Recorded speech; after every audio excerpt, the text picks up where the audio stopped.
Chapter 1. Jiao Jiao. Jiao Jiao. Please bring me a bucket of water in a bit. We have run out of water at home. Today is a splendid day.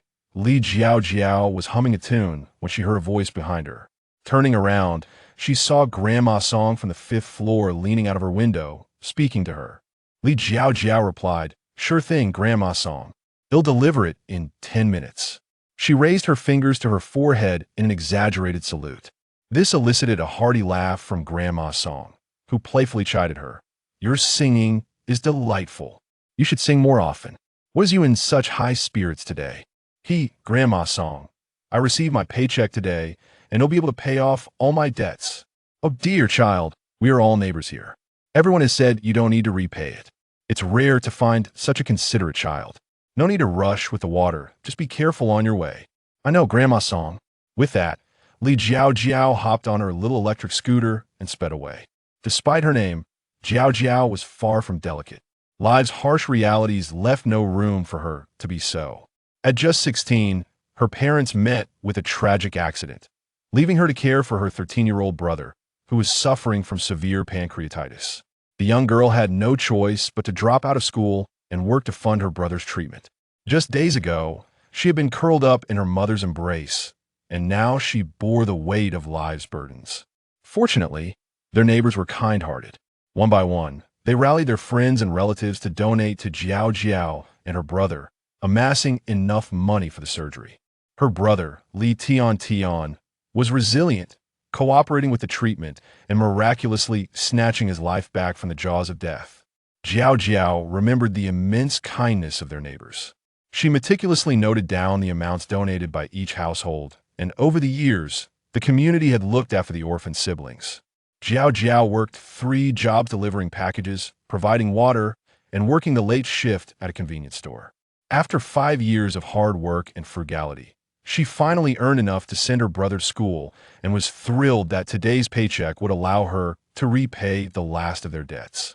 She had even planned to return to school to continue her studies. Through her years of work experience, she realized that while education is not everything, lacking it is utterly detrimental. She also yearned to experience the sweetness of a first love to make up for the early romance she had missed. In the afternoon, as Li Tian returned home from school, he was greeted by the sight of a sumptuous feast prepared by his sister. "Wow, sis, what's the occasion today? This spread looks incredible," Li Tian exclaimed as he hurried to wash his hands and help set the table. Tian, sit down quickly. Today is a day of good news." "What good news, sis?" Li Jiao Jiao swiftly opened 2 cans of beer and said, "Just a little celebration. I received my paycheck today.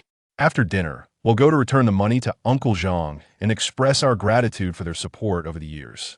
"Yes, sis, you've worked so hard these years, juggling so many jobs every day," Tian began, his voice choking with emotion as tears welled up in his eyes. He recalled how his sister had not taken a single day off, rushing home to eat before heading off to her next job, always foregoing better food for herself while ensuring she had fresh milk and eggs every morning. "Don't be silly, little brother. You've been getting scholarships every year, and I never needed to worry about your studies. You've been handling the household chores, and I know you've avoided outings with friends to save money. I'm aware of everything. All right, let's not dwell on the past. We've grown up safe and sound, and I believe Mom and Dad would be at ease." After saying this, Li Jiao Jiao gazed at the 2 black and white photographs displayed in the living room. Tian picked up a can of beer and took a couple of swigs before turning to Jiao Jiao. "Sis, I have a gift for you." He stood up and headed to his bedroom, returning shortly with a large box.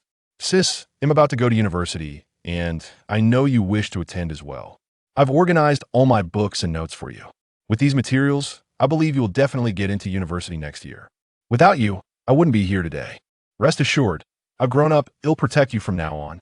He then raised his fist and thumped it against his chest. Moved, Li Jiao Jiao embraced Tian tightly. "You little rascal. You still remember him, your sister. If anyone is to protect anyone, it's me looking out for you, no matter how old you are." After their meal, the siblings went to Uncle Zhang's house. Upon seeing them, Aunt Zhang hurried to welcome them. "Jiao Jiao, Tian, come in. Have you eaten? We're just about to serve dinner. Come join us." "Aunt Zhang, please don't bother. We've already eaten. We've come to return the money and express our gratitude for your help over the years." With that, the siblings bowed deeply to Uncle Zhang and Aunt Zhang. Get up, get up. You two are such sweet kids. When your parents passed so suddenly, we, as neighbors for so many years, couldn't just stand by and do nothing. We've said countless times that you don't need to repay the money. Why won't you listen? Aunt Zhang said, holding Jiao Jiao's hand with concern. Li Jiao Jiao beamed brightly. Uncle Zhang, Aunt Zhang, today I'm paying it all back. Without your help, Tian might not have survived. You are our saviors, and I must repay you otherwise. My conscience wouldn't allow it. After some back and forth, Uncle Zhang and Aunt Zhang were unable to refuse the siblings and accepted the money. As they left, the siblings strolled along the roadside, dreaming happily about which university to attend, fantasizing about the sweet romance they might have, and contemplating the infinite possibilities of the future. Suddenly, they heard a piercing honk from behind. Beep!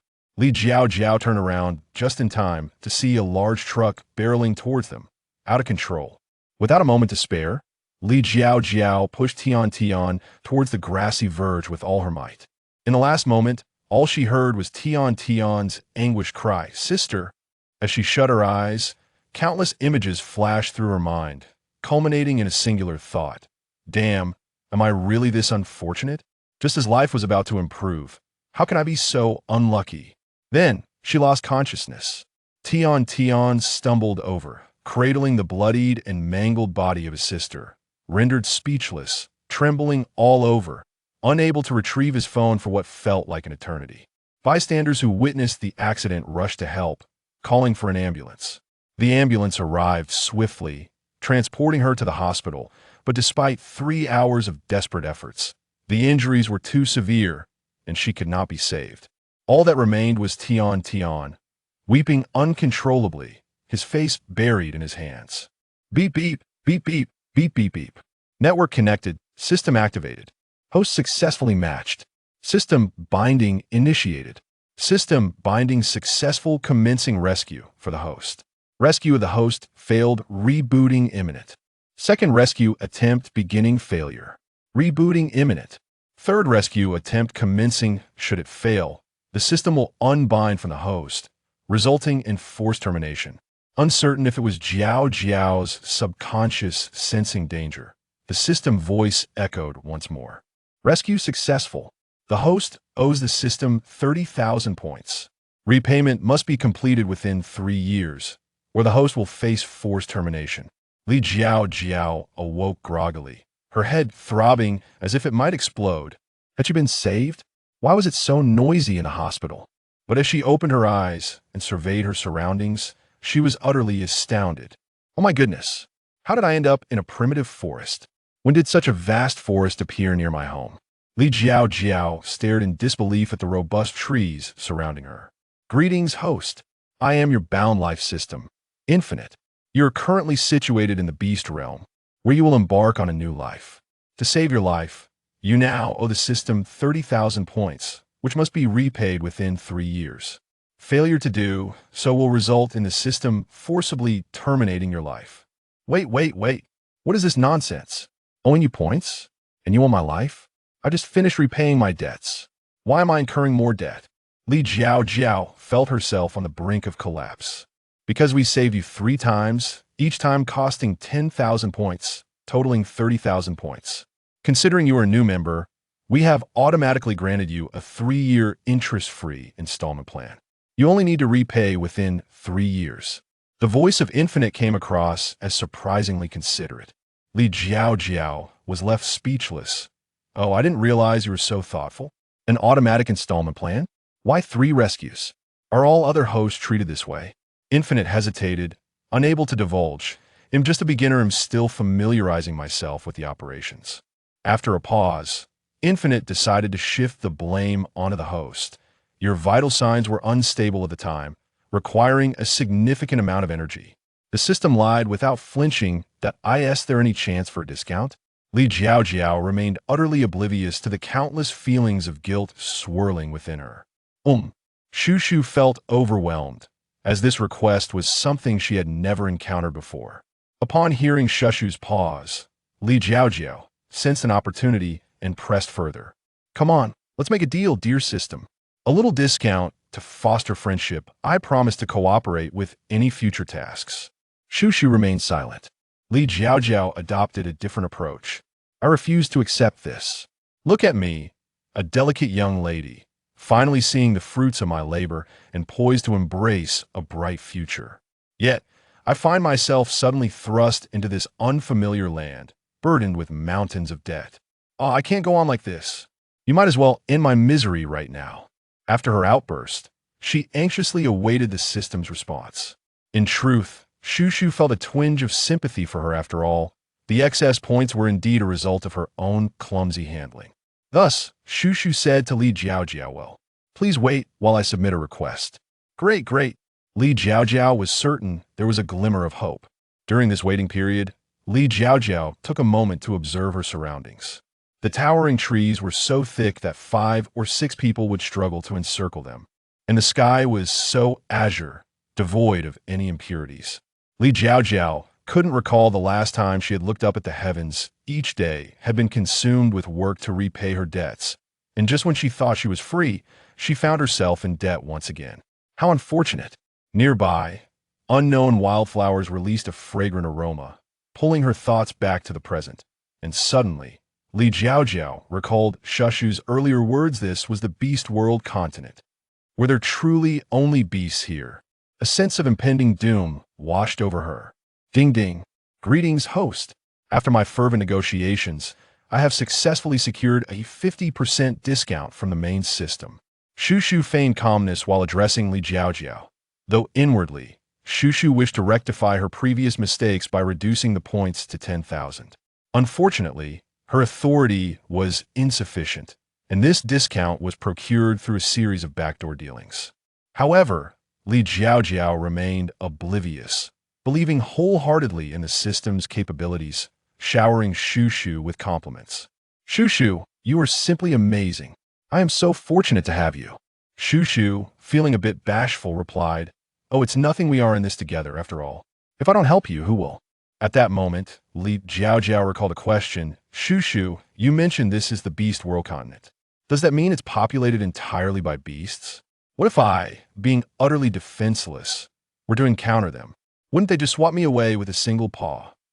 Shushu adjusted her tone and replied earnestly, host, to be precise, you are no longer entirely human. What? What do you mean?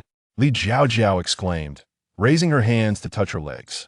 Isn't this a human hand and leg?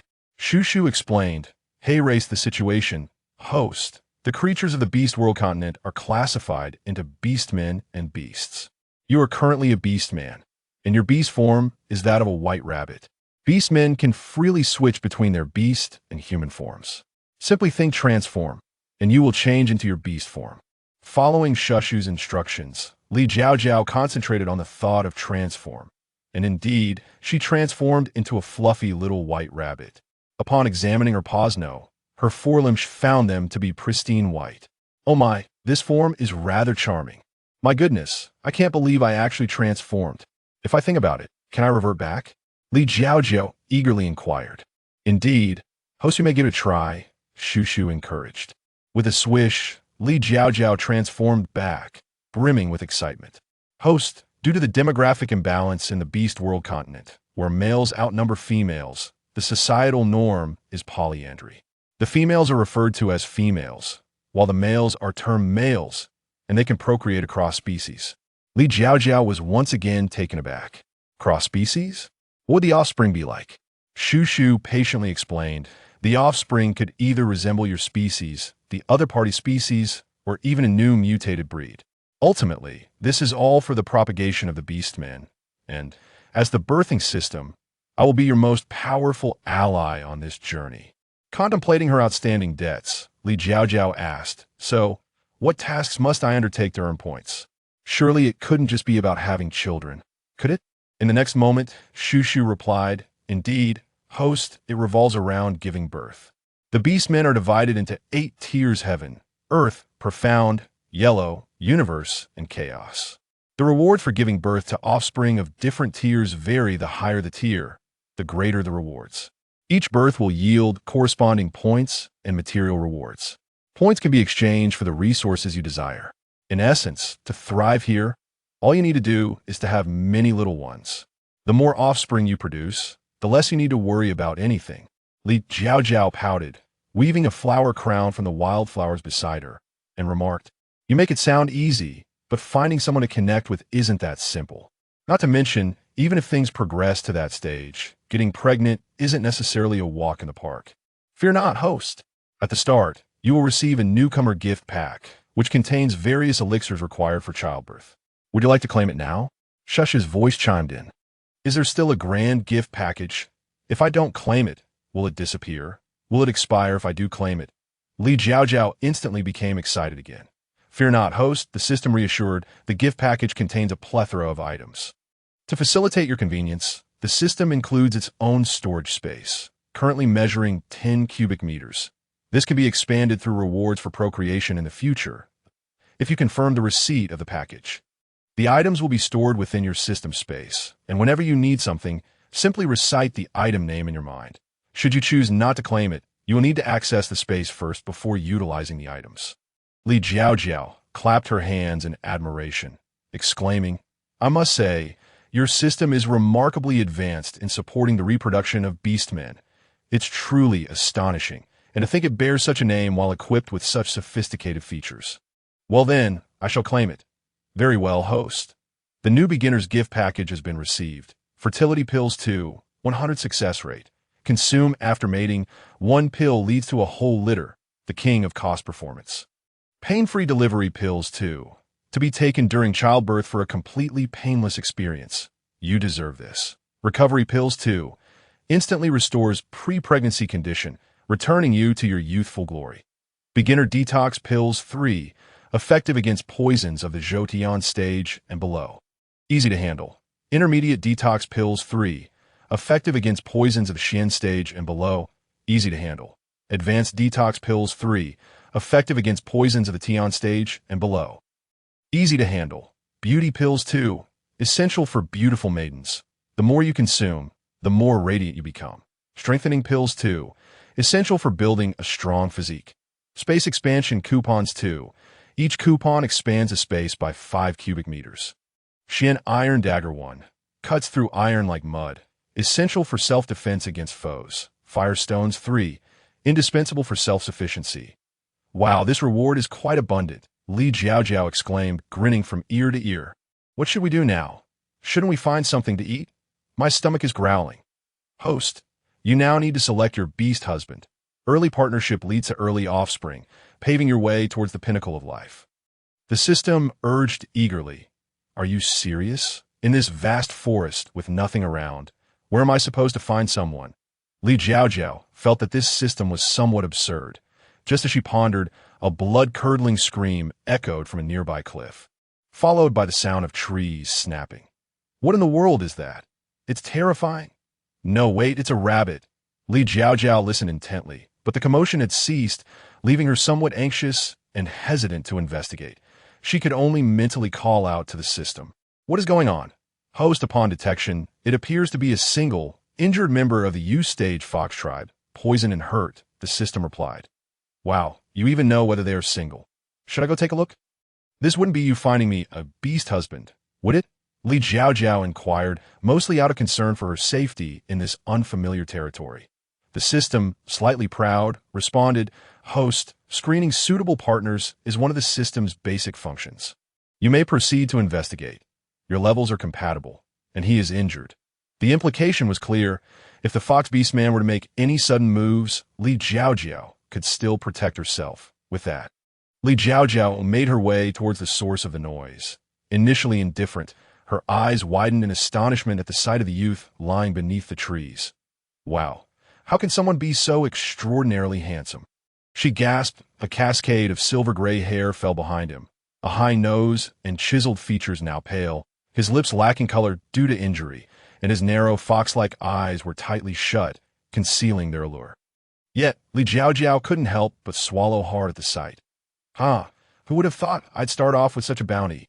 It's me. Such a beautiful man. I must have him. It seems the heavens are quite generous with me." Unable to contain her excitement, Li Jiao Jiao laughed unabashedly. Host, if you don't save him soon, he may perish, the system reminded, realizing it might need to provide her with more handsome companions in the future, as this one had already sent her into a frenzy. Right? Quickly check what poison he is under, which detox pill I should use, and whether I need to give him a strength pill. The system began diagnosing. He has been poisoned by a Jotion stage snake venom. The beginner detox pill will suffice, and the strength pill will aid in his swift recovery. Li Jiao Jiao hurriedly administered the medications to the handsome youth. However, whether it was due to her earlier laughter or the efficacy of the pills, the boy slowly opened his eyes. As Chuyu opened his eyes, he saw a small female beside him, wearing a floral crown that exuded a delicate fragrance, clad in a snow-white fur skirt that accentuated her fair skin. With bright eyes and a charming smile, she was gazing intently at him. Chuyu found himself momentarily dazed, his heart racing palpably in that instant. Although there were many females in the tribe, he had never felt a spark with any of them, which was why he had remained unpartnered for 2 years. Noticing his lack of reaction, Li Jiao Jiao assumed the poison had not yet cleared.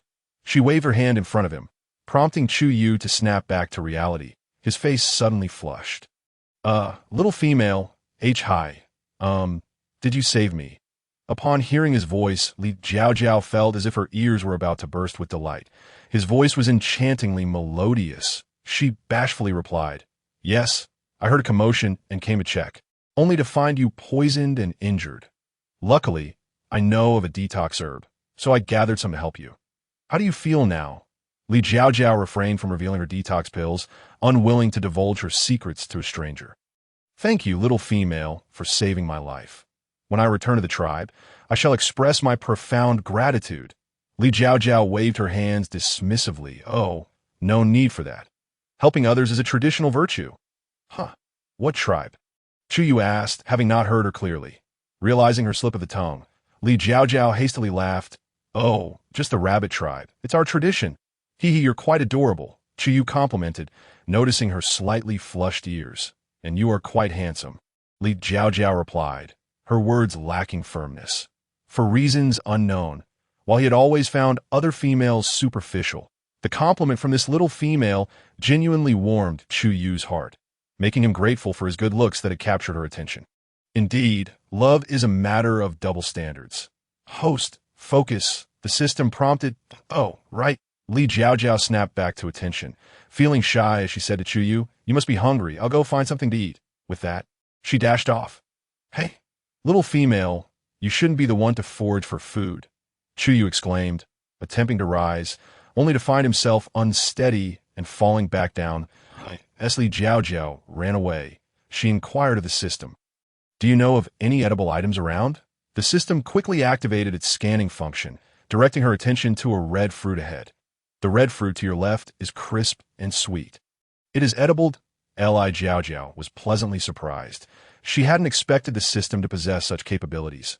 The fruit resembled an apple, and upon tasting it, she declared, This is quite delicious. Perhaps the high oxygen levels in this primeval forest made everything, plants, animals, and fruits, extraordinarily large. She hurriedly picked several red fruits and returned. As she approached the trees, she noticed Chuyu gazing intently in the direction she had left. Gently walking over, she waved her hand. Hey, handsome, what are you looking at? Chuyu snapped back to reality, sheepishly scratching his head at I should be the one to find food that a little female like you is too precious to be doing such things. Li Jiao Jiao waved her hand dismissively. I'm used to it. I've always taken care of myself, and my brother. A surge of inexplicable tenderness welled up in Chuyu. In the tribe, females were treasured, and typically, beastmen would not allow them to perform such tasks. What had this little female experienced to become so adept? Suddenly, he felt a strong urge to protect her for life. Regaining his composure, he introduced himself. I am Chuyu, the young master of the fox tribe. I was in the midst of ascending my rank when I was ambushed by the hyena tribe with poison. In the ensuing struggle, I was accidentally poisoned and fell from the cliff. And you? How did you come to be here all alone? This place is rather perilous. Greetings, my name is Li Jiao Jiao, and I belong to the rabbit clan. I initially set out with my brother, but after an unforeseen incident, My recollection of how I arrived here is rather hazy. I awoke to find myself in this location, and my brother seems to have vanished." Upon hearing that the young female was alone, Chu Yu, in a moment of urgency, blurted out, "Then come back to the tribe with me." After saying this, he felt a bit impolite and, blushing slightly, scratched his head while adding, "I merely believe it is unsafe for you to be alone in the forest, where wild beasts abound. If you accompany me back to the tribe, there will be many male beastmen to protect the females. I can also safeguard you. I understand your intention. Thank you, but I fear it may be inconvenient for you," she replied. "Not at all. It is quite convenient. The tribe has many beast dens. Since you have lost your brother, you may stay with us at our tribe. It is not far from here, and once we return, I will inform the males in the tribe to be on the lookout for him while they hunt." Li Jiao Jiao found it difficult to explain her earlier mention of her brother and could only vaguely agree to Chu Yu's kindness. After consuming some food, Chu Yu felt significantly better and was able to stand, which surprised him. But in the past, surviving snake venom without the tribe shaman was exceedingly difficult. At the moment he was poisoned, he had believed he was doomed. To his astonishment, he recovered so swiftly, attributing his recovery to the young female, whom he considered his lucky goddess, thus enhancing his fondness for her.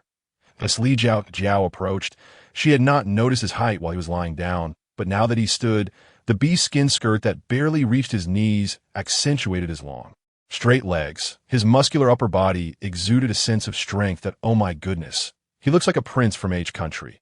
He truly has captured my heart, Li Jiao Jiao thought, feeling a rush of admiration. Chief! Chief! The young chief has returned.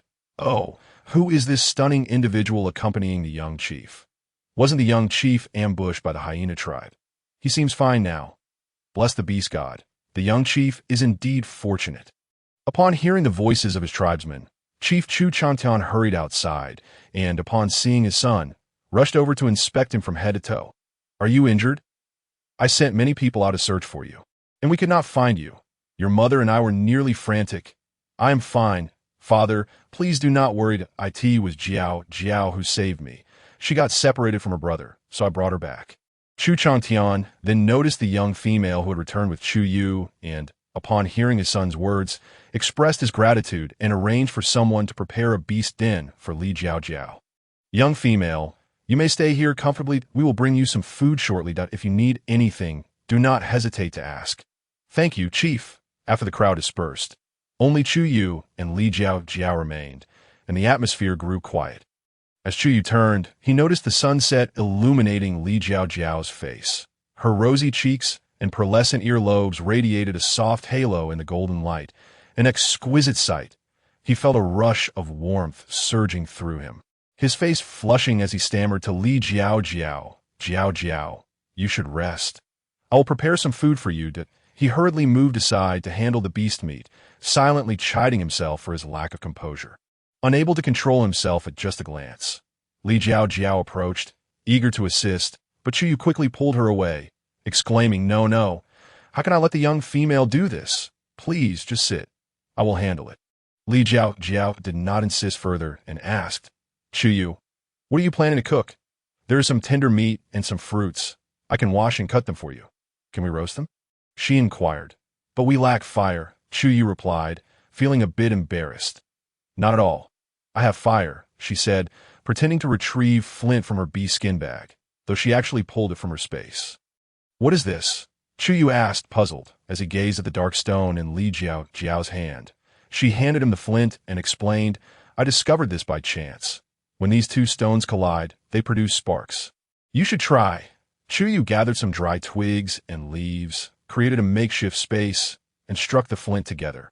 Initially, he struggled, striking it 30 times before producing a spark. After several attempts, he was able to easily generate sparks and ignite the twigs. Wow, Jiao Jiao, this is truly fire. This stone can indeed create flames. You continuously surprise me. You are my lucky goddess. In his excitement, Chu Yu jumped up and embraced Li Jiao Jiao. Seeing his enthusiasm made her smile brightly, and the firelight reflected in her eyes, resembling countless stars. Chu Yu, predictably, became entranced once again. However, recalling that the young female was still hungry, he quickly extinguished those tender thoughts. Under Li Jiao Jiao's guidance, he roasted the meat and found a large stone to carve 2 stone pots. Preparing a pot of meat soup, the two enjoyed their meal heartily.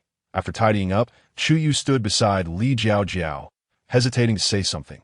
Host, the target's affection for you is rising rapidly. You should seize this opportunity. Isn't that too soon? Li Jiao Jiao, being single, felt a bit shy. The system reminds you, the earlier you have children, the sooner you will enjoy life. You make a compelling point, to relish the finer things in life. One must have children, she thought. With that, Li Jiao Jiao gently lifted her arms and wrapped them around Chu Yu's waist. Chu Yu felt the softness encircling him, and his heart soared. Stammering, he confessed, Jiao Jiao, I wish to be your beast husband. I will strive to improve my strength and take good care of you. Would that be acceptable? Li Jiao Jiao tilted her head, meeting Chu Yu's sparkling gaze, and smiled sweetly, nodding emphatically. Unable to contain himself any longer, Chu Yu leaned down gently, capturing her dewy pink lips as their breaths grew heavier. The flickering firelight bore witness to their shared intimacy, as Chu Yu kissed down from her luscious lips, igniting sparks of passion. The two young souls in their exploration gradually reached new heights, with Chu Yu delighting in each moment, coaxing Li Jiao Jiao into wave after wave of bliss. It turned out that such experiences were incredibly enchanting. As dawn approached, Chu Yu held Li Jiao Jiao's slender waist, drifting into a deep slumber. Li Jiao Jiao awoke around noon, her stomach growling, roused by hunger. Upon opening her eyes, she saw Chu Yu sitting beside her bed. Gazing at her with tenderness, as she stirred, he rushed to assist her, and once she was refreshed, she enjoyed the warm meat soup that Chu Yu had prepared early that morning. She felt a profound sense of gratitude, thinking, this is truly a heavenly existence. Surely, the heavens have bestowed this upon me for my struggles in the past. Just as she finished eating, she heard the familiar call, host. The system wishes to remind you to consume the fertility elixir. Last night had been so exhilarating that she had forgotten about the elixir. Are you certain that consuming it will lead to pregnancy? Yes, host. The system guarantees its authenticity, the system proudly asserted. How long until it can be detected? In the beast realm, the shamans have a herb called pregnancy grass. If a female has been pregnant for 7 days or more, her touch will turn the grass from green to red. If not pregnant, it will remain unchanged regardless of touch. Wow, how fascinating.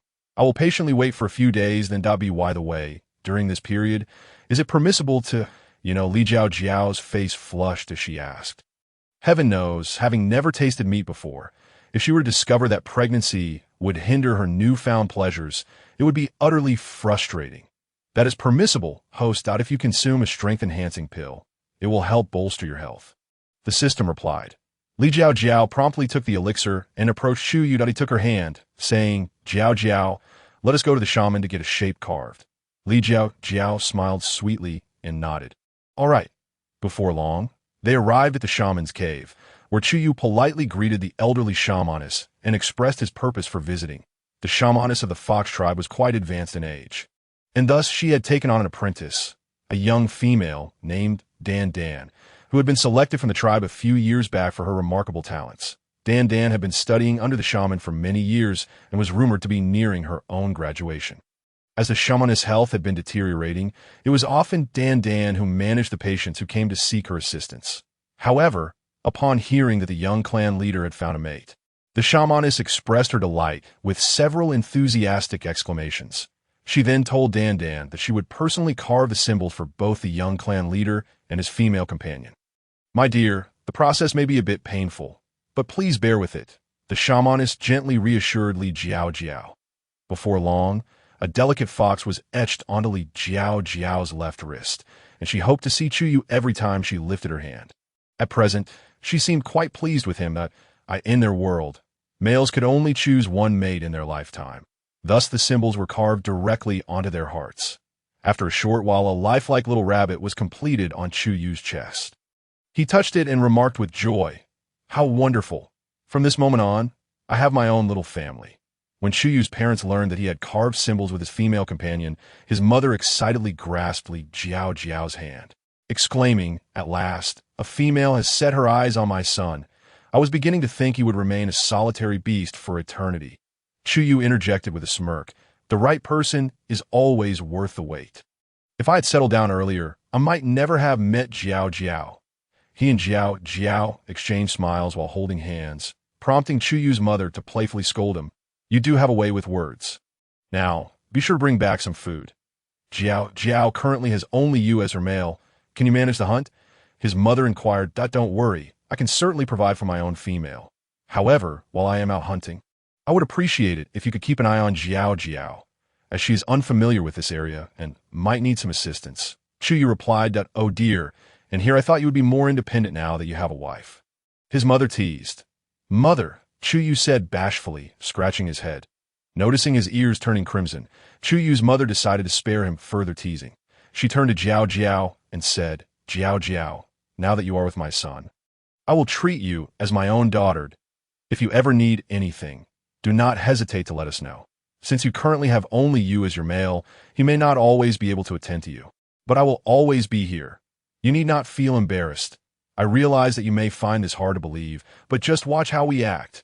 Upon hearing Chu Yu's mother's heartfelt words, Li Jiao Jiao felt her eyes moisten.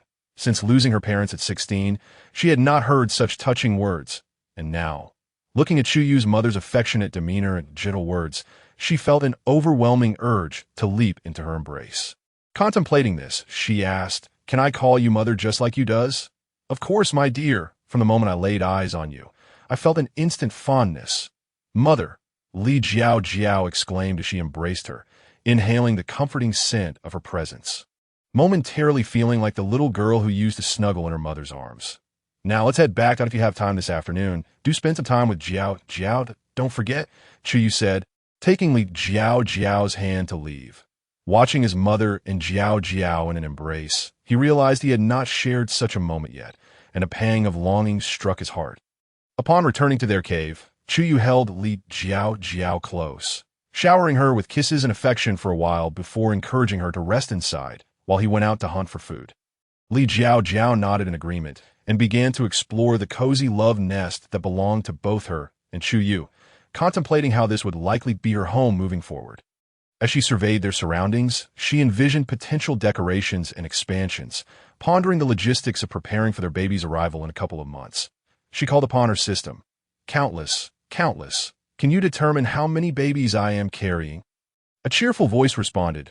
Rest assured, host, the number will not tarnish my reputation for being countless. However, due to Chu Yu's low beast rank, the quality of this litter may not be exceptional.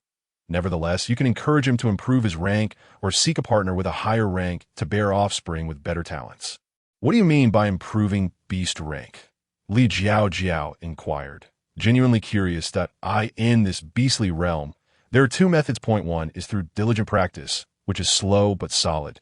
The other involves consuming energy-ranked beast crystals, which carry certain risks, as encountering higher-ranked beasts could endanger one's life during the hunt. However, a third method has now emerged.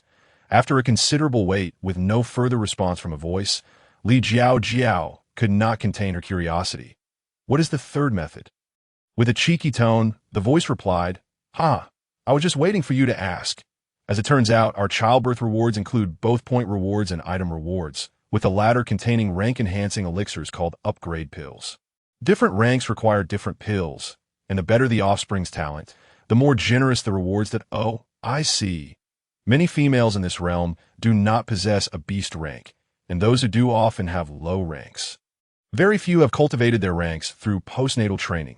Females with your current rank are exceedingly rare across the beast world.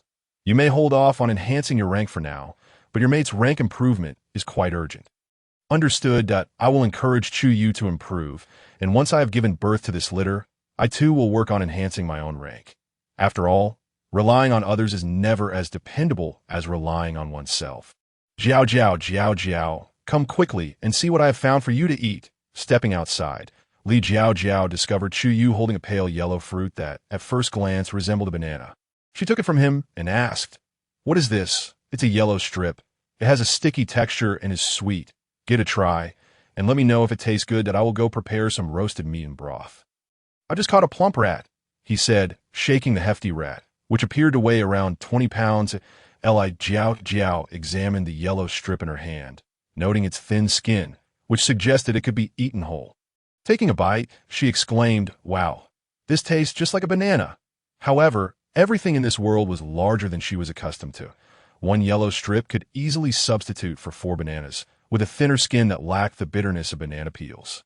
After a few bites, she decided to save some room for the barbecue. The rat, dubbed Fat Rat, looked akin to a bamboo rat, its tender meat sizzling with oil as it roasted, filling the air with an enticing aroma. Even with just a sprinkle of coarse salt, Li Jiao Jiao felt her mouth watering profusely. Seeing her eyes gleam with anticipation as she gazed at the roasted meat, Chu Yu quickly brought down 2 skewers, blowing on them to cool before offering them to Li Jiao Jiao. She happily fed him the skewers, and he was momentarily taken aback. In their tribe, it was customary for young females to eat before the males. But he had noticed that Jiao Jiao was different. She did not seem to possess the usual spoiled attitude of a typical young female. She always wanted to cook and tidy up together with him. Today, she was even feeding him directly, leaving him feeling surprisingly cherished. "Jiao Jiao, I've blown on it. It's not hot anymore," she assured him, prompting Chu Yu to quickly take a bite, fearful of upsetting her. Li Jiao Jiao found herself somewhat perplexed by his cautious demeanor. However, after listening to Chu Yu's explanation, she came to understand the scarcity of females in this world, which rendered his special treatment more comprehensible. Yet, she struggled to adjust to it.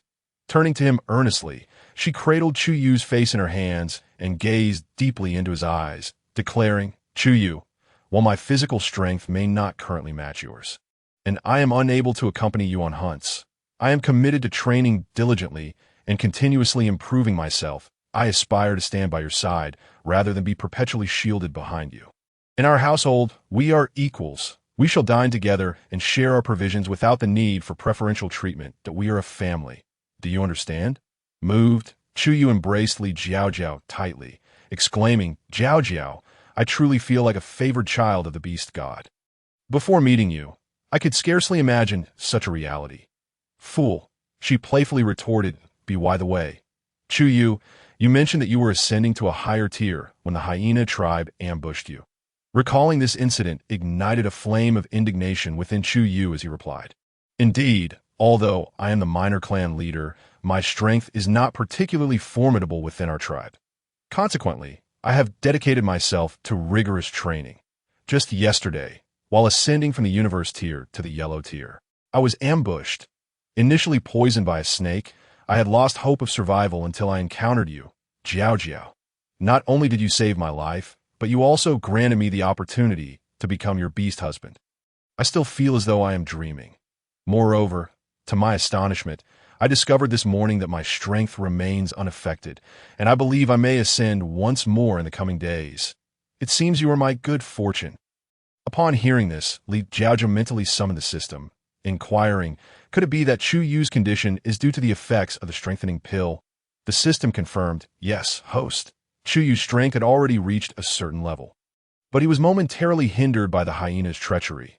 The strengthening pill produced by the system stabilizes his physical condition, so he is expected to ascend to the yellow tier by tomorrow at the latest.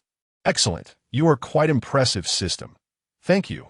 After enjoying a meal, Chu Yu took Li Jiao Jiao on a leisurely stroll around the tribe, familiarizing her with its inhabitant. Li Jiao Jiao learned about the Fox tribe, situated in the initial Bright Mountain Range, which is home to 7 tribes, their locations resembling the stars of the Big Dipper. These include the Hyena tribe, Fox tribe, Tiger Roar tribe, Divine Dog tribe, Earth Rabbit tribe, Jumping Mouse tribe, and Sky Eagle tribe.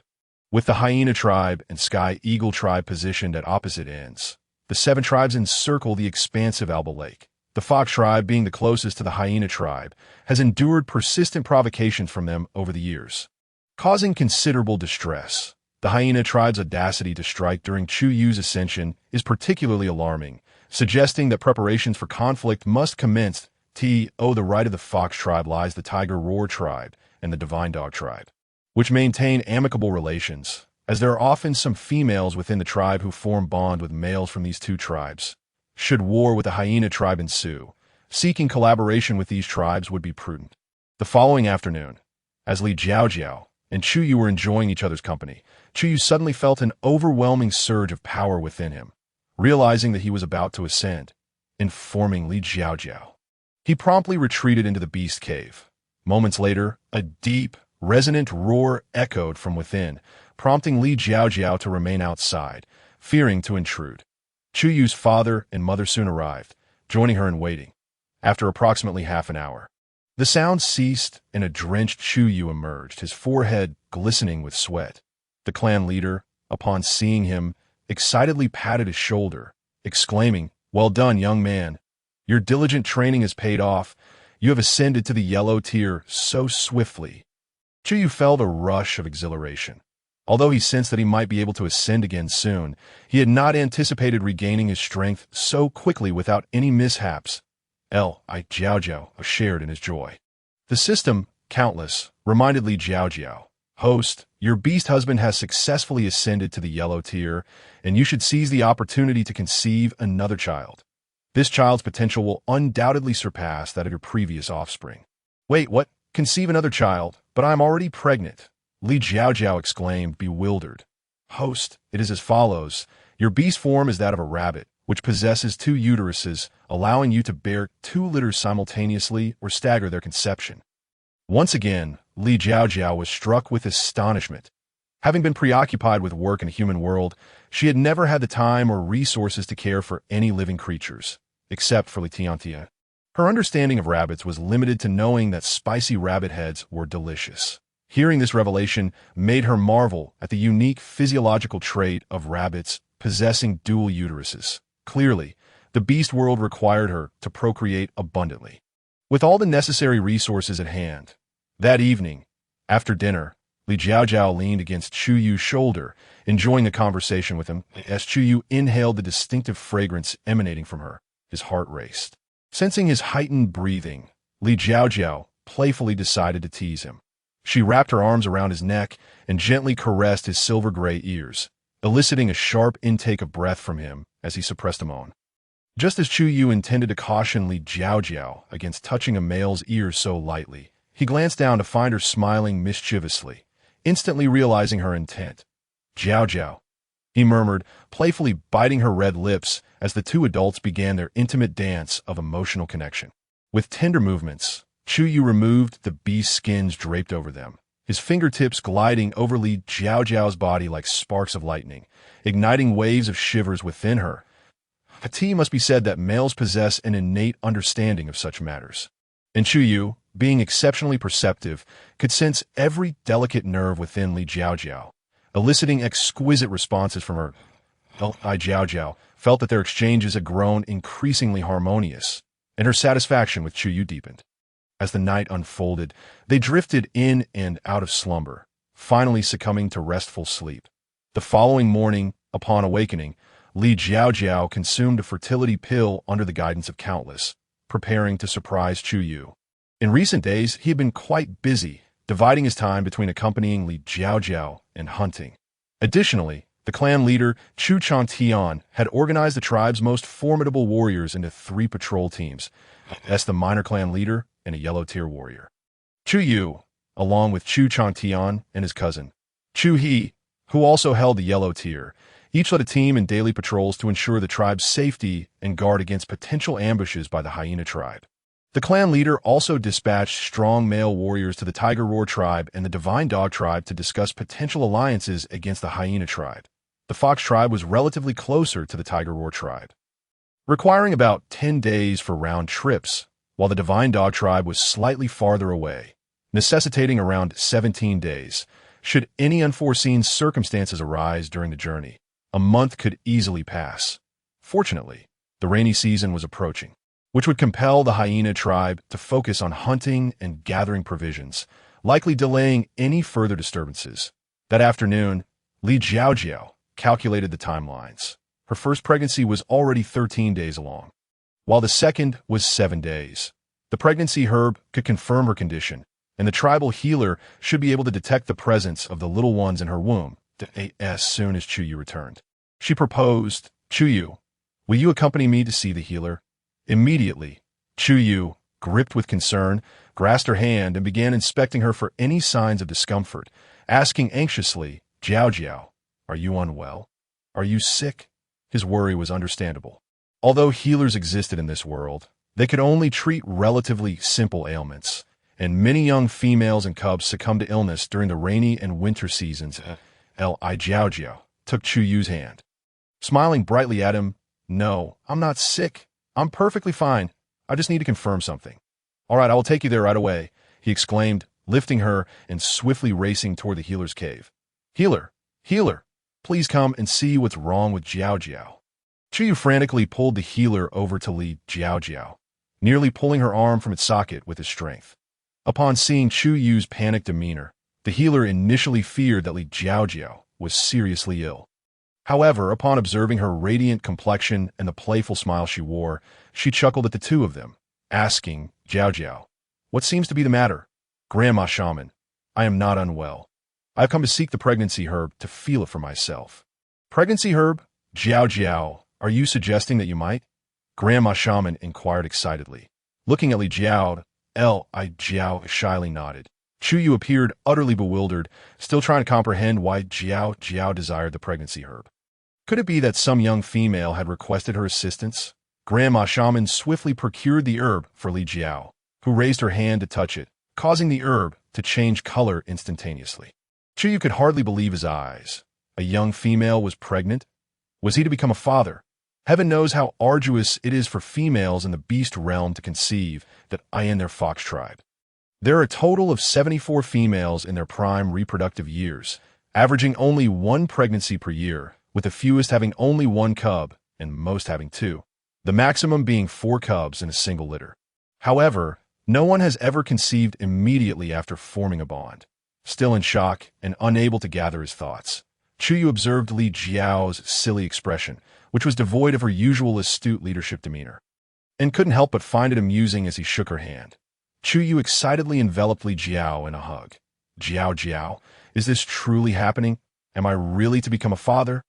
Before Li Jiao could respond, Grandma Shaman pulled Chu Yu away from Li Jiao, exclaiming, Be gentle, be gentle. Allow me to conduct a proper examination." Li Jiao reclined on the stone bed as Grandma Shaman carefully felt her pulse, her expression growing increasingly serious. After a moment of uncertainty, she asked, "Jiao Jiao, I have never encountered such a pulse before. Why do I sense that you are carrying twins?" Li Jiao nodded and replied, "Yes, Grandma Shaman, I believe I am indeed expecting twins.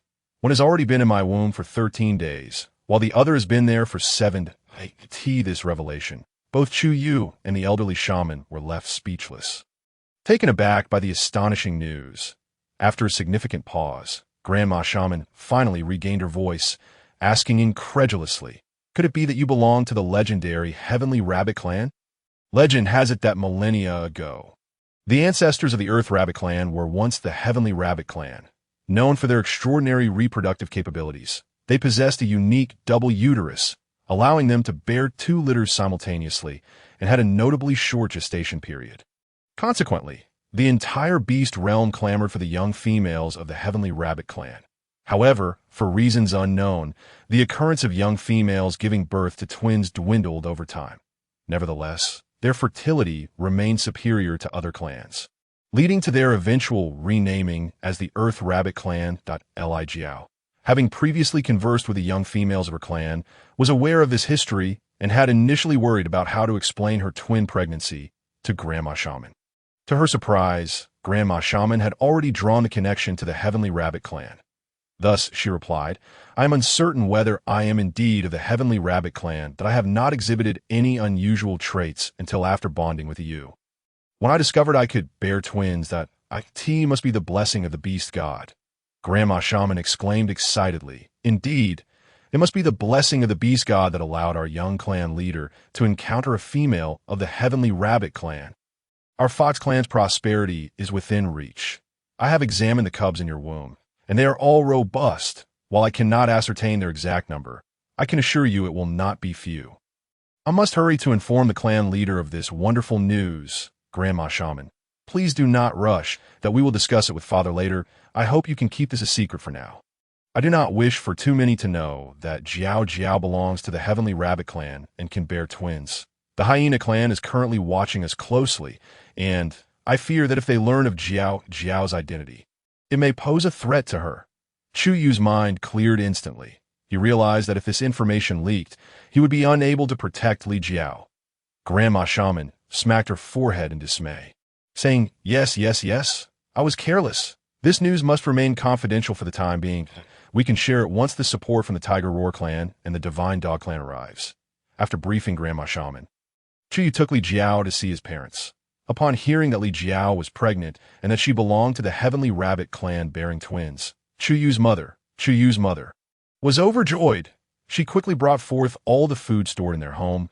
Li Jiao found it amusing yet exasperating, saying, "Mother, I cannot possibly eat all this at once. Please keep it for yourself if I need anything. I will send you to fetch it." The clan leader pondered more long-term implications that he suggested. "Jiao Jiao, would you consider taking Chu He as your beast husband as well? His rank is the same as Yu's. Both are yellow rank. Having 2 yellow rank husbands would provide you with better protection." Li Jiao understood the clan leader's intentions, but thought for a moment before replying. "Father, I do not wish to consider taking another beast husband just yet. I have deep feelings for you." Chu Yu felt a pang in his heart at Li Jiao's words, yet he recognized that having only one beast husband would not suffice to protect her. If he were to confront the hyenas, Li Jiao would be left alone at home, and that would be perilous, especially now that she was pregnant with twins. Although he wished for Jiao Jiao to remain solely his, her unique ability to bear twins indicated that she could not be an ordinary young female, nor could she be expected to have only one beast husband indefinitely. Suppressing his reluctance, he advised, "Jiao Jiao, my cousin is a good person and quite strong. You should consider him." Li Jiao took Chu Yu's hand and gazed into his eyes, saying, I hope that my bond with my beast husband is founded on mutual affection, rather than necessity. The union devoid of emotional connection leaves both parties unhappy, that I understand, but you should at least meet him." Just as he spoke, Chu Yi entered with a group of beastmen. Host, detecting a single yellow rank Fox clan beastman nearby, suitable for companionship, an incessant chorus echoed in his mind. "Clan leader, we have just completed a patrol and found no immediate dangers or signs of hyenas." Chu Yi's deep voice followed. Li Jiao turned to see Chu Yi. He bore a resemblance to Chu Yu, yet his hair was a striking reddish-brown.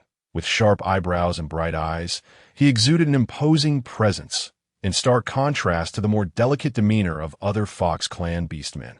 Li Jiao shamefully wished to retract her previous words. Her mind was now filled with thoughts of how handsome he was. Perhaps feelings could develop over time.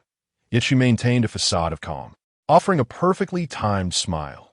Chu He also noticed Li Jiao. Her bright eyes sparkled like countless stars, capturing his attention entirely, while the slight upward curve of her lips invited admiration that a powerful desire to possess her surged through him. Realizing that such thoughts were inappropriate, Chu He cleared his throat awkwardly and greeted Chu Yu. "Young clan leader, Chu He, this is my young female, Jiao Jiao. Could you take her home for me? I need to lead a patrol shortly." A male. Chu Yu was acutely aware of how other males regarded his young female, but he had noticed the admiration in Chu Yi's eyes. The opportunity was presented. It was now up to him to seize it. Chu Yi was somewhat taken aback, not quite understanding Chu Yu's generosity. However, he agreed. "All right." On the way back to the beast den, Chu Yi introduced himself to Li Jiao. "Hello, Jiao Jiao. My name is Chu Yi, and I am Chu Yu's cousin. My rank is the same as his, and I specialize in physical combat. That if you were considering choosing a beast husband, would you think about me?" Li Jiao was still lost in the reverberations of his deep voice when Chu Yi halted in front of her, gazing intently at her.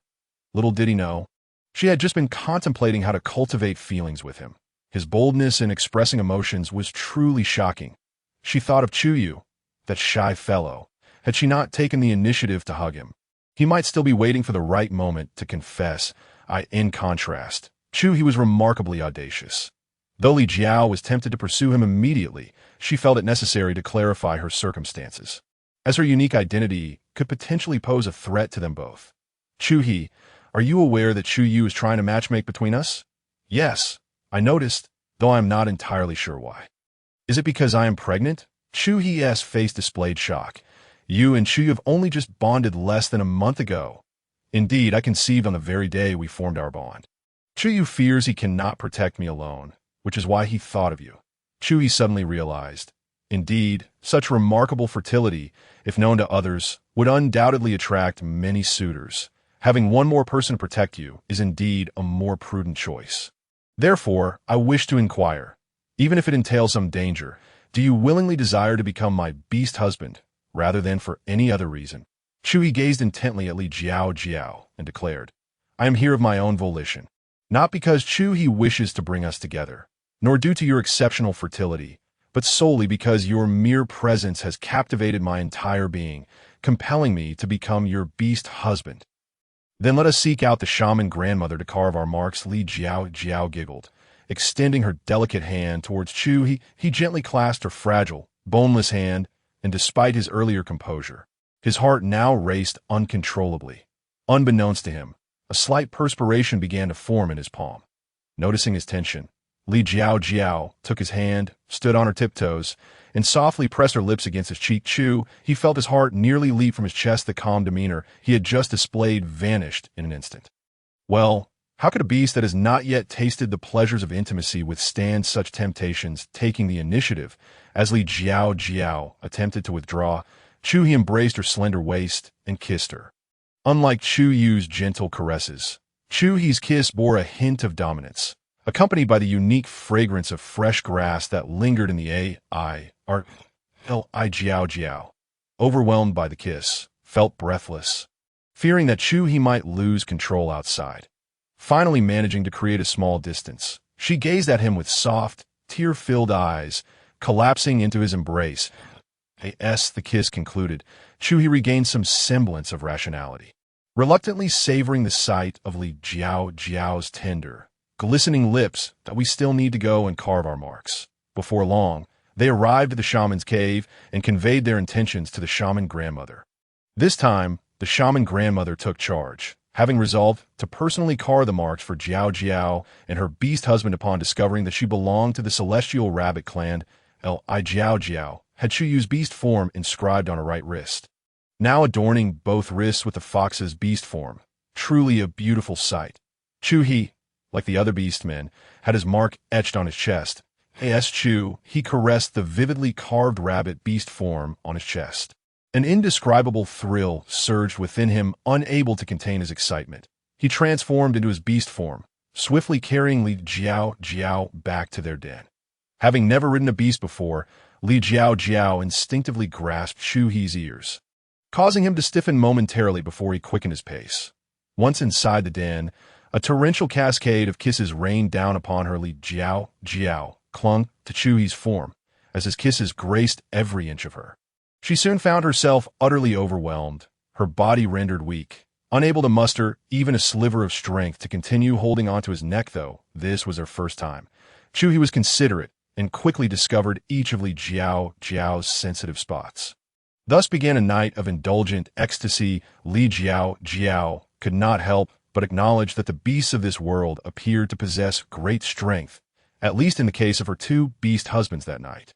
Chu continued his patrol, allowing them ample space, and Chu felt immense gratitude towards him for granting him such a delightful partner. Early the next morning, Chu prepared breakfast while awaiting Li Jiao Jiao's awakening. He sat at the edge of the stone bed, observing her still in slumber. Her delicate skin resembled fine porcelain, and her thick eyelashes fluttered cutely. Unable to resist, he leaned down and placed a gentle kiss on her forehead. Feeling the warmth, Li Jiao Jiao instinctively draped her arm over Chu's neck, tilting her head to return the kiss, for a beast who had just embarked on the journey of intimacy.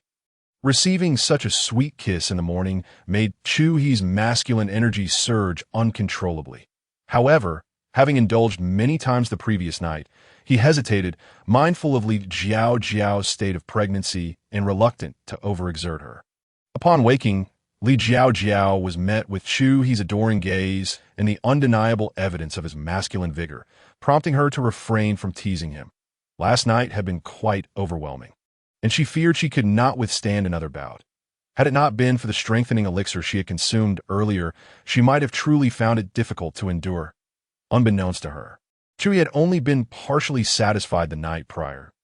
As Li Jiao Jiao noticed the raw meat chunks Chu had prepared, she frowned slightly, but considering that he was unaware of her preferences, She kindly explained, Chuhi, I cannot eat this raw meat. Though I am not picky, I require cooked food. Otherwise, I may fall. As she spoke, she produced 2 pieces of flint and handed them to Chuhi, who looked at the dark stones in confusion and asked, What are these? Li Jiao Jiao gathered some dry twigs and leaves, demonstrating how to ignite a fire, and soon flames flickered to life. Chuhi stared at her in astonishment. Jiao Jiao, you can control celestial fire. Are you a celestial maiden? Li Jiao Jiao chuckled and replied, I may not be a celestial maiden, but I am indeed from the Celestial Rabbit Clan, the Celestial Rabbit Clan. The legendary clan capable of bearing twins simultaneously? Chuhi was taken aback. Yes, Chuhi, I didn't dare to tell you yesterday, but I am currently expecting twins, both fathered by Chuyu. Once these 2 little ones are born, I will bear your child. If that is agreeable, is it true? Chuhi was overwhelmed by this monumental revelation. Celestial fire, twins, and Jiao Jiao already planned to bear his child. Overjoyed, he spun Li Jiao Jiao around several times. Jiao Jiao, you are truly a treasure bestowed upon me by the beast god. When my mother gave birth to me, she tragically perished, and my father has never shown me much affection. Only the clan leader's family has offered me assistance over the years. As I grew, no little female ever chose me. I worked tirelessly to improve my abilities, ascending from the lowest ranks to achieve my current status. Jiao Jiao, thank you for choosing me. Trust me, I will protect you and our little ones. I will safeguard our small family. Li Jiao Jiao felt a pang of sympathy. Having grown up lacking love, she realized that merely promising to bear him 2 children brought him such immense satisfaction. She resolved to treat Chuhi even better from now on. The 2 embraced quietly for a while. Meanwhile, Li Jiao Jiao offered verbal guidance, teaching Chuhi how to cut the beast meat into cubes and slices, thread them onto bamboo skewers, and grill them on a stone slab, explaining the ideal cooking point. Chuhi, having been self-sufficient since childhood, possessed excellent manual skills. Li Jiao Jiao needed only to explain once, and he excelled, demonstrating keen adaptability. She was quite pleased with his performance. With his broad shoulders and slim waist, his muscular physique moved with an enticing grace as he worked, leaving Li Jiao Jiao utterly captivated. Daily, she teased, Li Jiao Jiao, you little rascal, how can you eat so well? Li Jiao Jiao playfully wrapped her arms around Chuhi's waist from behind, exclaiming, Chuhi, you are simply amazing. Your comprehension skills are outstanding. Your manual abilities are remarkable, and your strength is formidable. Plus, you are so handsome. I truly must express my gratitude to the beast god for allowing me to meet someone as exceptional as you. Chuhi's eyes glistened with unshed tears. Jiao Jiao, it is you who is too kind, not holding my shortcomings against me. Upon seeing the tears welling in his eyes, Li Jiao Jiao cupped his face and, standing on her tiptoes, kissed away his tears. You are so remarkable. Anyone who would disdain you is a fool. Chuhi felt a mix of emotions, touched yet shy, burying his head in Li Jiao Jiao's shoulder. When Chuhi returned, he was met with this heartwarming scene. It was impossible for him not to feel a twinge of jealousy, but more importantly, he was happy that someone else could help protect Jiao Jiao. Li Jiao Jiao, noticing Chuyu's return, quickly sensed his downcast expression. She dashed over and leaped into his arms. Chuyu, you're back. She nestled her head against his chest, playfully saying, I missed you so much after just one night apart. We've never been apart before, and I'm not used to it all. Looking up at him, she added, with a pout, but if you could give me a kiss, I would be so happy. Chuyu, gazing at Li Jiao Jiao's charmingly expectant face, felt his earlier disappointment dissipate instantly. Jiao Jiao still cared for him. Gently cradling her neck, he leaned down and pressed a tender kiss to her lips. After their kiss, Chuhi announced that the food was ready. The 3 of them enjoyed a delightful meal together. Jiao Jiao remarked, we may need to dig out a few more beast dens. Right now, we only have 2, and I plan to create 5 more. 1 for each of you, and another for the little ones who will arrive in just over a month. After I give birth to these 2, I will bear a child for Ahi. What do you think, you? Chuyi replied. That sounds like a good idea. Indeed, we will also need a den for the child I'll have for Ahi. And we require 2 more dens to store food. Let us proceed with this arrangement. Whenever both of us have a day off, we shall remain at home and dig a beast den. If one of us goes on patrol, we shall temporarily cease our digging, for your well-being is of utmost importance, proposed Chuhi. Indeed, splendid idea, Li Jiao Jiao praised without reservation. Subsequently, she picked up a stick and began to sketch in the nearby clearing, illustrating the rough outline of her envisioned den. Meanwhile, Chu Yu and Chu He transformed into their beast forms to dig, utilizing their sharp claws, which were as formidable as the dagger residing in Li Jiao Jiao's space. However, the stone cave proved robust, and by noon, even as Chu He was set to patrol, they had only managed to excavate half of the beastie, and it seemed prudent to prepare in advance. Fortunately, Chu Yu and Chu He were patrolling separately. Otherwise, how could three individuals possibly share a single stone bed? Would they be like sandwich cookies? Ha! Li Jiao Jiao chuckled to herself, unaware of the source of her amusement. Chu Yu inquired, Jiao Jiao, what has you in such high spirits? Li Jiao Jiao then recounted her whimsical thought about sandwich cookies. Although Chu Yu was unfamiliar with the term cookie, he could deduce the meaning of sandwich from the context. With a deepening gaze, he gently brushed his fingers against Li Jiao Jiao's earlobe and asked, Do you wish to make sandwich cookies, Jiao Jiao? If so, I can discuss it with Chu He upon my return for patrol tomorrow. Startled, Li Jiao Jiao quickly replied, No, you misunderstand. That was not my intention. Are you tired, Jiao Jiao? Chu Yu shifted the topic. Not at all. Look, I'm full of energy, Li Jiao Jiao responded, oblivious to the mischievous grin on Chu Yu's face. Then allow me to tire you out a bit. Chu Yu's voice lowered ominously. They could see that moment. He found himself longing not for her radiant laughter, but rather to witness her nestled in his embrace. Sobbing softly. Upon glancing up, Li Jiao Jiao noticed the dangerous glint in Chu Yu's eyes and quickly realized his intentions. She exclaimed, No. I'm weary, truly weary. Chu Yu, brother, you please, do not kiss me there. The remainder of her sentence was swallowed back. Day by day, Li Jiao Jiao's belly grew rounder, and in just 7 days, she would bring forth her first child. At last, reinforcement from the Tiger Roar clan and the Divine Dog clan had arrived. Logically, their arrival should not have been so delayed. The Tiger Roar tribe was not far off, a mere 5-day journey one way. Even allowing for a 10-day round trip, it should have sufficed. Yet this journey had taken a staggering month and a half. Upon inquiry, it was revealed that the hyena tribe had been meddling, not only harassing the fox tribe and plotting against Chu Yu, but also launching sneak attacks on both the Tiger Roar and Divine Dog tribes. Employing unscrupulous tactics, they had poisoned the young leaders, Hu Zhentian of the Tiger clan and Wang Yikai of the Divine Dog clan. Fortunately, their tribe shaman had intervened in time, saving their lives. However, the poison had been so potent that while they had survived, their powers had plummeted from the Xian tier to the Yu tier. The envoy sent by the Fox tribe also faced an ambush from the Hyena tribe. But luckily, the envoy was the fastest beastman in the tribe and managed to evade disaster. Yet, with delays and the realization that the two young leaders had suffered a decline in strength, uncertainty loomed over how to seek assistance. Ultimately, the envoy from the Fox tribe, worried about their families, divulged the circumstances to the two clans. Upon hearing this, the Tiger Roar clan and the Divine Dog clan immediately rallied their forces, vowing to eradicate the Hyena clan for their repeated transgressions. Although Hu Zhentian and Wang Yikai's powers had diminished, their combat experience remained intact.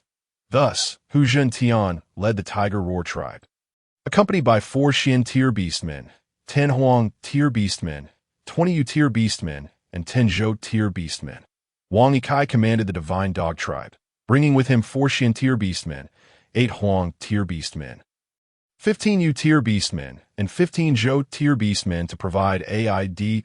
In addition, the Fox tribe contributed 2 Xian tier beastmen, for Huang tier beastmen, 13 Yu tier beastmen, and 25 Zhou tier beastmen. In total, they amassed 10 Xian tier, 22 Huang tier, 48 Yu tier, and 50 Zhou tier combatants. After a brief respite at the Fox tribe, Hu Zhentian and Wang Yikai sought out Chu Chang Tian to discuss their battle strategy. Chief, the young leaders of the Tiger and Divine Dog clans request an audience. Quickly, let them in, Chu Chang Tian exclaimed, eagerly stepping outside the beast inn to welcome them. Zhentian, Yikai, long time no see. Chu Yu greeted as they embraced, having grown up together and often visiting each other's homes.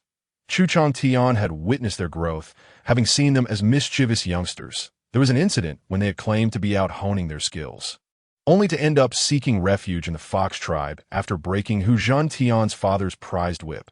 Chu Changtian had interceded on their behalf with the Tiger Clan's leader, sparing them from a severe punishment.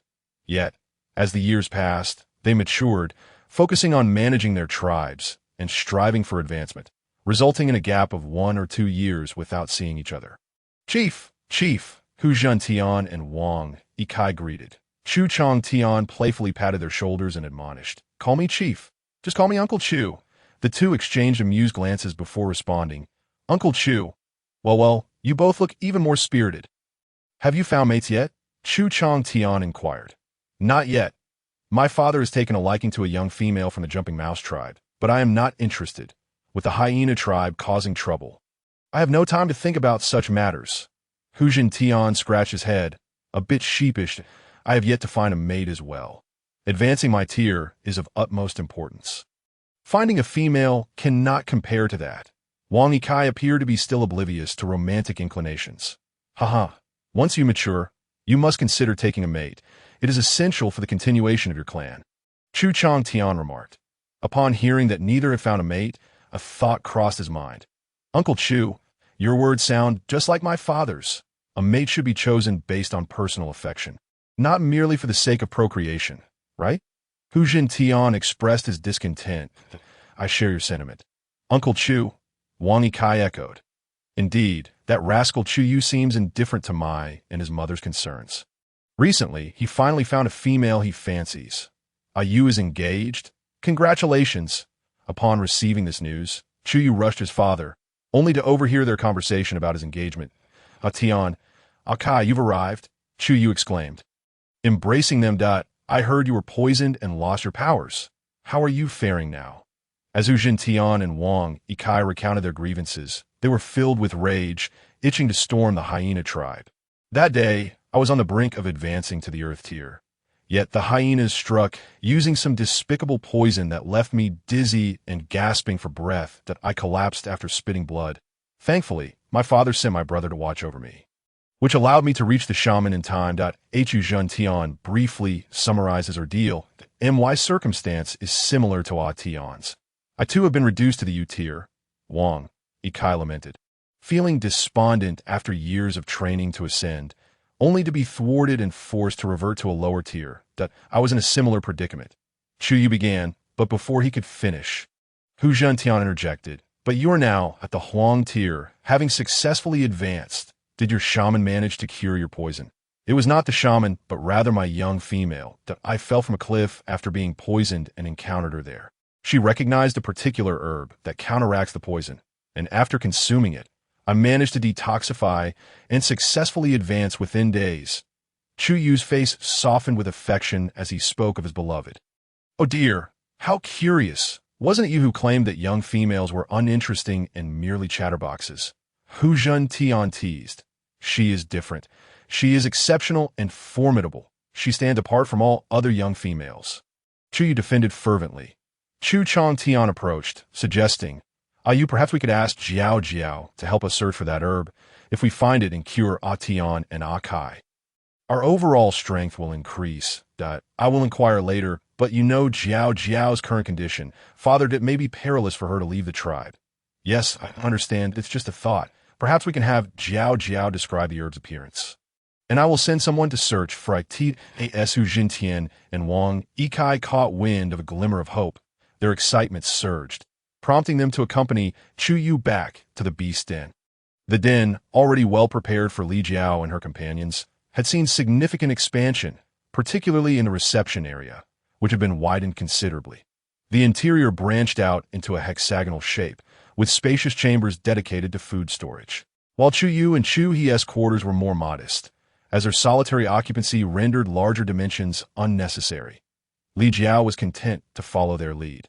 Once the beast den was completed, Li Jiao would diligently gather wildflowers and grasses during her daily excursions, planting them along the walls of the courtyard, which now boasted a vibrant array of colors that attracted numerous butterflies and dragonflies.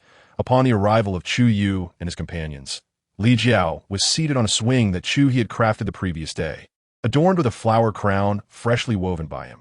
She wore a stylish beeskin outfit made by Chuyu, inspired by delightful fur he had discovered from a small wild creature with a striking white-pink coat. It was indeed a color she cherished, that moment. Li Jiao's delicate legs swung gently in the air as she savored a yellow strip of food that Chuyu had prepared for her. Her gaze fixed on Chu He, who was engrossed in his task of crafting her flower crown, her smile radiant and sweet. The three observers outside were captivated by the enchanting scene. Chuyu expressed his gratitude to the beast god for allowing him to encounter such a remarkable female. Hu Jintian exclaimed in awe, likening her beauty to that of a celestial maiden, while Wang Yikai pondered the significance of finding a suitable mate. Just as Chu Yu was about to facilitate introductions, Hu Jintian, ever the prankster, let out a sudden roar reminiscent of a tiger. This unexpected sound startled Li Jiao, causing her to lose her balance and tumble from the swing. With remarkable agility, Chu Yi transformed into his beast form and dashed to catch her. But he fell just short, managing only to cushion her fall with his body. Li Jiao landed with her head striking Chu Yi's abdomen, which then collided forcefully with the ground in a flurry. Chu Yu rushed over to assist Li Jiao, inquiring with concern, "Li Jiao, how do you feel? Is anything troubling you? Are you injured? Does your stomach hurt?" Before Li Jiao could respond, she felt a sudden warmth in her thighs. The waters had broken. "Chu Yu, please carry Li Jiao inside and stay with her. I will fetch the healer." Chu He instructed calmly. "Understood. Be swift in your return." Chu Yu replied, quickly scooping Li Jiao into his arms and hurrying into the den. As Chu He exited, he cast a disapproving glare at the bewildered Hu Jintian. Before long, Chu He returned with the healer, who immediately assessed the situation upon entering. Li Jiao writhed in pain, the beast's skin beneath her damp with perspiration. The healer promptly instructed Chu He and the others to provide her with a fresh covering. Meanwhile, she prepared the necessary tools for the delivery. In her mind, countless thoughts raced as she communicated with the system. "Host, have you forgotten about the painless delivery elixir?" Only then did Li Jiao recall the miraculous potion she possessed and hastily told Chuyu, "Oh, I would like some water, of course. I shall bring it at once." As Li Jiao drank, she discreetly swallowed the painless delivery elixir. Within a minute, the pain in her abdomen subsided, although she feigned discomfort to avoid raising suspicion. Chuyu's heart ached, lamenting that had he known she would endure such suffering, he would have prevented her pregnancy. The thought of another round of pain in a few days for their second child filled him with regret.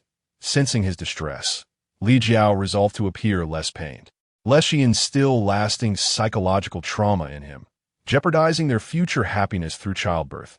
She then instructed Chuyu to retrieve a particular herb they had found on a recent outing, known for its analgesic properties. After consuming the herb, Li Jiao feigned a reduction in pain, reassuring Chuyu, "Oh, I feel much better now. Please do not be sorrowful." Chuyu, astonished, remarked on the herb's remarkable efficacy. The healer examined the herb, exclaiming its wonders. "I have administered this to other females during childbirth, and while it was effective, it never yielded such extraordinary results." "Li Jiao, are you truly free of pain?" With a hint of guilt, Li Jiao smiled. "Yes, dear healer, I feel fine now," merely sensing that the little one wishes to make an entrance. The healer speculated that individual responses to medicine could vary, or perhaps the beast god was bestowing blessings upon her to spare her suffering. The system chimed in her mind. "Host, this tactic of subterfuge is quite clever." "Enough banter. How much longer must I endure this?" Li Jiao interrupted the system's teasing. Soon. Do you feel the urge to relieve yourself?" it inquired. "Now that you mention it, I do feel an inclination, but heavens, I shan't actually defecate, shall I? What an embarrassing predicament." "Fear not, host. It is merely the child preparing to emerge," the system consoled. "Li Jiao, do not panic. Just exert a little effort. The little one will be with us shortly." The healer encouraged. "Li Jiao, do not be afraid. I am here. I will remain by your side." Chuyu firmly grasped Li Jiao's hand, his own trembling with apprehension, unable to discern who was more anxious. "Ding, the host has given birth to the first offspring. Female. Beast form, blue fox, beast rank, celestial. Rewards, 20 points, childbirth elixir x3, primary advancement elixir x3, primary detoxification elixir X3. Ding. The host has given birth to the second offspring. Female, beast form. Prairie fox, beast rank, celestial. Rewards, 20 points, childbirth elixir X3, primary advancement elixir X3, primary detoxification elixir X3. Ding. The host has given birth to the third offspring. Male, beast form. Tibetan fox, beast rank, cosmic. Rewards, 40 points, intermediate advancement elixir X1. Intermediate detoxification elixir X1, space expansion voucher X5. Ding. The host has given birth to the fourth offspring. Male, beast form. Sand fox, beast rank, cosmic. Rewards, 40 points, intermediate advancement elixir X1. Intermediate detoxification elixir X1, fire starter X10. Ding. The host has given birth to the fifth offspring. Female, beast form. Three-tailed colorful fox, beast rank, yellow. Rewards, 80 points, recovery elixir X3, beauty elixir X3, intermediate advancement elixir X2, intermediate detoxification elixir X2, barbecue seasoning 500 GX10. Ding. The host has given birth to the sixth offspring. Male, beast form. Arctic fox, beast rank, cosmic. Rewards, 40 points, intermediate advancement elixir X1. Intermediate detoxification elixir X1. Comprehensive woodworking manual X1. Ding. The host has given birth to the seventh offspring. Female. Beast form. Lilac rabbit. Beast rank. Yellow. Rewards, 80 points, strength elixir X3. Recovery elixir X3. Intermediate advancement elixir X2. Intermediate detoxification elixir X2. Crossbow set X4. Ding. The host has given birth to the eighth offspring. Female. Beast form. Begonia rabbit. Beast rank, cosmic. Rewards, 40 points, intermediate advancement elixir X1. Intermediate detoxification elixir X1. Outdoor tent X2. Ding. The host has given birth to the ninth offspring. Male, beast form. Velvet lop rabbit, beast rank, cosmic. Rewards, 40 points. Intermediate advancement elixir X1. Intermediate detoxification elixir X1. Realgar powder, 500 GX10. Ding. The host has given birth to the 10th offspring. Female, beast form. Bihua rabbit, beast rank, cosmic. Rewards, 40 points, intermediate advancement elixir X1. Intermediate detoxification elixir X1. Confusion potion 500 GX10. Congratulations to the host for successfully delivering 10 offspring, with an additional reward of 300 points. Childbirth elixir X5, painless delivery elixir X5, recovery elixir X5, beauty elixir X5, strength elixir X5, milk enhancement elixir X5, primary detoxification elixir X5, intermediate detoxification elixir X5, advanced detoxification elixir X5, primary advancement elixir X5, intermediate advancement elixir X5, advanced advancement elixir X5, space expansion voucher X10. The healer meticulously examined the situation, confirming that there were no remaining offspring, and she let out a long sigh of relief, calming her racing heart. Beside them, Dan was so shocked that she seemed almost mechanical in her assistance with the delivery. Chuyu's parents had been waiting outside even before Jiao Jiao began labor. And upon hearing a lull in the commotion from within, Chuyu's mother ventured inside to ascertain the situation. Upon entering, she was met with the sight of her foolish son, clinging to Jiao Jiao's hand. Weeping uncontrollably, alarmed, Chuyu's mother cursed inwardly. "Oh no!" and hastened over to her surprise. She found Jiao Jiao gazing at her son with a radiant smile, her eyes crescent-shaped with joy. Approaching them, Chuyu's mother gently tapped Chuyu on the shoulder. Scolding, Jiao Jiao has safely delivered. "Why are you crying like this? You nearly frightened me to death." My heart aches for Jiao Jiao. Other females suffer immensely birthing one or two cubs, and here's our Jiao Jiao bringing forth so many at once. Oh dear. All right, I understand your concern. I share it too. But now that Jiao Jiao has just given birth, she must be utterly exhausted. Go prepare some food, will you? As Chuyu was about to leave, Chuyi appeared, carrying a bowl of Jiao Jiao's favorite meat soup. Jiao Jiao, taking the opportunity to drink the soup, consumed recovery pills and beauty elixirs, each one swallowed with fervor as the recovery pill entered her system. Jiao Jiao felt her uterus contracting rapidly, the stretch marks on her abdomen visibly healing. The shaman and Dan had already prepared the newborns, laying them on a nearby pelt. Jiao Jiao beheld the tiny fox cubs, resembling little puppies, sleeping with their eyes shut, nudging each other adorably. She could hardly believe they were her own. Noticing that Jiao Jiao appeared to be in good spirits, Chuyu's mother inquired, "Jiao Jiao, how do you feel now? Is there anything uncomfortable?" "Mother, I feel quite well, as if I returned to my pre-pregnancy state." "This cannot be. You have only just given birth. Shaman, please come and take a look." The shaman approached, examining her closely, and expressed her astonishment. "Jiao Jiao, how have you recovered so swiftly? It seems as if the one who just birthed is not you." After her initial surprise, the shaman began to worry deeply. Such an extraordinary ability could pose great danger if discovered by malicious males. Chuyu's mother shared the same concern and urged the shaman to keep this information confidential. Meanwhile, the hungry cubs, with their eyes closed, cried out, nudging around in search of milk. "Jiao Jiao, is there milk available for the cubs? They may be starving." "Yes, please bring them over to me," Jiao Jiao replied, transforming into her beast form. Chuyu's mother was utterly enchanted as she held the 10 healthy cubs. 10 cubs. In the entire beast world, it had never been heard of anyone giving birth to 10 cubs in one litter. Even the ancient Tian rabbit clan's highest record was only 8 cubs. Moreover, among this litter, there were 6 female cubs, each one strikingly beautiful, showing no signs of being premature. Chuyu's mother felt her heart melt at the sight. Yet, she worried that with so many cubs, Jiao Jiao's milk might not suffice. To her surprise, each cub drank until their bellies were round and full. Watching Jiao Jiao's slender form, she felt a pang of sympathy.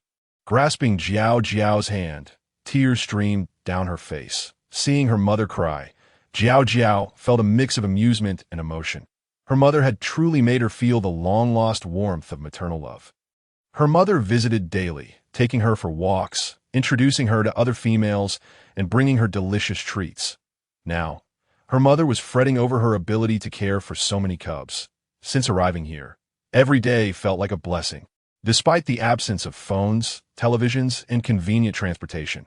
Here, she had received Chuyu's gentle love, Chuyu's meticulous care, and her mother's tender affection. Now, she had cubs with Chuyu and hoped to have several litters with Chuhi in the future. Each morning greeted her with the sight of her adorable children surrounding her and a handsome, considerate beast husband by her side. What a divine existence! Furthermore, her life had settled into a pleasant routine, rising with the sun and resting at dusk. Whether due to the effects of the beauty elixir or the regularity of her life, she felt increasingly radiant, while harmony reigned within the beast den. Outside, tensions ran high. Chuhi glared at Hu Tian, inquiring, "What brings the young master of the tiger clan to my home? What was the meaning of that sudden tiger roar? You frightened my little female into premature labor." "Chuhi, please allow me to explain. I came to your home seeking a female to help with my poison." His voice faltered as he continued. "I had no ill intentions. Upon seeing her, I was filled with admiration and excitement, and I thought to showcase my appeal through the tiger roar, hoping she would notice and take a liking to me." As Hu Tian's voice dwindled, lacking confidence, he realized he had indeed frightened the female, causing her to give birth prematurely. Grateful that no severe harm had ensued, he feared he might not leave the fox tribe alive. Reflecting on his usually cautious demeanor, he lamented how poorly he had presented himself before the female he admired. The more he thought about it, the more despondent he became, his head drooping. However, Chuhi was not inclined to let him off easily. Transforming into his beast form, he challenged Hu Tian. "Since you harbor feelings for the female, let us engage in battle. If you win, I shall grant you the opportunity to declare your intentions. If you lose, you shall keep your distance from my female henceforth." Hu Tian was reluctant to agree.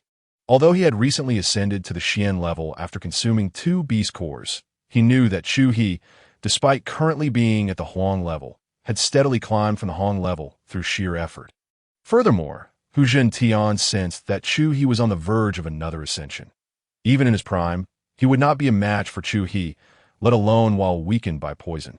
Desiring to concede, he was interrupted by Wang Yikai, who readily agreed. "All right, what is so good about it?" Hu Tian kicked out in frustration. "I disagree. I'm poisoned. Even if you win, it wouldn't be a fair fight." Chu, amused by the absurdity, retorted, "What do you want then? Let the female cure my poison first, and after that, I will engage you in a fair fight, all right? Dream on." Chu lunged forward, his claws slicing through the air like blades toward Hu Zhentian. Hu Zhentian dodged to the side, attempting to counterattack, but his strikes were ineffective against Chu. The latter effortlessly evaded Hu Zhentian's retaliation and swiped at him again, sending Hu Zhentian retreating in fear. As Hu Zhentian sought another escape, Chu did not grant him the opportunity. One powerful claw landed on Hu Zhentian's leg, causing him to stumble and fall. Chu, stop. I admit defeat. Why are you being so ruthless? Ouch! Don't claw my face. You're the one who acted unscrupulously. You frightened my female into premature labor, and you expect her to cure your poison. Chu, I truly didn't mean to. I acknowledge my wrongdoing and will certainly make amends to the female. I shall spare you for now, but whether you receive the antidote lies with my Jiao Jiao. Chu scoffed, turning to tend to Jiao Jiao. Left in the yard were Hu Zhentian and Wang Yikai. Hu Zhentian's head drooped low, while Wang Yikai consoled him. It's all right. You're not dead yet. There's still hope. Hu Zhentian, disinterested in further conversation, shot Wang Yikai a disdainful glance. Jiao Jiao, you must be tired. Close your eyes and rest a bit. We'll take care of the cubs, so you needn't worry that I'll prepare something delicious for you. Chu said gently as he approached Jiao Jiao's bedside. Jiao Jiao extended her hand toward him, and he hastily grasped it. She meticulously checked for any injuries on him. Chu's heart swelled with warmth. I am uninjured. That's a relief. It seems the young master of the Tiger Clan did not act out of malice, and given our current situation, it's best not to escalate matters further. Thankfully, you were not harmed. Otherwise, regardless of his status, I would ensure he paid for your pain, even at the cost of my own life. Chu's eyes glimmered with determination. Jiao Jiao beckoned him closer, signaling for him to lower his head. Confused, Chu obliged. Mum. A soft imprint of lips landed upon Chu's face, causing him a blush. Dan and the others were still tending to the little ones by the stone bed, and upon hearing the commotion, they stifled their giggles behind their hands. Are you hungry? I shall prepare something for you. What would you like to eat? Chu sought to divert the conversation. I desire some meat soup, and I wish to have some yellow strips. Very well, I shall make it for you. With a flushed face, Chu departed. Jiao Jiao feigned rest, while in her mind she called out repeatedly, Tongzi. Tongzi, please come forth. Here I am. Host, congratulations. The first childbirth mission has been successfully completed.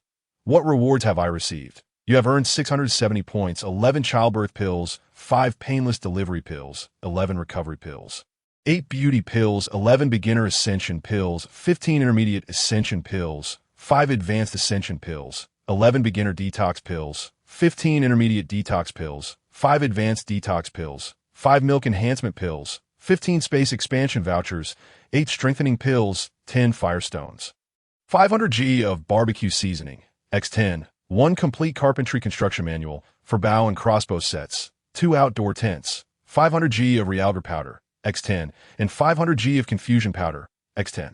Host, I have compiled everything for you. Well done. Indeed, your proficiency in this endeavor is quite commendable.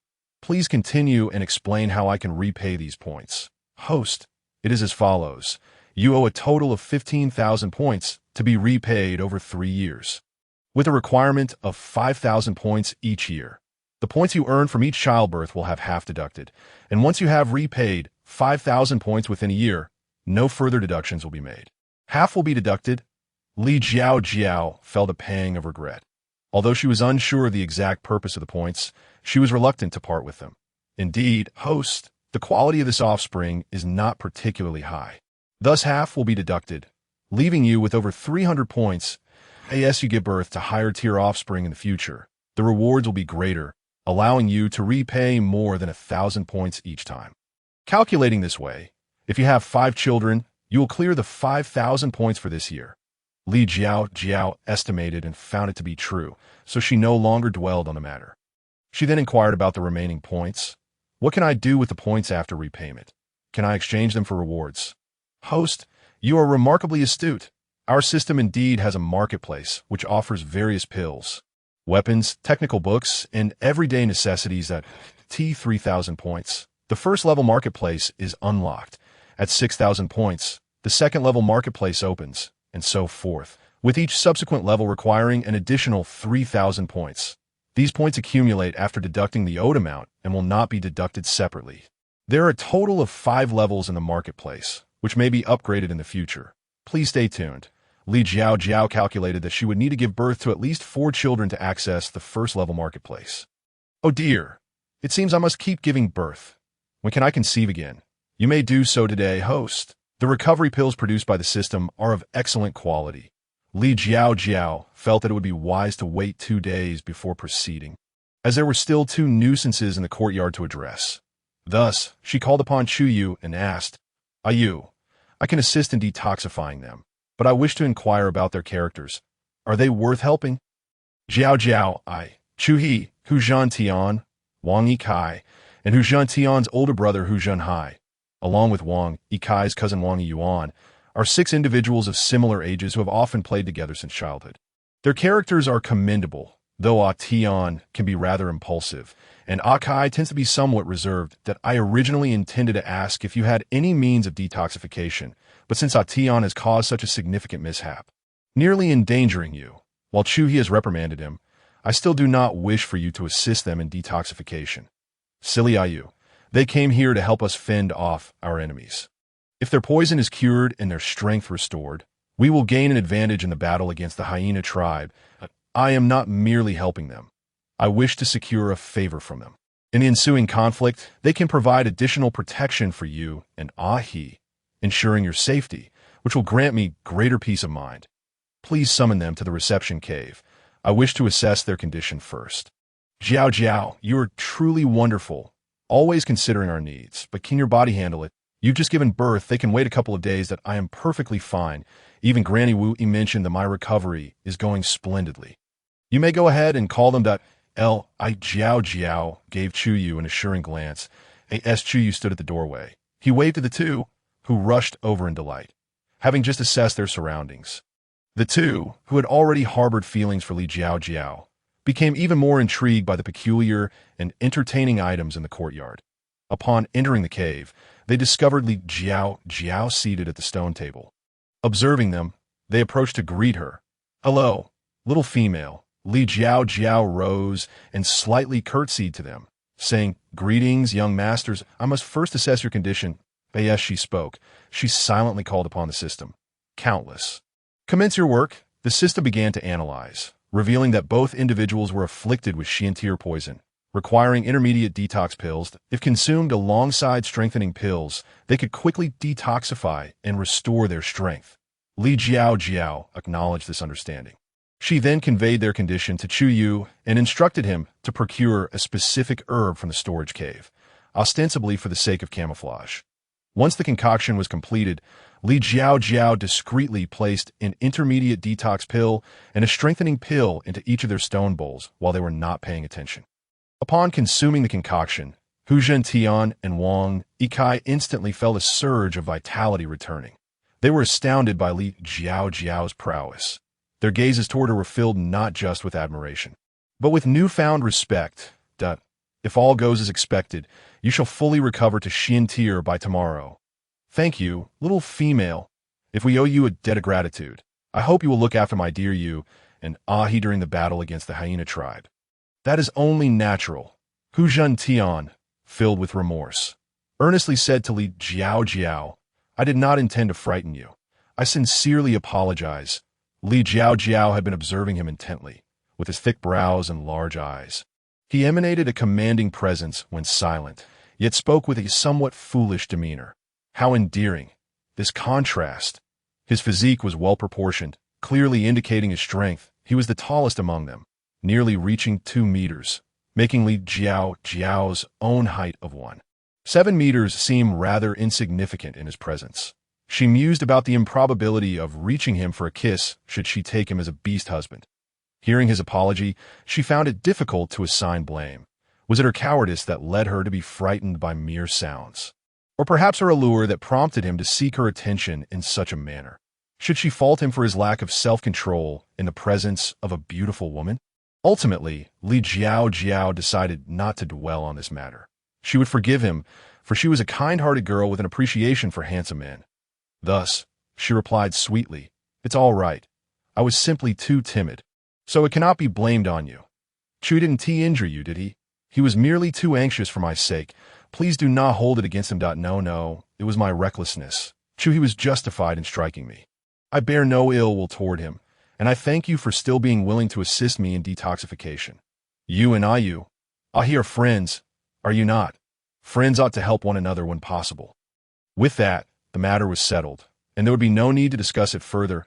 Li Jiao Jiao waved her hand nonchalantly, her smile radiant, causing Hu Zhentian's heart to flutter uncontrollably. He quickly covered his chest, fearing that his unruly heart might leap from his chest. Suddenly, Wang Yikai, who had been rather inconspicuous, interjected, "Then may we become your beast husbands?" Li Jiao Jiao finally noticed him. His presence had been so faint that others hardly recognized him when he remained silent. As she intended to observe the appearance of this canine tribe leader, Wang Yikai solemnly declared, "Jiao Jiao, I swear on my parents' lives that I shall remain loyal to you for a lifetime. Cherishing you, you are my one true love." Li Jiao Jiao burst into laughter, imagining her parents might think, "You think highly of yourself, claiming to be devoted to a little female while invoking our lives in your vow." Wang Yikai was indeed somewhat presentable, though he could not compare to Chu Yu or Chu He, likely due to his lineage. Nevertheless, he was not unattractive, exuding a sense of honesty and loyalty. His beast form resembles that of a Chinese rural dog, albeit larger due to his higher rank. Li Jiao Jiao mused that these two individuals had decent beast ranks, and thus their offspring should yield substantial rewards. However, she currently possessed numerous promotion potions, and elevating Chu Yu and Chu He would merely take a moment. Yet, they did not quite align with her aesthetic preferences. Considering the beast rank alone, it might seem a loss to have them beneath her. She then overheard Hu Zhentian exclaiming, "Wang Yikai, how dare you intercept? The little female must first accept me, for I am the third beast husband. Thus you can only be fourth." Wang Yikai retorted, "I expressed my intentions first. And you've made an error. Chu He stated that you must defeat him to express your feelings. If you lose, you ought to keep your distance from the little female." Wang Yikai was not one to shy away from confrontation. Chu Yu's lips twitched in disapproval, clearly not wishing for either of them to join. Li Jiao Jiao shared this sentiment. Further observation was warranted. Consequently, she addressed the two, "Please cease your quarrel for the time being. I do not wish to consider anyone else at present. I am content with you, and Ahi for now. Let us prioritize resolving the matters with the hyena tribe." Wang Yikai glared at Hu Zhentian, blaming him for ruining his own chances. After Hu Zhentian and Wang Yikai departed, Chu He arranged the prepared meat soup and freshly picked yellow strips on the dining table, stating that Li Jiao Jiao should be fed 5 meals a day, as the little cubs required such nourishment. Any less might leave her emaciated. Li Jiao Jiao felt a warm glow in her heart, accepting Chu He's meticulous care. Yes, the concept of smaller, more frequent meals seemed quite agreeable. Li Jiao Jiao urged Chu Yu and Chu He to join her for the meal, remaining quite busy in the process, feeding Chu Yu. Then Chu He, while Chu He served her meat soup, and Chu Yu offered her roasted meat, followed by Chu He presenting her with red fruits and Chu Yu with yellow strips. After enjoying a harmonious meal, Li Jiao Jiao decided to hold a candid session. Given the substantial reward from this birthing event and the potential advantages in their conflict with the hyena tribe, she wished to unveil these resources to enhance their chances of victory. Though termed a candid session, complete transparency was not feasible. She could not disclose her origins, lest she frighten the two. After ensuring the cubs were well fed and tidying up, Li Jiao Jiao instructed them to sit beside her, her expression turning somewhat serious. "I have matters of importance to share with you both." The two exchanged uncertain glances, feeling a twinge of anxiety. Once she had gathered her thoughts, she addressed them. "You are aware that I belong to the Tian Rabbit clan, correct?" They nodded, confused. "You know I can bear twins simultaneously, yes?" They nodded again. Li Jiao Jiao continued, "In truth, I harbor another secret." The two held their breath, waiting for her to elaborate. "I am capable of communicating with the beast god. The beast god perceives the difficulties in reproduction on the beast world continent and recognizes the need for change. Hence my arrival. After each of my births, it bestows corresponding rewards upon me, which encompass a myriad of items. As she spoke, Li Jiao Jiao laid out the content from her spatial storage onto the ground.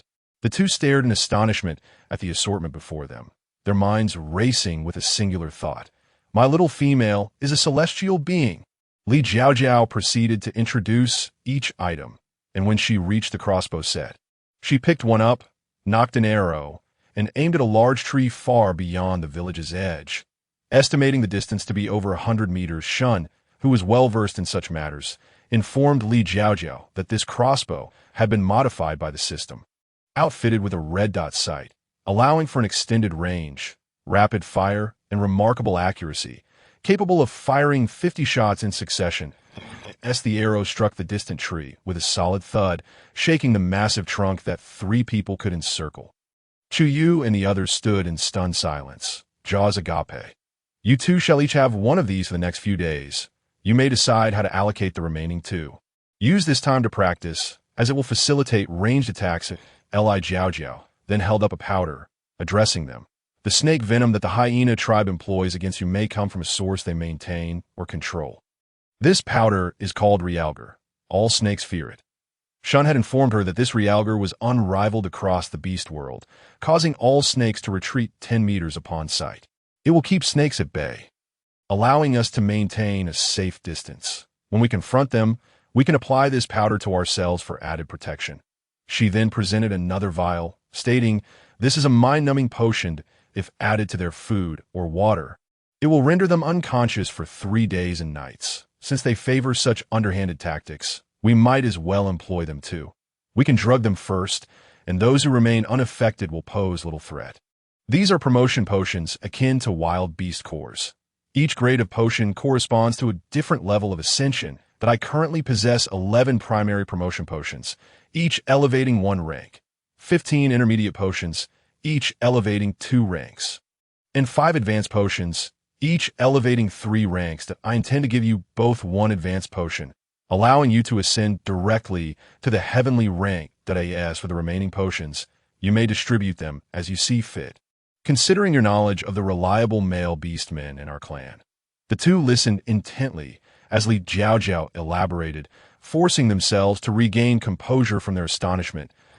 Li Jiao Jiao held out an advanced promotion potion in one hand each of them, and they exchanged glances before unhesitatingly swallowing the potions. Shortly thereafter, they felt an overwhelming surge of power bubbling within them and rushed outside to howl at the sky. Upon transforming into their beast forms, they appeared markedly different from the first time Li Jiao Jiao had seen them. Now significantly larger, their fur glistening, their eyes bright and fierce, exuding an extraordinary aura. Once back in human form, Chu Yu took Li Jiao Jiao's hand and said, "Then Chu He and I will consult with Father regarding when to commence the battle."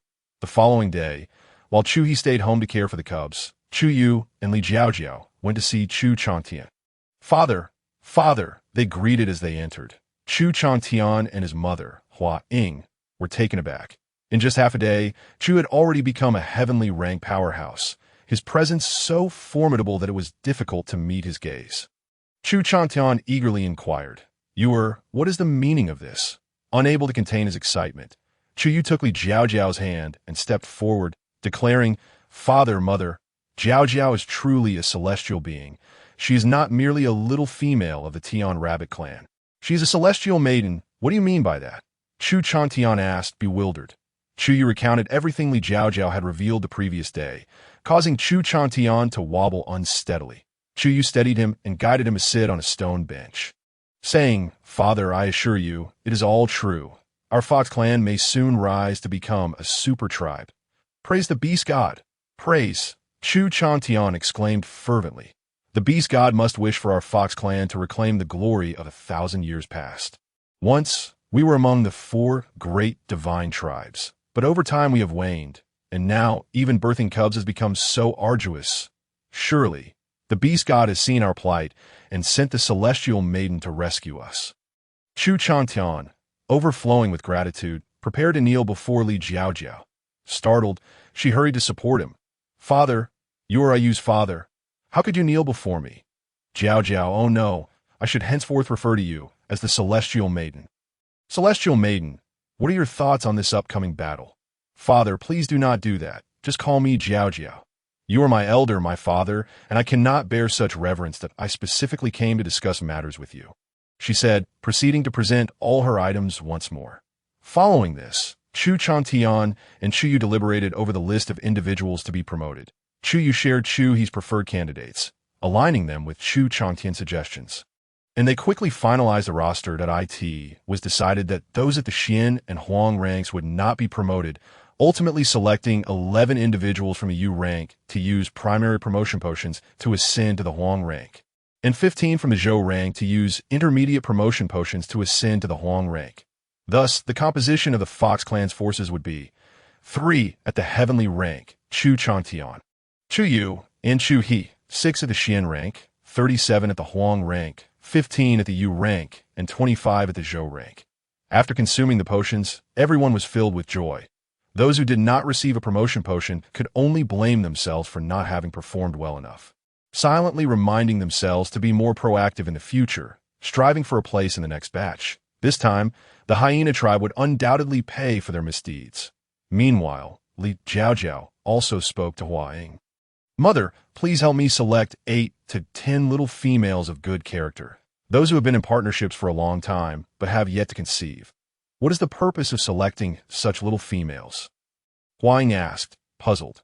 Silly mother. It is to strengthen our Fox clan. Mother, should you give birth to another brother or sister for Ayu? Li Jiao Jiao teased with a mischievous smile. You little rascal, you've turned your jest upon your mother. Hua Ying's face flushed with embarrassment. Mother, I'm serious. If you wish to conceive, I have a means to ensure your safety. Li Jiao Jiao's expression turned earnest. Surprisingly, Hua Ying felt a twinge of excitement. In no time. Hua Ying had selected 9 suitable young females, and Li Jiao Jiao scrutinized them intently. Discerning that they all appeared to be virtuous souls, she distributed the birth elixir and instructed, consume it within a day after cohabitation, and you shall surely conceive. The young females received the potion with uncontainable joy, cradling it in their palms and chorusing their thanks. Thank you, divine maiden, for bestowing this medicine. They then hurried home to deepen their emotional bonds with their mates. Li Jiao Jiao took out another elixir for Hua Ying, saying, Mother, this is for you. You know how to use it, right? She concluded with a sly smile. While blushing, Hua Ying shyly accepted it. Meanwhile, Chu Chantian, along with Hu Juntian and Wang Yikai, convened a small meeting, agreeing to set off in 3 days. They planned to send scouts to the hyena tribe to administer a charm-inducing potion before launching a full-scale attack to seize victory in one fell swoop. That evening, Chu Yu transformed into his beast form, carrying Li Jiao Jiao back. Although Chu Yu's speed was swift, Li Jiao Jiao felt no jostling. Perhaps the enlarged beast form provided better shock absorption, she mused. Under the moonlight, as Chu Yu slowed his pace, he earnestly said, Jiao Jiao, I am grateful for all that you have done for the Fox clan. Your presence has greatly improved our fortunes.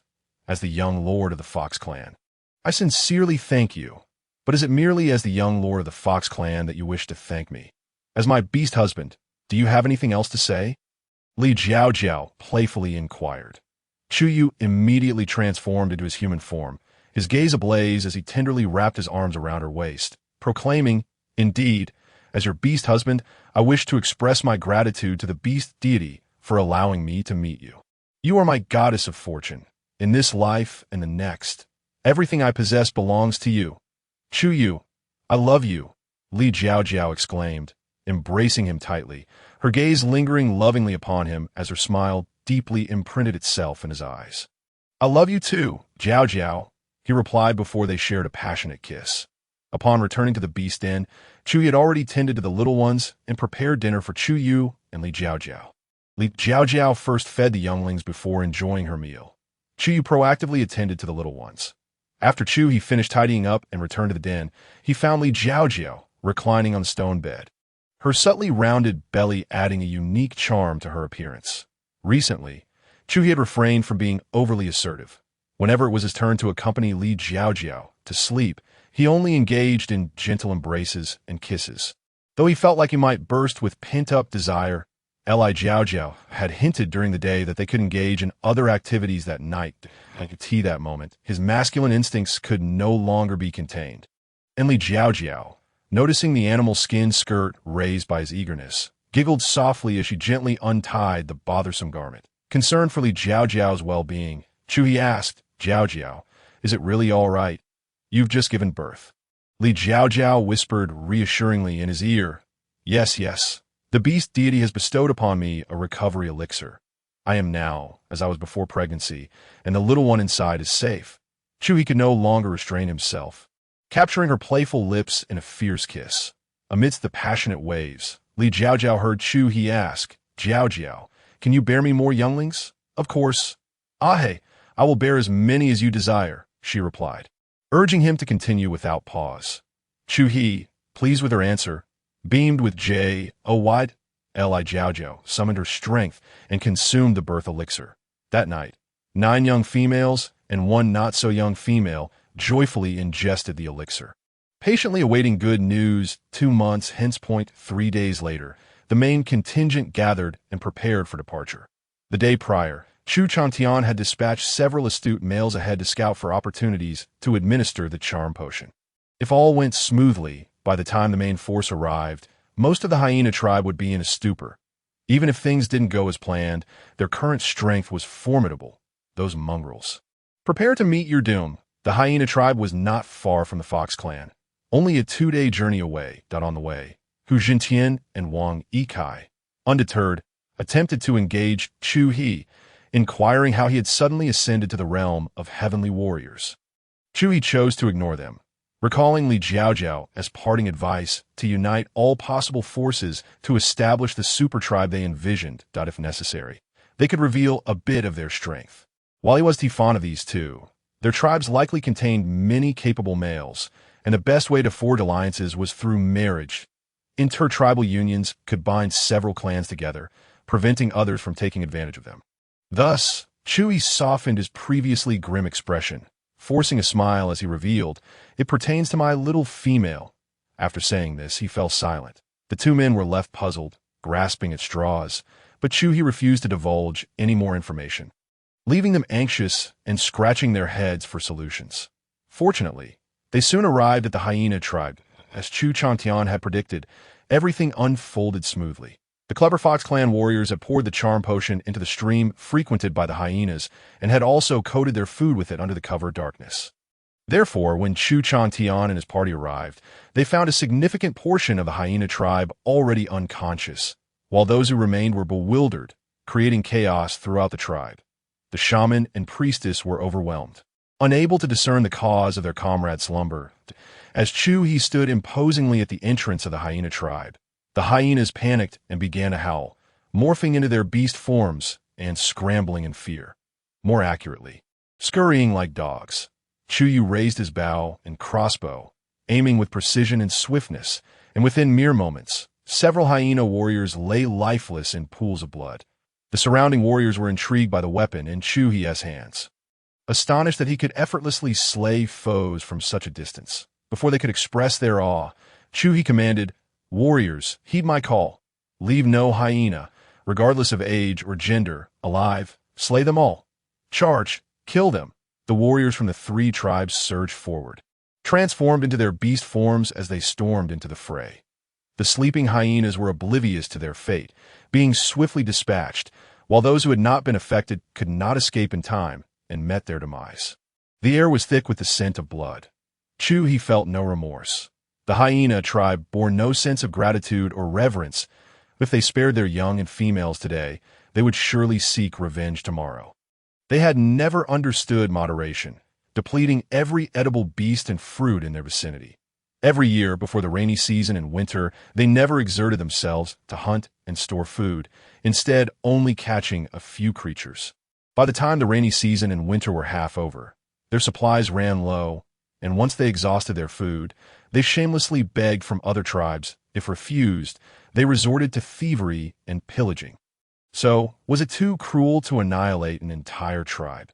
Chu Hi would assert, "Not at all. If we do not eradicate them today, We will surely be the ones exterminated tomorrow.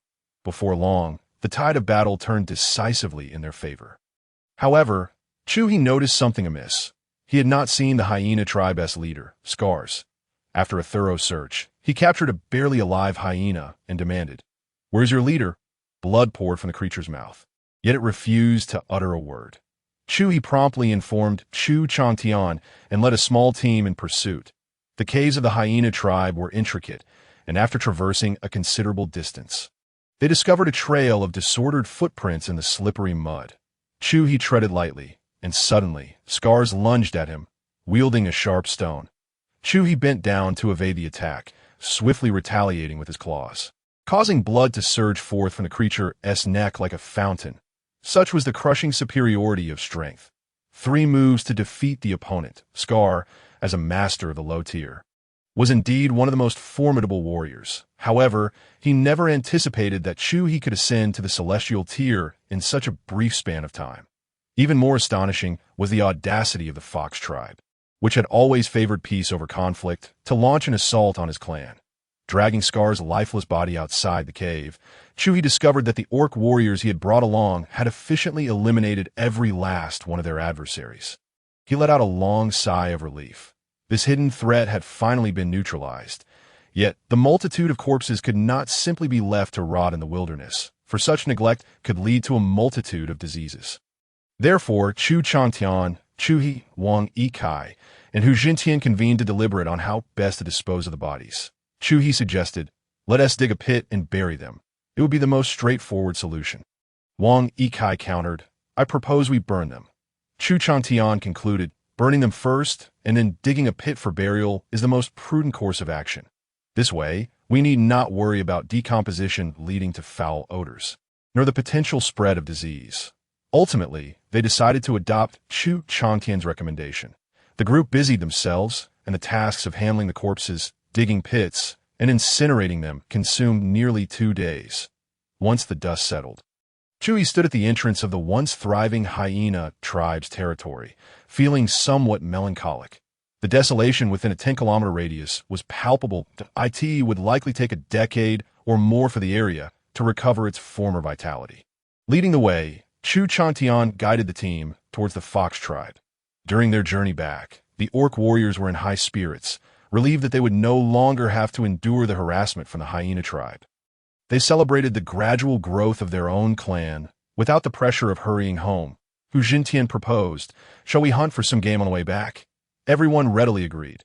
A jubilant throng set off to raid the forest. Upon their return, they were filled with joy, their hands and shoulders laden with the fruits of their hunt. It was 7 days later when they finally arrived at the Fox tribe, where Huaying awaited them at the entrance with a group of young females. On the 4th day after the main party's departure, several young females gathered in the shaman's cave, including Li Jiao Jiao and Chu Yu's mother. These females were among those who had received birth-enhancing pills from Li Jiao Jiao the day before the expedition. Today, they had come to the shaman's cave to ascertain whether they were pregnant. "What should we do? I'm so nervous. I've been partnered for 4 years and have never conceived. It's hard to believe I might actually be pregnant. I am too afraid to touch the pregnancy grass. What if I'm not?" Lamlin's unspoken fears hung in the air, as everyone understood the implication. The prospect of another disappointment weighed heavily upon them after so many years of yearning. Huaying decided to take the lead. She placed her hand on the pregnancy grass, which immediately changed color. Huaying was already 40 this year. After all, Chu Yu was 20 years old. Huaying had given birth to 1 child before. But during the winter of his 3rd year, a heavy snowfall caused her child to fall ill, and he did not survive. When Chu Yu was 4, she had been pregnant again. However, that rainy season, the hyena tribe had been starved for food and repeatedly sought assistance, leading Chu Chantian to finally expel them in frustration. This incited their retaliation, and while Huaying was by the riverbank, they ambushed her, resulting in a miscarriage and further injury. Since then, she had never conceived again.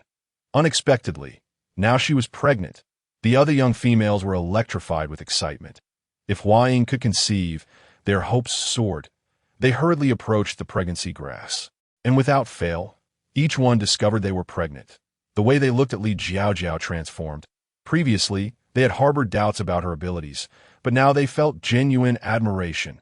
Jiao Jiao, we cannot thank you enough. I've been partnered for 5 years without conceiving, and now I am actually pregnant, exclaimed the young female, Yunduo, who broke into tears.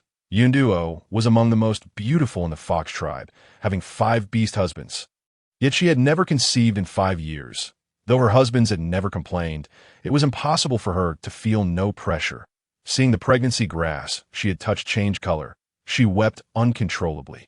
Li Jiao Jiao comforted her, "Do not cry. You're already with child. Maintain a joyful spirit, as a positive attitude is beneficial for the baby's development," aware that crying would be detrimental for the baby. Yunduo stifled her sobs. The other young females also refrained from crying. Suddenly, they all knelt before Li Jiao Jiao. Startled by such a display, Li Jiao Jiao hurriedly helped them to their feet. "What are you doing?" "Jiao Jiao, you must be a celestial being sent by the beast god, right?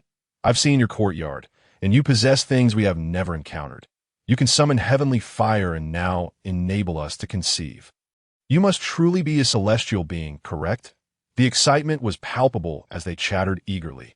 After a moment of contemplation, Li Jiao Jiao replied, "I do indeed receive some guidance from the beast god. My mission is to lead the entire beast realm towards prosperity and growth.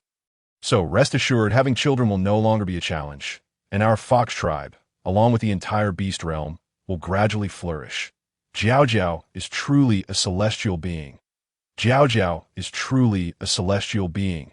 Their cheers drew many orcs from the tribe. And upon learning that these 9 females were all pregnant, they were astonished. The news of Huaying's pregnancy left them agape. Although orcs typically live to over 100 years, females past 35 rarely conceive. Especially someone like Huaying, who had suffered injuries in that moment, the way they regarded Li Jiao Jiao shifted dramatically. "Celestial being! Celestial being! Celestial being!" The repeated exclamations made Li Jiao Jiao feel somewhat bashful, but a voice reassured her. "Host, you are indeed here to propagate and strengthen the orcs, so calling you a celestial being is quite fitting. Very well. I shall embrace this title, for I have indeed led them towards greatness." Before long, the main party returned. The male orcs spotted their young females immediately. Those who had previously felt indifferent about their single status now felt an unexpected pang of jealousy as they observed the affectionate families around them. Perhaps a hint of bitterness had taken root. The jubilant male orcs rushed towards their beloved young females. "Yun, I'm back. Xiao Jing, let me hug you. I've missed you so much. Ziyu, look, I brought you your favorite beast meat from the hunt." Chuhi approached Li Jiao Jiao, gently embracing her. "Jiao Jiao, you're about to give birth. You shouldn't be out here to..." Li Jiao Jiao grasped his hand, inspecting him from head to toe. "Let me see. Are you injured? How did everything go?"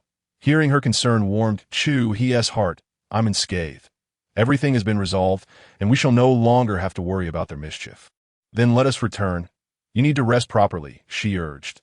"Come, I will ride on your back." With that, Chuhi transformed into his beast form. As Li Jiao Jiao climbed onto Chuhi's back, she whispered in his ear, "Ahi, you're going to be a father. The baby is already 10 days along." "Really?" Chuhi instantly transformed back into his human form, enveloping Li Jiao Jiao in a tight embrace. "When you told me you would bear my child, I thought you were merely comforting me." The joy of having vanquished the hyena tribe paled in comparison to the happiness of knowing that his beloved young female was carrying his child. "You silly, I would never deceive you," Li Jiao Jiao said, holding him tightly around the neck. Upon returning to the beast cave, Chiyu had already prepared dinner.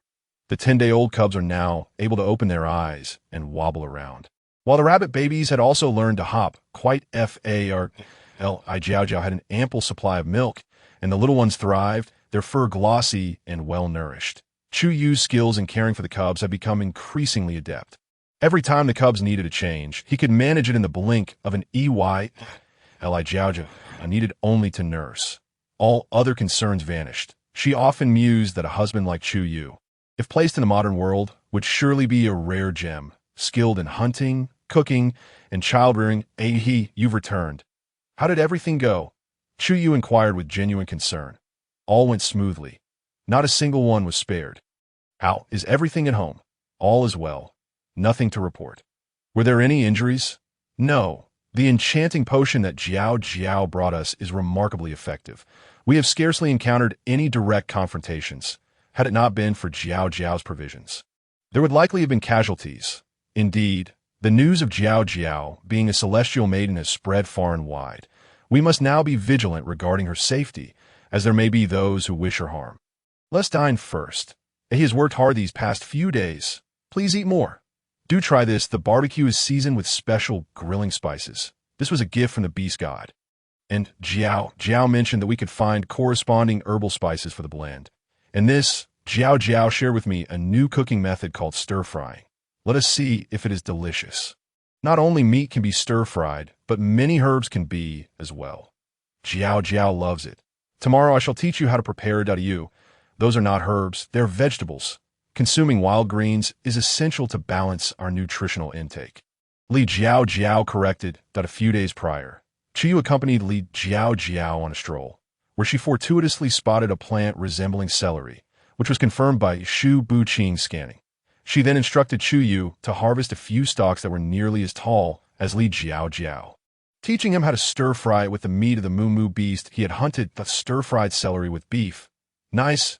Yes, Jiao affirmed. It is a vegetable that in a few days, I shall take a he out to identify which plants are edible and which are not. Perhaps I should accompany a he instead. You'll be quite busy in a few days, Li Jiao chuckled. After their meal, Chewy prepared warm water for Li Jiao to wash up. And then they proceeded to her cave. Chuyu, sensing the atmosphere, quietly went to sleep with the cubs. Since becoming partners, Chu He and Li Jiao had never been apart for such a duration. In his solitary past, he had never comprehended the essence of longing. But these days, Chu He deeply felt this emotion. Whenever he found a moment, thoughts of his beloved would invade his mind, whether seated, standing, or walking. Were it not for the responsibilities of the larger group, he would have wished to return to her immediately after the business was concluded. Jiao missed him immensely, not only yearning for him, but also worrying for his well-being. These past days, she not only experienced the pangs of longing, but also recognized the inconveniences of lacking communication.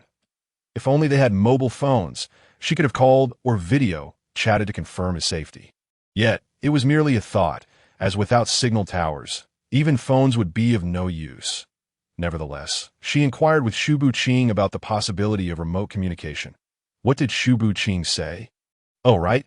He painted a grand picture, stating that with enough cubs, anything is possible. Chu He embraced Li Jiao, tenderly kissing every inch of her skin, conveying his longing through each caress, his warm lips and tongue dancing like a fiery dragon, igniting her skin with a burning heat. The one beneath him was overwhelmed with delight. Considering that Li Jiao was due to give birth in 3 days, Chu He was gentler than ever. Soon, the room was filled with the intoxicating sounds of passion, causing hearts to race. 3 days later, shortly after breakfast, Li Jiao's labor commenced. Upon feeling a twinge of pain, she swiftly ingested a pain-relieving birthing elixir. Qiyu halted Chu He, who was preparing to hunt. Like the wind, Chu He rushed to the shaman's cave, on the way summoning a male beast man to invite the clan leader and Huang. The shaman grandmother and the priestess Dan were well prepared. Upon seeing Chu He arrive, they gathered their supplies and accompanied him back to Li Jiao's beastie, and Li Jiao had gained some experience. Understanding that her abdomen would tighten in waves, and was not as anxious as before, she observed the shaman grandmother laying out the clean, soft animal skins that Chuyu had prepared, then instructing Chu He to heat water for washing the cubs. Chuyu stayed by Li Jiao's side, holding her hand tightly. She reassured him, "Do not be anxious, you. I've taken the pain-relieving elixir, so there is no pain at the moment," though the pain had subsided. Seeing Li Jiao drenched in sweat still pained Chuyu deeply. 20 minutes later, the system announced, "Ding, the host has given birth to the 11th offspring, female, beast form, white fox, beast rank, cosmic rank. Reward, 40 points, birthing elixir 5, intermediate ascension elixir 1, loyalty elixir 1, space expansion voucher 5. Ding. The host has given birth to the 12th offspring, female, beast form, 5-tailed colorful fox, beast rank, yellow rank. Reward, 80 points. Birthing Elixir 7, Intermediate Ascension Elixir 2, Loyalty Elixir 2, Grain Seeds 10 kg. Ding. The host has given birth to the 13th offspring. Female, beast form. Black Fox, beast rank, cosmic rank. Reward: 40 points, Intermediate Ascension Elixir 1, Loyalty Elixir 1. Vegetable Seeds 10 kg. Bamboo Weaving Techniques 1. Ding. The host has given birth to the 14th offspring. Male, beast form. Black Fox, beast rank, yellow rank. Reward: 80 points, Intermediate Ascension Elixir 2, Loyalty Elixir 2, Coarse Salt 20 kg, Barbecue Seasoning 500 G10. Ding. The host has given birth to the 15th offspring. Male, beast form. Arctic Fox, beast rank, mysterious rank. Reward: 160 points, Intermediate Ascension Elixir 3, Loyalty Elixir 3, Coarse Salt 50 kg, Fine Salt 500 G15, Silkworm Breeding Techniques 1. Ding. The host has given birth to the 16th offspring. Female, beast form. Chinese White Rabbit, beast rank, yellow rank. Reward: 80 points, Intermediate Ascension Elixir 2, Loyalty Elixir 2, Fine Salt 500 G10, Dark Iron Dagger 2. Ding. The host has given birth to the 17th offspring. Female, beast form. Velvet-Eared Rabbit, beast rank, mysterious rank. Reward: 160 points, Pain-Relieving Birthing Elixir 3, Intermediate Ascension Elixir 3, Loyalty Elixir 3, Recovery Elixir 3, Recipe 1. Ding. The host has given birth to the 18th offspring. Male, beast form. Champagne Rabbit, beast rank, yellow rank. Reward: 80 points, Birthing Elixir 7, Intermediate Ascension Elixir 2, Loyalty Elixir 2, Invisibility Cloak 1. Ding. The host has given birth to the 19th offspring. Male, beast form. Giant Angora Rabbit, beast rank, yellow rank. Reward: 80 points, Birthing Elixir 7, Intermediate Ascension Elixir 2, Loyalty Elixir 2, Constant Temperature Box 1. Ding. The host has given birth to the 20th offspring. Male, beast form. Himalayan Rabbit, beast rank, cosmic rank. Reward: 40 points, Birthing Elixir 3, Intermediate Ascension Elixir 1, Loyalty Elixir 1, Fruit Seeds 5 kg.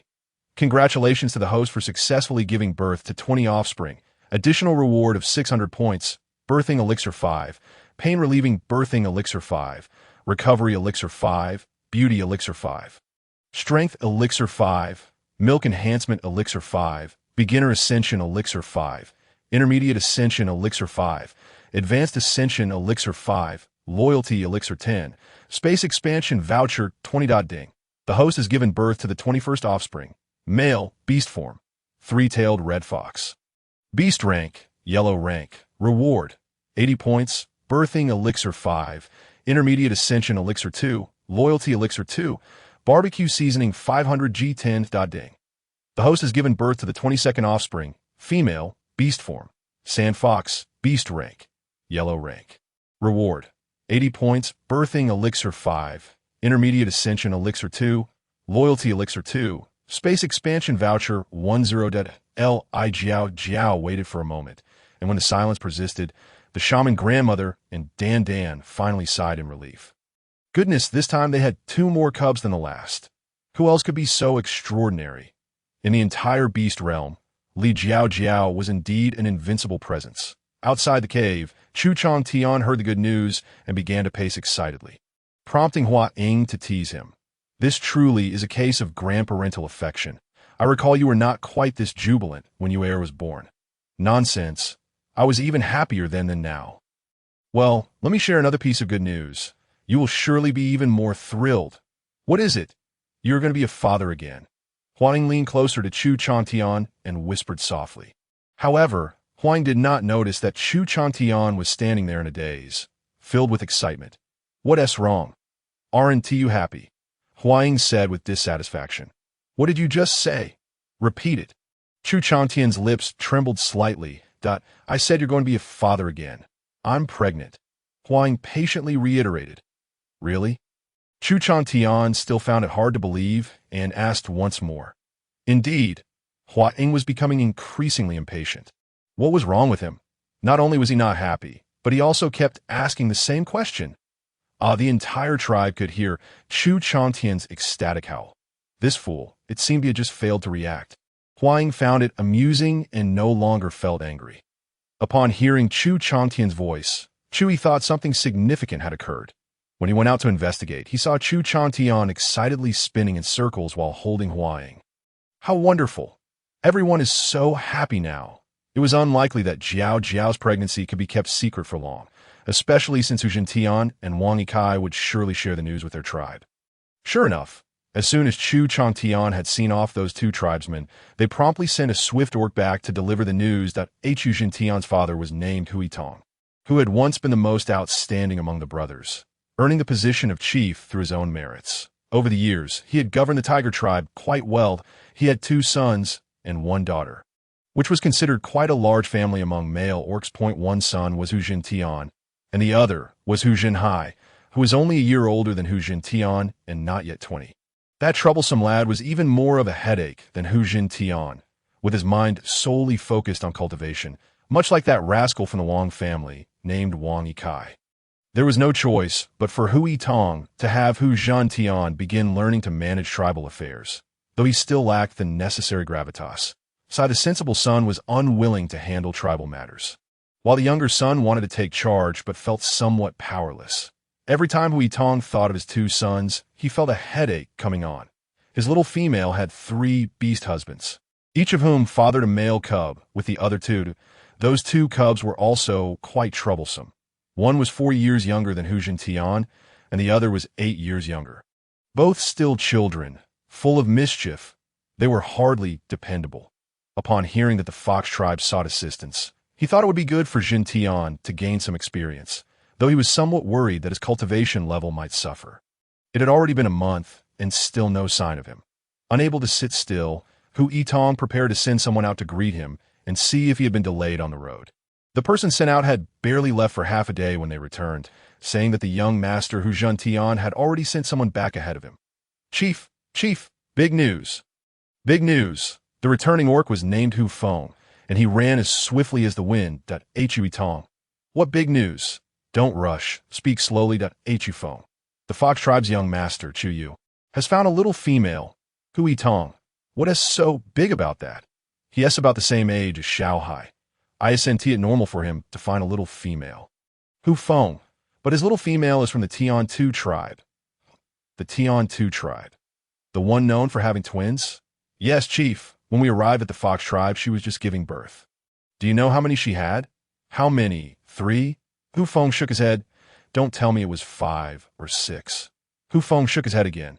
Infuriated, Hu Yitong slapped him. You little rascal. Hurry up and say it. Don't keep me in suspense. 10. Chief, how many? Hu Yitong thought he had misheard. Point 10. Hu Feng raised his voice. You little brat, are you joking? Did you hear it wrong or see it wrong? The highest record of the Tian Tu tribe 1,000 years ago was just 8. Chief. It's true. That's why I said it's big news. Hey, that little Tian, doesn't that mean he could seize the opportunity to become her beast husband? Ahem, I'm afraid the young master may not have that chance anymore. What do you mean by that? Hu Yitong looked at Hu Feng in confusion. It's just, Hu Feng stammered, hesitant to speak. Quickly tell me, you little rascal, what is going on? Hu Yitong felt his hand itching again. Chief, that little female wasn't due to give birth yet. The young master scared her, causing her to go into premature labor. Why did that little rascal scare her for no reason? Hu Yitong expressed his confusion.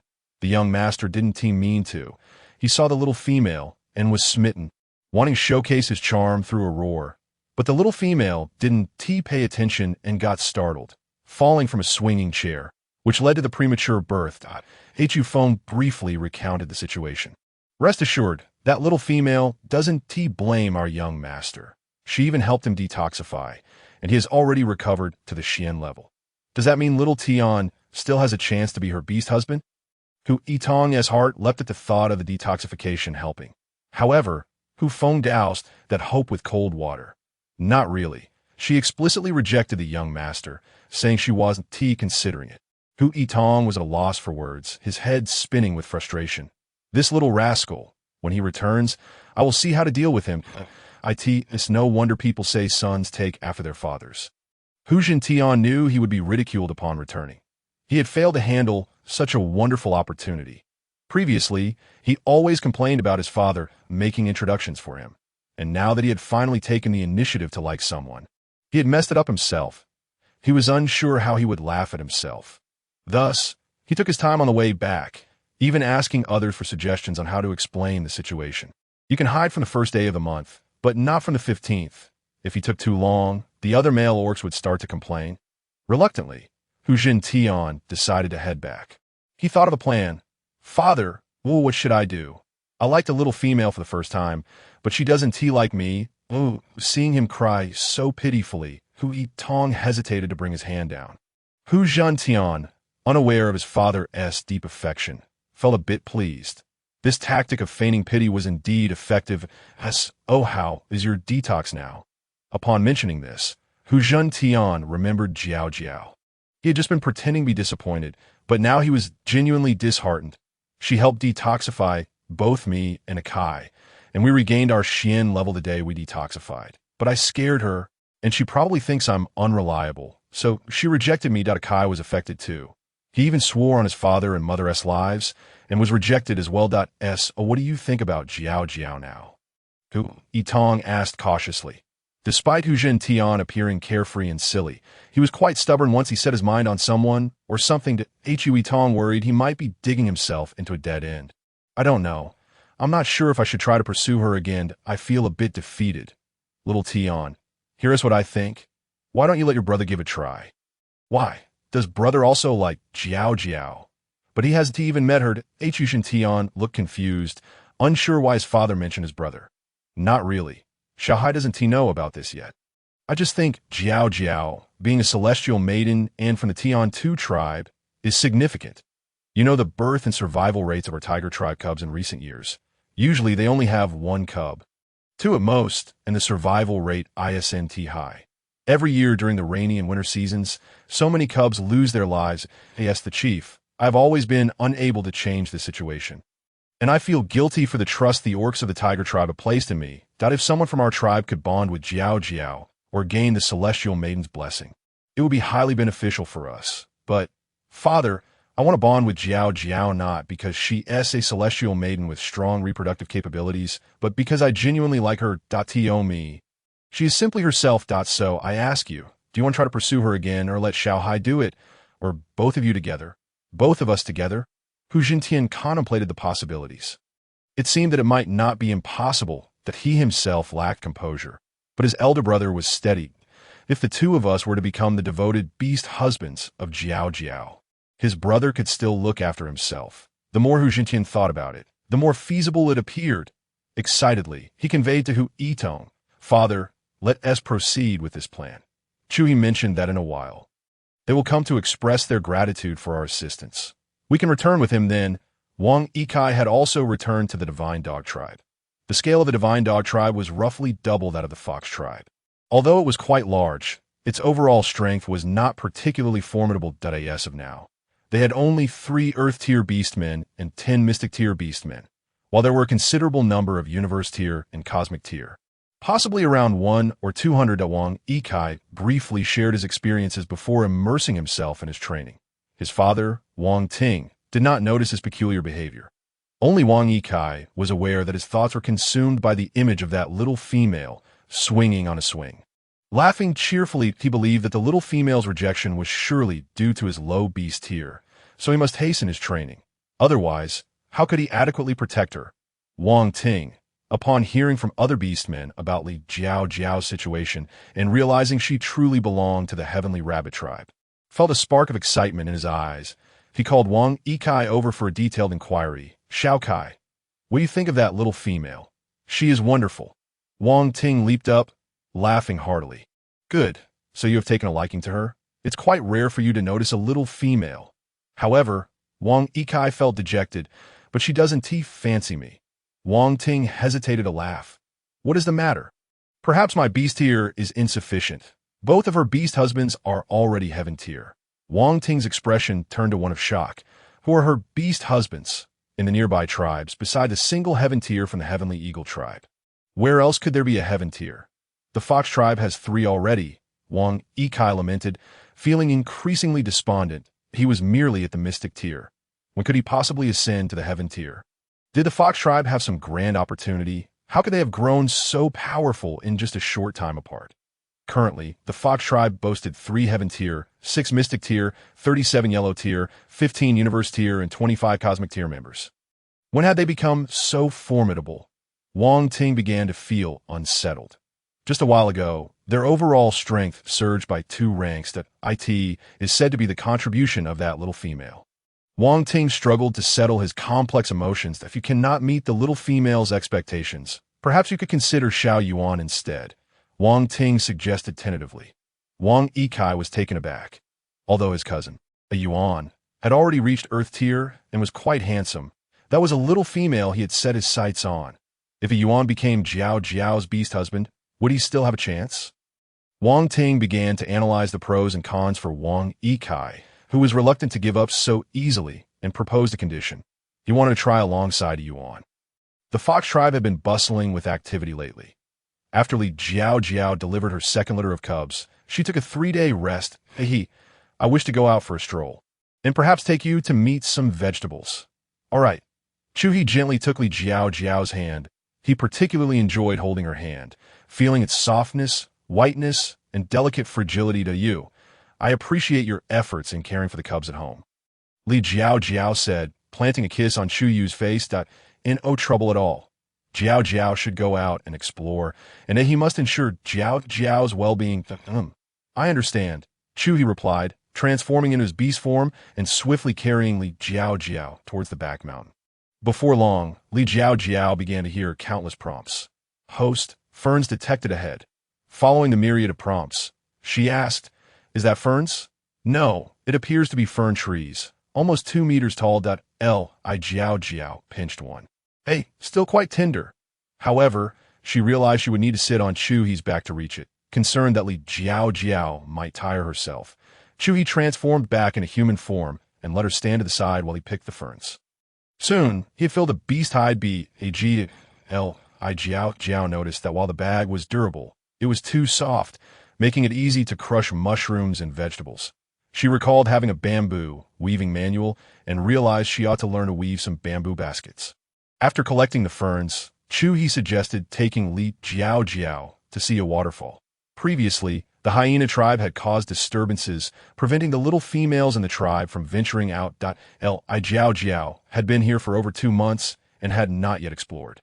Now, it was safe, and she had no reason to fear. Along the way, Li Jiao Jiao discovered a vast sea of flowers. Reds, blues, pinks, and purples, all stunningly beautiful. Wow. Hey, that sea of flowers is so lovely. Is that where you picked the flowers you brought back for me before? Yes, indeed. Chu knew Li Jiao Jiao loved flowers and had intentionally taken a detour to walk through the sea of blooms. He set Li Jiao Jiao down, and she flitted about like a butterfly, admiring one flower and picking another, delighting in the moment like a child. The tenderness in Chu-he's gaze deepened. Ahi, look quickly. Am I beautiful? Li Jiao Jiao adorned her ear with a multi-petaled purple flower, complemented by her silver long hair, pink-white ears, and pristine beast-hide skirt. She was a vision of beauty. Chu-he's breath caught, and he couldn't resist leaning in for a kiss. Yes, the kiss ended. Li Jiao Jiao's heart raced. Despite their many intimate encounters, her heart still pounded like a drum each time. I desire. Li Jiao Jiao's soft, sweet voice reached Chu-he's ears, and the temperature between them soared. In that sea of flowers, they shared a unique experience, entwined from dawn until midday. Realizing the time was slipping away, Chu-he hurriedly took Li Jiao Jiao to the waterfall. Li Jiao Jiao was astounded by the grandeur of the waterfall. It was exceptionally high, with a tremendous flow of water, evoking the feeling of water cascading down from thousands of feet. That moment, with the sun shining brilliantly, the mist created rainbows in the air, a breathtaking sight. If this were the modern world, it would undoubtedly be a 5-star tourist destination, with ticket sales soaring. Li Jiao Jiao waded into the water slowly, and Chu-he, concerned for her, supported her as they ventured deeper. Li Jiao Jiao spotted many large fish and excitedly exclaimed, Hey, can you catch those fish? Fish? What are fish? Chu-he appeared puzzled. Those swimming in the water. What do you call them? spiny dragon. Ha ha ha. What a name. How amusing. I call them fish. They are quite delicious, suitable for grilling, making soup, or frying. Really? We generally don't eat them because they have a strong fishy taste, and some have even choked people to death with their spines. If you add seasoning, it won't be fishy. If one isn't careful, they might get pricked, but their meat is quite tender. Cooking soup without the meat should be better to eat what you want to eat. Jiao Jiao, I can catch a few to make soup for you. Yes, thank you, ahe. You are so kind, she exclaimed, showering him with praise. Chewie transformed into his beast form, swiftly capturing a spiny dragon weighing over 10 pounds. With deft movements, he soon had a pile of fish lying on the shore. That's enough? Hey, we can't eat that many. Let's catch fewer and enjoy them fresh. All right, as you wish. Li Jiao Jiao picked up a sharp stone shard from the shore to scale the fish. Seeing this, Chewie quickly intervened. Jiao Jiao, just tell me how to do it. I'll take care of it. According to Chewie, as Li Jiao Jiao described, the fish were swiftly processed as if by a gust of wind. The two of them placed the fish into a leather pouch and set off in search of seasonings and vegetables. As they walked, Li Jiao Jiao asked an endless stream of questions. With the help of numerous inquiries, they managed to find wild scallions and chili peppers. Although Li Jiao Jiao initially hoped to find some coriander, after searching for quite a while without success, she decided to abandon the quest and postpone it for a few days. The chili pepper was quite large, resembling a small tree. Chewie simply uprooted the entire plant to transplant it back for Jiao Jiao. Li Jiao Jiao couldn't help but chuckle at the absurdity, but it was indeed more convenient than making frequent trips. Upon returning home, Li Jiao Jiao spotted Chewie playing with the little ones in the yard. She had constructed a suspended platform from wood, encircling it to provide a sunny play area for the babies. The older ones were already able to eat meat mush, while Li Jiao Jiao only needed to nurse the younger ones. While she was nursing, Chewie had already begun to prepare fish soup. Despite the limited seasonings, the soup was free of any fishy odor. Li Jiao Jiao happily devoured 2 large bowls and even thoughtfully served a bowl to each of the 2 beast husbands. When Chu Changtian arrived, he was greeted by the warm scene of their family together. Father, Chewie was the first to notice him. I came to discuss what kind of gifts would be suitable for the Tiger Clan and the Divine Dog Clan as a token of gratitude. Let us organize the Beastmen to hunt some game for them, suggested Chewie. Father, I have some items here that might serve as better gifts. Li Jiao Jiao produced 10 kilograms of coarse salt from her storage. The system had rewarded her with 50 kilograms, and she planned to give each clan 5 kilograms. She wondered if she would receive any rewards for having more cubs in the future, so she needed to be mindful of her supplies. Additionally, Li Jiao Jiao produced 4 pairs of flint stones, intending to gift each clan 2 pairs. Chu Changtian remarked, "That is sufficient, but let us also hunt 20 wild boars and 20 earth livestock for each clan." What do you think? Yes, that sounds very appropriate. Jiao Jiao, these 2 items are indeed quite rare. Chewie added, Father, please take these items back.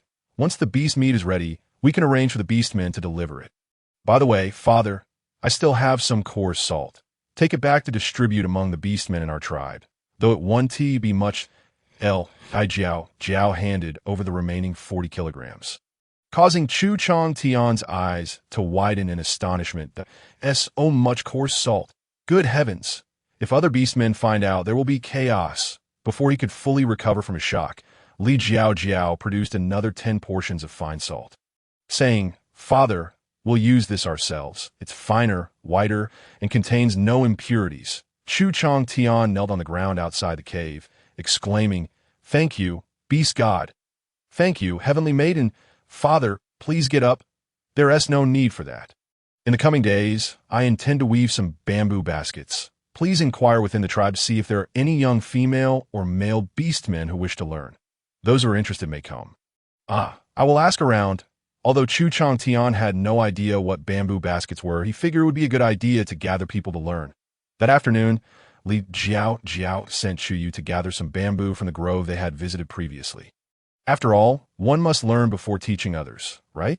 Chewie assisted Li Jiao Jiao in processing the bamboo into strips, while she began perusing a comprehensive guide on bamboo weaving to select a simple project to start with. Perhaps due to a long absence from labor, or perhaps because she lacked skill, Li Jiao Jiao soon suffered a small cut. Upon seeing her bleed, Chewie felt heartbroken and immediately took her hand into his mouth. "I am fine, don't be so anxious. I can manage, just tell me how to proceed." Without hesitation, Chui took all the bamboo strips from Li Jiao Jiao's hands.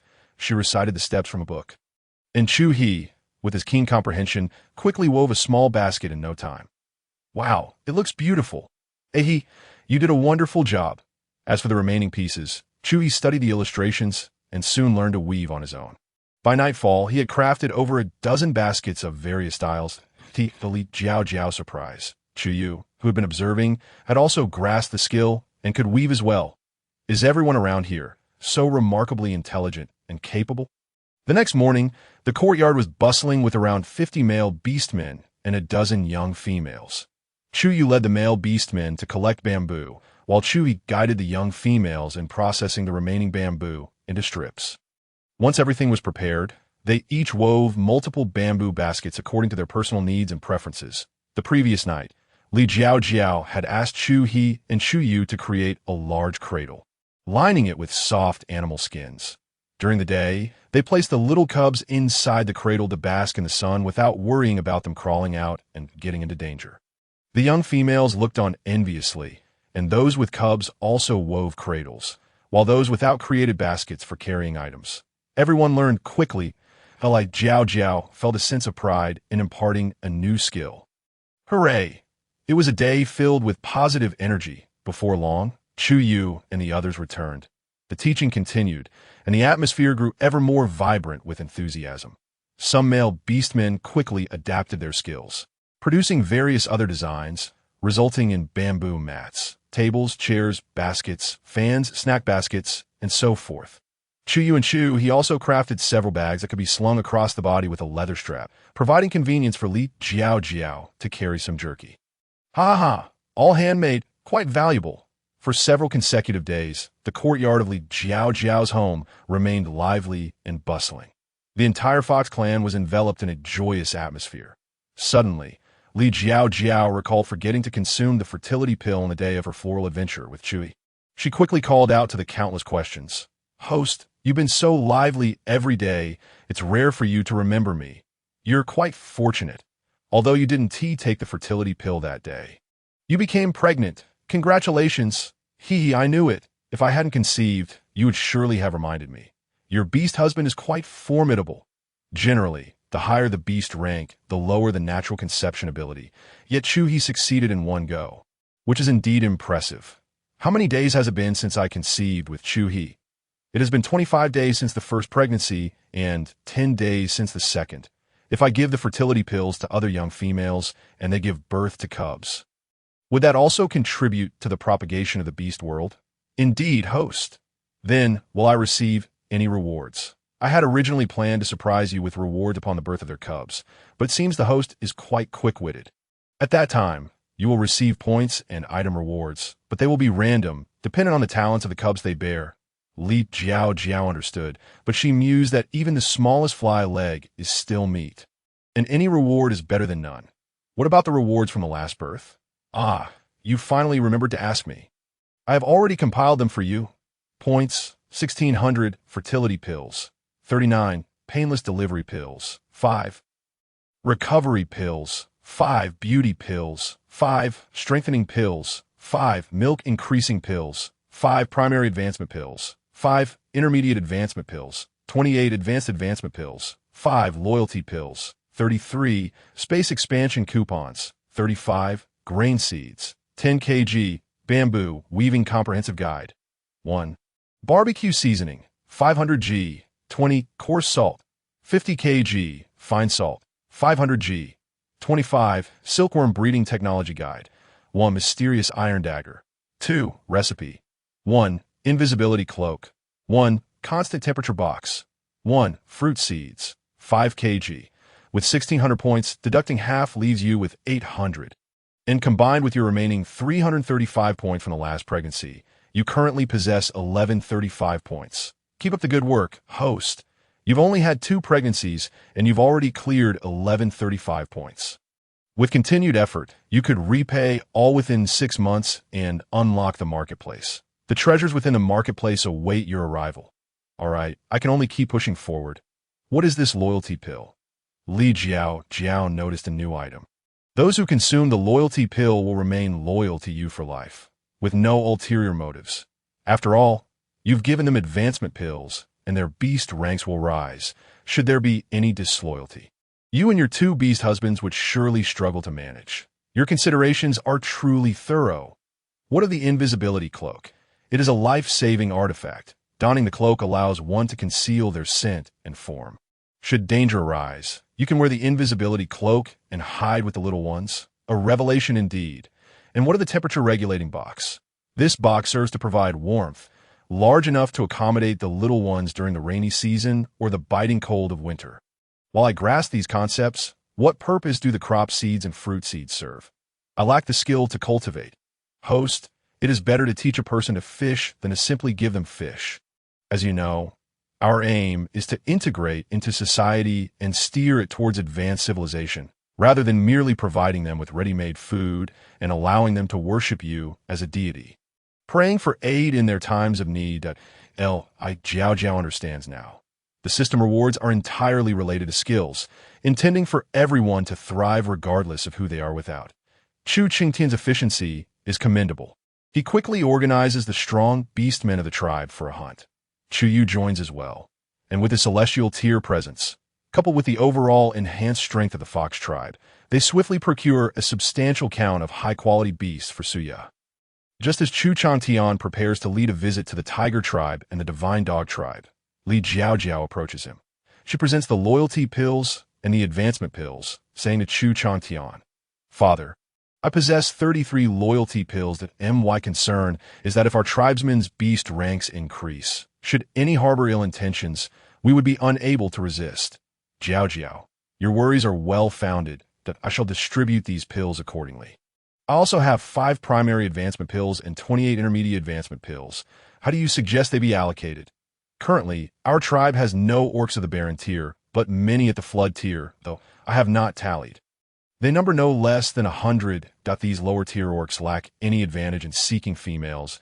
If we can elevate their ranks, it would enhance our overall strength. However, their numbers are overwhelming. Li Jiao Jiao contemplates for a moment and proposes, why not assign several high-ranking orcs to train these flood-tier orcs daily, with the condition that only those of the celestial tier may receive the advancement pills as rewards? Excellent idea. I never considered having higher-tier individuals guide the lower-tier ones. My little female is always quite clever. Chu Yu praises at an opportune moment. That's so. Shall we commence with the celestial tier? Yes, I recall we selected 15 from the celestial tier last time, leaving 25 remaining. Indeed, this time, all 25 shall consume intermediate advancement pills to elevate to the yellow tier, and we will select 5 from the cosmic tier to use primary advancement pills to ascend to the yellow tier. Consequently, the fox tribe will comprise 3 at the celestial tier, 6 at the mysterious tier, 67 at the yellow tier, 10 at the cosmic tier, none at the celestial tier, and no fewer than 100 at the flood tier. The celestial tier orcs are thrilled. Having been overlooked previously, they are elated to find their turn has come so swiftly. The flood tier orcs, upon hearing the clan leader relay the divine will of the beast god, that they must ascend to the celestial tier to receive advancement pills, are equally jubilant. The clan leader promises not to abandon any tribesman, ensuring that high-ranking orcs will guide them in training and imparting knowledge. They are filled with joy, envisioning a future where they, too, will possess divine gifts from the beast god, motivating them to strive even harder in their training. Finally, Li Jiao Jiao instructs, Father, the loyalty pills should be consumed starting from the higher tiers. Chu Changtian comprehends. The higher the beast rank, the greater their loyalty must be. He promptly selects the first batch of 33 orcs to consume the loyalty pills, distributing them without a second thought. Chu Changtian remains to guard the tribe, as the uncertain duration of the journey necessitates someone to stay behind. Chu Yu voluntarily offers to lead the team, leaving Chu He behind, for a month's absence would mean he might miss the birth of his little ones, though Chu Yu is reluctant to part from Li Jiao Jiao and the young ones. The bonds of care between individuals are mutual.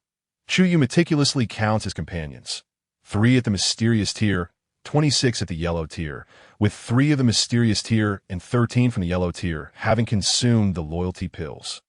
All is arranged. awaiting the early departure the next day. Chuyu returns home to bid farewell to Li Jiao Jiao. Be cautious on your journey. Do not rush. Safety is paramount.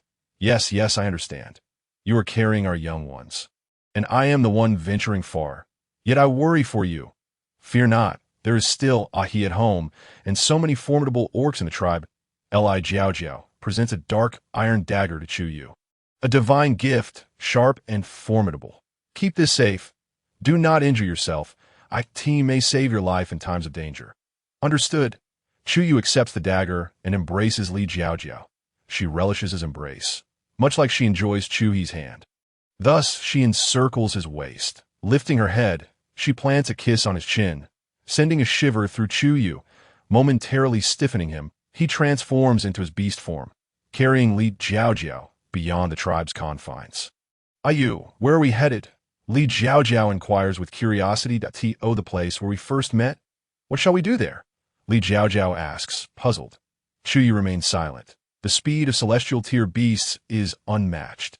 They swiftly arrive at the base of the great tree where they first encountered one another. The branches that Chuyu had broken upon his descent have yet to regrow. At that time, Li Jiao Jiao saw only the handsome man and failed to notice the beauty surrounding them.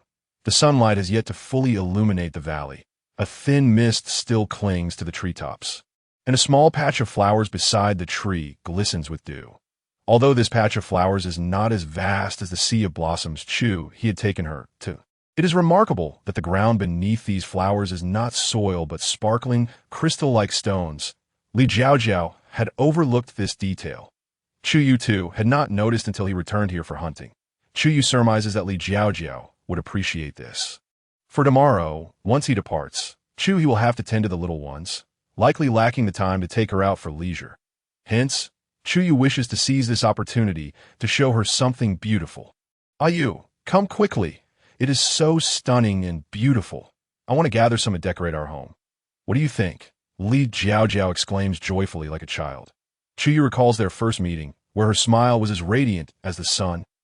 He quietly approaches Li Jiao Jiao from behind, gently wrapping his arms around her. A warm kiss lands on her earlobe, causing her to tremble as if electrified. Li Jiao Jiao's voice emerges, imbued with a softness she herself does not realize. Upon hearing her sweet, enticing invitation, Chuyu swiftly sheds their skin garments. The clash of heaven and earth ignites a fire within, and Li Jiao Jiao feels an exhilarating thrill in the wilderness, discovering a new kind of joy in this environment. She has grown fond of this intimate connection in the wild. Chuyu, equally excited, finds Li Jiao Jiao's proactive advances intoxicating. With a swift movement, she flips over, straddling him, and a hint of surprise flickers in Chuyu's eyes. Quickly replaced by a smile, he revels in her assertiveness. Warm sunlight filters through the dense leaves, casting a glow on Chuyu's face. The phrase springs to Li Jiao Jiao's mind, a calamity to the nation. Though not entirely fitting, she cannot shake the feeling that at this moment, Chuyu appears quite bewitching, truly deserving of the title Fox Spirit. Chuyu's eyes, slightly reddened by the impending separation, gaze tenderly at her, causing Li Jiao Jiao's heart to flutter. She gently leans down, planting kisses on his forehead, cheeks, high nose, lips, throat, collarbone, and beyond. Chuyu can no longer withstand Li Jiao Jiao's teasing. He leans in, igniting the flames of desire within her as they become entwined. Li Jiao Jiao feels compelled to ascend to the celestial tier as well, lest she fall short in stamina and be at a disadvantage. From dawn until dusk, Li Jiao Jiao felt utterly enervated, her body languid and devoid of strength. She allowed Chuyu to escort her to the nearby riverbank, where he tenderly helped her cleanse herself before leading her back home. Yes, they walked hand in hand towards the tribe. Jiao Jiao mused, Chuyu, the Hu Shao tribe and the Divine Dog tribe surely intend to introduce a couple of orcs for you to consider as potential husbands, perhaps even more than two. No matter what, you will always be my favorite, my dear. I love you, Chuyu. Overcome with emotion, Chuyu embraced Li Jiao Jiao tightly, refusing to let go. Li Jiao Jiao was exceptionally talented, so much so that she often felt a tinge of inferiority, even if she were to ascend to the heavenly tier. Thus, she subconsciously sought a promise from Li Jiao Jiao, a commitment that would grant her a semblance of security. Understanding Chuyu's sentiments, Li Jiao Jiao willingly offered her heart and soul to him, prepared to provide a promise in moments of his insecurity. The following day, Chu Yu set off with 28 formidable orcs and a bounty of game, embarking on their venture with great fanfare. Before departing, Li Jiao Jiao entrusted her bow and crossbow to him. The deeper her love for him grew, the more she found herself fretting over his safety. Soon, their figures vanished from sight, and Chu He accompanied Li Jiao Jiao back home. Chu Tian had arranged for 2 young females to assist Li Jiao Jiao in caring for the infants. Huaying, now nearly a month pregnant, had taken the strengthening elixir Li Jiao Jiao provided at the onset of her pregnancy, rendering her health robust and eager to help with the babies. However, Li Jiao Jiao was acutely aware of how much Chu Tian cherished this unborn child, and thus she hesitated to let Huaying assist in their care. Nevertheless, whenever Li Jiao Jiao was away, Huaying volunteered to tend to the little ones. Mother. Upon returning, Li Jiao Jiao saw Huaying basking the infants in the sun. Oh, Jiao Jiao, you're back. Come quickly, look at this little one's tail. Huaying exclaimed, her voice tinged with excitement yet hushed. Seeing her mother's astonished expression, Li Jiao Jiao rushed over to discern the matter, only to discover that Huaying had spotted a cub with 3 tails. She couldn't help but chuckle. Mother, I actually knew about it long ago. Huaying was taken aback but soon grasped the situation. After all, these were Li Jiao Jiao's offspring, and she understood them better than anyone. As memories of the fox tribe's history flooded her mind, she recalled that thousands of years ago, they were one of the 4 great divine clans, boasting a 9-tailed divine fox as their ancestor. However, as time passed, they gradually lost this ability, giving birth to increasingly fewer-tailed cubs until now. Only a single tail remained. After hearing this, Li Jiao Jiao smiled and informed her mother, in the smaller litter, there is not only one with 3 tails, but also one with 5. Huaying's eyes widened in astonishment. Disbelief etched on her face. This revelation suggested that the bloodline of the fox tribe might be on the path to revival. Then, Li Jiao Jiao pointed out the colorful and red cubs, saying, those are the 5-tailed and 3-tailed cubs.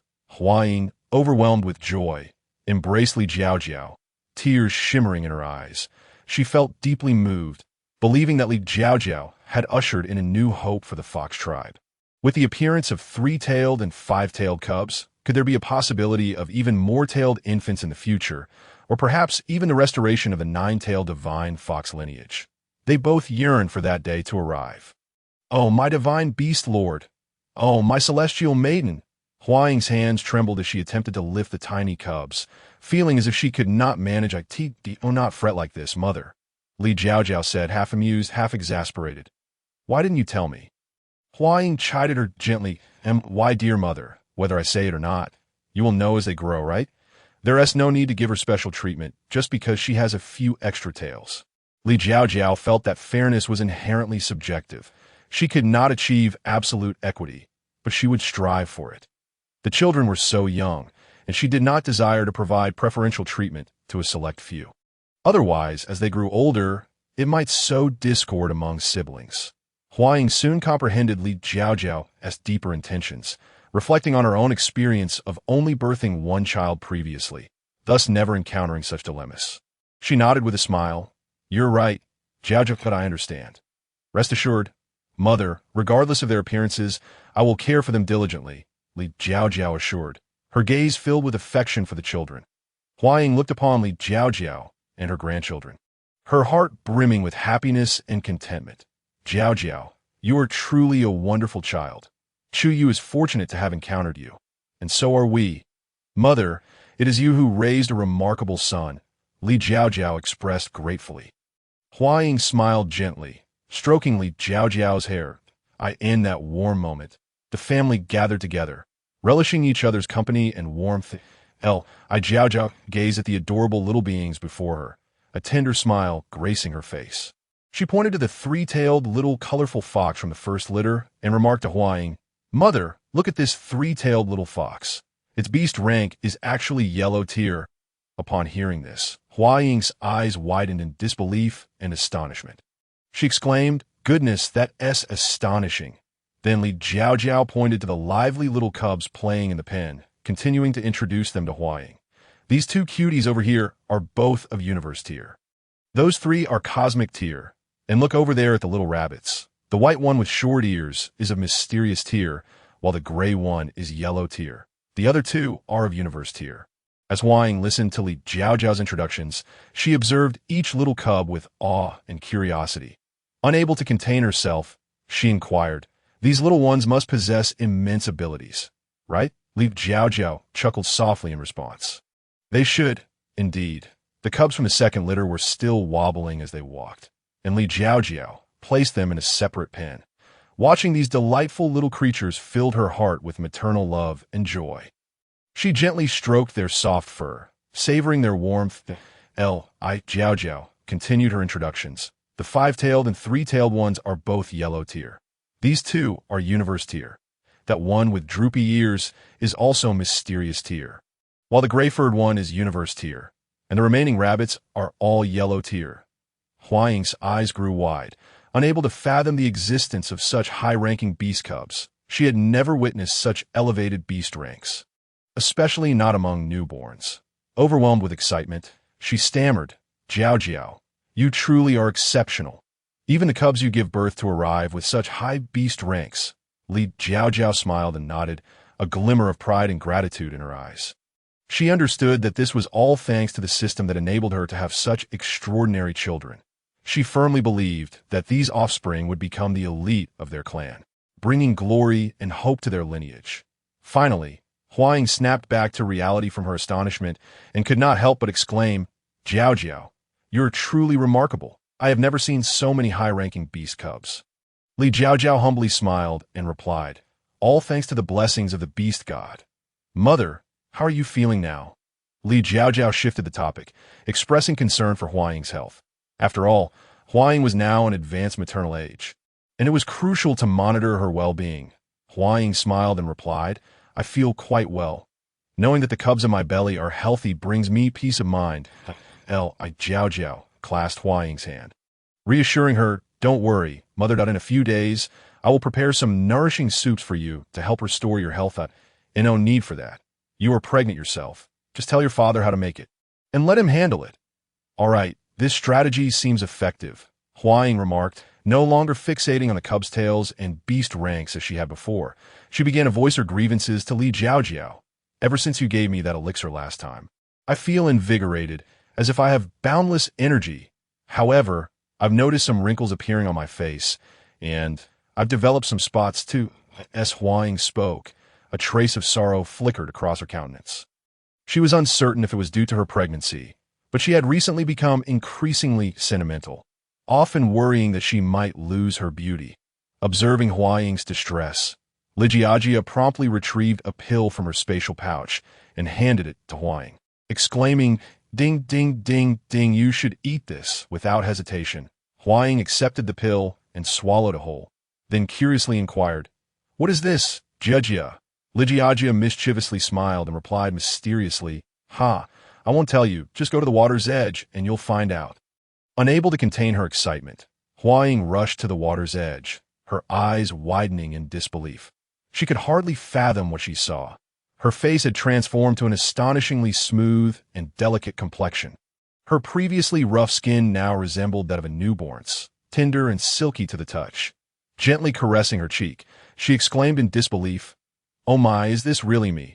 She hurried back to Li Jiao Jiao, who chuckled playfully and said, "This is also a gift from the beast god. Hurry back and show it to father." After Huang left, Li Jiao Jiao called upon Chuha, presenting him with a comprehensive manual on woodworking. "Chuha, take a look. Are the things in here useful for us now?" As Chuha perused the pages, though he struggled with the text, he could comprehend the illustrations. The more he examined, the brighter his eyes shone. The manual was filled with various wooden constructions. It was a product of the system, documenting materials unique to the beast world. Chuha learned about the properties and uses of different woods, understanding how to select the appropriate timber for various items. The methods outlined were well within the capabilities of the beastmen. From simple mortise and tenon joints to intricate framework structures, he committed them all to memory.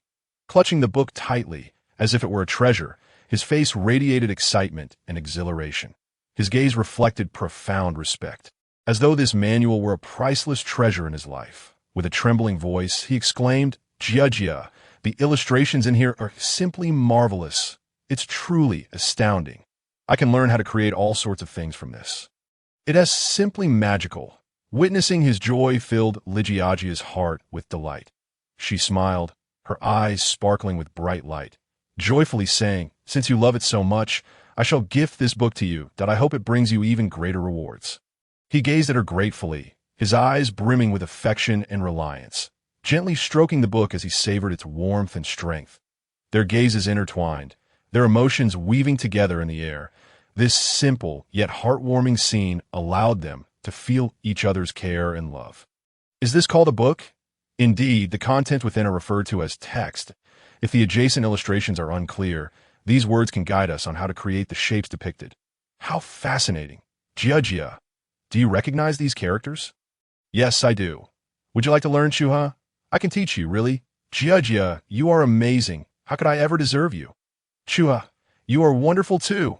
Do not belittle yourself. You are the most resilient beast man I have ever met. Chuha, moved by her words, pressed a tender kiss on Jia Jia's forehead. He then prepared her favorite dish of beef and celery, scrambled a bird's egg, and boiled some meat broth. The little cubs were now able to dine with them, while the younger ones could only consume meat puree and gruel. After they finished their meal, Chua set about tidying up for the cubs. Once all chores were completed, he began searching for suitable timber. He wished to craft a vertical box for Jia Jia to store her animal skin skirts. Carefully studying the manual, he followed its descriptions and hints, ultimately locating a large tree that met his requirements. The wood was firm and well-grained. Chua meticulously selected several appropriately sized pieces, hoisting them home. Upon returning, he immediately set to work on constructing the large box illustrated in the book with a sharp stone knife. He carefully cut the wood, gradually smoothing the surface to achieve a refined finish. He painstakingly joined the selected planks together, forming a tall rectangular box. He even designed a lid to snugly cover the box, preventing dust from entering. Lastly, he wove a beautiful yet practical string from thin bamboo strips to secure the lid firmly. Once the wooden box was complete, Chuha felt an immense sense of satisfaction. It appeared both exquisite and sturdy. He placed the box in Jia Jia's room, imagining the surprise on her face when she opened it, his heart brimming with anticipation. After inspecting it for a while, he felt it lacked visual appeal, so he adorned it with colorful stones he had collected during a recent hunt, adding vibrant colors and beauty to the box. Once decorated, Chuha gently covered Jia Jia's eyes and carefully led her into the beast cave. His large hand tickled her face, eliciting a burst of laughter. "Chuha, where are you taking me?" Jia Jia was bursting with curiosity, eager to discover what he had planned. "You'll find out shortly," Chuha replied with a smile, his face glowing with anticipation for the surprise. In the dimly lit cave, he slowly withdrew his hand from Jia Jia's line of sight. I could see that moment.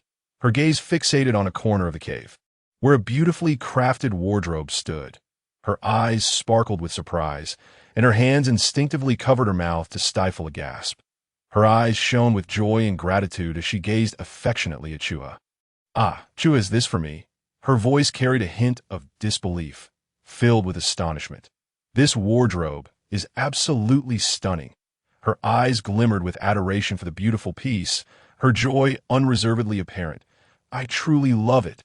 Chua, I can't thank you enough for this gift." Her voice was imbued with sincere gratitude, her clear eyes reflecting deep affection and reliance on Chua. Chua, captivated by her enchanting smile, felt a wave of profound contentment wash over him. He sensed that his little female was genuinely pleased and delighted with his gift. "How wonderful! Is this called a wardrobe?" "Yes, that name is quite fitting." Chua noted that the illustrations in the book depicted various animal skin skirts stored in such boxes. Indeed, the animal skin skirts we were can also be called clothing, and a cabinet for storing clothes is referred to as a wardrobe. "Chua, could you help me craft a wooden tub when you have the time?" Jia Jia flipped to the page depicting the tub in the book and explained, "This can be used for bathing. It will be lighter than a stone basin and will retain water temperature better." Her words were tinged with urgency, her eager eyes fixed on Chua. "Exactly. Currently, Jia Jia has to bathe using a cumbersome stone basin at night. Unfortunately, she didn't possess this book before and was unable to create such items from wood. The weight of the stone basin was quite inconvenient, And even worse, each time Chuha or Chuyu needed to change the water for her, it required considerable effort. Moreover, the water temperature dropped remarkably quickly. Fortunately, it was summer with relatively high temperatures. If it were the frigid winter, she would have to endure the biting cold. Chuha readily agreed, understanding that enhancing Jiajia's quality of life was his unshirkable duty and heartfelt wish. Chuha was truly clever. He grasped the illustrations at a glance and possessed remarkable manual skills. After Jiajia took a refreshing afternoon nap, the fragrant wooden tub was completed, while Jiajia marveled at Chuha's extraordinary craftsmanship and efficiency. He sat beside her bed, gazing at her with deep affection. Upon admiring the tub, Jiajia turned to find Chuha's longing gaze upon her. Startled, she leapt onto Chuha's lap. Unprepared for her sudden movement, he was momentarily taken aback. He embraced her waist tightly, fearful that she might tumble to the ground.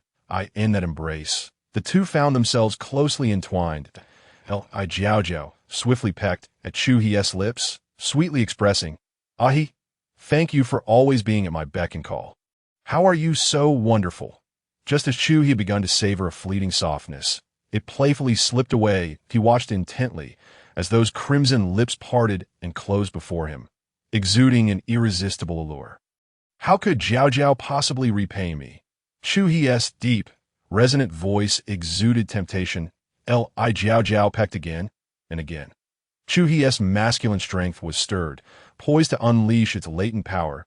Li Jiao Jiao shifted uncomfortably, prompting Chu to deftly flip her onto the bed.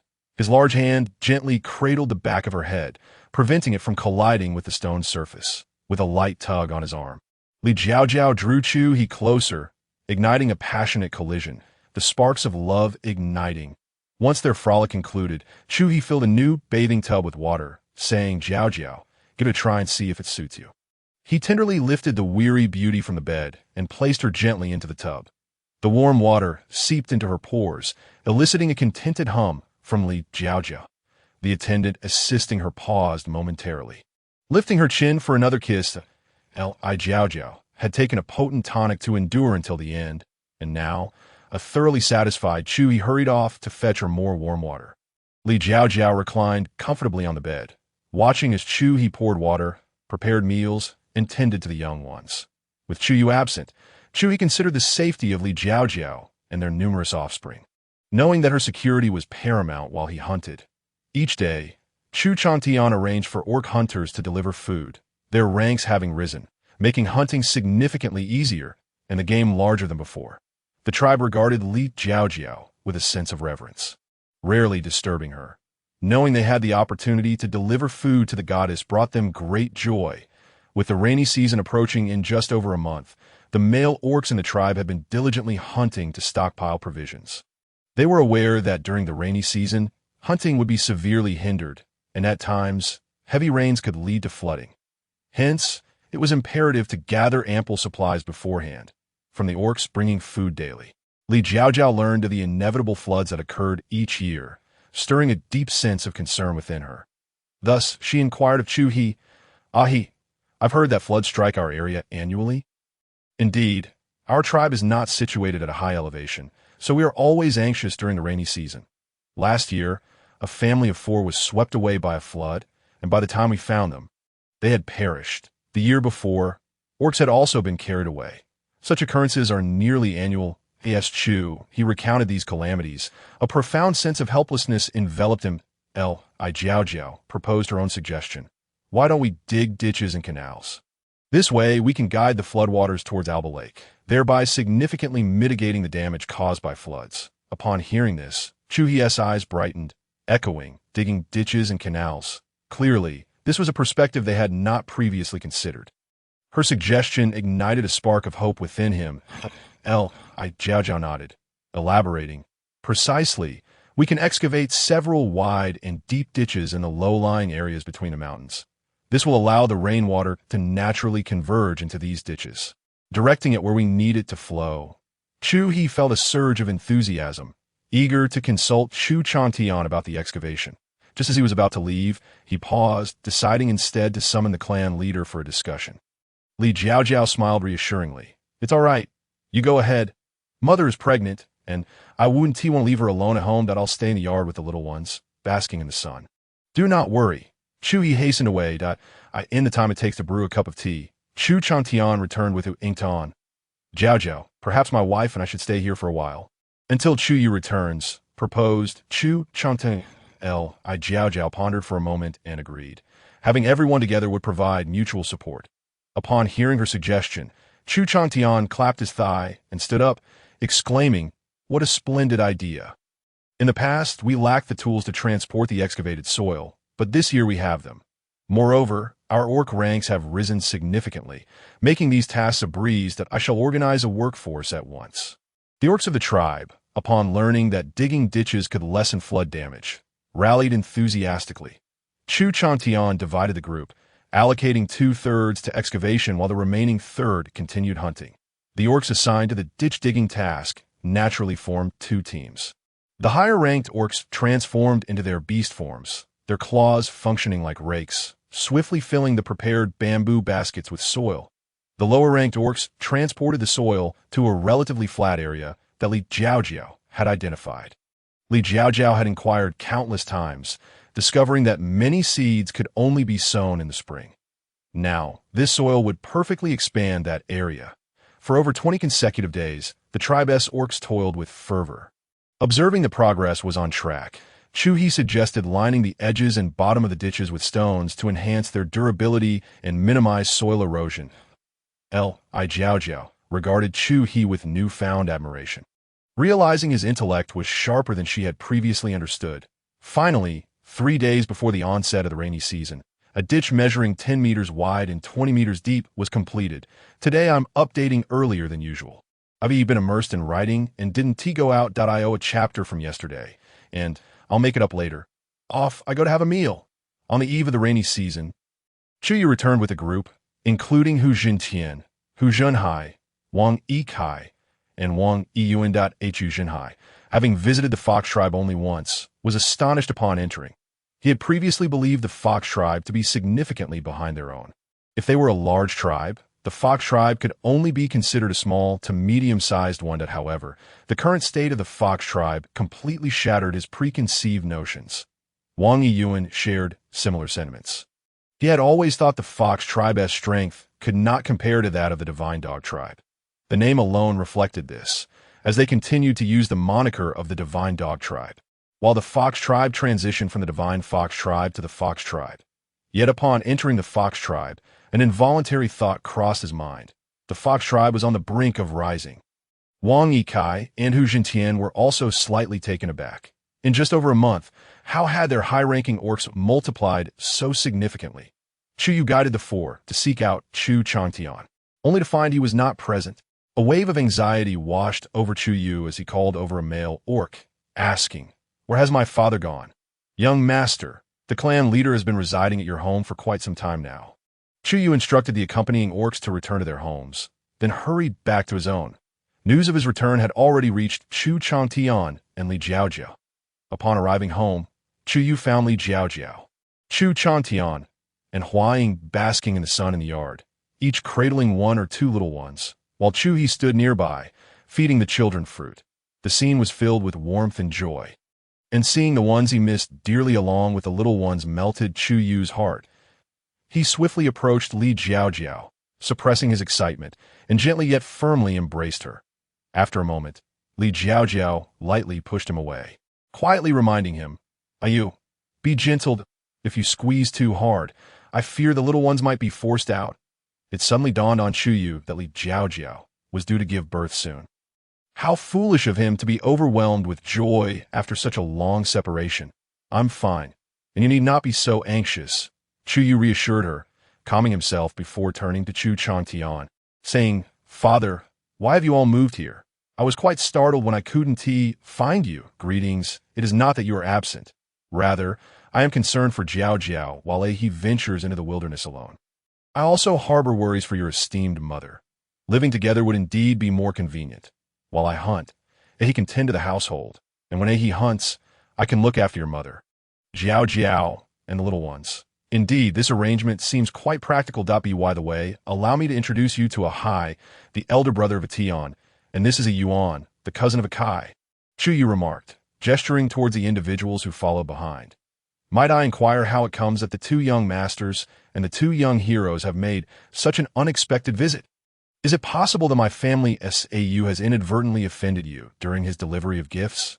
Chu Chong Tian feigned ignorance, his intentions clear, in the presence of the young female. Hu Jin Tian and Wang Yikai felt a tad awkward admitting their pursuit of her affection, fearing yet another rejection. Hu Zhanhai's discerning gaze swept over the little ones basking in the sun within the courtyard, and he privately mused, indeed, Tian's prior words were not mere exaggerations. This young female's fertility is truly remarkable. Her offspring are not only numerous, but also appear vibrant and healthy. Yet, unbeknownst to him, these are merely the second litter of Jiao Jiao. Her first litter is currently nestled indoors, enjoying a peaceful slumber. Despite Hu Zhanhai's previous lack of contemplation regarding partnerships, the scene before him undeniably tugged at the strings of his heart. He began to ponder that perhaps his visit to the Fox clan was not solely to validate rumors, but might signify a destined connection. In contrast, Wang Yuan found himself somewhat bewildered by the current situation. Although he had achieved the enviable beast rank of the Earth tier, his thoughts seemed perpetually a beat behind others. This sparked curiosity regarding his training methods. Perhaps he had devoted all his mental energy to enhancing his strength. Faced with the unfolding scene, he found himself at a loss for words, content to silently observe and await further developments. Eventually, it was Hu Jin Tian who sheepishly remarked, "Uncle Chu, it is merely that there was little happening in the tribe, and we thought to visit you for some leisure." "Oh, I had thought perhaps my Yu had inadvertently upset you during his visit to your tribe, prompting you to seek an explanation." Chu Chong Tian responded, "How could that be, Uncle Chu? A Yu is always prudent in his actions. We're simply here for a bit of fun." Chu Chong Tian refrained from exposing their pretense, arranging for them to stay in a beast den situated far from Jiao Jiao. With Chu Yu's return, there was no longer a need for Chu Chong Tian to remain. He gathered his belongings and departed with Hua Ying to their beast den. Chu He, perceptive as ever, ensured that space and time were allocated for Chu Yu and Jiao Jiao to enjoy one another's company. Exuding confidence, Chu Yu effortlessly lifted Jiao Jiao into his arms and carried her into the beast den. Laughter bubbled from Jiao Jiao as she gazed at Chu Yu, her arms entwining around his neck, resting her head against his chest, reveling in the rhythm of his strong heartbeat. Gently, Chu Yu laid Jiao Jiao upon the stone bed, leaning down to capture her crimson lips, savoring the sweetness he had long yearned for. After a considerable time, he released his breathless beloved, casting a glance at his own robust male prowess, and sighed helplessly. With a playful smile, Jiao Jiao embraced him, offering comfort. "In just a few days, all will be well. I miss you dearly." The pair reclined on the bed, engaging in light conversation. Jiao Jiao recounted their channeling endeavors, further deepening Chu Yu's admiration for her, while he shared tales of his journey thus far. After a while, Chu He cleared his throat, signaling that it was time for their meal, observing the little ones, who had been well cared for by Chu He and Jiao Jiao during his absence. Chu Yu's affection overflowed. Suddenly reminded that he had yet to name them, he felt overwhelmed at the thought of devising 22 names.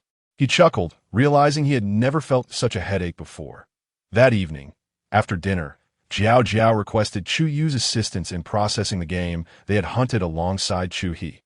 With Chu Yu's involvement, they swiftly dealt with the bounty they had accumulated over the past few days. Following Jiao Jiao's instructions, they meticulously cut the meat into equal portions, separating the fatty from the lean, and clearly delineating the ribs from the larger bones. Jiao Jiao summoned the system. "Countless, please use all my space expansion vouchers." Countless.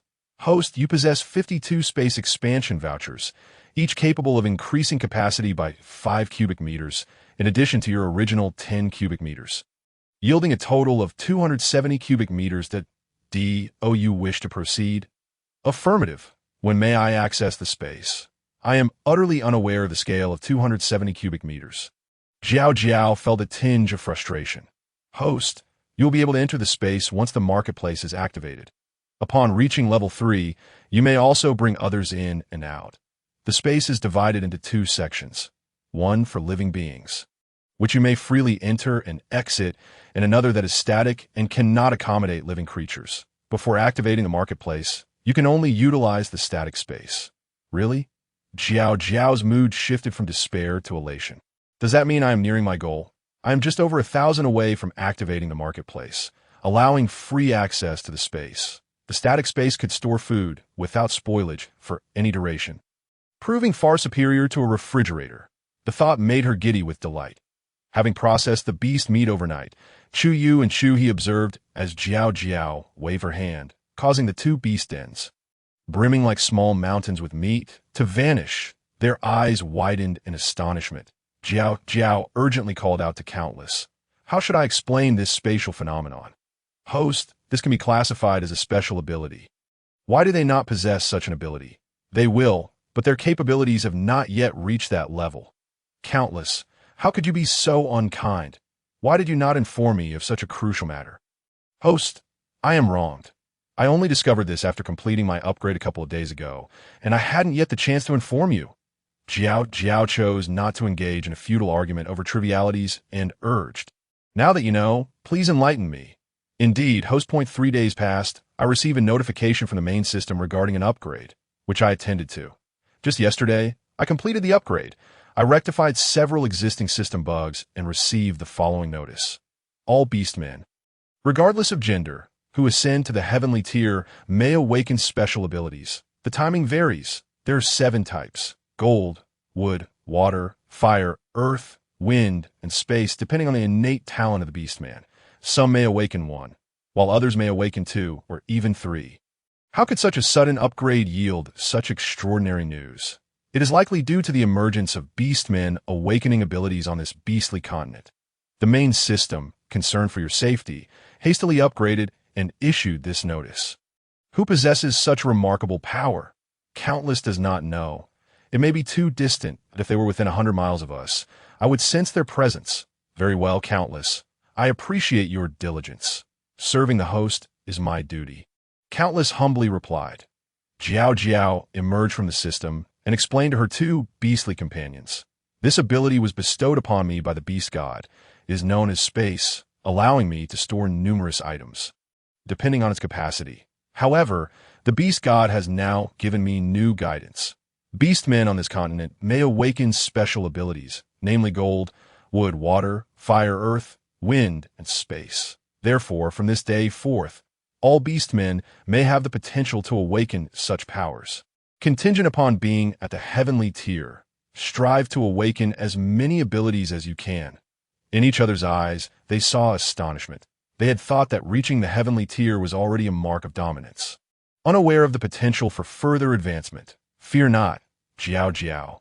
He and I will certainly dedicate ourselves to training, striving to awaken special abilities, Chu He affirmed with a nod. The following morning, the sky, which had been clear and bright the previous day, suddenly darkened with ominous clouds. This seemed illogical to Jiao Jiao, yet it was said that heavy rains would arrive punctually at this time of year, prompting beastmen to stockpile provisions before each rainy season. The oppressive clouds instilled a sense of foreboding. The rainy season had finally arrived. Thunderous lightning, as thick as barrels, roared down upon the earth, eliciting involuntary fear. On the first day, it seemed as if the sky had developed a great rupture, and the rain poured down mercilessly. The once formidable orcs now trembled in their sturdy burrows, seeking refuge from the tempest. On the following day, the torrential rain, akin to the wrath of nature itself, continued its relentless assault. The third day brought no respite from the ferocious winds and downpour, only gradually subsiding deep into the night. Throughout these days, the orc spirits remained restless, plagued by concerns over whether the newly constructed ditches could withstand the onslaught of the deluge, and whether their tribe would once again be devastated by the ferocious floods that had ravaged them in years past. As the rain began to relent in the dead of night, Chu Yu resolved to venture out and assess the situation of the tribe. Upon exiting his burrow, he was met with a scene of disarray in the courtyard. The flowers cherished by Jiao Jiao lay trampled and unrecognizable, and the swing where she often basked in the sun had been flung to a corner by the raging winds. The only remnant in the yard was a solitary, sunbathing platform fashioned from rough timber for the younglings. Stepping beyond the courtyard, he found the conditions of other orc households to be similarly grim. However, to his astonishment, the floods, which traditionally wreaked havoc in the lower regions of the tribe, seemed to obey a higher command this year. Pooling into the ditches and flowing in a singular direction, Jiao Jiao's ingenious solution had indeed proven remarkably effective. The ditch was sufficiently wide and deep. The once daunting torrents of water now barely filled half of it. As Chuyu continued his inspection, he noticed several high-ranking orcs emerging to survey the situation. All recognized the immense utility of the ditches and expressed their gratitude to Chuyu. Young master, please convey our thanks to the goddess. Had it not been for her, we would surely have suffered this year. They clamored, yes, indeed, young master. Please ensure you express our gratitude. Once this is over, I shall certainly present the goddess with the finest beast meat. Me too. Me too. Very well. I shall relay your sentiments. Chuyu felt a swell of pride. Elevating Jiao Jiao's image in his heart significantly, he then summoned a few high-ranking orcs. You all accompany me to inspect if there are areas needing reinforcement. The rest of you should remain in your burrows. It is best not to venture out, as the rain may return at any moment. Please prioritize your safety. Yes, young master. Chuyu set forth with 5 or 6 orcs for a patrol. While the others obediently returned to their burrows, they walked alongside the ditch, observing the results of Chu He's labor, who had ingeniously lined the entire ditch with large stones. The water surged within, leaving not a trace of mud along the banks. The structure appeared robust, and it seemed certain that they would weather this rainy season without issue. Chu He had also thoughtfully constructed an arch bridge overhead, facilitating the orcs' passage while hunting across the great trench. Chuyu admired Chu He's progress during his absence, resolving to seek his counsel upon returning. He could not allow Chu He to be the sole one to grow. This sudden competitive spirit stirred within him. After completing their patrol with no issues, everyone returned to their respective homes. As Chuyu approached his door, he noticed a male orc hastily running from his direction. Spotting Chuyu, he called out, young master, the goddess is about to give birth. How is Jiao Jiao? Chuyu inquired anxiously. The goddess is well. Chuyu just asked me to summon the shaman. Good, then I shall hurry. Thank you. With that, Chuyu dashed toward the shaman's dwelling. The shaman had been in declining health, her ailments exacerbated by the incessant rains of recent days. When Chuyu arrived, he found her lying on a stone bed. Upon seeing him enter, she deduced that Jiao Jiao was in labor and struggled to sit up, attempting several times to no avail. Chuyu, filled with concern, said, Grandmother Shaman, please remain lying down and take care of yourself. Let Dan assist. Nowadays, Dan had been tending to the tribe's young females in labor, and Chuyu believed she would manage just fine. The shaman, though willing, could only acquiesce. Chuyu swiftly returned to the burrow with Dan Jiao Jiao had already consumed a pain-free birthing potion and awaited the arrival of their offspring. Chuyu hurried to boil water and prepare animal skins to make soup for Jiao Jiao. Chuyu watched her intently. Fearful that something might go awry, he sat at her bedside, holding her hand tightly, wiping the sweat from her brow with soft animal skins. Seeing his anxious demeanor, Jiao Jiao chuckled softly, recalling how Chuyu had reacted during her first labor. She called gently, prompting Chu He to respond immediately. What is it, Jiao Jiao? I am here. Do you need anything? Is it too painful? What should I do? I cannot bear the pain for you. Perhaps you could bite me a few times? After this, we shall not have any more. Chu He babbled nervously, exhibiting none of his usual aloofness. Jiao Jiao reassured him. I am fine. The gifts from the beast god include a pain-free birthing potion. After taking it, I will not feel pain. Truly, this sweat is merely from exertion. That's so. It really does not hurt. Do not deceive me. How could I deceive you? You are my beloved. Chu He felt a wave of emotion wash over him. Then please stop speaking. Rest and conserve your strength. Is there anything you would like to eat? I shall prepare it for you. I feel a bit weak. I would like some meat soup. Very well. I shall make it for you. Chuyu attentively listened to the happenings within the burrow. Upon hearing Jiao Jiao's desire for meat soup, he quickly served a bowl to Chu He. Chu He cast a grateful glance at Chuyu. Hurry and take it. You were also busy when Jiao Jiao was giving birth to our offspring. Chu Yu urged. After consuming the warm meat soup, Jiao Jiao regained considerable strength. Dan Dan had also prepared the necessary items for the delivery. Before long, a voice echoed in Chu Yu's mind, announcing Ding. The host has given birth to the 23rd offspring. Male, beast form. Sand fox, beast rank. Mysterious rank. Rewards, 160 points. Birth potion X9. Intermediate ascension pill X3. Loyalty pill X3. Coarse salt 80 kg. Barbecue seasoning 500 GX20. Ding. The host has given birth to the 24th offspring. Female, beast form. White fox, beast rank. Mysterious rank. Rewards, 160 points. Birth potion X9. Intermediate ascension pill X3. Loyalty pill X3. Outdoor 10X5. Comprehensive housing construction manual X1. Ding. The host has given birth to the 25th offspring. Female, beast form. Black fox, beast rank. Earth rank. Rewards, 320 points. Birth potion X11. Advanced ascension pill X1. Loyalty pill X5. Fine salt 500 GX20. Thermostatic box X3. Space expansion voucher X20. Ding. The host has given birth to the 26th offspring. Female, beast form. Sand fox, beast rank. Yellow rank. Rewards, 80 points. Birth potion X7. Intermediate ascension pill X2. Loyalty pill X2. Grain seeds 10 kilograms. Ding. The host has given birth to the 27th offspring. Male, beast form. Five-tailed black fox, beast rank. Earth rank. Rewards, 320 points. Birth potion X11. Advanced ascension pill X1. Loyalty pill X5. Iron smelting technology manual X1. Space expansion voucher X20. Ding. The host has given birth to the 28th offspring. Female, beast form. Arctic fox, beast rank. Mysterious rank. Rewards, 160 points. Birth potion X9. Intermediate ascension pill X3. Loyalty pill X3. Pain-free birthing potion X3. Recovery potion X3. Ding. The host has given birth to the 29th offspring. Male, beast form. Three-tailed colorful fox, beast rank. Mysterious rank. Rewards, 160 points. Birth potion X9. Intermediate ascension pill X3. Loyalty pill X3. Advanced defense gear X3. Space expansion voucher X15. Ding. The host has given birth to her 30th offspring, a female in the form of a seven-tailed white fox at the earthly tier. The rewards include 320 points, 11 birth elixirs, 1 advanced promotion elixir, 5 loyalty elixirs, 20 space expansion vouchers, and a comprehensive guide to cold weapon construction. Congratulations to the host on successfully birthing her 30th progeny, with additional rewards of 1,200 points.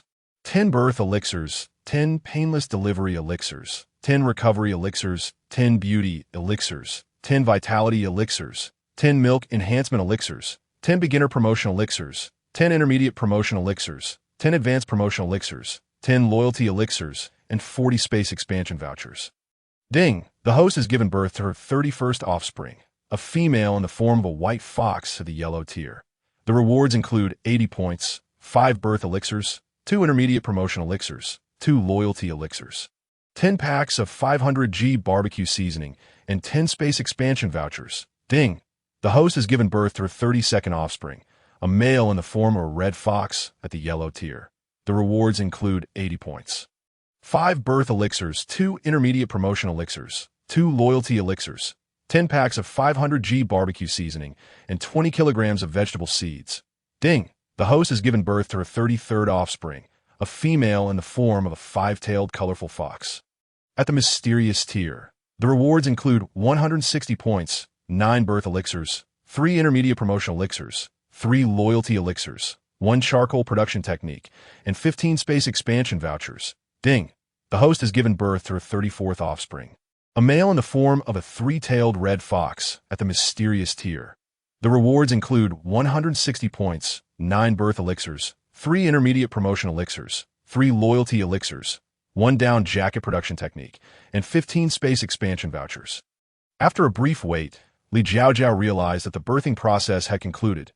Dan Dan, already accustomed to the routine, swiftly marked and arranged the little ones, placing them neatly on the fur. Chu He, witnessing Li Jiao Jiao's labor for the first time, was astounded by the sight of so many offspring emerging one after another. The experience left him in awe. Had she not called for him, he might have been momentarily lost in the moment. Good heavens, Jiao Jiao has given birth to 12 little ones, all foxes. I feel thirsty. Li Jiao Jiao's voice softened with fatigue. All right, I will fetch some water. Chu had already prepared warm water, standing at the cave entrance. Chu gratefully accepted the water and nodded in appreciation. Li Jiao Jiao consumed the recovery elixirs, milk enhancement elixirs, and beauty elixirs with the water. Everyone noticed that Li Jiao Jiao appeared even more radiant after giving birth. The beast deity's favoritism is undeniable. I'm a bit tired. I will rest for a while before feeding the little ones. Yes, I will take good care of them. You can rest assured. Li Jiao Jiao nodded and closed her eyes, calling out to the system. System, quickly show me what treasures I have received. Li Jiao Jiao was filled with excitement. She noticed there were 2 earthly tear and several mysterious tear offspring. Here it comes, host. I have organized everything for you. Points, 3760, birth elixirs. 114, painless delivery elixirs. 13, recovery elixirs. 13, beauty elixirs. 10, vitality elixirs. 10, milk enhancement elixirs. 10, beginner promotion elixirs. 10, intermediate promotion elixirs. 34. Advanced promotion elixirs. 13, loyalty elixirs. 49, space expansion vouchers. 155, coarse salt. 80 kg, fine salt. 500 g, 20 packs, barbecue seasoning. 500 g, 40 packs, outdoor tents. 5, comprehensive housing construction guide. 1, constant temperature boxes. 3, grain seeds, 10 kilograms. Iron smelting technique guide. 1, high-grade defensive clothing. 3, comprehensive cold weapon construction guide. 1, vegetable seeds, 20 kg, charcoal production technique. 1, down jacket production technique. 1. Li Jiao Jiao gazed at the overflowing bounty, nearly bursting with joy. She felt prosperous. After deducting half of the points, the host still had 1880 points. Adding the points from the previous 2 births, her total points now stood at 3015. Congratulations to the host for unlocking the first level shop. Would you like to unlock it? Yes, Li Jiao Jiao exclaimed with excitement, as this batch of offspring would yield points, just enough to reach the threshold for the first level shop.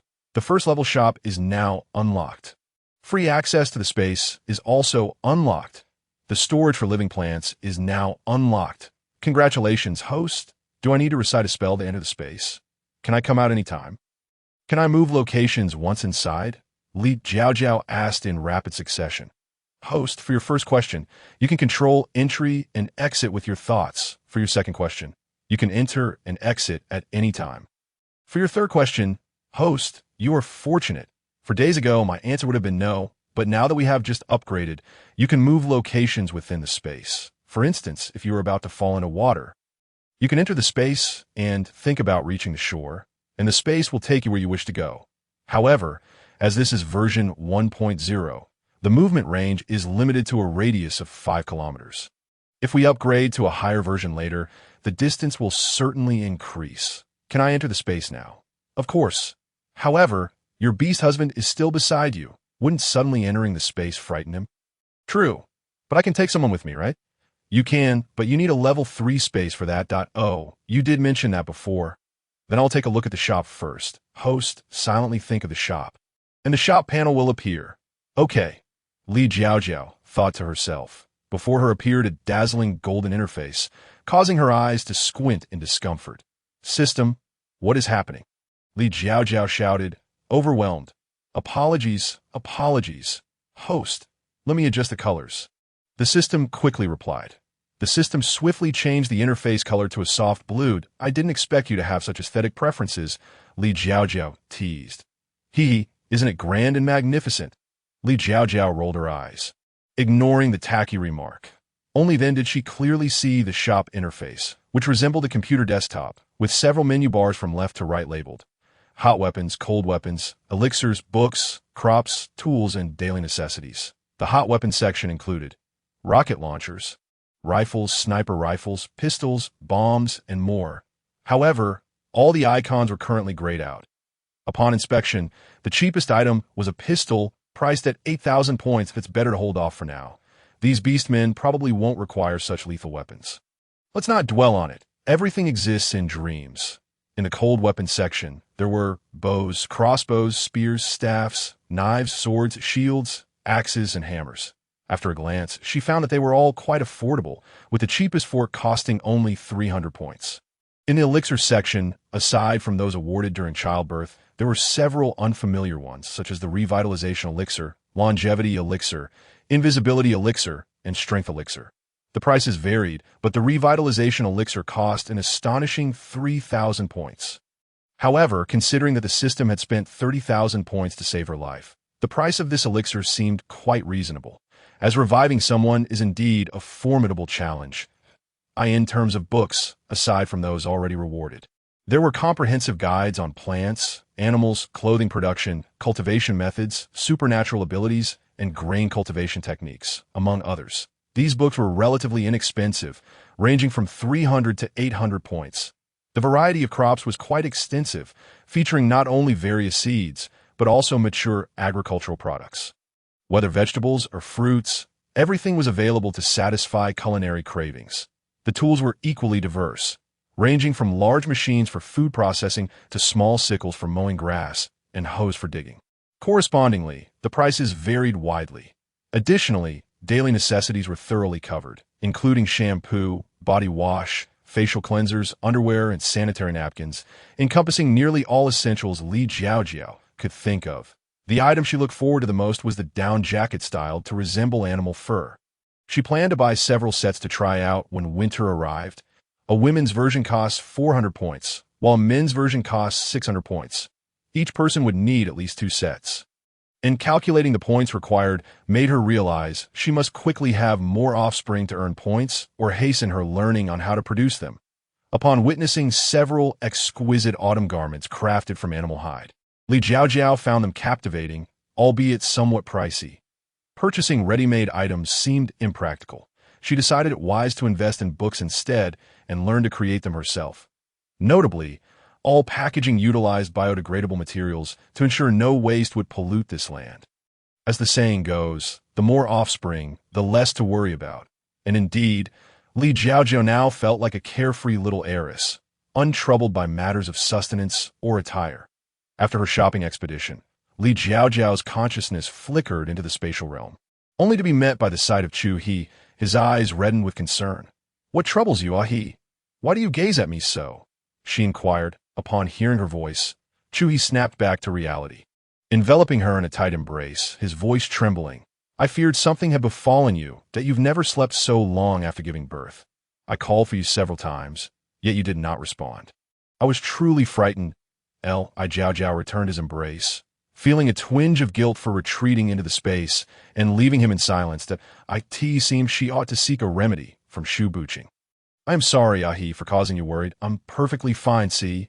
I've fully recovered," she declared, rising and twirling about. Chu He scrutinized her from head to toe, reassured that she indeed appeared well. "That I can hardly fathom how I would survive without you. Jiao Jiao, you must take care of yourself. Once the baby in your womb is born, let that be the end of it, all right? I'm genuinely terrified. I assure you I'm fine. Have you forgotten? I'm a celestial maiden. The beast god favors me. He even wishes for my assistance in propagating the entire beast realm. So there is no cause for concern." With that, Li Jiao Jiao cupped his face in her hands and planted a tender kiss on his lips. Chu He's heart eased slightly.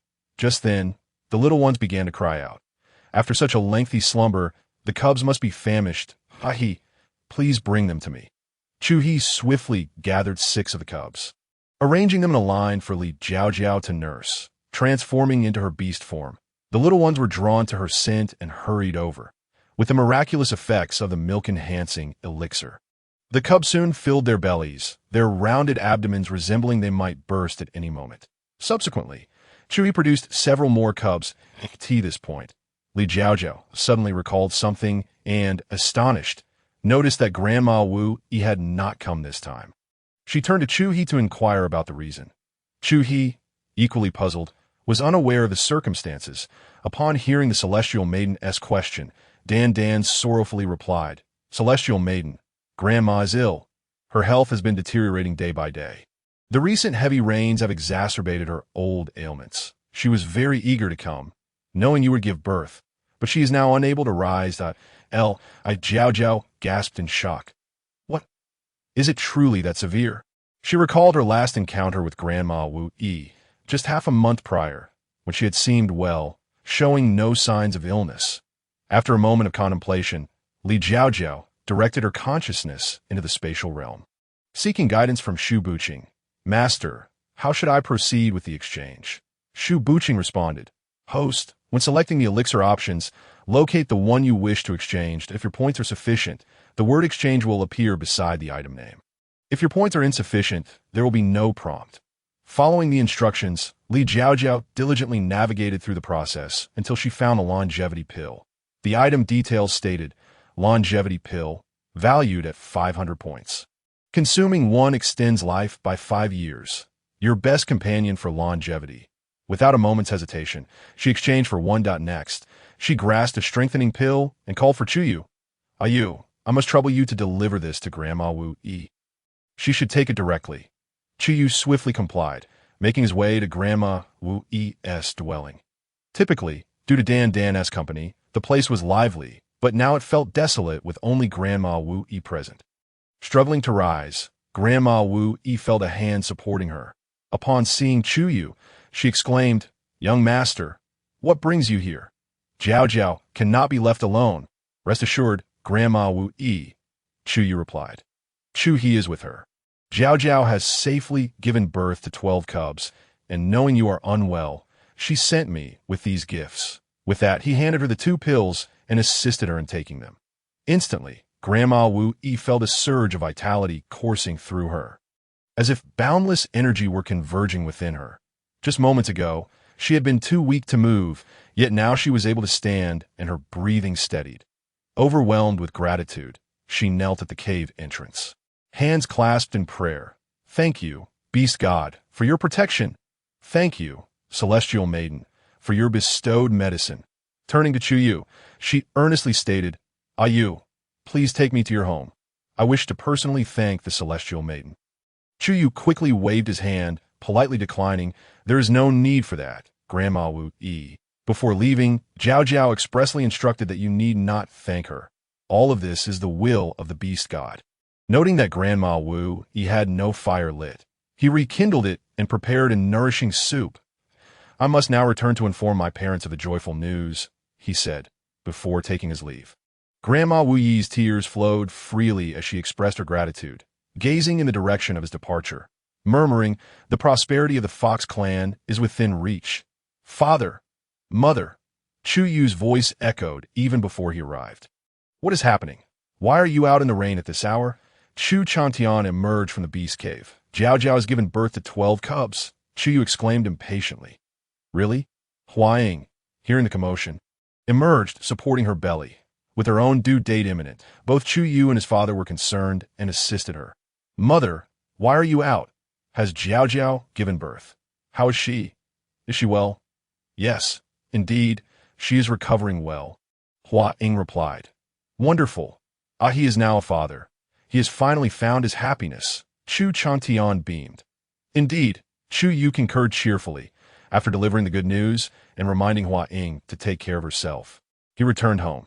After a long night of activity, Dan was feeling quite fatigued. With the cubs all doing well, Chu Yu ensured they returned safely. Upon returning, Dan found Grandma already able to rise on her own, brimming with vitality as if 5 years younger, exclaiming in wonder at the miraculous recovery. When Chu Yu arrived home once more, dawn had just begun to break, and the rain continued to fall. Albeit more gently, Li Jiao Jiao and the cubs lay peacefully asleep, while Chu Yu prepared a hearty meat porridge for the older cubs, cautiously tidying up the yard.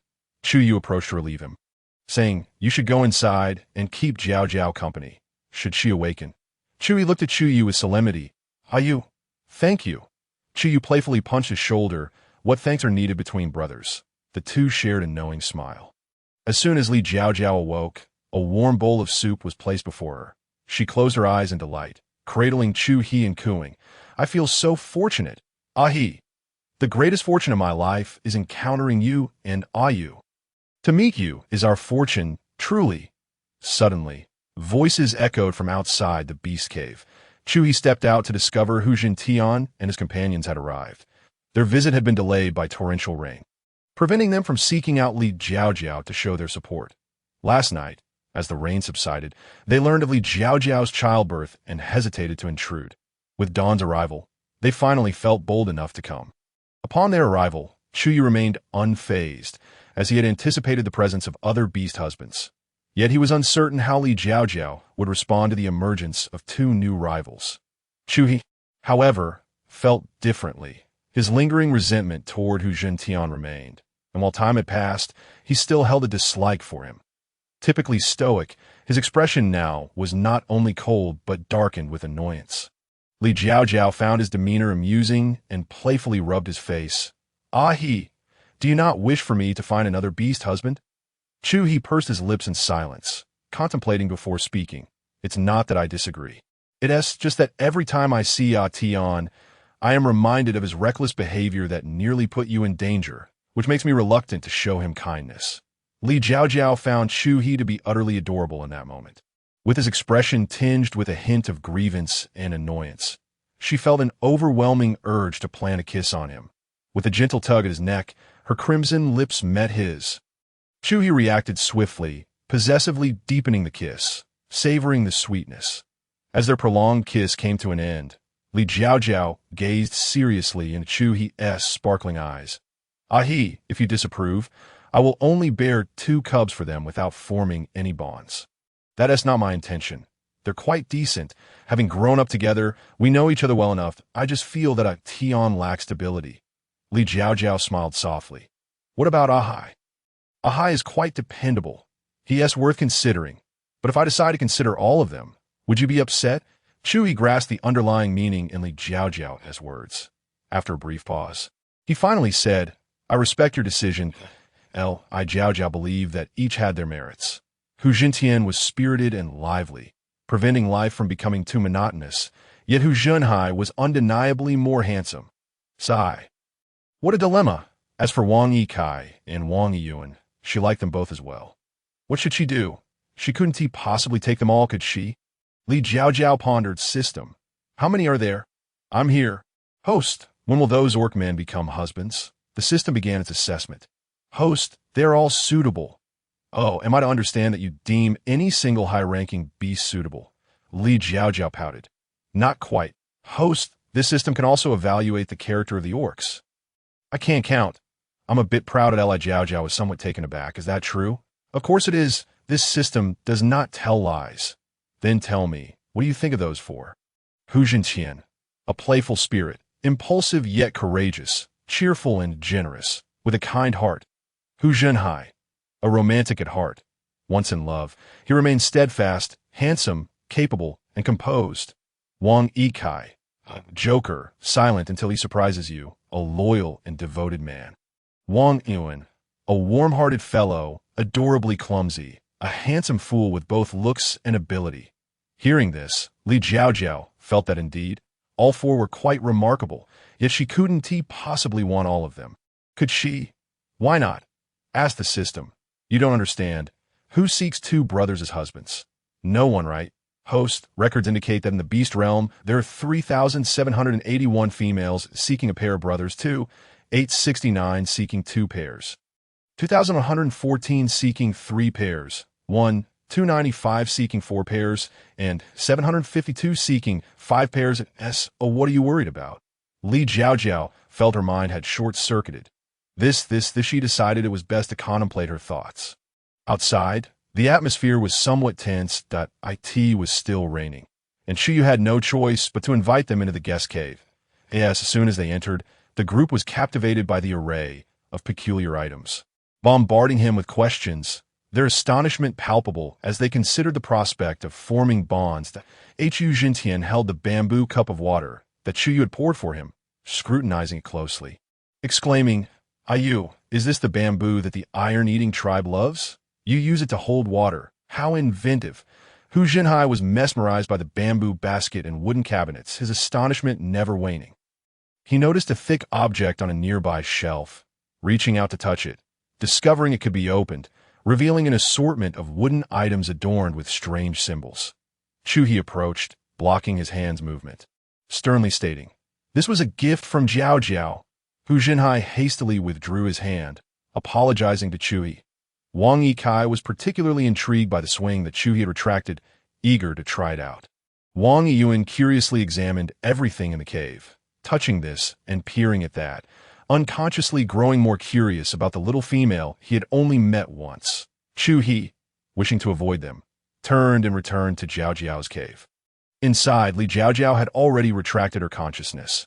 Upon seeing Chu He enter, she lazily rose and inquired, "What were you all doing outside?" Chu He, with a hint of grievance, reported, "Hu Jinhai want to look through the book you gave me, but I didn't let him." Li Jiao Jiao found Chu He's jealous demeanor utterly endearing.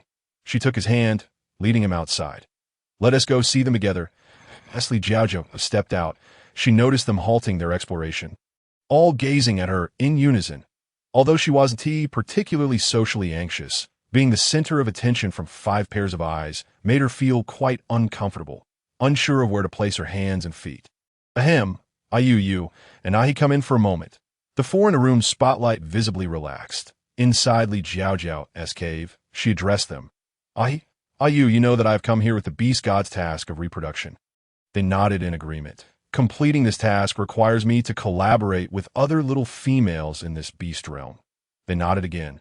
"The reproductive elixirs I provided to the little females in the tribe last time were rewards given to me by the beast god after I bore offspring." They nodded once more. Reproduction is not limited to the fox tribe. They understood.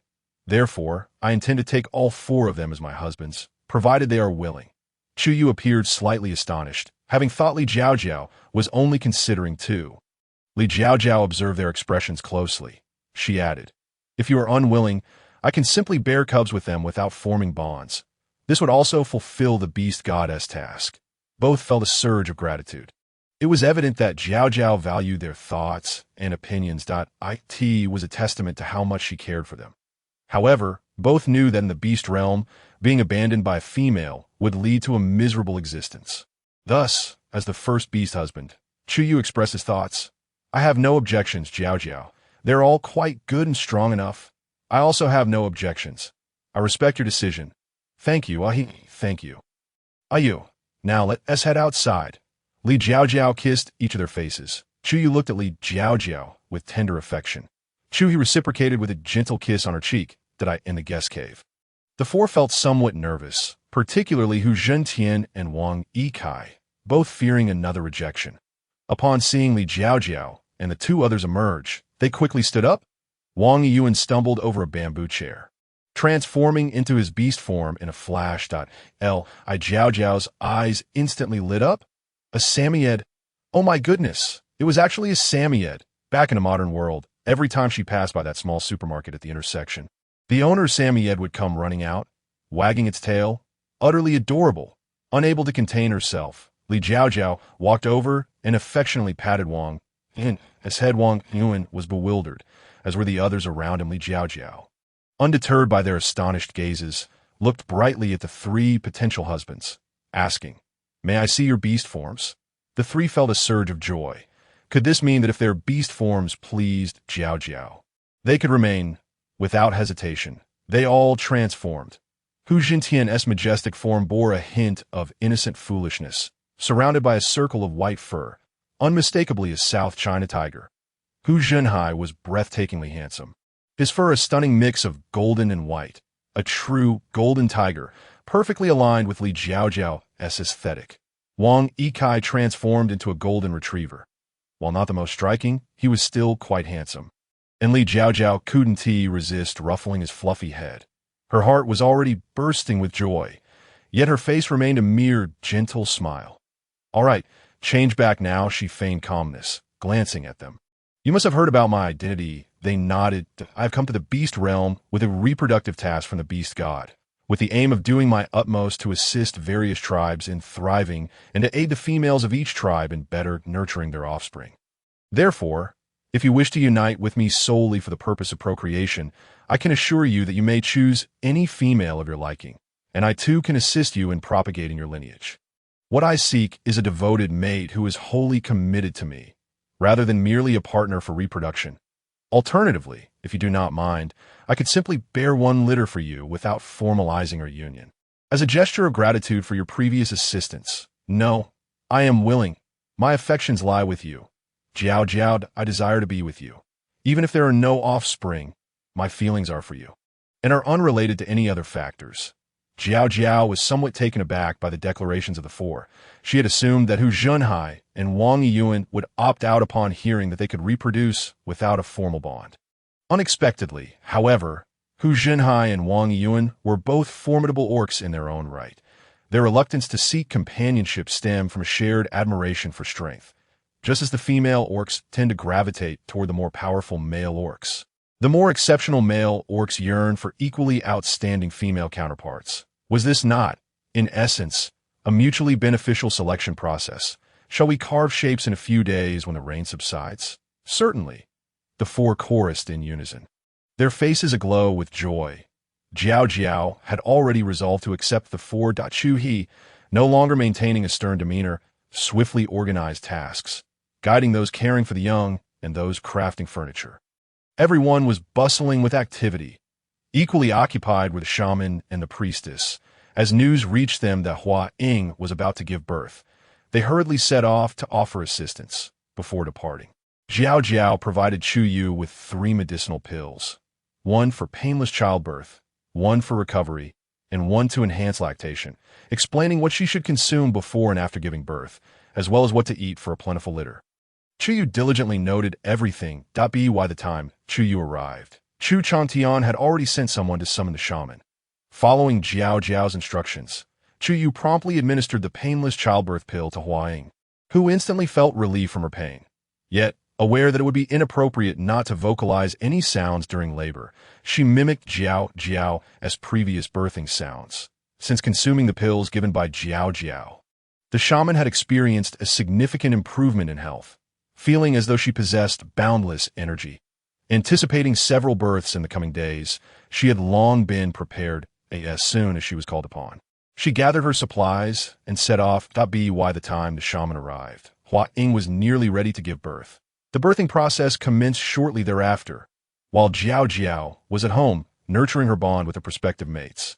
She heard the system announce, Hua Ying has given birth to her first offspring, a male, beast form, white fox, beast rank, yellow, rewards, 40 points, birthing pill X1, loyalty pill X1, junior rank up pill X1. Hua Ying has given birth to her second offspring, a female, beast form, black fox, beast rank, yellow, rewards, 40 points, birthing pill X1, loyalty pill X1, junior rank up pill X1. Hua Ying has given birth to her third offspring, a male, beast form, red fox, beast rank, universe. Rewards, 20 points, birthing pill X1, loyalty pill X1. After a moment of silence, Jiao Jiao heard no further announcements. Meanwhile, Chu Chantian quickly confirmed Hua Ying's condition. Everything was well, albeit she was somewhat fatigued. After ensuring that the mother was safe, he then checked on the newborns. Chu Chantian was overjoyed. He had not anticipated that Hua Ying would give him 3 little ones. And there was even a female cub, the blessings of the beast god. The celestial maiden's blessings. Chu Chantian knelt at the entrance of the beast den to offer thanks before rising. Chu Yu had prepared a meat broth and helped organize the cubs. Chu Chantian was so elated that he could hardly contain himself, spinning about with glee. Unable to watch any longer, Hua Ying rolled her eyes and asked, Are you not going to hold your cubs and let them nurse? Oh, yes. Coming. He exclaimed at eyeing. You are truly remarkable. Thank you for your hard work. He leaned in and planted a kiss on Hua Ying's cheek. Chu Yu, watching from the side, felt his face flush. Hua Ying pushed him away, saying, You is still here. Only then did Chu Chantian notice his eldest son, who was busy scurrying about like a top. Hey, why are you still here? Go back and keep Jiao Jiao company. Chu Yu replied, somewhat sourly. Oh, now that you have a son and a daughter, you no longer care for me, do you? Fine, I'm leaving. With that, he administered the pills to his mother, observed that all was well, and returned home. The shaman, who had been engrossed in the excitement, was unexpectedly called away. Shaman, my yin duo is about to give birth. Could you please come and check? The shaman hurriedly followed. Dan did not accompany her, as she had already been summoned to assist elsewhere. The shaman and the priestess Dan Dan split their tasks and hurriedly worked day and night. At last, they successfully assisted 10 female orcs, including Hua Ying, in giving birth. Jiao Jiao spent the entire day listening to the system's announcements. Male, female, female, male, male, female, male, rewards, 40 points, 20 points, 20 points, 10 points, 20 points, 40 points, as dawn broke the next day. The announcements finally ceased. The tally was complete. Jiao Jiao examined the results. Out of 10 female orcs for given birth to 3 cubs, 5 had 4 cubs, and 1 had astonishingly birthed 5 cubs, totaling 37 newborns, 26 males and 11 females. Only 2 families had not welcomed any female cubs. The minimum was 3 cubs, with one named Mei Mei astonishingly birthing 5, 2 of which were female. She and her mates were overjoyed. In the past, female orcs typically had no more than 2 cubs, with many having only 1, and the probability of female offspring was quite low. Thus, the arrival of this batch of cubs caused quite a stir. Thanks to the beast god, thanks to the celestial maiden, the several female orcs who safely delivered were in tears of joy. They had yearned for cubs for so many years. Now, their wishes had been fulfilled. The points totaled 1,100, with 37 birthing pills, 39 loyalty pills, and 39 junior rank-up pills. The 2 universe-level cubs were additionally rewarded with 20 kilograms of coarse salt, 2 universe-level cubs, 12 yellow-level cubs, and 23 universe-level cubs. Jiao Jiao was genuinely astonished. Even with the points halved, she still had amassed 1,100 points, primarily due to the sheer volume. Her eyes narrowed with delight as she envisioned a future where points and rewards would continuously flow to her. Moreover, the abundance of medicinal pills was remarkable. Most importantly, the ranks of the cubs were quite commendable.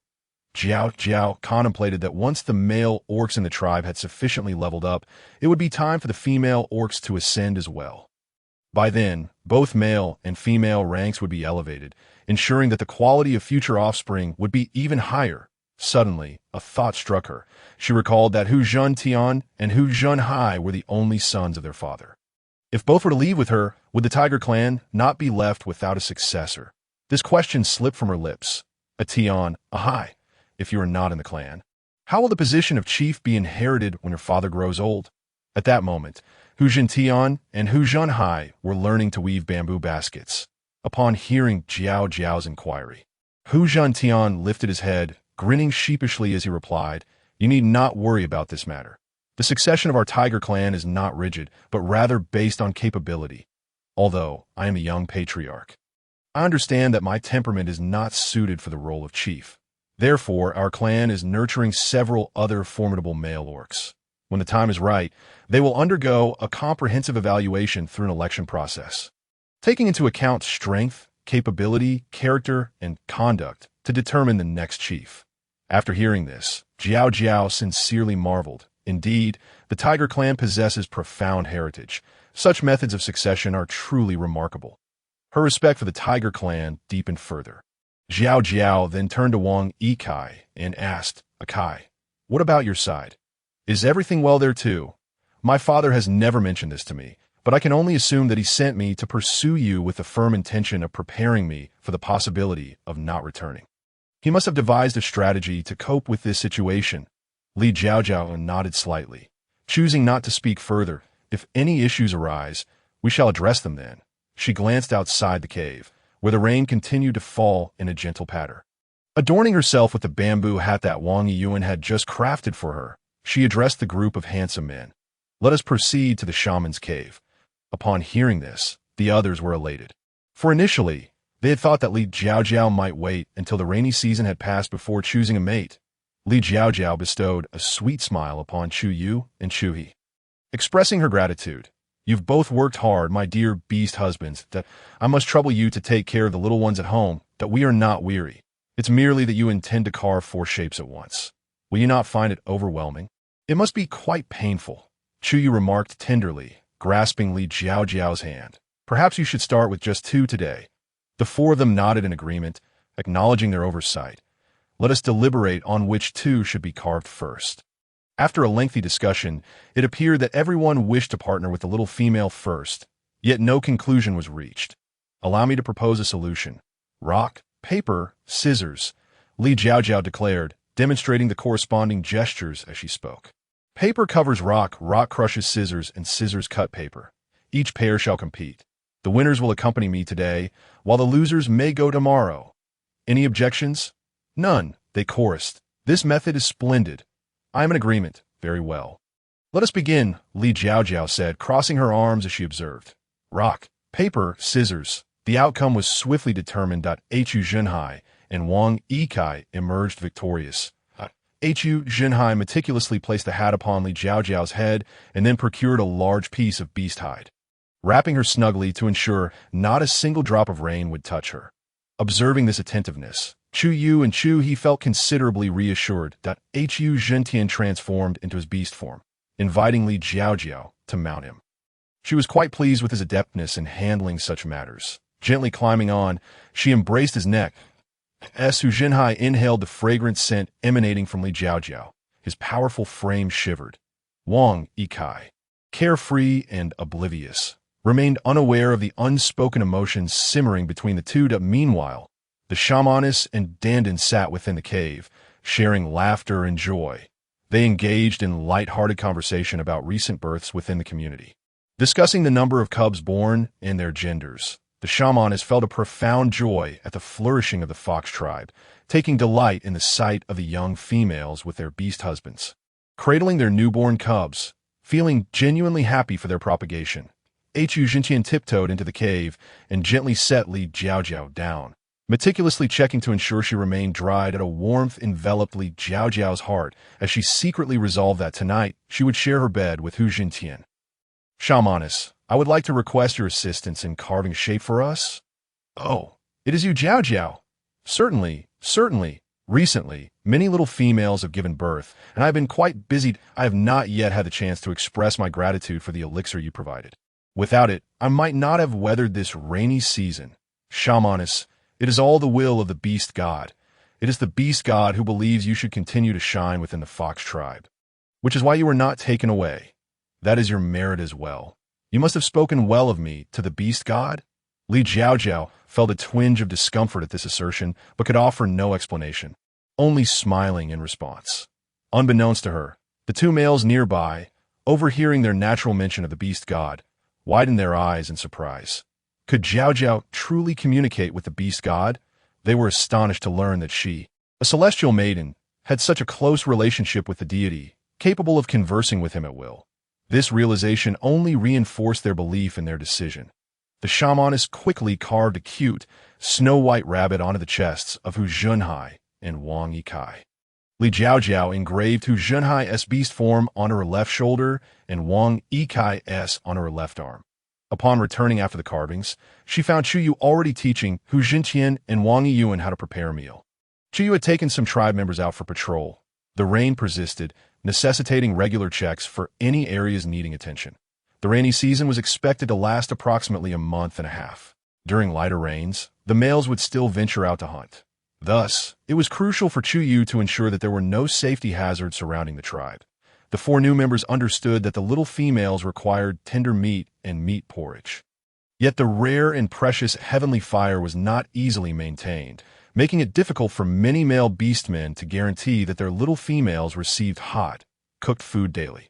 However, within the fox tribe, families operated as units, with 5 or 6 households sharing a pair of fire-starting stones, eliminating the need for anyone to constantly tend the heavenly fire.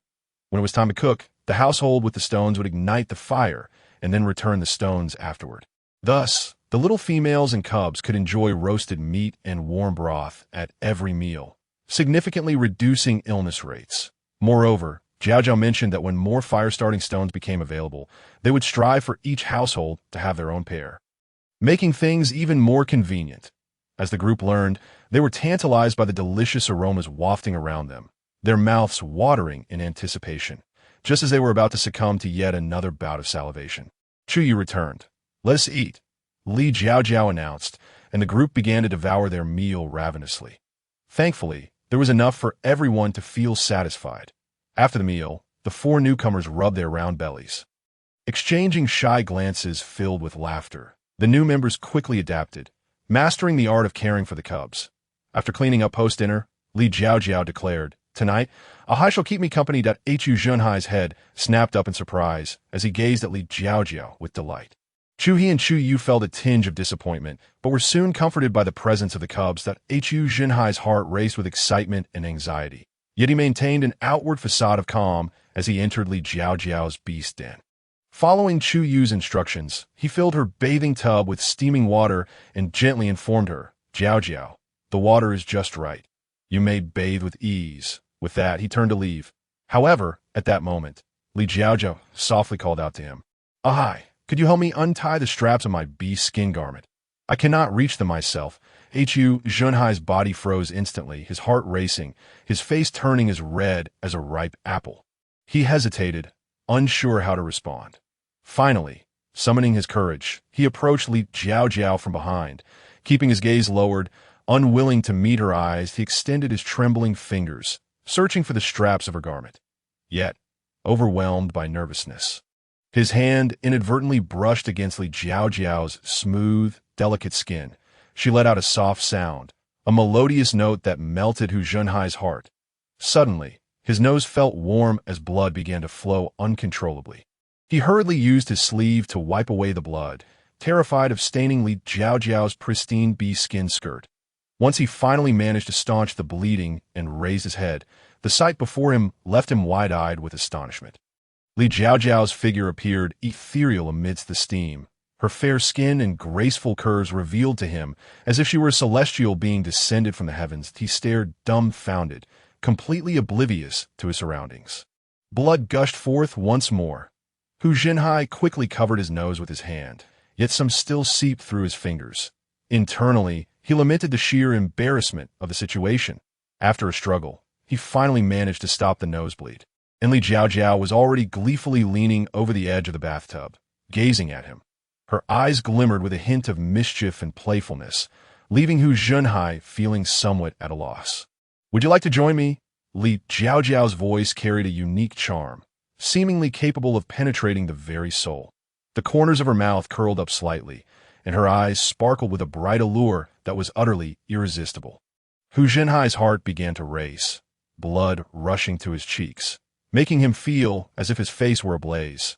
His breathing grew rapid, and his body trembled involuntarily. He realized he could no longer suppress his inner desires and slowly approached Li Jiao Jiao. Taking a deep breath, he attempted to calm himself, but when he beheld her smile, all reason faded away. He was overcome with an urgent longing to be near her, to feel her warmth and softness. Hu Junhai reached Li Jiao Jiao's side, gently caressing her cheek.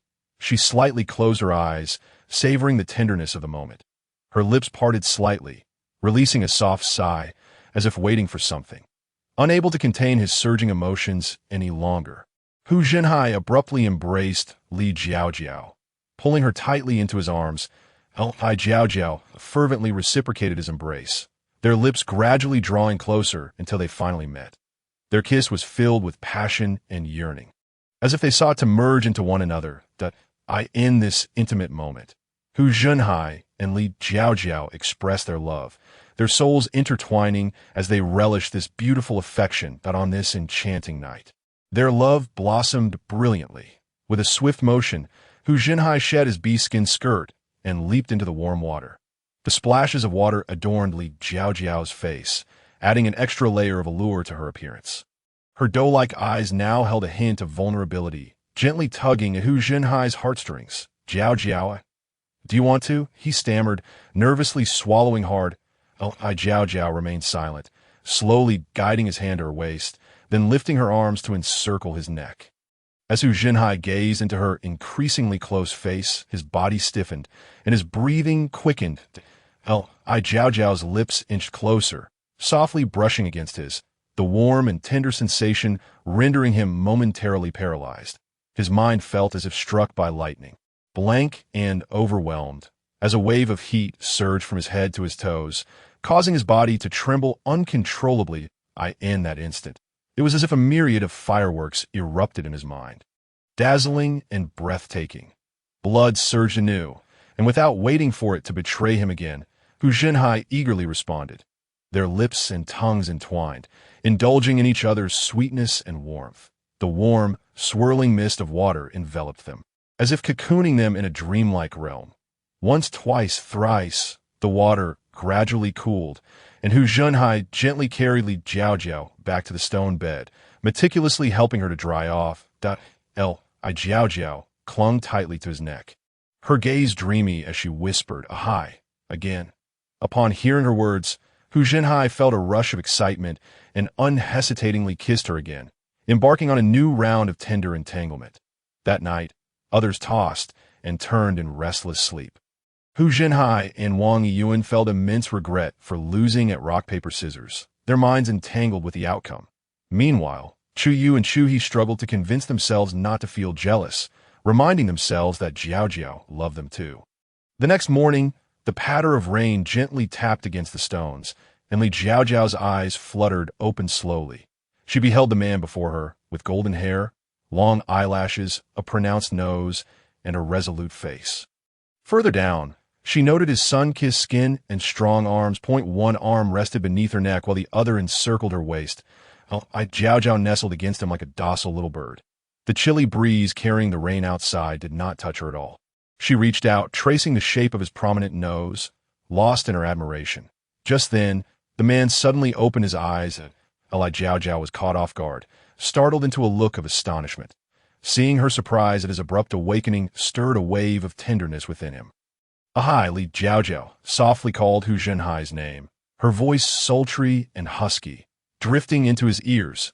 This sound ignited an uncontrollable masculine desire deep within Hu Zhenhai, prompting an eager response from his lower body. As he yearned to explore the newfound pleasures, another bout of passion ensued, and they exchanged satisfied smiles, reveling in each other's company. Li Jiao Jiao was pleased with Hu Zhenhai's performance in every regard. His stamina was commendable. This was hardly the demeanor of a steady old bureaucrat. Once they had regained their composure and emerged, Chu Yu had already taken Wang Yiyuan to clean the little ones thoroughly, while Chu Yi prepared a delicious meal with Wang Yikai, and Hu Zhenhai took charge of tidying up. Observing the diligent efforts of her companions, Li Jiao Jiao couldn't help but reflect, this truly is a life befitting a queen. Suddenly, a voice chimed in, "Host, you forgot to take the childbirth elixir." Li Jiao Jiao replied, "I plan to let them and myself complete our ascension first, then have children. This way, the quality of the offspring will be higher, and the rewards will be more substantial, right? Ha! As long as you remember." At that moment, Chu Yu gently called out, "Jiao Jiao, come eat." Li Jiao Jiao approached the dining table, pleasantly surprised to find it laden with her favorite dishes and fruits. The four new members each had their own utensils, all beautifully crafted from bamboo by Chu He and Chu Yu over the past couple of days. She had to commend the beastmen of this world for their impressive craftsmanship. Everyone mimicked Li Jiao Jiao and Chu Yu, each attempting to use chopsticks to pick up food. Though their movements were somewhat clumsy and awkward, their curiosity for the utensils was palpable. Li Jiao Jiao, Chu Yi, and Chu Yu were very patient, diligently teaching everyone the proper way to use chopsticks and sharing tips for picking up dishes. Together, they sat around, joyfully enjoying the delicious meal. Laughter and cheerful chatter resonated in the air, creating a warm and harmonious atmosphere. After the meal, Li Jiao Jiao addressed Chu Yu, saying, "Yu, please inform father and mother that we need to tally the beastmen who have recently ascended to the Hong stage so that I can distribute the ascension elixirs. This will enable them to better protect our tribe. Additionally, those females wishing to conceive can register first, and then come to receive the childbirth elixirs in batches, staggered in time, to avoid the chaotic scenes we had the other day with the shaman and the priestess." Chu Yu nodded in understanding and departed to relay the message to her parents. Watching him leave, Li Jiao Jiao felt a sense of fulfillment. The fox tribe was indeed growing stronger, just as she had wished. Subsequently, Wang Yiyuan followed Hu Zhenhai's example from the previous day and outfitted Li Jiao Jiao.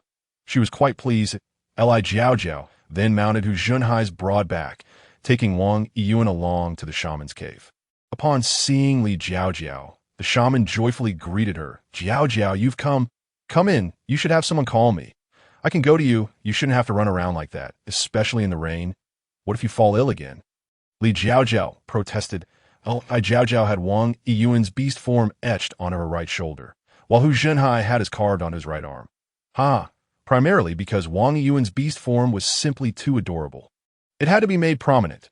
Two new beastmasters gently caressed the vividly lifelike little white rabbits on their chests, feeling an unusual sentiment arise within them.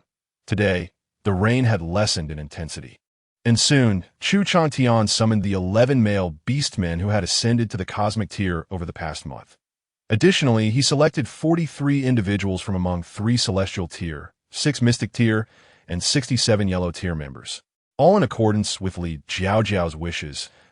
He also called forth the female beastmasters eager to bear offspring, resulting in a total of 44 families. That be why the time Li Jiao Jiao completed her preparations.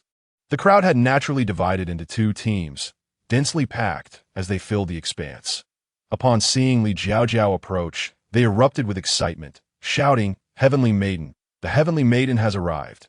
Li Jiao Jiao first distributed the birthing elixirs to the beastmasters in need and organized their schedules, allowing only one group of 4 to consume the elixir each day. With the assistance of Granny Wu and the priestess, they would deliver 2 female offspring daily, which meant that with 44 females, it would take precisely 11 days. Once this matter was settled, it was time to distribute the ascension elixirs. Li Jiao Jiao possessed 18 high-grade ascension elixirs, which she intended to reserve solely for her own kin. Apart from these high-grade elixirs, there are also 49 low-grade and 37 mid-grade ones available. The 6 mystic tier individuals were given low-grade ascension elixirs to advance to the earth tier. Among the selected 43 yellow tier individuals, they received low-grade elixirs to rise to the mystic tier. The 11 cosmic tier individuals were provided with mid-grade elixirs to ascend to the universe tier. There were not many low-grade elixirs left, and the 10 universe tier individuals would have to wait for the next opportunity to ascend. The supply of loyalty elixirs was ample, with each individual receiving 1 to consume alongside the ascension elixirs. The crowd expressed their gratitude to Li Jiao Jiao profusely before returning to their respective beast dens. At her urging, Li Jiao Jiao instructed Qiyu to call Hu Zhenhai and Wang Yikai over. Once everyone had gathered, Li Jiao Jiao presented each of them with a high-grade ascension elixir. Qiyu was familiar with the effects, but the others, particularly Hu Zhentian and Wang Yiyuan, were taken aback. They had just witnessed so many beastmen ascend 1 or 2 tiers in an instant, and it seemed that ascension was a trivial matter for them. Now, gazing at the miraculous ascension elixir, they were eager to give it a try. Li Jiao Jiao also wished to see if the high-grade ascension elixir would assist Chu Yu, Chu He, and her father in awakening their extraordinary abilities. Thus, when Chu Chantian observed the elixir placed before him, he was somewhat perplexed, but upon hearing Li Jiao Jiao's suggestion that it might awaken their powers, his jaw dropped in astonishment. The others, aside from Chu Yu, were equally astonished by this notion. Nevertheless, they all held an unwavering belief in Li Jiao Jiao. After consuming the high-grade elixirs, Hu Zhentian and Wang Yikai, both at the mystic tier, felt an overwhelming surge of power within them, difficult to contain. They instinctively let out a roar towards the heavens, as if to release the tremendous energy. Their roar echoed like that of Chu Yu and Chu He, deafening and resonating through the skies. With this powerful outburst, their formidable energies could no longer be contained, erupting forth in an instant. Their bodies began to transform, gradually taking on their beast forms. Their once ordinary fur became sleek and radiant, shimmering with an alluring luster from head to tail. Hu Zhenhai and Wang Yiyuan, being Earth tier, were currently given mid-grade ascension elixirs. Under the influence of the elixirs, both successfully broke through their bottlenecks, ascending to the celestial tier. At that moment, the beast forms of the 4 experienced a significant enhancement, expanding in size, particularly Hu Zhentian and Hu Zhenhai, whose beast forms were already considerable, grew to an imposing and intimidating stature. Wang Yikai and Wang Yiyuan, though slightly less formidable, were not to be underestimated either. Java gazed upon the scene before her with overwhelming joy, her heart brimming with delight. She couldn't help but wonder if they were to awaken their extraordinary powers. Would their forms grow even larger? An ethereal voice responded. Host, upon awakening their powers, beastmen do not increase in size. What if a celestial tier beastman consumed another high-grade ascension elixir? Would they awaken extraordinary powers? Even I cannot say for certain. The main system did not specify. nor is it written in the system rules. You may test it, host. Seeing that her inquiries yielded no answers, Li Jiao Jiao decided to proceed with her plan. She turned to Chu Yu and her father, asking, "Do you both wish to give it a try? Let us see if the high-grade Ascension Elixir can offer you any assistance. I'll go first." Chu Yu stepped forward, eager to test the effects. Li Jiao Jiao nodded in agreement. Very well. As Chu Yu placed the elixir in his mouth, it instantaneously dissolved into liquid, flowing smoothly down his throat without any effort required for swallowing. The crowd held their breath, silently watching him, eagerly anticipating the elixir's effects. Upon feeling the elixir enter his mouth, a warm sensation coursed through his meridians, radiating to every corner of his body. He felt as if he were basking in the warm sunlight, completely immersed in comfort and pleasure, letting out a long sigh of contentment.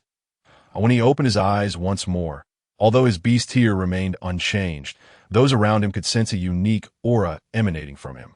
With a joyful expression, Chu Yu looked at Li Jiao Jiao and exclaimed, "Jiao Jiao, I feel two new energies within me." Two? Li Jiao Jiao felt both astonished and elated. Chu Yu then pressed his palms together, pointing toward the flower in the corner that had been battered by the rain. A brilliant green light shot forth from his fingertips, swiftly enveloping the withered blossom. Under the nourishing influence of this magical green light, the flower, once on the verge of death, began to rejuvenate at an astonishing pace, growing and flourishing until it eventually burst forth in a splendid bloom. As Chu Yu continuously infused his spiritual energy into the flower, it astonishingly bore fruit. Li Jiao Jiao, overjoyed, stepped forward to pluck the bright red, translucent fruit from the plant and popped it in her mouth. With a satisfying crunch, it was sweet, crispy, juicy, and richly fragrant. This extraordinary ability is magnificent. No need to go out to gather fruit anymore. What about the other one? Li Jiao Jiao eagerly inquired. The same as yours. Chu Yu gently took Li Jiao Jiao's hand. With a swish, the crowd suddenly lost sight of the two figures. For a moment, everyone was startled and began searching for them, only to see them reappear before their eyes in an instant. Chu Yu announced, "I have awakened both wood and space abilities." Chu Chantian marveled. How incredible! It truly is possible to awaken extraordinary powers. "Indeed, father," Chu Yu replied. "Would you like to try it now?" "All right, I'll give it a shot." Chu Chantian was eager to try. After consuming a high-grade elixir, he experienced a sensation akin to Chu Yu's, as a warm current coursed through his meridians, eventually converging in his hands. Feeling a tingling in his palms, he unleashed a powerful strike, instantly igniting a small flame in the courtyard, startling everyone. It appeared that Chu Chantian had awakened fire abilities. Elated, he began experimenting with controlling the size of the flame, effortlessly manipulating it from a tiny flicker to a roaring fire dragon. The crowd rejoiced for both Chu Yu and Chu Chantian. Li Jiao Jiao turned to Hu Jintian and the others, asking, "Do you wish to try together now?" The beast god mentioned that awakening is not guaranteed and depends on individual opportunity. The four exchanged glances. Hu Jinhai spoke first. "Jiao Jiao, I prefer to refine my skills further. Once my celestial abilities are as adept as Chu Yu's, if I still haven't awakened extraordinary powers, I will seek your assistance. I feel the same." Hu Jintian added. Wang Yikai and Wang Yuan concurred. "I agree with Hu Zhenhai." Li Jiao Jiao nodded in satisfaction. "Then let us return," she thought, eager for Chu Yi to have his turn as well. Inside Li Jiao Jiao's beast den, Chu Yi gazed at the elixir she offered him, his expression one of confusion. Chu Yi demonstrated his plant-growing ability right before him. "You have awakened extraordinary powers?" Chu Yi asked in astonishment. Chu Yu smiled and nodded, taking his hand and, with a thought, transported them into the space. Chu Yi blinked, finding himself in a barren landscape. "Congratulations, Yu. You have awakened two extraordinary powers." He playfully punched Chu Yu's chest. "Let us head outside." Li Jiao Jiao smiled at the two as they emerged.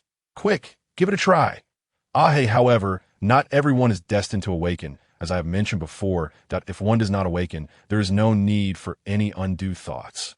Is there? Yes, I understand, Jiao Jiao. After saying this, he swallowed the elixir. Li Jiao Jiao and Chao Yang watched with rapt attention. Moments later, Chu suddenly opened his eyes, and his piercing gaze startled the two. He dashed out of the cave, prompting the two to follow, concerned. Upon exiting, they beheld Chu He extending his hands, with bolts of lightning descending upon him. Xiao Yu was taken aback and attempted to assist, but was held back by Li Jiao Jiao. Don't rush Yu. It seems that he has awakened his metal abilities. With a sense of reassurance, Xiao Yu focused his gaze. The lightning crackled loudly, yet Chu He appeared unscathed. With a flick of his finger, a bolt of lightning the thickness of a tree branch struck a nearby large tree. With a resounding crash, the tree, as thick as a person, fell, its contact surface charred black. Wonderful! Ahe! You have awakened your metal abilities. Is there more? Li Jiao Jiao inquired with curiosity. There is also space, Chu He replied, retracting the lightning and turning toward her. How delightful! My two beastly husbands are truly remarkable. From now on, my life shall be entrusted to you both? Li Jiao Jiao teased playfully. That is a certainty, my beloved goddess. Are your spaces similar? She asked excitedly, running over to grasp Chu He's hand. Would you like to take a look inside? Chu He sincerely invited, sensing her curiosity about his space. Yes, she eagerly nodded. With a smile, Chu He took her hand, and in the blink of an eye, they vanished before Xiao Yu. Upon entering the space, Li Jiao Jiao discovered that Chu He's realm bore resemblance to Xiao Yu's, both characterized by barren landscapes. Nevertheless, this did not dampen her spirits, for she understood that the space could be continually developed and utilized. She curiously surveyed her surroundings, contemplating the possibility of planting some flora or raising some fauna. The space was vast, stretching as far as the eye could see. Approximately the size of 5 courtyards, covering around 400 to 500 square meters. Although the space was not overly expansive, it was more than sufficient for their current needs in the days to come. Li Jiao Jiao resolved to thoroughly explore how to maximize this space, making it an integral part of their joyful existence. She beckoned Chu He to lead her out. They had been inside for quite some time. Yet Xiao Yu remarked that they had only just entered the space. Li Jiao Jiao pondered. Could the passage of time within the space differ from that of the outside world? At that moment, an enigmatic voice suddenly emerged, stating, Host, after my assessment, I have discovered that your two beast husband spaces share a commonality. They're only suitable for storing living beings, meaning that activities such as planting and raising can occur within. However, if food is stored here, it will easily spoil. Surprised by this revelation, Li Jiao Jiao inquired, What about processed food? Is that not permissible? The voice responded, Packaged food can indeed be preserved for a period. But given your considerable appetites, requiring processing for every type of food would undoubtedly bring significant inconvenience. Li Jiao Jiao nodded in understanding. She then smiled, saying, At least now, we need not worry about starving due to a lack of food. As for the crops and livestock we cultivate, they can be stored with me. The voice concurred. Such an arrangement is indeed more reasonable. Host, let me take you to my space, Li Jiao Jiao said, her consciousness flickering as she appeared before the two men, taking one by each hand, and with a thought, guided them into her own realm. Upon entering, they were astounded by the sight before them. Li Jiao Jiao's space seemed boundless, with no end in sight. It was filled with various resources, crops, and some wild animals. These were indigenous to the space, which Li Jiao Jiao herself had yet to fully explore. In that moment, their respect for Li Jiao Jiao deepened. My space is divided into 2 parts. One for storing inanimate objects, where food remains unspoiled, and the other for living beings, where one can plant and raise. Li Jiao Jiao explained, I observe that your spaces are exclusively for living beings. I possess many seeds that I can give you in a few days for planting in your spaces, ensuring we will not lack for food. The two had always assumed that Li Jiao Jiao's space could only store processed ingredients, yet they were astonished to learn it served both functions. They couldn't help but marvel at Li Jiao Jiao, the goddess favored by the beast gods. As the 3 organized their belongings in preparation to leave the space, they suddenly heard Hu Zhenhai's voice calling, Dinner time. They paused in their tasks and swiftly exited the space. It turned out this was a new feature Li Jiao Jiao had insisted on upgrading 2 days prior. Voice notifications. This way, regardless of where she was. As long as someone called out, she would immediately receive the message and could promptly exit from the space. Hu Zhenhai's culinary skills had progressed remarkably. Recently, he had taken on most of the cooking tasks at home. And each dish he prepared was not only beautifully presented but also delicious.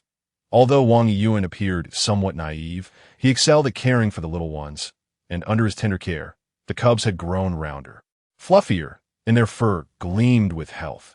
With the two most crucial tasks now managed by Hu Zhenhai and Wang Yiyuan, Hu Jinqian and Wang Yikai found themselves relegated to supporting roles, handling auxiliary chores, and tidying up.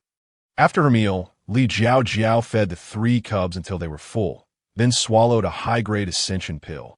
Instantly, a surge of formidable energy coursed through her, elevating her cultivation from the yellow rank to the earth rank.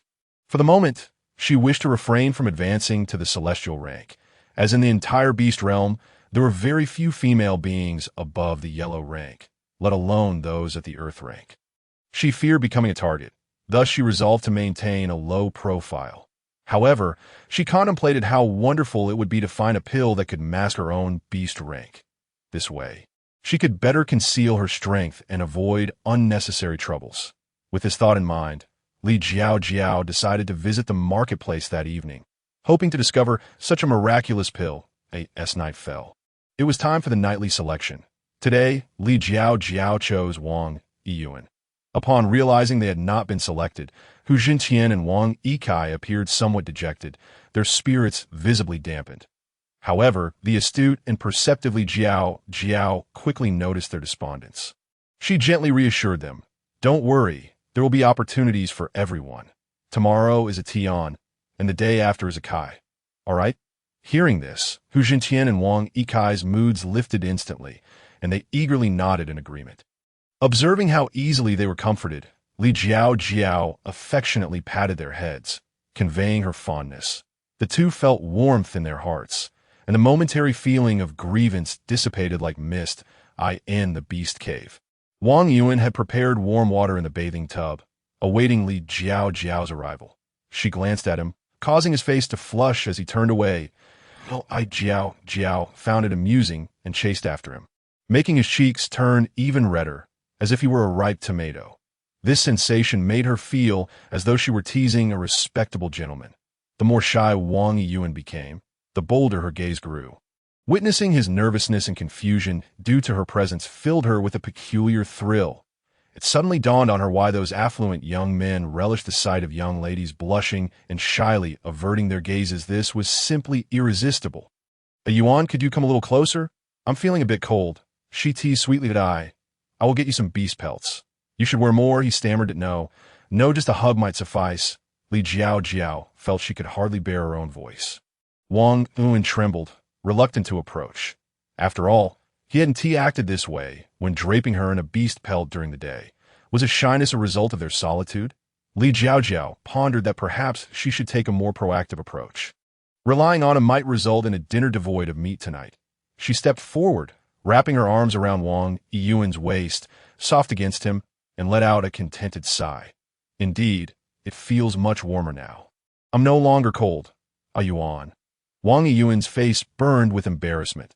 His shyness and nervousness intensified, leaving him unsure of where to place his hands, as all the advice he had previously sought from Hu Zhenhai and Chu He regarding such matters fled from his mind. His thoughts became a blank slate. "You could give me a hug, can't you, Yuan?" Li Jiao Jiao gazed at him with her eyes glistening with moisture. Wang Yiyuan's mind echoed a single command. "Hug her." "Hug her." Li Jiao Jiao guided his hand to her waist, the soft sensation awakening the primal instincts within him. The firm masculine presence pressed against Li Jiao Jiao, causing her a mix of amusement and a realization that this innocent boy wasn't as steadfast as he seemed. Under Li Jiao Jiao's gentle guidance, Wang Yiyuan swiftly discovered the path, transforming into a pure-hearted warrior of love. Outside, the rain drizzled incessantly, while inside the cave, the atmosphere was filled with unrestrained allure, and a night of passionate encounters ensued. Li Jiao Jiao felt as though her very soul was about to drift away. What on earth were these beastly husbands? Each one appeared to be two-faced. The seemingly innocent little puppy morphed into a ravenous wolf once the door to a new world was opened. On the third night, it was Wang Yikai's turn, who was rather impatient, eager to jump straight into the action even before Li Jiao Jiao was ready. Frustrated, she contemplated switching partners midway, but reconsidered, thinking it wouldn't be appropriate. So, she patiently guided him through it once. Fortunately, he did not disappoint her. Wang Yikai's ability to grasp concepts was remarkable. The outcome was quite pleasing. On the fourth night, it was Wu Jintian's turn. He regaled Li Jiao Jiao with numerous amusing tales, making her feel as though her head might burst from laughter.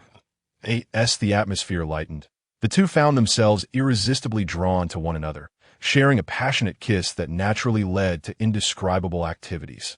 Li Jiao Jiao could clearly sense that their stamina was impressive. No wonder they were of the celestial tier. Thankfully, she was now at the earth tier as well. She could handle it, and indeed she did. On the fifth day, it was Chu Yu, the one Li Jiao Jiao cherished most. Chu Yu felt a twinge of jealousy. Previously, there had been fewer beastly husbands, and it was just him and Ahi taking turns. Now, he had to wait so many days for his turn. Chu Yu felt a quiet anguish, but kept it to himself. Li Jiao Jiao was not oblivious to his feelings, yet there was little that could be done. She could only offer him comfort and understanding. Li Jiao Jiao called softly, causing Chu Yu's heart to melt.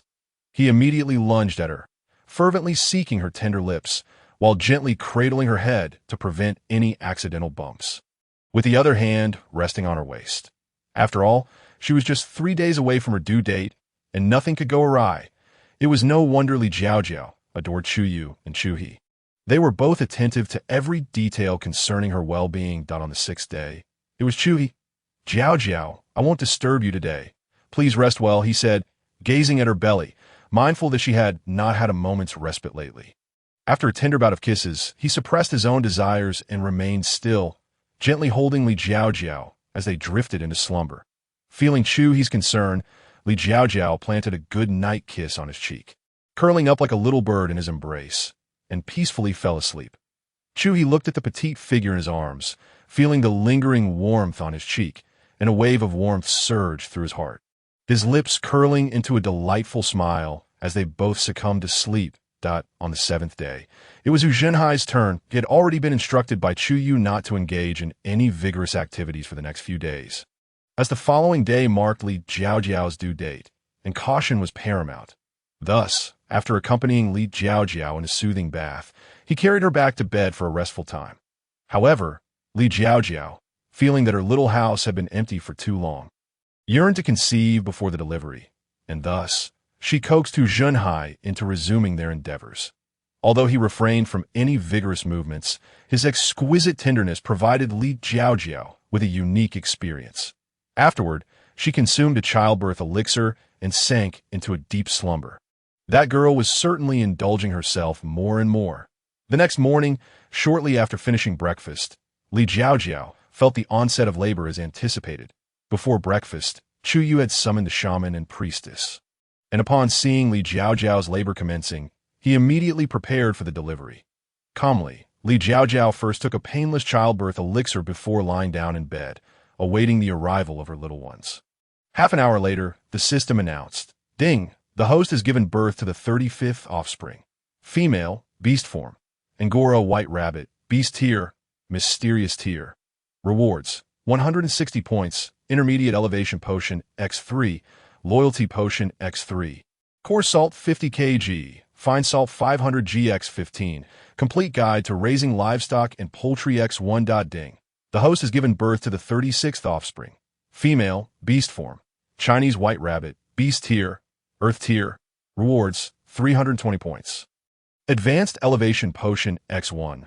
Loyalty potion, X5. Fruit seeds, 20 kg. Grain seeds, 40 kg. Ding. The host has given birth to the 37th offspring. Male, beast form. Himalayan rabbit, beast tier, earth tier.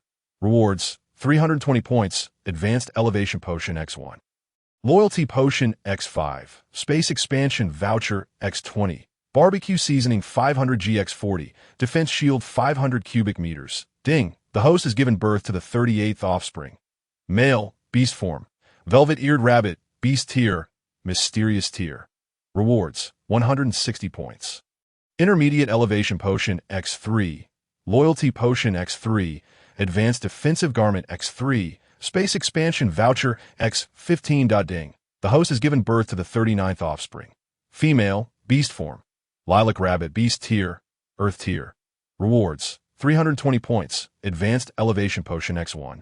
Loyalty Potion X5, Space Expansion Voucher X20, Defense Shield 500 cubic meters, Advanced Defensive Garment X6, Thermos X2. Ding. The host has given birth to the 40th offspring. Female, beast form. Seven-tailed white fox, beast tier, earth tier. Rewards: 320 points, Advanced Elevation Potion X1, Loyalty Potion X5, Space Expansion Voucher X20, Defense Shield 500 cubic meters, Advanced Defensive Garment X6, Thermos X2. Ding. Congratulations to the host for successfully giving birth to 40 offspring, with an additional reward of 2,400 points. Childbirth Elixir X20, Painless Childbirth Elixir X20, Recovery Elixir X20, Beauty Elixir X20, Strength Elixir X20, Milk Enhancement Elixir X20, Beginner Elevation Potion X20, Intermediate Elevation Potion X20, Advanced Elevation Potion X20, Loyalty Potion X20, Advanced Defensive Garment X20, Space Expansion Voucher X80. Defense Shield 1,000 cubic meters. Ding. The host has given birth to the 41st offspring. Female, beast form. Sandfox, beast tier, mysterious tier. Rewards: 160 points, Intermediate Elevation Potion X3, Loyalty Potion X3, Advanced Defensive Garment X3, Space Expansion Voucher X15. Ding. The host has given birth to the 42nd offspring. Male, beast form. Sandfox, beast tier, earth tier. Rewards: 320 points, Advanced Elevation Potion X1, Loyalty Potion X5, Space Expansion Voucher X20, Defense Shield 500 cubic meters. Advanced Defensive Garment X6, Thermos X2. Ding. The host has given birth to the 43rd offspring. Female, beast form. Nine-tailed colorful fox, beast tier, celestial tier.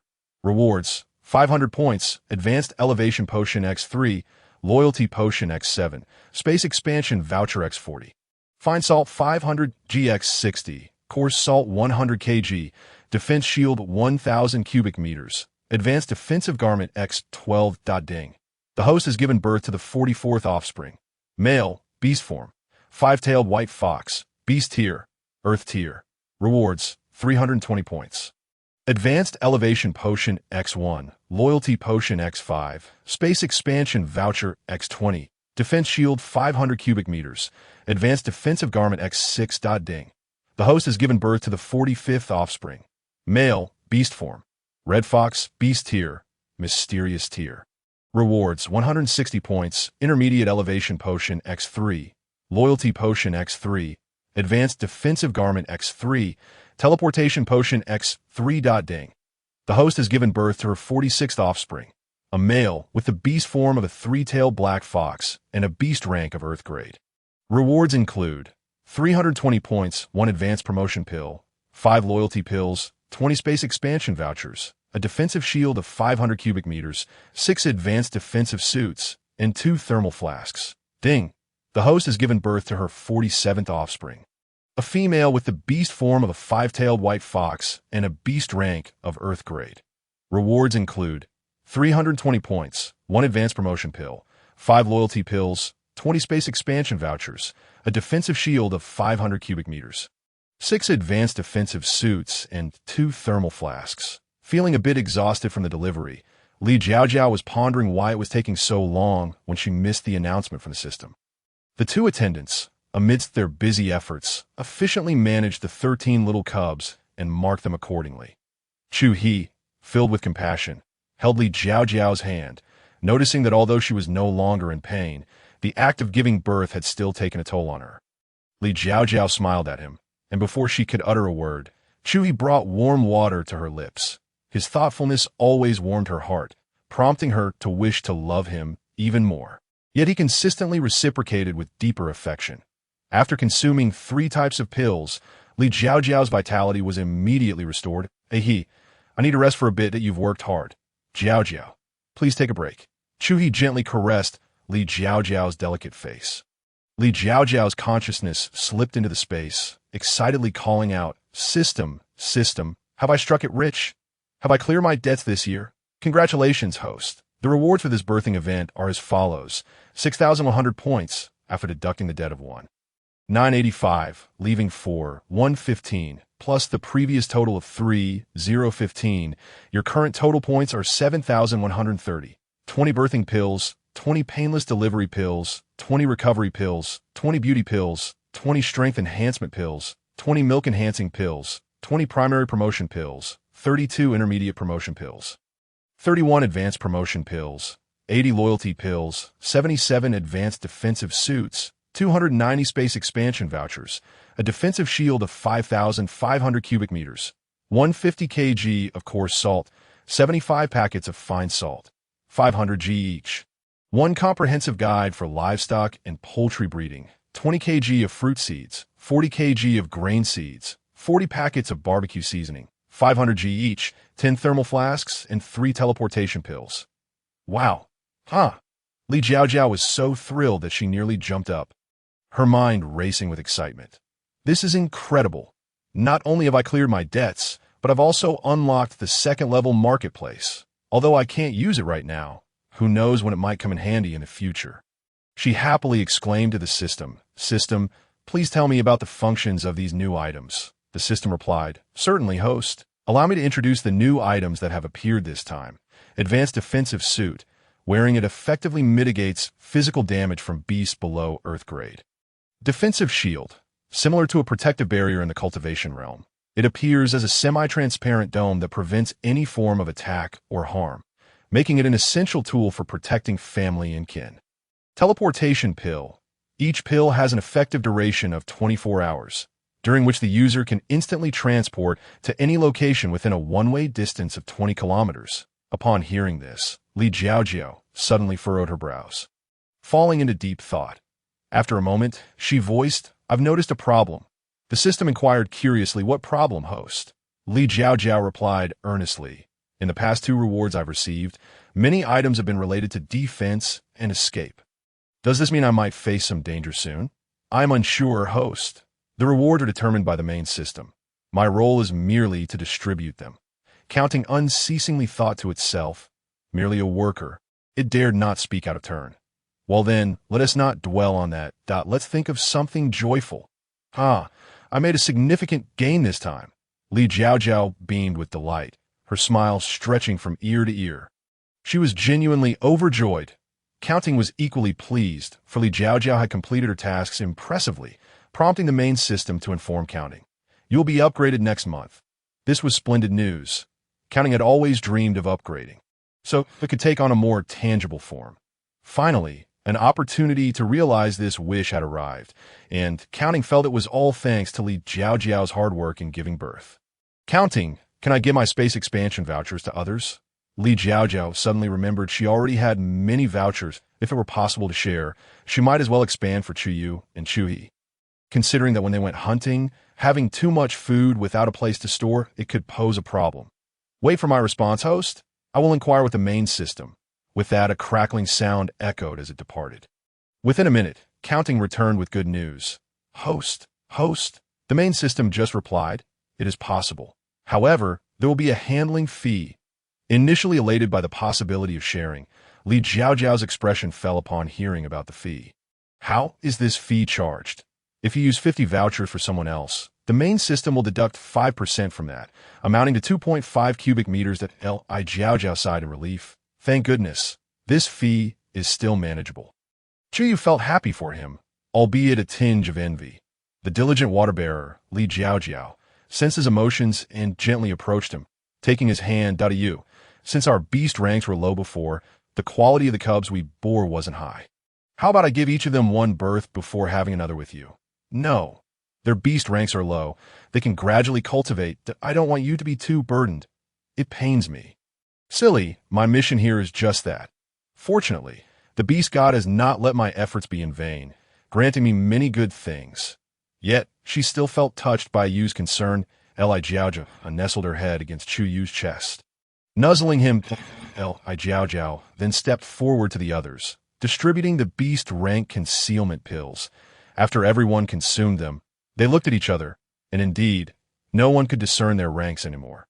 The shaman grandmother was still kneeling at the entrance of the beast cave, reciting a series of complex incantations. After finishing, she earnestly bowed 3 times before standing up to speak with Chuyu. Young master, such great news should be delivered to the clan leader by you personally.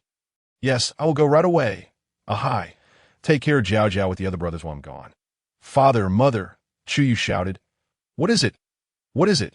Even as a father, why are you still so anxious? Huaying, who was feeding, hurried out to see upon hearing Chuyu's call. Jiao Jiao has given birth to a 9-tailed female cub. Chuyu spoke breathlessly from running too fast. Huaying nearly dropped the cub in shock, tears of excitement welling up in her eyes. May the beast god bless us. Our fox clan is truly regaining its former glory.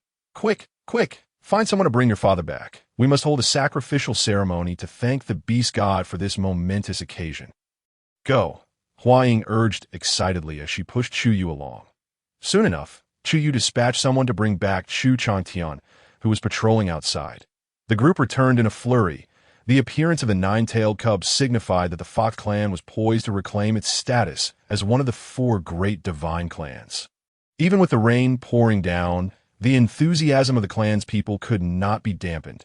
Chu Changtian led the group to discuss the sacrificial arrangements for Li Jiao Jiao. After some contemplation, Li Jiao Jiao suggested, "How about this? We must not be negligent in the sacrifices, but it's the rainy season now, making hunting quite inconvenient. Moreover, the cubs are still young, and any mishap could be troublesome. Let us schedule the ceremony for a month later. Shall we? Firstly, the rainy season will conclude in half a month, making hunting much easier then. Secondly, by that time, the cubs will be a month old and more robust. Yes. You are indeed thoughtful. We were too excited. Father, rest assured, this is just the first. There will be many more to come. The divine fox will gradually restore its former glory." Chu Changtian was moved to tears by Li Jiao Jiao's words. Indeed, the first has appeared. How far can the rest be? Later that evening, after dinner, it was Wang Yuan's turn. The little pup, blushing with shyness, followed him into the beast cave, in the middle of the night. Yuan, why aren't you shy anymore? Li Jiao Jiao teased. Upon hearing this, Wang Yuan's ears flushed red again. Li Jiao Jiao couldn't help but laugh at how effortlessly he could switch between a wolf dog and a little pup. Li Jiao Jiao consumed a fertility pill and nestled into his embrace, drifting into a warm slumber. In no time, the news of her giving birth to a 9-tailed female cub spread throughout the entire tribe, as well as to the Divine Hound clan and the Tiger Roar clan. There was also an unexpected mention of the Sky Eagle clan that a male beastman from the Sky Eagle clan, named Ingo, was out hunting when he encountered a ferocious beast and sustained injuries, only to be rescued by a male beastman from the Tiger Roar clan. When the news of Li Jiao Jiao's 9-tailed cub reached the Tiger Roar clan, it happened to be overheard by Ingo.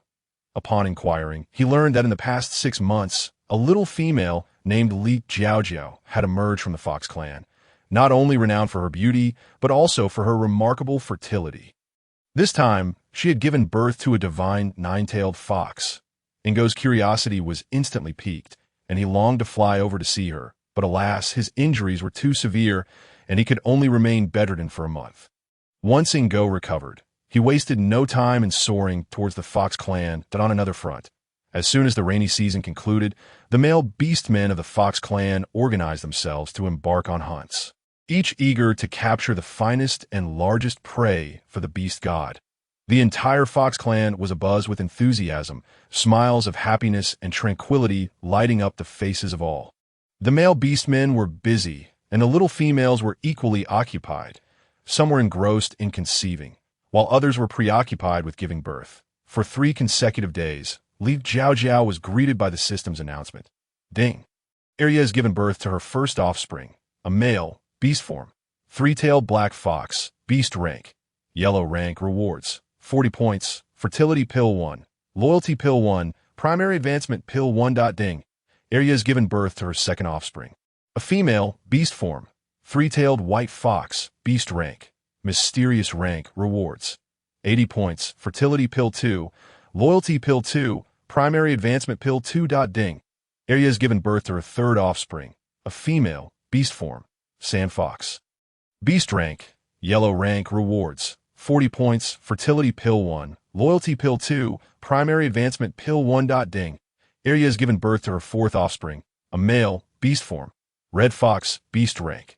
Yellow rank, rewards. Same as above. Don't say I'm just filling in word for the sake of it. Ding, Sanhua has given birth to her first offspring, a female, beast form. Beast rank. Rewards. Ding, Xiao AI has given birth to her first offspring, a male, beast form. White fox, beast rank. Mysterious rank. Rewards, 80 points, second, third, fourth, fifth. In 3 days, 12 little females had safely given birth. This continued for 11 days. The second batch of 44 little females who consumed the fertility pills had all completed their deliveries. Countless joyful reports were shared regarding the outcomes of these days. Host, do you know how many cubs these little females have given birth to recently? 200. Hee, you are quite clever. It's nearly that. The exact number is 215. You probably don't know a calculation method called the multiplication table. On average, each little female gave birth to 5 cubs, and with 44 little females. That's approximately 220 cubs. Quickly tell me, what rewards were granted this time? This time, there were 85 mysterious rank cubs, 110 yellow rank cubs, and 20 cosmic rank cubs, totaling rewards of 11,600 points, 300 fertility pills, 300 loyalty pills, and 280 primary advancement pills. Li Jiao Jiao was nearly overwhelmed with excitement. The marketplace could now be directly upgraded to the highest level. This was only the second batch of cubs in the tribe. Wouldn't this mean she would soon be a wealthy household? She could practically stride across the entire Beast World continent with such prosperity. Li Jiao Jiao wished to laugh 300 times, but held back a couple of laughs for fear of being scolded. When Li Jiao Jiao entered the marketplace, all the item icons were lit up. She purchased an array of agricultural tools, from small sickles and hoes to large rotary tillers and seeders, everything one could imagine. After selecting several necessary items, she spent 6,000 points, causing her to feel a pang of regret. The next step was to assign each beast husband to their areas of expertise. She would leave 2 individuals at home to care for the cubs, assign 2 to go out hunting, and take another 2 with her for planting. By the way, if you encounter smaller, less feral beasts with tender meat while hunting, try to capture them alive. I would like to raise them. Once Li Jiao Jiao made her arrangements, everyone nodded in agreement. After some discussion, Hu Zhenhai, who excelled at cooking, would stay at home with Wang Yiyuan to care for the cubs, while Hu Zhentian and Wang Yikai, the 2 good brothers, would head out to hunt. Chu He and Chu Yu, both possessing spatial abilities, would learn planting together. Once the assignments were made, everyone sprang into action. In that moment, Li Jiao Jiao seemed to understand why people in the old society prefer to have sons. Indeed, having more sons was beneficial for labor and less likely to lead to losses in battles. This struck a chord with her. She led Chu Yu and Chu He into the spatial realm and attempted to activate the machinery. The moment the machine whirred to life, the 2 immediately clung to Li Jiao Jiao tightly. Bouncing back, they stood before her, striking defensive poses. Jiao Jiao, danger! Get behind us! They exclaimed anxiously. Li Jiao Jiao smiled at the 2 of them, reassuring them, there's no need to worry. It's safe as long as we follow the instructions. This machine is designed to assist us in growing vegetables. The 2 observed the rotary tiller attentively for a moment, realizing it was merely making a thumping sound in place, which eased their minds. Li Jiao Jiao planned to demonstrate how to use the machine herself. Jiao Jiao, let us handle it. You just need to tell us what to do. They eagerly volunteered. Li Jiao Jiao felt relieved. She read through the instruction manual, and soon the 2 grasped the operation process and methods. Li Jiao Jiao generously showered them with praise. Ayuahi, you are both incredible. Such a complex machine, and you understood it just by watching and listening. Your comprehension abilities are truly remarkable. You surpass all the male beast men I have ever encountered. Intelligent, eager to learn, diligent, physically fit, and handsome. You truly have no flaws. The 2 absorbed her words, feeling an immense sense of pride at gaining Li Jiao Jiao's recognition. Li Jiao Jiao then led them to clear several plots of land, each 100 square meters in size. She took them to the storage area for the system's rewards and retrieved various seeds. Li Jiao Jiao currently had 50 kilograms of grain seeds, 40 kg of vegetable seeds, and 20 kilograms of fruit seeds. Although the outside world would soon enter winter in 3 months, making it unsuitable for planting, as the conditions would not allow anything to survive until winter.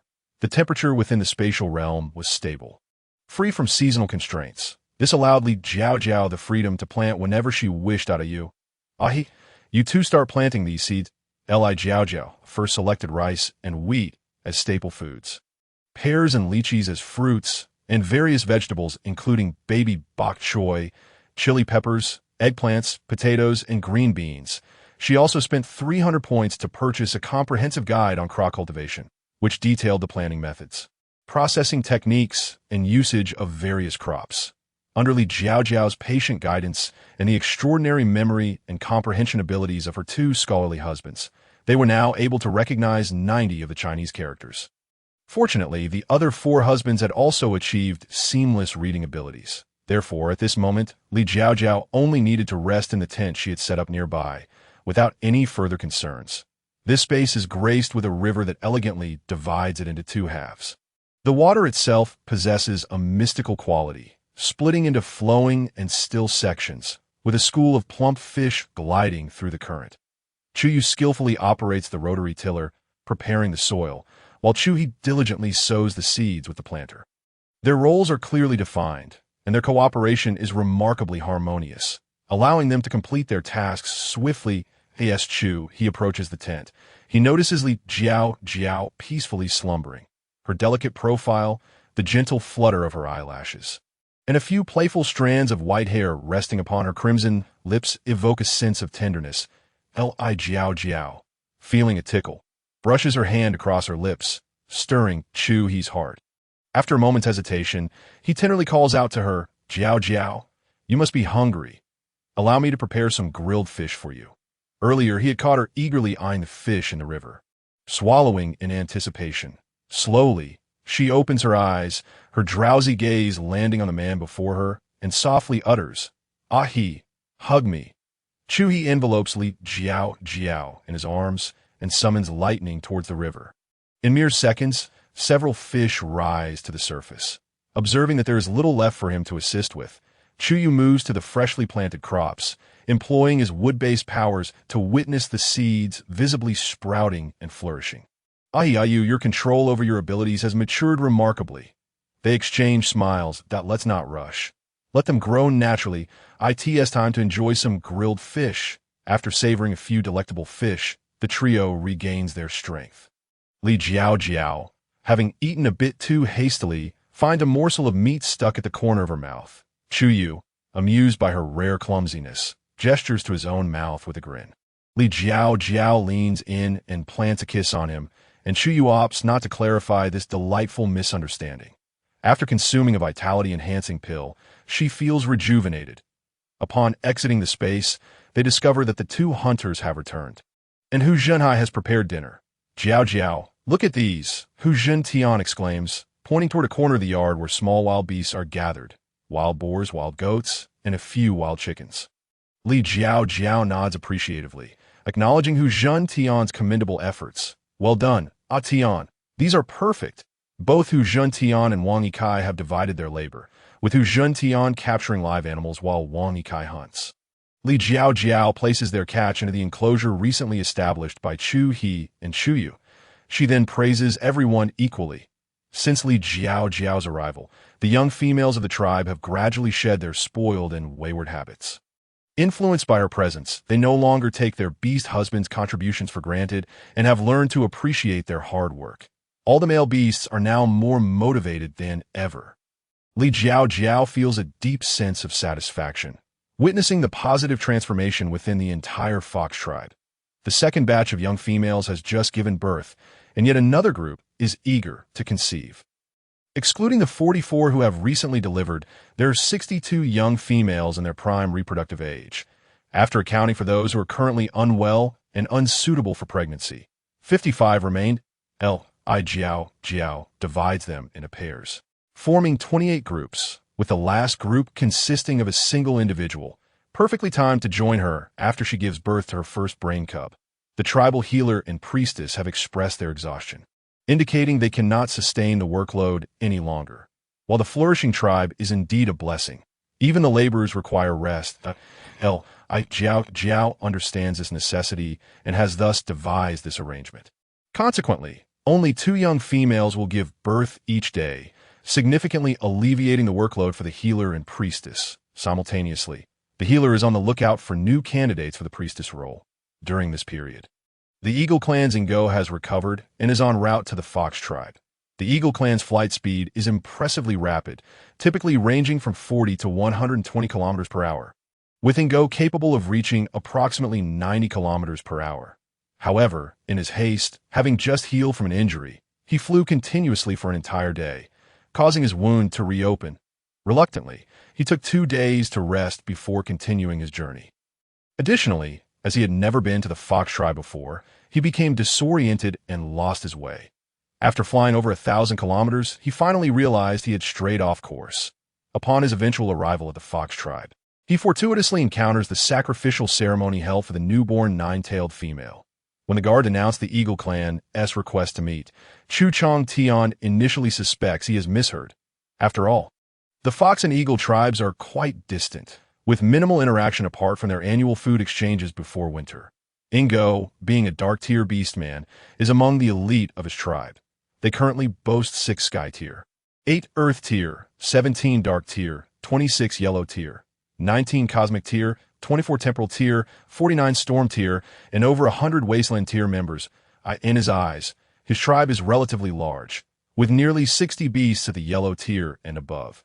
Yet upon witnessing the 20 guards of the Fox tribe, half of whom are Dark and half Yellow Tier, he sees numerous Dark Tier beasts and at least 6 Earth Tier beasts, not to mention an unknown number of Sky Tier beasts, while Yellow and Cosmic Tier beasts abound throughout the tribe. He rubs his eyes in disbelief, as he would rather suspect he is imagining things than accept that the Fox tribe is on the rise. Following the guards deeper into the tribe, his face betrays his overwhelming astonishment. The Fox tribe, once of modest strength, now presents itself as a formidable tribe. When he finally meets Chu Chong Tian, his astonishment deepens. What has transpired within the Fox tribe? How is it that the tribe leader possesses no beast here at all? How would he respond to an enemy attack? Does he possess some extraordinary ability? Before he can ponder further, Chu Chong Tian approaches him. Greetings, young man of the Eagle Clan. What brings you so far? Honorable tribe leader, I apologize for the intrusion. I am Ingo of the Eagle Clan. Upon hearing of the emergence of a 9-tailed female in your tribe, I have journeyed here to offer my congratulations. He presents a pouch of powdered crystal he collected along the way with both hands. One should not dismiss a friendly face. Chu Chong Tian, unsure of Ingo's intentions, refrains from responding coldly. Accepting the offering, he invites Ingo into the cave. Upon entering, Ingo notices Hua Ying playing with 3 cubs. Realizing they're Chu Chong Tian's offspring, he becomes even more impressed by the tribe leader. Whether one can ascertain beast tiers or not is inconsequential. The fact that he has secured such a charming young female is noteworthy. Even more remarkable is that he can father cubs at this age. Not to be underestimated. Xiao Shi, please fetch Chu Yu. Understood, tribe leader. Chu Yu arrives shortly. Father, you call for me? You ere come here.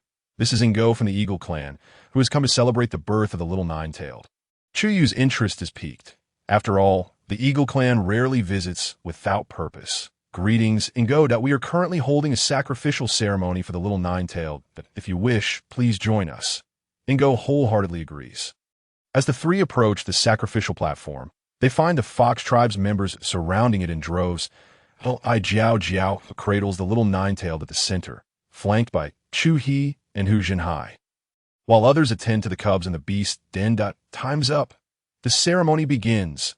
The authoritative voice of the elder healer resonates, and the sacrificial platform falls into a hushed silence, all eyes fixed on her as she performs intricate hand seals and recites esoteric incantations. At last, she concludes, commanding kneel.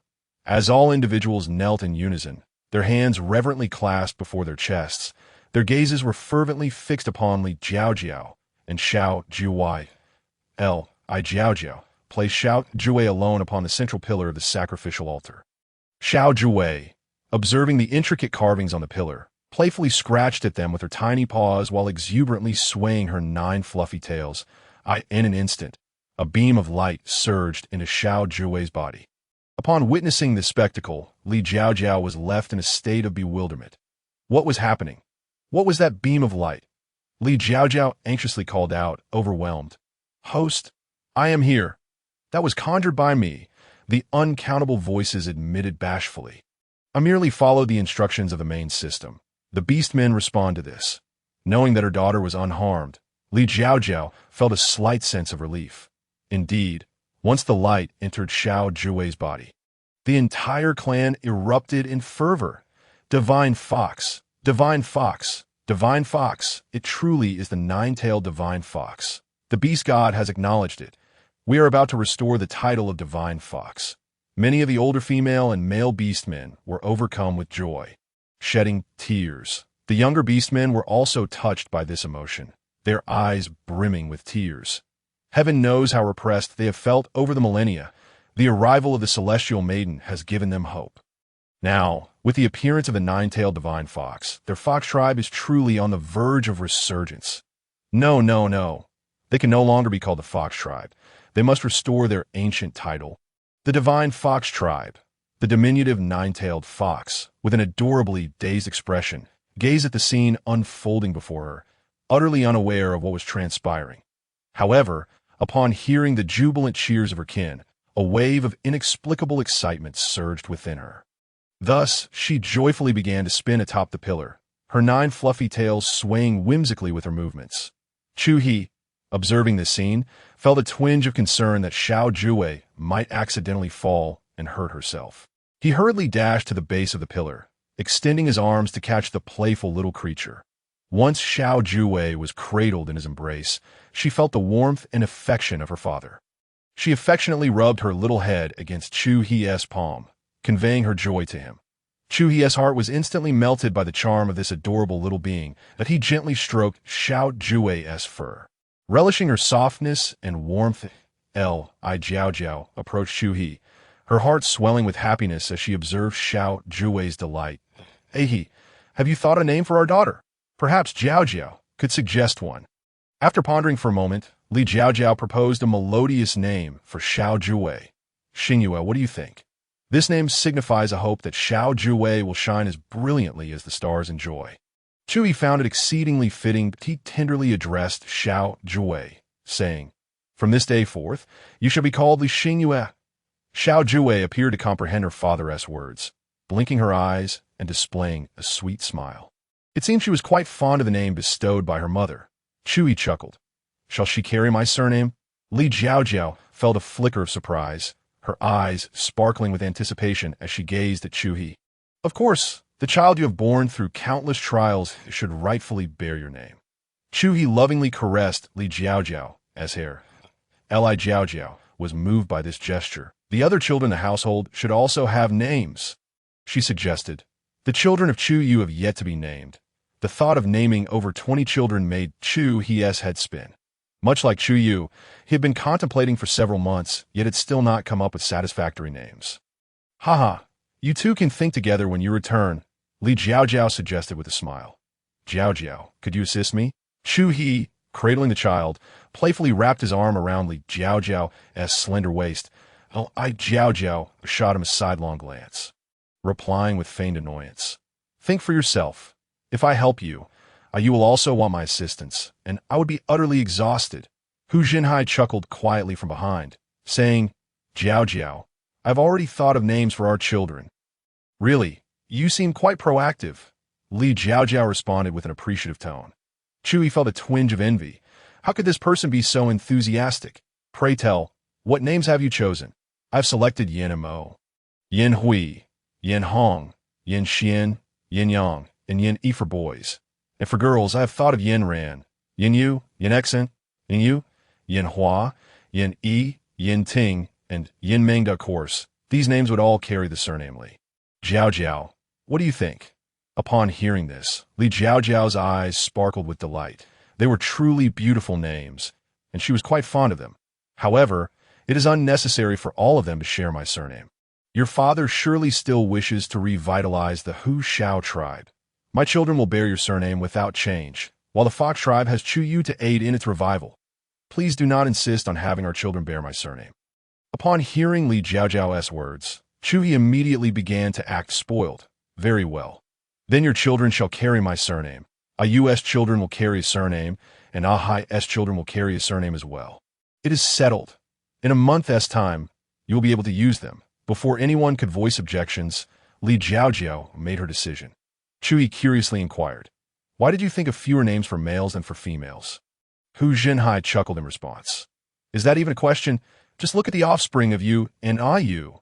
In the litters born to Jiao Jiao, there are always more females than males. That may not necessarily be the case, Ahai. It is related to the beast husbands, as the sex of the offspring is determined by the male beastmen." Jiao Jiao mused, recalling that her years of biology lessons had mentioned this. Surely the beast world operates similarly. Both found this assertion quite intriguing, having never heard it before. They were about to inquire if this notion was directed by the beast god when they noticed Chu Yu approaching with someone in tow. Host, detection indicates the presence of male beastmen nearby.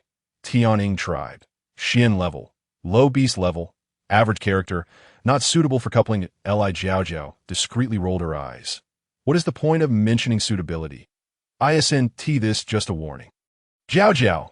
Chu Yu approached and stood directly beside Li Jiao Jiao, exclaiming that he had missed her dearly in the brief time apart. Li Jiao Jiao naturally placed her hand in Chu Yu's broad palm. Ingo had been observing Li Jiao Jiao and her beast husbands from the sacrificial altar. It was quite strange that this group possessed no beast levels. Even more perplexing was how Li Jiao Jiao and her beast husbands, devoid of beast levels, had given birth to the nine-tailed divine fox. Ingo, straightforward by nature, could not contain his curiosity. "Little female, greetings. I am Ingo of the Tianing tribe.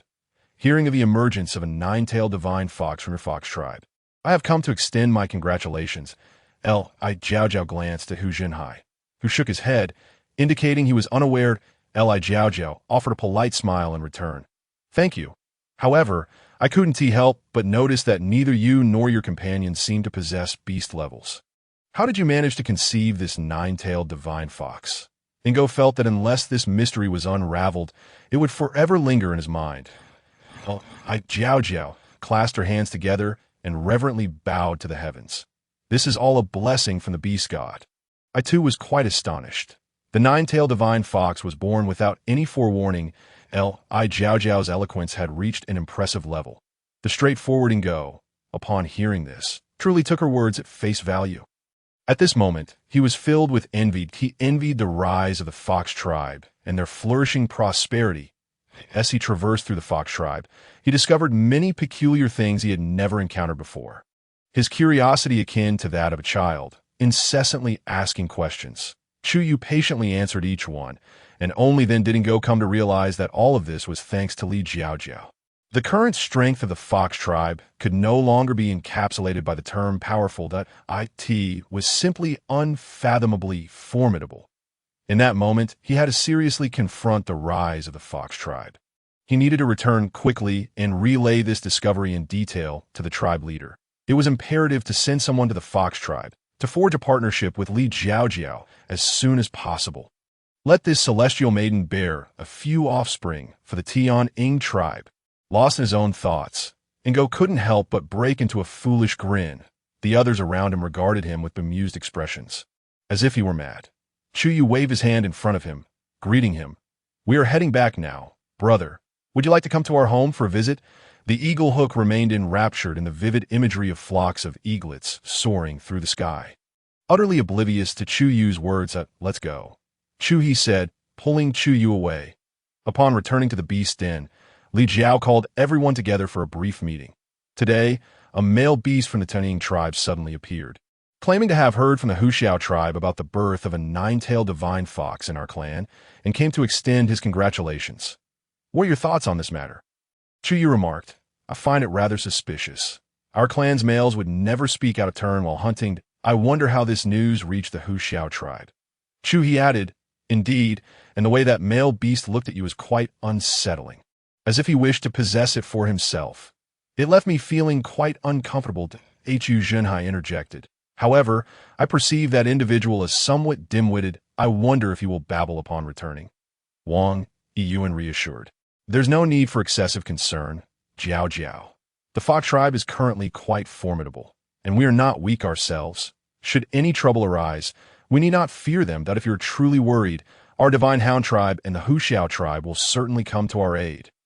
Li Jiao noticed that Hu Zhentian and Wang Yikai, who had remained silent, were now the focus of attention. What about you two? What are your thoughts? The two stumbled over their words, unable to articulate response. The others found it curious. When did these two become tongue-tied? Under the scrutiny of their peers, Hu Zhentian finally spoke up. I apologize, Jiao Jiao. It was Akai and I who relayed the news of your nine-tailed divine fox to the Hu Xiao and divine hound tribes. I fear that this eagle hook learned of it from the Hu Xiao tribe and has come to verify it. Li Jiao finally understood, realizing how the Hu Xiao tribe could possibly know such news. She then considered that although the males of the fox tribe had all consumed the loyalty pill, thus posing no threat, the males of the divine hound and Hu Xiao tribes had not, which left her wondering if they might one day encircle her. Would these tribes fight over her? Would they imprison her? Was it possible they might even dissect her? In that brief moment, a cascade of dramatic scenarios flooded Li Jiao's mind. Keeping her awake with her vivid imagination, her inner voice chimed in. Host, you are so formidable. Who could possibly take you away? Besides, you have plenty of escape tools. Worry not, we still have a protective barrier. After all, Li Jiao's consciousness replied, I am not afraid. I merely feel a lack of security. It's all right, host. Your best days are yet to come. It won't be so easy. No need to fret. If all else fails, you can always retreat to your space. Li Jiao considered this. Yet she still needed to find a way for the male beasts of the Hu Xiao and divine hound tribes to consume the loyalty pill. The more reliable ally she had, the safer she would be. As her awareness returned, Li Jiao addressed Chu Yu. You, could you please inform Father that we are ready for the fourth ascension? Chu Yu quickly departed, and upon his return to fetch Li Jiao, it was clear that Chu Chantian had already gathered everyone, awaiting their arrival. Li Jiao perched upon Chu Yu's smooth back, unable to resist the urge to pet his soft fur. The tactile sensation was simply delightful. Chu Yu felt Li Jiao's gentle hands gliding over his back, his gaze growing increasingly profound. Chu Chantian had taken great care in his preparations, having already concocted an excuse to send the eagle hook away. The eagle hook, eager to confirm the matter of the nine-tailed divine fox, hurried back to relay the news to his tribe. When Li Jiao arrived, she was greeted with jubilant exclamations. The celestial maiden. The celestial maiden has arrived. Why didn't you bring the divine fox with you? Are you foolish? The divine fox just participated in a ritual. It surely needs rest. The chorus of voices resonated in Li Jiao's ears. Suddenly, she felt that Star Joy was being excessively exalted at such a young age, which might not be beneficial for her. Standing before the crowd, Li Jiao noted that everyone had already formed a line according to their beast ranks. Now, she could be considered quite affluent, possessing 300 primary ascension pills, 53 intermediate ones, and even 38 advanced ones. Previously, 6 individuals had ascended from the Xian rank to the D rank, 43 had progressed from the Huang rank to the Xian rank, while 11 had moved from the Zhou rank to the Yu rank. The 10 individuals at the Yu rank had not yet ascended. This time, the 6 at the D rank would be elevated to the Tian rank using primary ascension pills. The 43 who had reached the Xian rank would ascend to the D rank using primary pills, while the 21 at the Huang rank who had not ascended would use intermediate pills to elevate 2 ranks to the D rank. The 11 who had ascended from the Zhou rank to the Yu rank would receive primary pills to reach the Huang rank AS for the 10 at the Yu rank who had not yet ascended.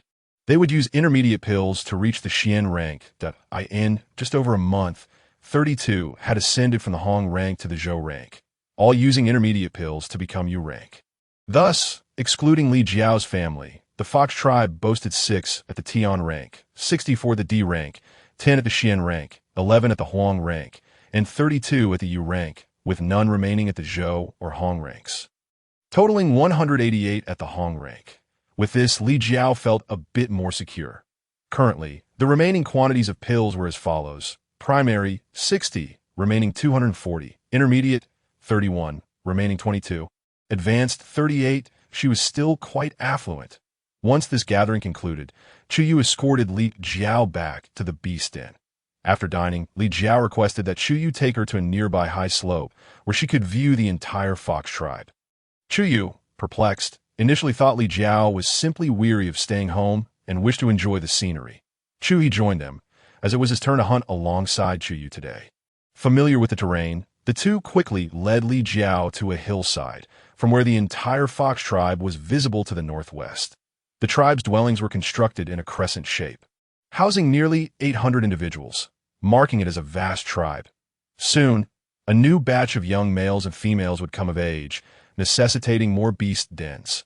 Consequently, as soon as the rainy season passed, Chu Chantian organized a workforce to excavate additional dens. From their vantage point, Li Jiao estimated the tribe's area to be approximately 30,000 square meters. Peering into her space, she lamented the meager size of her protective barrier, which measured merely 5,500 cubic meters. It was clear that it would not suffice for encirclement. Having browsed through the marketplace, she discovered nothing for sale. She wondered if she might receive additional rewards during her next birthing. Otherwise, this meager amount would hardly suffice. Feeling a touch dejected, her small head drooped. Chuyu and Chu he had never witnessed such a downcast Li Jiao. Chu he anxiously inquired, Jiao Jiao, is something wrong? Is the scenery unappealing? It's fine. I will take you to another place, one I recently discovered. It is breathtaking, with vast stretches of red leaves. You will surely love it. Don't be sad. Chuyu, equally concerned, pulled Li Jiao into his embrace. Why the sudden drop in spirits? Standing between the two, Li Jiao raised her misty eyes, glancing at one and then the other. The protective barrier bestowed upon me by the beast god is insufficient to encompass the entire fox tribe. I cannot safeguard all my kin. Fear not, fear not. You are already doing wonderfully. No one dares to provoke our tribe anymore. Chuyu gently caressed Li Jiao's small head, reassuringly, It is our duty as males to protect our kin. And you have performed exceptionally well. Do not berate yourself, silly girl. Chuyu consoled her softly. Li Jiao shyly buried her head in Chuyu's chest, her worries alleviating slightly. Curiously, she asked, how far is the Tunning tribe from us? After calculating the distance in his mind, Chuyu replied, the Divine Hound tribe is situated between our two tribes. If we journey to the Divine Hound tribe without any hindrances, it would take about half a month. A round trip would take approximately a month. Then, does that mean the Eagle Hook will need at least 2 months to return? Li Jiao turned to look at Chuyu. Roughly, he confirmed, concerned that Li Jiao might strain her neck. Chuyu transformed into his beast form, allowing her to sit on his back, so she could meet Chuyu's gaze without craning her head. Li Jiao felt a warmth wash over her. Chuyu always had a way of touching her heart with such thoughtful gestures. She gently caressed Chuyi's fur, savoring his warmth. Didn't you say you would take me to see the crimson leaves? Li Jiao Jiao gazed at Chuyi with a hint of anticipation, wondering if the red leaves he spoke of were indeed maple leaves. She envisioned the breathtaking beauty of those leaves, hoping they would rival the magnificent sight she beheld with her parents at Xiangshan years ago. Noticing Li Jiao Jiao's spirits lifting, Chuyi took a step forward, ready to embark on their journey. Li Jiao Jiao turned her head, her gaze soft as she looked at Chuyu, softly saying, I've been sitting on your back for a while. Let me ride on Chuyi now, and you can rest a bit. Chuyi nodded slightly, transforming in his beast form, and the three of them hastened towards the direction indicated by Chuyi. They traversed dense forests and crossed babbling brooks, with Li Jiao Jiao captivated by the surrounding beauty, her mood gradually brightening. Although Chuyu and he were already moving swiftly, they ran for nearly an hour before finally reaching their destination. Li Jiao Jiao's eyes widened in astonishment as she was profoundly moved by the spectacle before her. From a distance, the grove appeared as if ablaze, painting the entire horizon in fiery red. The undulating mountains were awash with crimson leaves, each vein shimmering under the sun's embrace. A gentle breeze swept through, causing the blood-red leaves to dance in the air alongside Li Jiao Jiao's silvery hair, as if performing a graceful ballet. She opened her arms wide, reveling in the tranquility and beauty surrounding her. In a soft, emotive voice, she began to sing. The crimson leaves twirled gently in the wind, sighing softly as if bidding farewell to this fate. The leaves flutter in the breeze, looking back as if saying goodbye to those bitter romances. Love is like autumn's maple leaves. once resplendent, yet ultimately unable to continue burning. Love is akin to the autumn leaves, rich in beauty, yet destined to be fleeting and bittersweet. The title of the song, Fleeting Maple Leaf Affection. For those interested, search it up and give it a listen. It's quite beautiful. Her voice echoed through the valley, seemingly dancing with the crimson leaves. Li Jiao Jiao couldn't help but sing, her melodies imbued with nostalgia for the past and hopes for the future. She had first heard this song when she was 10, sung by an aunt during a visit to Shanshan with her parents. It resonated with her so deeply that she insisted her parents find a tape for her to learn. Her voice was ethereal, clear as a bell. In her previous life, whenever she sang, people would half-jokingly ask if she was a professional singer. She had even contemplated attending a music academy. Yet, she never anticipated the cruel twist of fate that would claim her parents' lives. It had been a long time since she had sung, worried that her voice might seem strange here, marking her as an outsider. A breathtaking woman, in such an environment, sang softly a melody so exquisite. Both Chu-hee and Chu-yu were captivated by the beautiful scene and the melodious tune, as if they were ensconced in a dreamlike paradise. Suddenly, Li Jiao Jiao felt an overwhelming surge of longing for her parents, as if she were transported back to that year, spent viewing the maple leaves with them. In the mortal realm, she could at least rely on photographs to express her grief. But here, when Chu-hee returned to reality, he found Li Jiao Jiao softly weeping. His heart was instantly filled with compassion, making it hard for him to breathe. He gently reassured her, "Jiao Jiao, don't be afraid. And no matter what happens, I will always be by your side, forever accompanying you." His voice radiated warmth and unwavering resolve. I miss my parents." Li Jiao Jiao's voice trembled, tears streaming from her eyes, as if they would never cease. They have been gone for many years. "I have no photographs, no videos, and I cannot return home to pay my respects. Since coming here, I have lost everything related to them." Her voice choked with emotion. She spoke of many things Chu-hee could not comprehend, filled with reminiscence of the past and helplessness in the present. Chu-hee was taken aback. He had never heard Li Jiao Jiao mention her parents before. He had discreetly inquired with Chu-yu, who had informed him that her parents were no longer alive. Li Jiao Jiao, who always appeared so lively and cheerful, reveal such fragility was unexpected. After a long while of weeping, Li Jiao Jiao's stomach growled, reminding her of her hunger. Embarrassed, she paused, realizing she had lost track of time in her sorrow.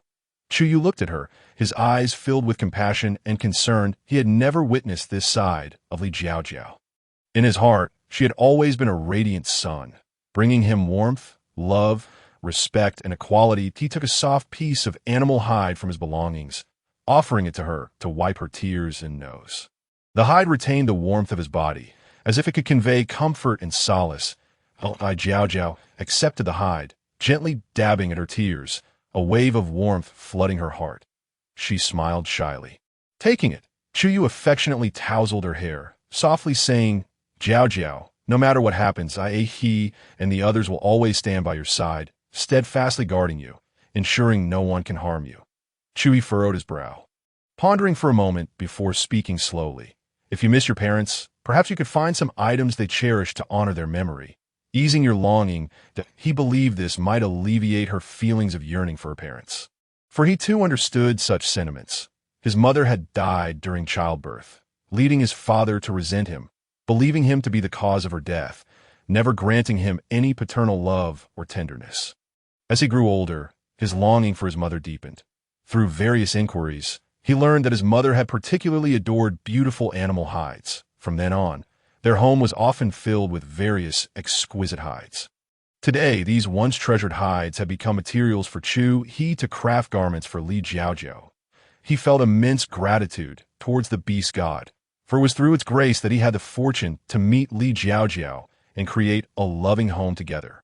A glimmer of brightness flickered in Li Jiao Jiao's eyes. This idea was indeed splendid, she exclaimed excitedly, joyfully leaping around Chu-hee and Chu-yu. Her voice brimmed with enthusiasm and delight. Your suggestion is fantastic. I can search for items they love to create a memorial for them, allowing me to pay my respects whenever I wish." Though Chu-hee and Chu-yu were unfamiliar with the concept of a memorial, They could see that Li Jiao Jiao had embraced Chu He's suggestion. Witnessing her radiant smile return eased the burden in their hearts. Chu Yu looked at Li Jiao Jiao, a warm feeling swelling within him. He smiled at Chu He, saying, "I'll go hunt some game to he. Take care, Jiao Jiao." With that, he dashed off to the side. Chu Yu sensed that Li Jiao Jiao harbored deeper feelings for Chu He. Although she treated him well, it was a different kind of affection than what she felt for Chu He. However, who can truly define such emotions? He only needed to know that his heart wholly belonged to Li Jiao Jiao, and he was eager to create more opportunities for them to be alone together. Li Jiao Jiao buried her head against Chu He's chest, shyly asking, "Did I cry too unattractively just now?" "Not at all, Jiao Jiao. You are always the most beautiful, the goddess in my heart. How come I never noticed how sweet your words are?" Li Jiao Jiao playfully glared at Chu He. "Oh, is that so? It seems you simply didn't like me enough before. Despite all those kisses, you didn't realize my words were sweet." As he spoke, he accurately captured Li Jiao Jiao's small lips and kissed her. "I didn't mean it that way." Though Li Jiao Jiao silently called out. It was already too late. Chu Yu returned swiftly. Ever since he acquired his extraordinary abilities, hunting had become an effortless endeavor for him. With a mere concentration and a wave of his hand, he could coax the surrounding trees, flowers, and vines to grow rapidly, encircling his prey with an inescapable embrace. This remarkable power rendered him nearly invincible in the hunt, leaving his quarry with little chance of escape. However, despite possessing such formidable abilities, he seldom relied on them in his daily life. Instead, he devoted most of his time and energy to honing his hunting skills, uncertain whether his powers would remain a constant presence. He feared that an over-reliance on such abilities could leave him vulnerable should they suddenly vanish, rendering him a mere fish on the chopping block with diminished skills. Today, he simply wished to swiftly capture prey, concerned for Jiao Jiao's growing hunger. Upon his return with the catch, Chu He had already kindled a fire in anticipation of his arrival. After their meal, they tidied up and promptly returned to the tribe. The seasoned hunters among the beastmen knew well the dangers that lurked in the night forest, and he wished to shield Jiao Jiao from any harm. Upon arriving home, Li Jiao Jiao was greeted by the sight of her little cubs bounding towards her. A fluffy bundle of joy, all born of her. The fleeting pangs of homesickness from earlier in the day vanished instantly. The little ones adored their mother, for Li Jiao Jiao always gazed at them with the tender affection of a mother, stroking their fur, playing games with them, and occasionally conjuring delightful surprises. A he. Have you decided on names of the cubs? Li Jiao Jiao pondered, feeling somewhat forlorn that she could only refer to her offspring as cubs, lacking any proper names of their own. When they were younger, it mattered little, as they scarcely understood. But now, calling out cubs drew all the little cuties to her side. She sighed, reflecting on how challenging it was for her capable husband to choose names for their children. "I've thought of several names inspired by high suggestions." Jiao Jiao listened to these. Chu Yu hurried over to share his ideas. For girls, Ningjing, Ningyuan, Ningqing, Ningxin, Ningshi, Ningfei, Ningyao, Ningao, Ningmen, Ningyan, Ningyo. For boys, Ningyi, Ningxiang, Ningkong, Ningfeng, Ningyan, Ningxing, Ningrong, Ningming, Ningwei. Near that I hope they live a life of peace. I still wish for them to carry your surname, Jiao Jiao. Chu Yu gazed at her with hopeful eyes. The names are lovely, but I believe it's not quite appropriate for all the cubs to share my surname. The beastmen in the tribe would surely find it peculiar. Moreover, as you are the young master, it seems a bit unreasonable for the children to take my surname. She replied, "How about this? For those with both parents present, the children will take their father's surname, while those like he will take mine. You all agree?" Chu Yu pursed his lips, falling silent. The others voiced no objections either, noticing the disappointment in Chu Yu's eyes. Chu Yu paused before speaking. "Jiao Jiao, what if we let the beastmen choose for themselves? If they wish for the cubs to take your surname, then they shall. If they prefer their own, then that will be their choice." Hearing Chu Yu advocate for him reignited hope in Chu Yu's eyes that Jiao Jiao understood Chu Yu's intention and nodded in agreement. "All right, and he makes a valid point. Let them choose freely. I still want the cubs to carry your surname." Chu Yu exclaimed eagerly, casting a grateful glance at Chu. "Shouldn't we consult with father and mother?" Li Jiao Jiao expressed her concern about whether Chu Changtian would agree. "They will surely consent." Chu Yu reassured her. "Very well. And what are the others?" Li Jiao Jiao inquired, refraining from further comment. Hu Jintian scratched his head. Jiao Jiao, I would like my cubs to share my surname. Li Jiao Jiao nodded in approval. Wang Yikai stepped forward. Jiao Jiao, I feel the same as a Tian. All right, she replied. And what about you two? She asked Hu Junhai, and Wang Yiyuan. Hu Junhai stated, I mentioned yesterday that I wanted my cubs to take your surname.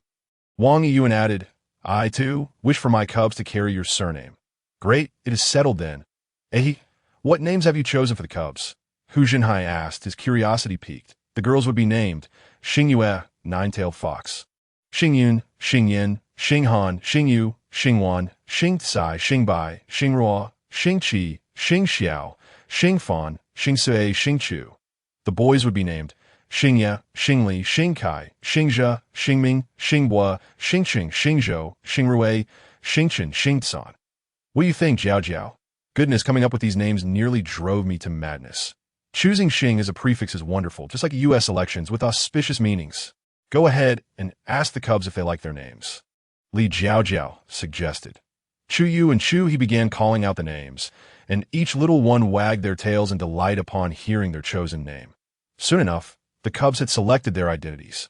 From that day forth, they would all be known by their names. The young ones remained in their beast forms for now, waiting until they turned 3 to transform. However, when they do, their human forms would still be quite small. Upon reaching 18, they would come of age, able to choose their beloved partners, marry, and bear offspring. For the time being, they were all fluffy and adorable, a boon for those who cherish such forms, as petting them was a delightful experience. Yet Li Jiao Jiao dreamt of finding a panda beast man as her husband. Regrettably, countless sources informed her that no panda beastmen existed in their mountainous region. The nearest panda tribe was a 2-month journey from the fox tribe. For now, she could only harbor this wish in her heart, vowing that should an opportunity arise, she would seek out a panda beast man as her spouse. As winter approached, Li Jiao Jiao needed to prepare, ensuring she wouldn't perish from the cold. The beastmen of the tribe organized daily hunting expeditions to stockpile sufficient food for the long winter ahead.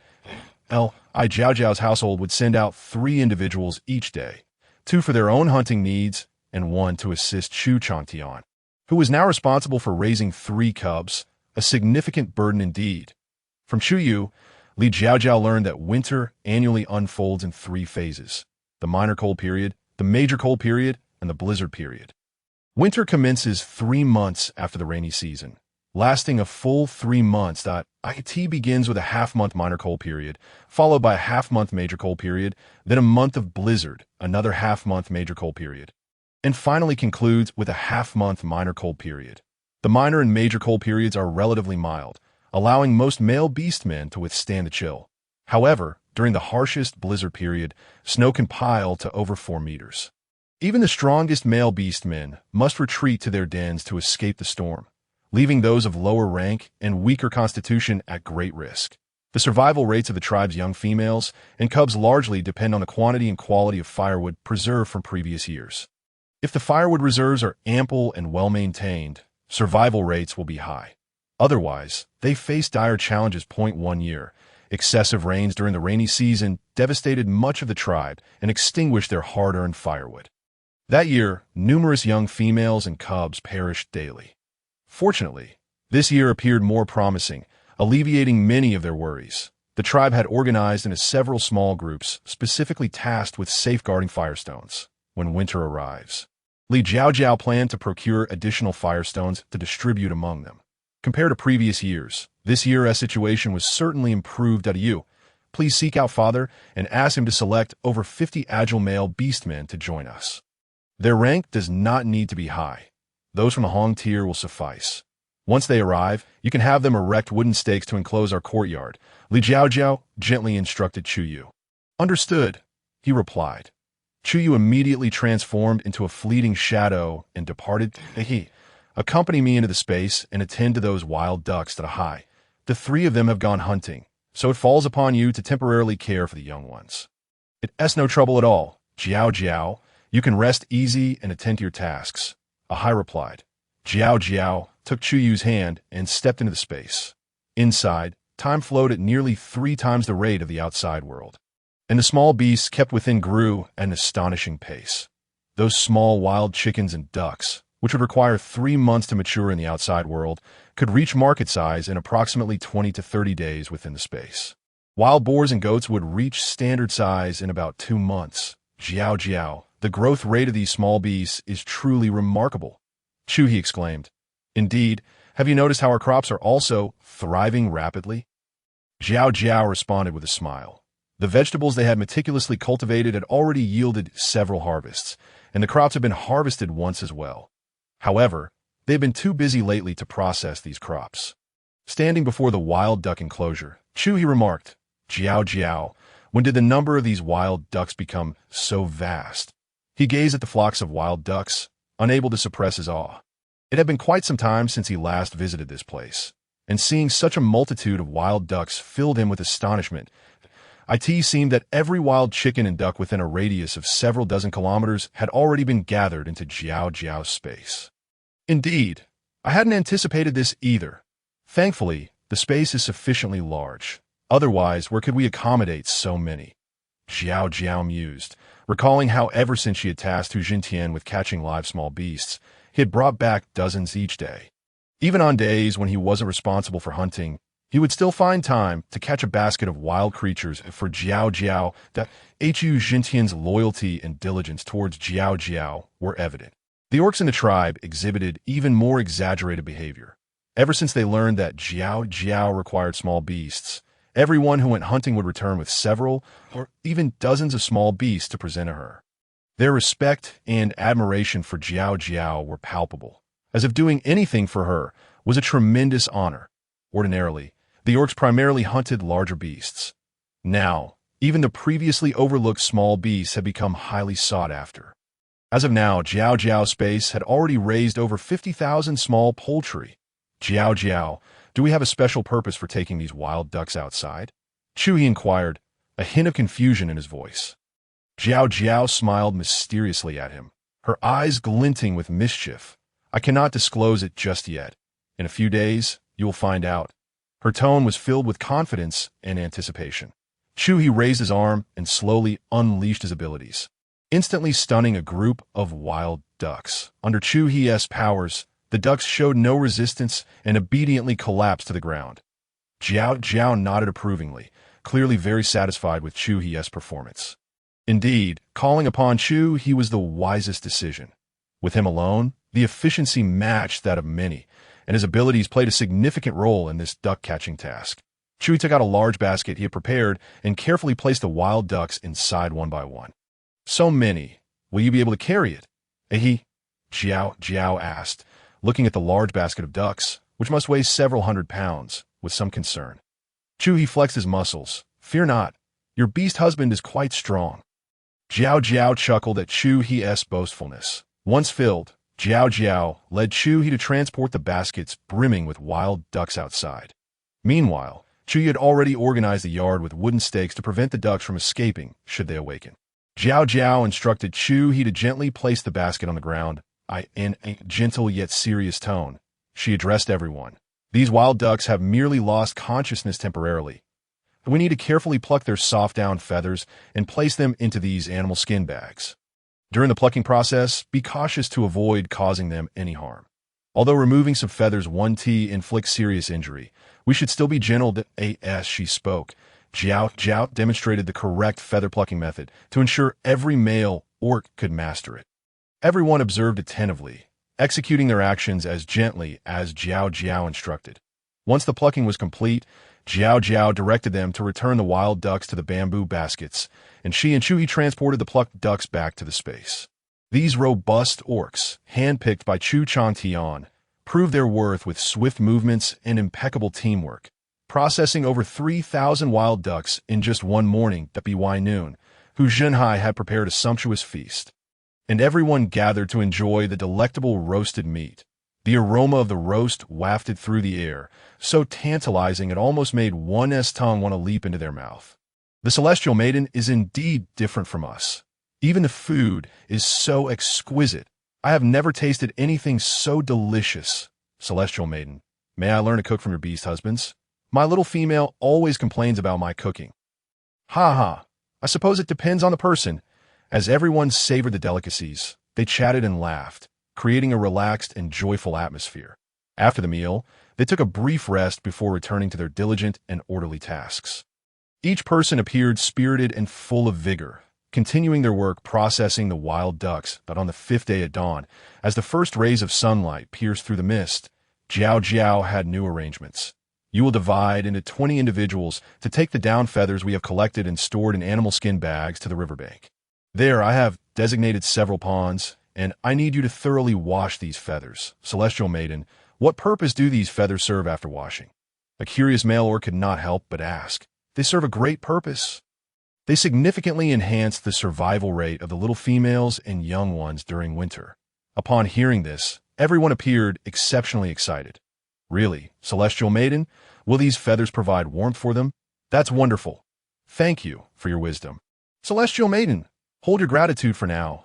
This requires our collective effort to achieve that. I need these feathers washed thoroughly, without any odor. Can you manage that? Jiao Jiao asked softly. Of course. Celestial Maiden, we will ensure they are impeccably clean and odorless. Everyone responded in unison, their eyes shimmering with determination. They understood that what Jiao Jiao said about the feathers being crucial for the little females and young ones to endure the cold winter was undoubtedly true. Jiao Jiao's wisdom was evident to all. Now, they had the opportunity to contribute to the future of their tribe, and they were determined to excel. That is splendid. I believe in your abilities. I am confident you will complete this task superbly. Jiao Jiao enthusiastically praised the entire team. Subsequently, she instructed Chu Chantian to gather a few willing little females to assist. Their task would be to dry the freshly washed duck down, lacking modern advanced machinery. They had to rely on more manual labor to accomplish this task. Fortunately, after more than 10 days of hard work, they successfully processed and prepared a full half-ton of duck down. Jiao Jiao was very pleased with this outcome.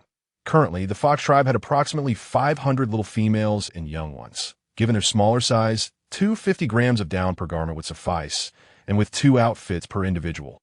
The total requirement for 300 young ones would be 150,000 grams of down. For the little females, 400 grams should also suffice, again with 2 outfits per individual.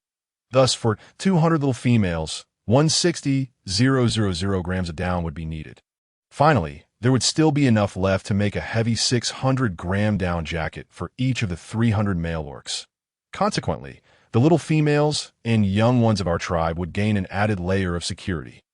Li Jiao Jiao felt that her efforts had finally borne fruit. Chu Yu gently took her hand, his voice filled with concern as he said, Jiao Jiao, you have worked so hard. You've lost quite a bit of weight for the sake of the fox tribe. His words were imbued with warmth and affection. Not at all.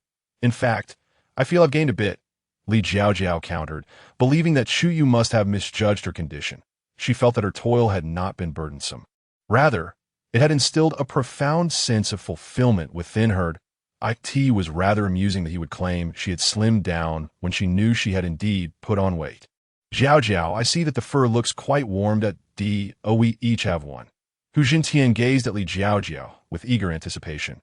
Yes, we all do, but we needn't make them ourselves. The beast god has bestowed upon us finished products. Li Jiao Jiao replied with a smile. In truth, it was something she would have to purchase, but with the points she had accumulated, it was worth the splurge, especially for her beloved beast husband. Wow. Really, Jiao Jiao, you are amazing. The beast god is truly kind to you, Wang Yiyuan exclaimed with innocent delight, his eyes brimming with admiration for Li Jiao Jiao. She merely smiled, choosing not to elaborate further. She understood that all of this was the result of collective effort. She had only contributed her part. She hoped to continue making significant contributions to the fox tribe in the future, enabling everyone to lead better lives. In the days that followed, each household sent 1 or 2 capable male beastmen, armed with their own furs, to Li Jiao Jiao to learn how to craft fur down jackets. Li Jiao Jiao had already prepared various design sketches for their reference and study. The enthusiasm for this endeavor was palpable, and spirits were high. Tian knew. This is the fur my little female sent for you. She says this color would look splendid on you. Tian knew. This is the fragrant fruit my little female asked me to bring you. It's delicious. Please have a taste. Tian knew. This colorful stone was found by my little cub while playing. He asked me to present it to you as a token of goodwill. Each day, these male beastmen arrived with an array of offerings. Li Jiao Jiao felt warmth and gratitude wash over her. Next, Li Jiao Jiao needed to teach them how to make charcoal, so that everyone could keep warm during winter. Otherwise, burning firewood would be unbearable. She retrieved the comprehensive guide on charcoal production she had previously received as a reward. Meticulously studying the methods outlined within, the book provided detailed descriptions of each step, accompanied by clear illustrations. Although it appeared straightforward, the key to charcoal production lay in mastering the heat, a skillful endeavor. Feeling somewhat confident in her understanding, Li Jiao Jiao decided to commence with a small kiln to test her knowledge. Thus, she sought assistance from Chuyu, a Kai, and Hu Jintian, a Yu, a Kai, a Tian. Could you help me find a flat spot to dig a pit like this? Chuyu readily agreed. Sure, there is a level area at the foot of the mountain behind our tribe. I'll take you there. How big do you want this pit to be? After a moment's contemplation, Li Jiao Jiao replied, about this size, and gestured with her arms to indicate the dimensions. Jiao Jiao, what do you intend to do with this pit? Wang Yikai asked, his excitement palpable that he was always eager to see the creative ideas that Li Jiao Jiao conjured. All right, is there a specific depth required? Li Jiao Jiao handed a book to Wang Yikai, pointing to an illustration within as she explained. I need a pit about the depth of my calf, with a square trench dug on the left and a slope on the right, just like in the picture. Wang Yikai's eyes sparkled with enthusiasm as he examined the illustration. No problem. Jiao Jiao, our divine dog tribe excels at digging pits. We can make it look splendid. Li Jiao Jiao surveyed the surroundings carefully, noting that the area was indeed suitable for excavation, if her initial experiment proved successful. There would be ample space for a larger pit. Once the location was chosen, they immediately set to work, swiftly digging with their claws. Together, Wang Yikai, Hu Jintian, and Chuyu collaborated, and the pit gradually took shape. Following Li Jiao Jiao's specifications, they accurately excavated a pit 50 centimeters deep and 150 centimeters wide, with a square trench on the left and a corresponding slope on the right in less than half an hour. The pit was completed, and they nodded in satisfaction at their handiwork, awaiting Li Jiao Jiao's next instructions that a Tian, a Kai, take your bone knives and gather firewood from the trees depicted in this drawing. Make sure to remember the types and avoid those that are too thick. The thickness of an arm will suffice. All right, how much do we need? Is there a specific quantity? Wang Yikai inquired. Fill all 4 baskets. Li Jiao Jiao replied, uncertain of how much would fill the kiln pit. So she opted for more to you. Please fetch some water and mud, and move a few stones to cover most of the slope, leaving just an opening. Then use mud to seal the stones tightly, without leaving any gaps. Chuyu listened attentively to Li Jiao Jiao's instructions and promptly set to work. Meanwhile, Wang Yikai and a Tian ventured into the woods with their bone knives, searching for the specified trees. These trees were tall yet not overly robust, making them relatively easy to fell. Approximately an hour later, they returned, each carrying bundles of fresh wood emanating a faint aroma. Chuyu had also completed Li Jiao Jiao's request to cover the chimney hole with mud. All right, place the wood vertically into the pit, then lay a layer of horizontal sticks on top. Cover it with straw, and finally seal it with mud, Li Jiao Jiao directed. Wang Yikai and Hu Jintian carefully arranged the wood within the pit, with larger pieces placed in the center for adequate heat, while smaller ones encircled the perimeter to ensure even combustion. Next, they began constructing the kiln shelter, with Li Jiao Jiao guiding them. She recognized the significance of this step. The shelter must be sturdy and airtight. The 3 followed Li Jiao Jiao's instructions, laying a layer of dry grass atop the wood, and then applying thick mud in concentric circles from the edges. They meticulously ensured no gaps remained. Next, they took a wide wooden beam and struck it forcefully, compacting the mud further. After each layer, they added more mud and repeated the process, gradually forming a robust kiln top. This process required patience and precision, as the quality of the kiln top directly influenced the outcome of the firing. That if the top were unstable, it could collapse during combustion, rendering all their efforts futile. After much toil, the kiln top was finally complete. Li Jiao Jiao examined it closely, breathing a sigh of relief upon confirming its integrity. She understood that the next stage, the firing phase, was the most critical, relying entirely on this carefully constructed kiln. This will suffice. We can start the fire now, Li Jiao Jiao declared with excitement. She produced 2 flint stones from her pouch and began striking them together. With each crisp sound, sparks flew. She gingerly placed the sparks onto the prepared dry grass, which ignited swiftly, the flames gradually spreading to the surrounding wood. Firing the kiln required both patience and skill, with the most crucial aspect being to ensure a continuous burn without interruption. Any disruption could severely affect the yield of charcoal and might even jeopardize the entire process. Li Jiao Jiao earnestly conveyed these instructions to her companions. Furthermore, the flames needed to be directed precisely toward the slope's opening, also known as the chimney. Only by ensuring that the flames rise smoothly and create convection currents can the firewood in the kiln burn thoroughly, yielding the most exquisite charcoal. The fire mouth is of paramount importance, as it directly dictates the intensity and stability of the blaze. Li Jiao Jiao, well aware of this, instructed Hu Zhentian to steadfastly tend the fire mouth, continuously adding wood and stoking the flames to maintain a vigorous fire. After approximately 2 to 3 hours of sustained burning, Li Jiao Jiao calculated that the wood inside should have completely ignited. Therefore, she led the group back to the beast den, where Hu Zhenhai had prepared a sumptuous meal, and they all relished a hearty lunch. Upon their return to the kiln, they discovered that the firewood at the entrance had been entirely consumed, and the smoke billowing from the chimney was no longer as dense and acrid as before. It was time to seal the kiln, Li Jiao Jiao concluded after careful observation. How shall we seal it? You tell us what to do, Jiao Jiao, Hu Zhentian inquired. Are you foolish? Isn't it written in the book? Wang Yikai playfully nudged Hu Zhentian. And I know. We must seal both the chimney and the fire mouth with mud. Chuyu procured clay from nearby and meticulously plastered the fire mouth and chimney shut, ensuring that not a single breeze could penetrate. This needed to be left to smolder overnight. Once Li Jiao Jiao and the others tidied up, they returned. Jiao Jiao, what did you do today? Chuyi approached Li Jiao Jiao upon seeing her return. With an air of mystery, Li Jiao Jiao replied, Oh, I accomplished something significant. If successful, all the beastmen will no longer need to fear the extreme cold this year.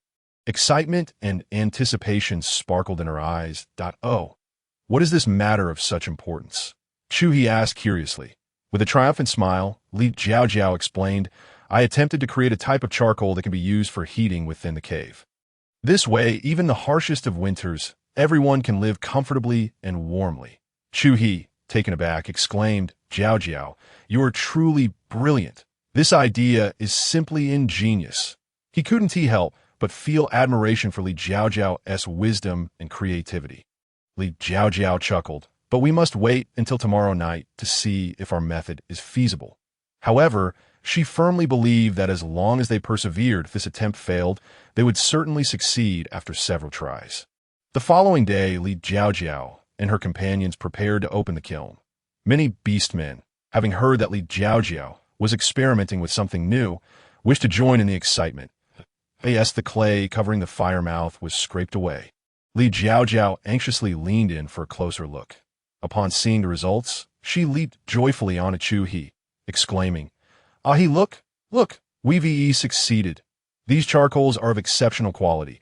They appear to be the kind that burns slowly and produces minimal smoke, silver silk charcoal. Next, we can commence large-scale production of this charcoal to prepare for the tribe's winter heating. Chuyi embraced Li Jiao Jiao tightly, exclaiming, Jiao Jiao, you are simply amazing.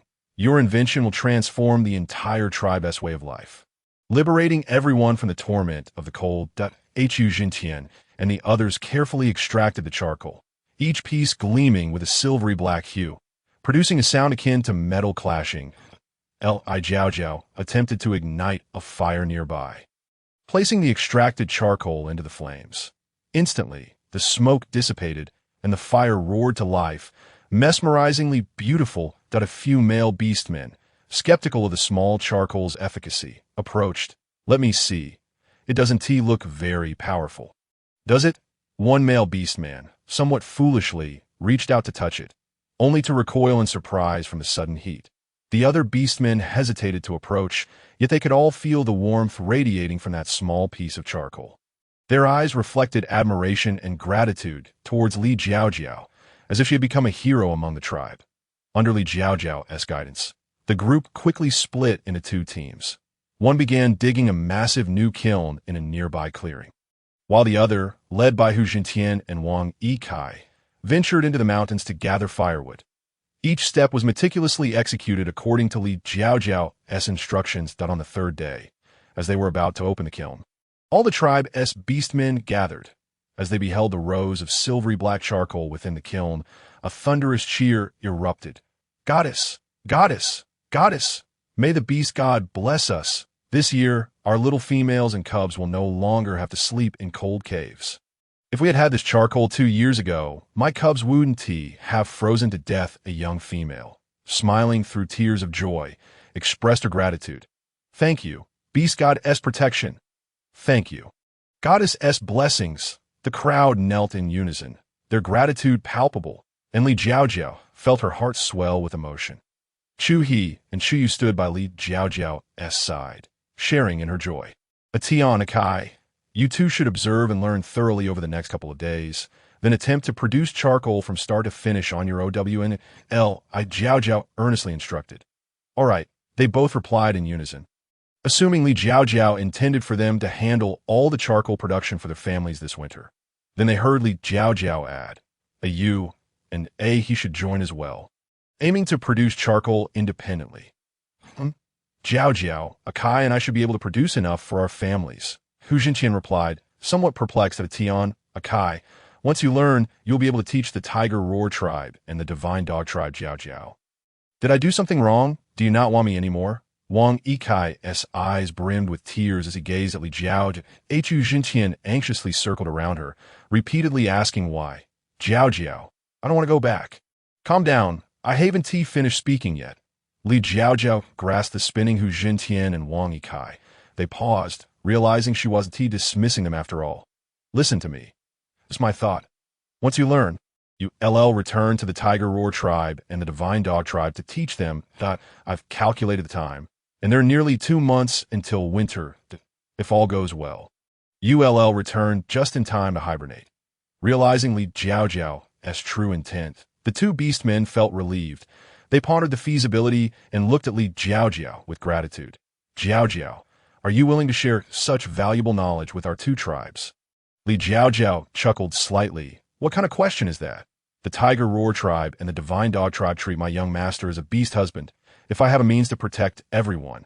Of course, I'm willing to share with both tribes." Hu Jinhai and Wang Yuan also looked at Li Jiao Jiao with appreciation. All right, stop looking at me like that. Let us get moving. Those learning techniques should get to it. Those cooking should cook, and those with cubs should tend to them. I'm hungry. Ahai. I'll go make something delicious right away." Hu Jinhai dashed off to prepare a meal. "I'm so tired these past couple of days." Li Jiao Jiao playfully pouted, reaching out for a hug. Chui looked at her with concern. "I'll give you a massage." "Okay. Thank you, dear husband," Li Jiao Jiao exclaimed joyfully. "What do these terms mean?" "Jiao Jiao, can you explain them to me?" Chu He, the curious one, asked. "Dear signifies someone with whom you share a very close relationship, someone I love. Husband refers to a partner. Only a partner can be addressed as such. If you call me husband." "What should I call you?" "Wife." Li Jiao Jiao teased with a grin. "Then you are my dear wife." Chu He gazed earnestly at Li Jiao Jiao.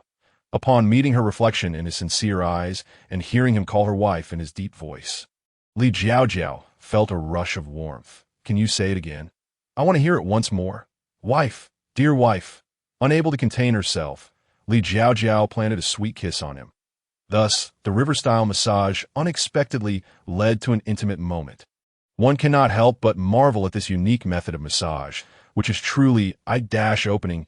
Li Jiao Jiao finds herself enveloped in this gentle and distinctive massage, feeling utterly comfortable and indulgent. Meanwhile, Wang Yikai, after 3 attempts, gradually masters the technique and successfully produces a kiln of perfect charcoal, boasting an impressive yield of 9.5.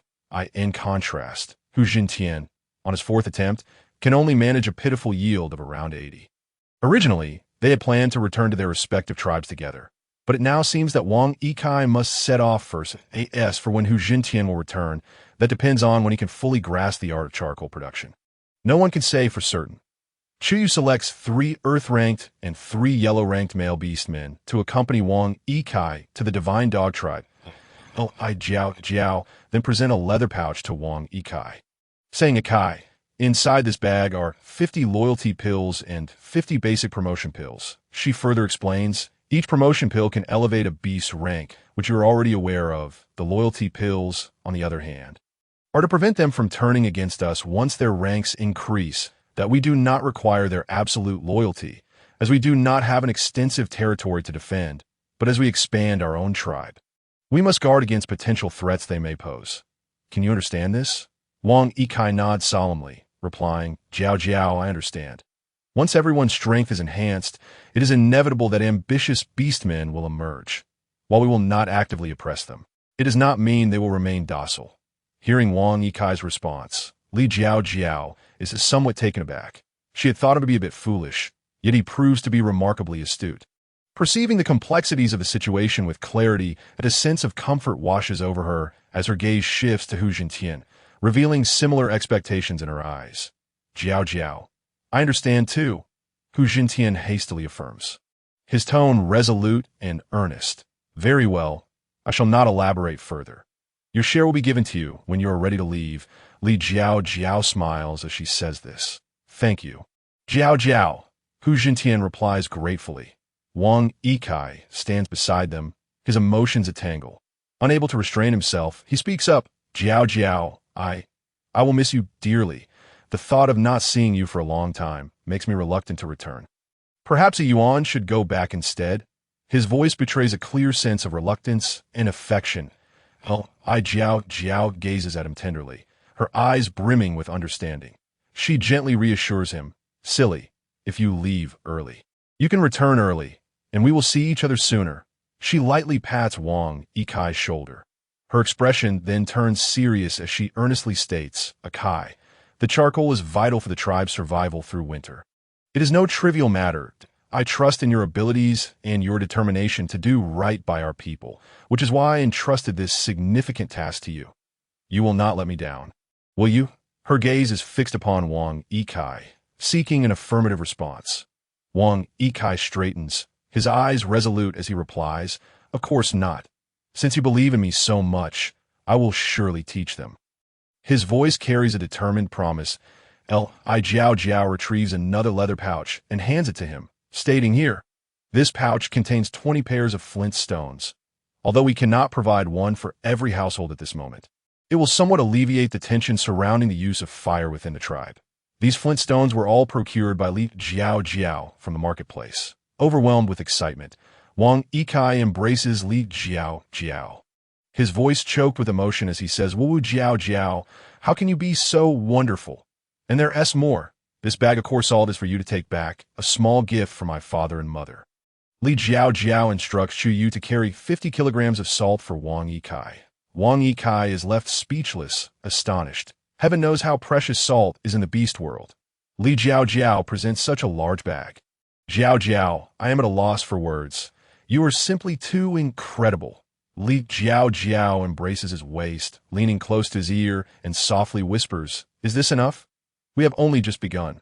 When you return, I will bear you many, many little ones, all right?" This declaration strikes Wang Yikai like a thunderbolt, leaving him momentarily dizzy and his ears ringing.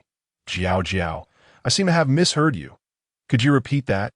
Li Jiao Jiao gazes at his bewildered expression, her lips curving into a smile as she leans closer to his ear and reiterates, "I said, when you return, I will give you a whole bunch of adorable little ones."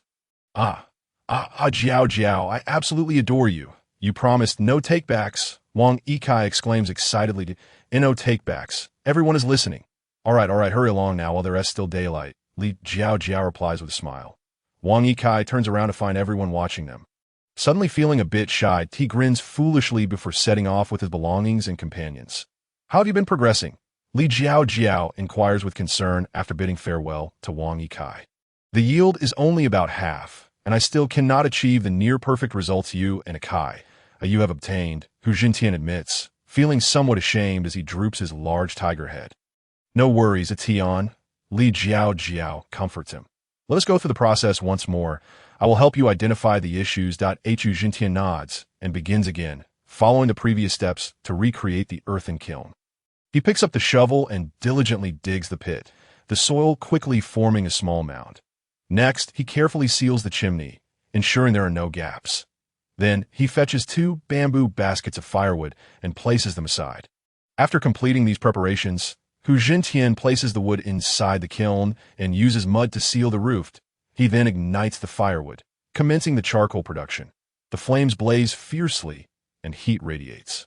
However, upon reopening the kiln the next day, he discovers that the final product still yields only around 80. Li Jiao Jiao meticulously observes the entire process and identifies the problems Hu Jintian faces. Atian, your issues are twofold. First, the kiln top was not sealed tightly enough, allowing some smoke to escape during burning. Second, the firewood you selected was too thick and it did not burn long enough, resulting in an incomplete final product. Let me guide you through it once more. Upon hearing Li Jiao Jiao's words, Hu Jintian suddenly comprehends he had been overlooking these details all along. Li Jiao Jiao patiently explains to Hu Jintian. Jiao Jiao, I apologize for my carelessness, he admits regretfully. You should not apologize to me. Li Jiao Jiao responds earnestly that I hope you can be more diligent. After all, there's an opportunity before us that could enhance the winter survival rate of the Tiger Howl tribe. If you do not strive to master and learn this, then the weight of your conscience will rest upon you. Ultimately, this concerns the lives of your beloved family and kin on this beast world continent. Beastmen possess a strong sense of moral responsibility. Should Hu Jintian fail to bring back the method of charcoal production due to his negligence, leading to hardship or even death for his tribe during the upcoming winter, his kin may not blame him, but he will be unable to escape his own guilt and will be consumed by eternal regret. Thus, Li Jiao Jiao merely states the facts. Whether to devote himself entirely to learning is a choice that lies with Hu Jintian. Deeply moved by Li Jiao Jiao's words, Hu Jintian feels as though he has awakened from a dream. Indeed, as the young master of my family, what am I truly doing? There are so many things I could do well. Yet I have tried countless times to achieve the desired outcome without success. Have I truly applied myself? Observing Hu Jintian showing signs of reflection, Li Jiao Jiao gently encourages him. There is still an opportunity.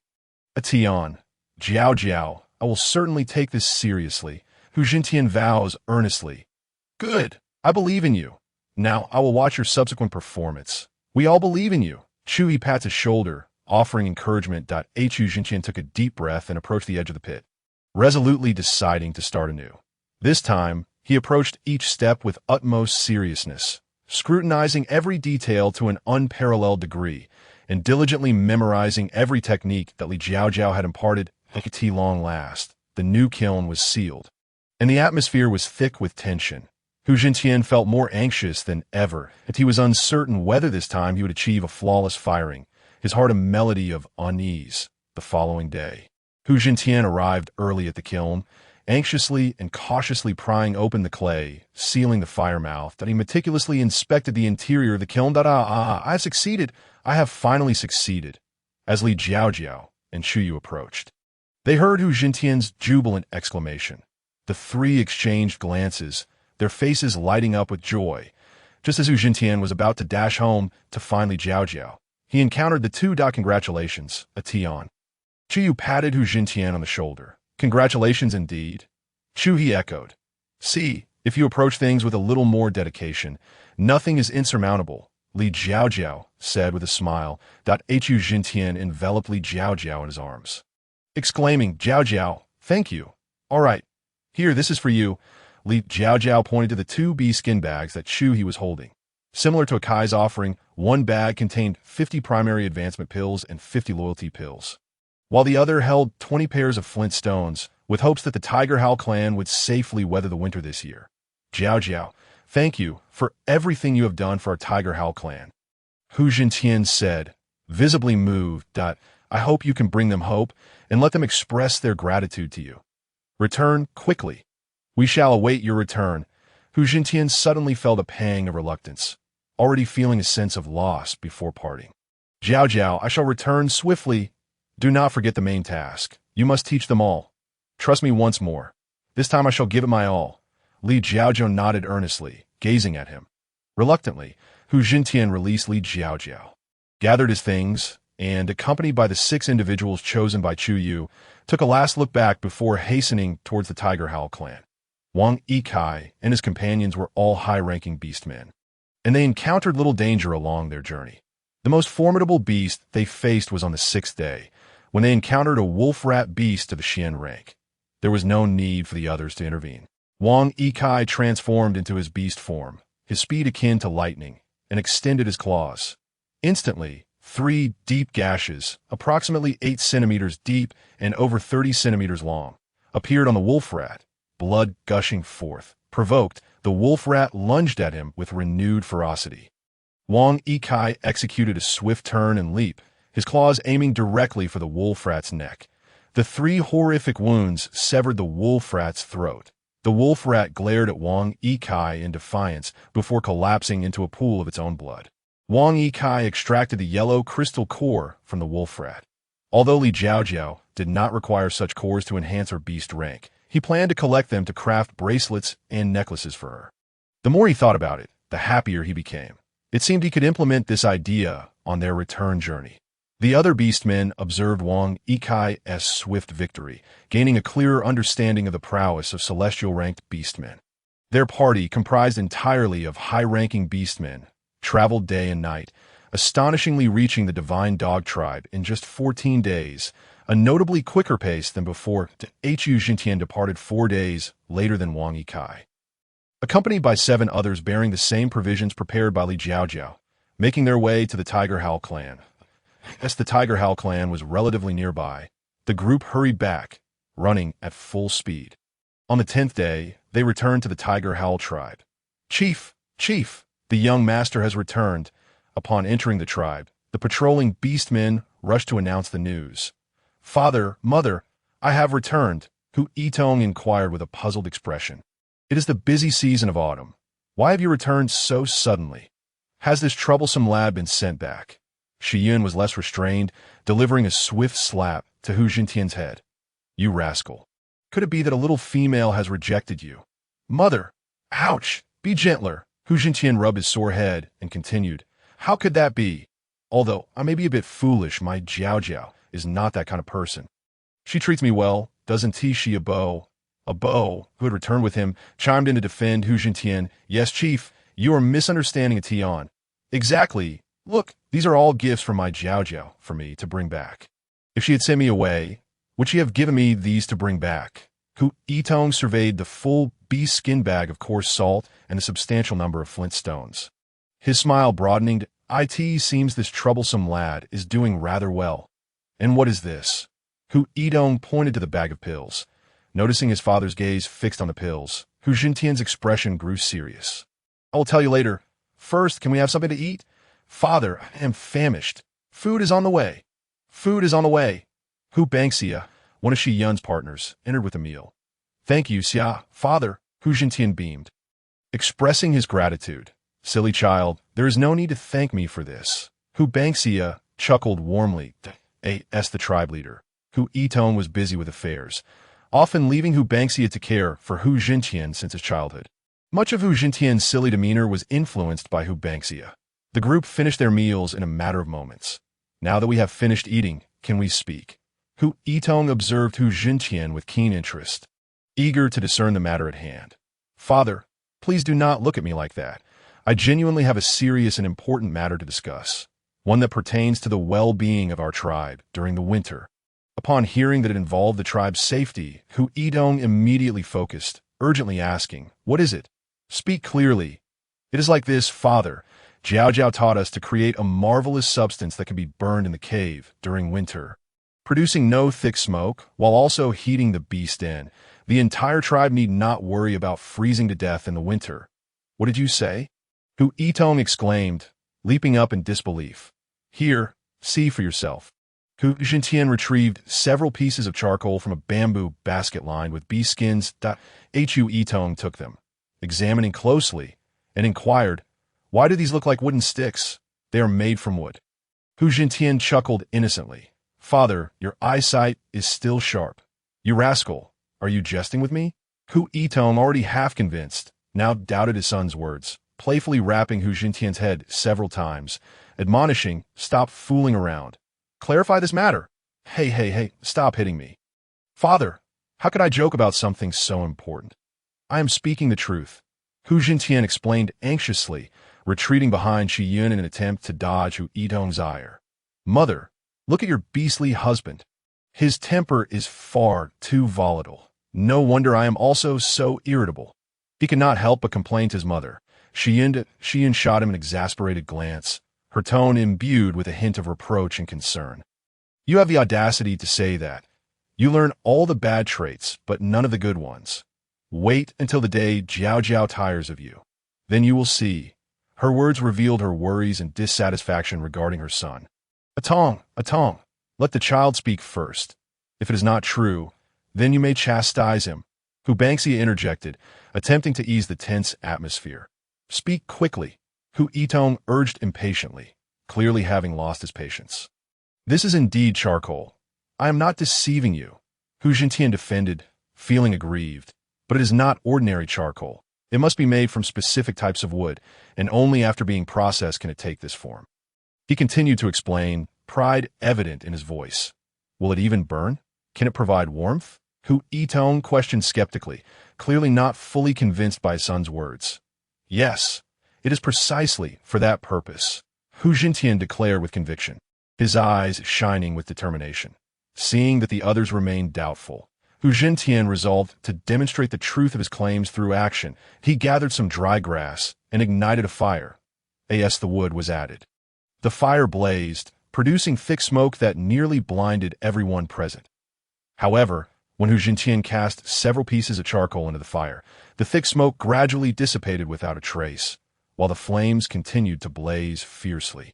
Before long, the temperature within the cave noticeably rose, becoming quite warm.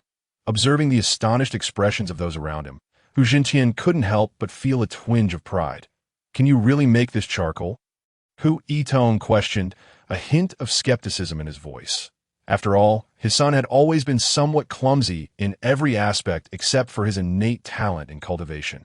Unhappily, Hu Jintian retorted, "Father, what do you mean by that? Not only can I make it, but I also intend to teach you all." Yet, Hu Jintian still felt a pang of uncertainty and asked, "Does your little female agree? Didn't you say this was her idea? She was the one who urged me to come back. Why don't you believe me? My beloved Jiao Jiao is always thinking of us." As he spoke, Hu Jintian seemed to be swelling with pride. "Enough of your nonsense. Let's get down to business," Shi Yun interjected, unable to tolerate his boastful demeanor any longer. He felt as though he had become even more foolish than before. How could Jiao Jiao endure it? "There's no point in talking any further. You'll only understand once we produce it. Follow me." With that, he stepped towards the back mountain. Upon reaching a flat clearing, Hu Jintian halted. He instructed the 3 Fox Clan beastmen following behind. "Xiao Shuai, you 3 dig the kiln pit." Then he addressed another trio. "Abo, let's go chop some trees." The group nodded in agreement. With clear divisions of labor, those digging the pit set to work while the tree cutters began their task. Soon, upon returning with the felled trees, Hu Jintian found the pit already excavated. They neatly placed the chopped wood into the pit, and Hu Jintian meticulously repeated the operation he had performed many times before. He carefully constructed the kiln, ignited the fire, and sealed the kiln, executing the entire process seamlessly. Dusting off his hands, he declared contentedly, "All right, we just need to wait until tomorrow to open the kiln. That's all there is to it." Hu Yitong inquired, puzzled. "Not quite yet. We need to wait for it to burn thoroughly and then smother it overnight for it to be a success. All right, we'll come back tomorrow to check out if it really works. I'll prepare some gifts for you to express our gratitude to your little female," Hu Yitong said with a fatherly smile, gently patting Hu Jintian's shoulder. "Then you better prepare those gifts quickly. After teaching you all, I still need to hurry back. Indeed, it is time to return swiftly. How can a courting beastman frequently return to his own tribe? Otherwise, it would be troublesome if Jiao Jiao got angry." Shi Yun chimed in knowingly, "It's not that I'm afraid of Jiao Jiao getting upset. She even encouraged me to come back and spend more time chatting with you all." Hu Jintian replied, "I'm eager to return because Jiao Jiao is expecting a child from Xiong and Yuan. She said that once I complete my task, she'll bear me a child. Really, Ahai's going to be a father, Xion exclaimed joyfully, not particularly concerned about which of her two children would arrive first. Yes, mother, Xion's offspring is due soon. Perhaps this is why Jiao Jiao asked me to come back. Hu Banxia smiled with satisfaction. Upon returning to the Beast Inn, several Fox Clan beastmen had already been arranged to rest. As soon as Xion stepped inside, she erupted into laughter. Oh my, this wood burns remarkably well. We threw in 2 pieces before we left, and they are still not extinguished. The family gathered around the fire. Hu Jintian then brought up the second important matter of his return. Father, this is an ascension pill. Hu Yitong gazed at the gleaming pill in Hu Jintian's hand, feeling a bit dizzy, unable to comprehend. What is it? The ascension pill. Consuming this will elevate you by 1 beast rank. Hu Yitong forced himself to calm down and took the pill to examine it closely. He had only ever known to advance his beast rank through cultivation or by consuming crystal cores. He never imagined that such a small pill could also facilitate a rank increase. Father, these were all given to me by Jiao Jiao, and she instructed me to distribute some to those beastmen who are of good character and willing to work hard, as it would enhance our tribe's overall strength. This should also be distributed alongside it. Hu Jintian produced a loyalty pill and handed it over without further explanation. Did Jiao Jiao truly say so? Indeed, as a celestial maiden, Jiao Jiao carries the mission of propagating the beast deity's offspring.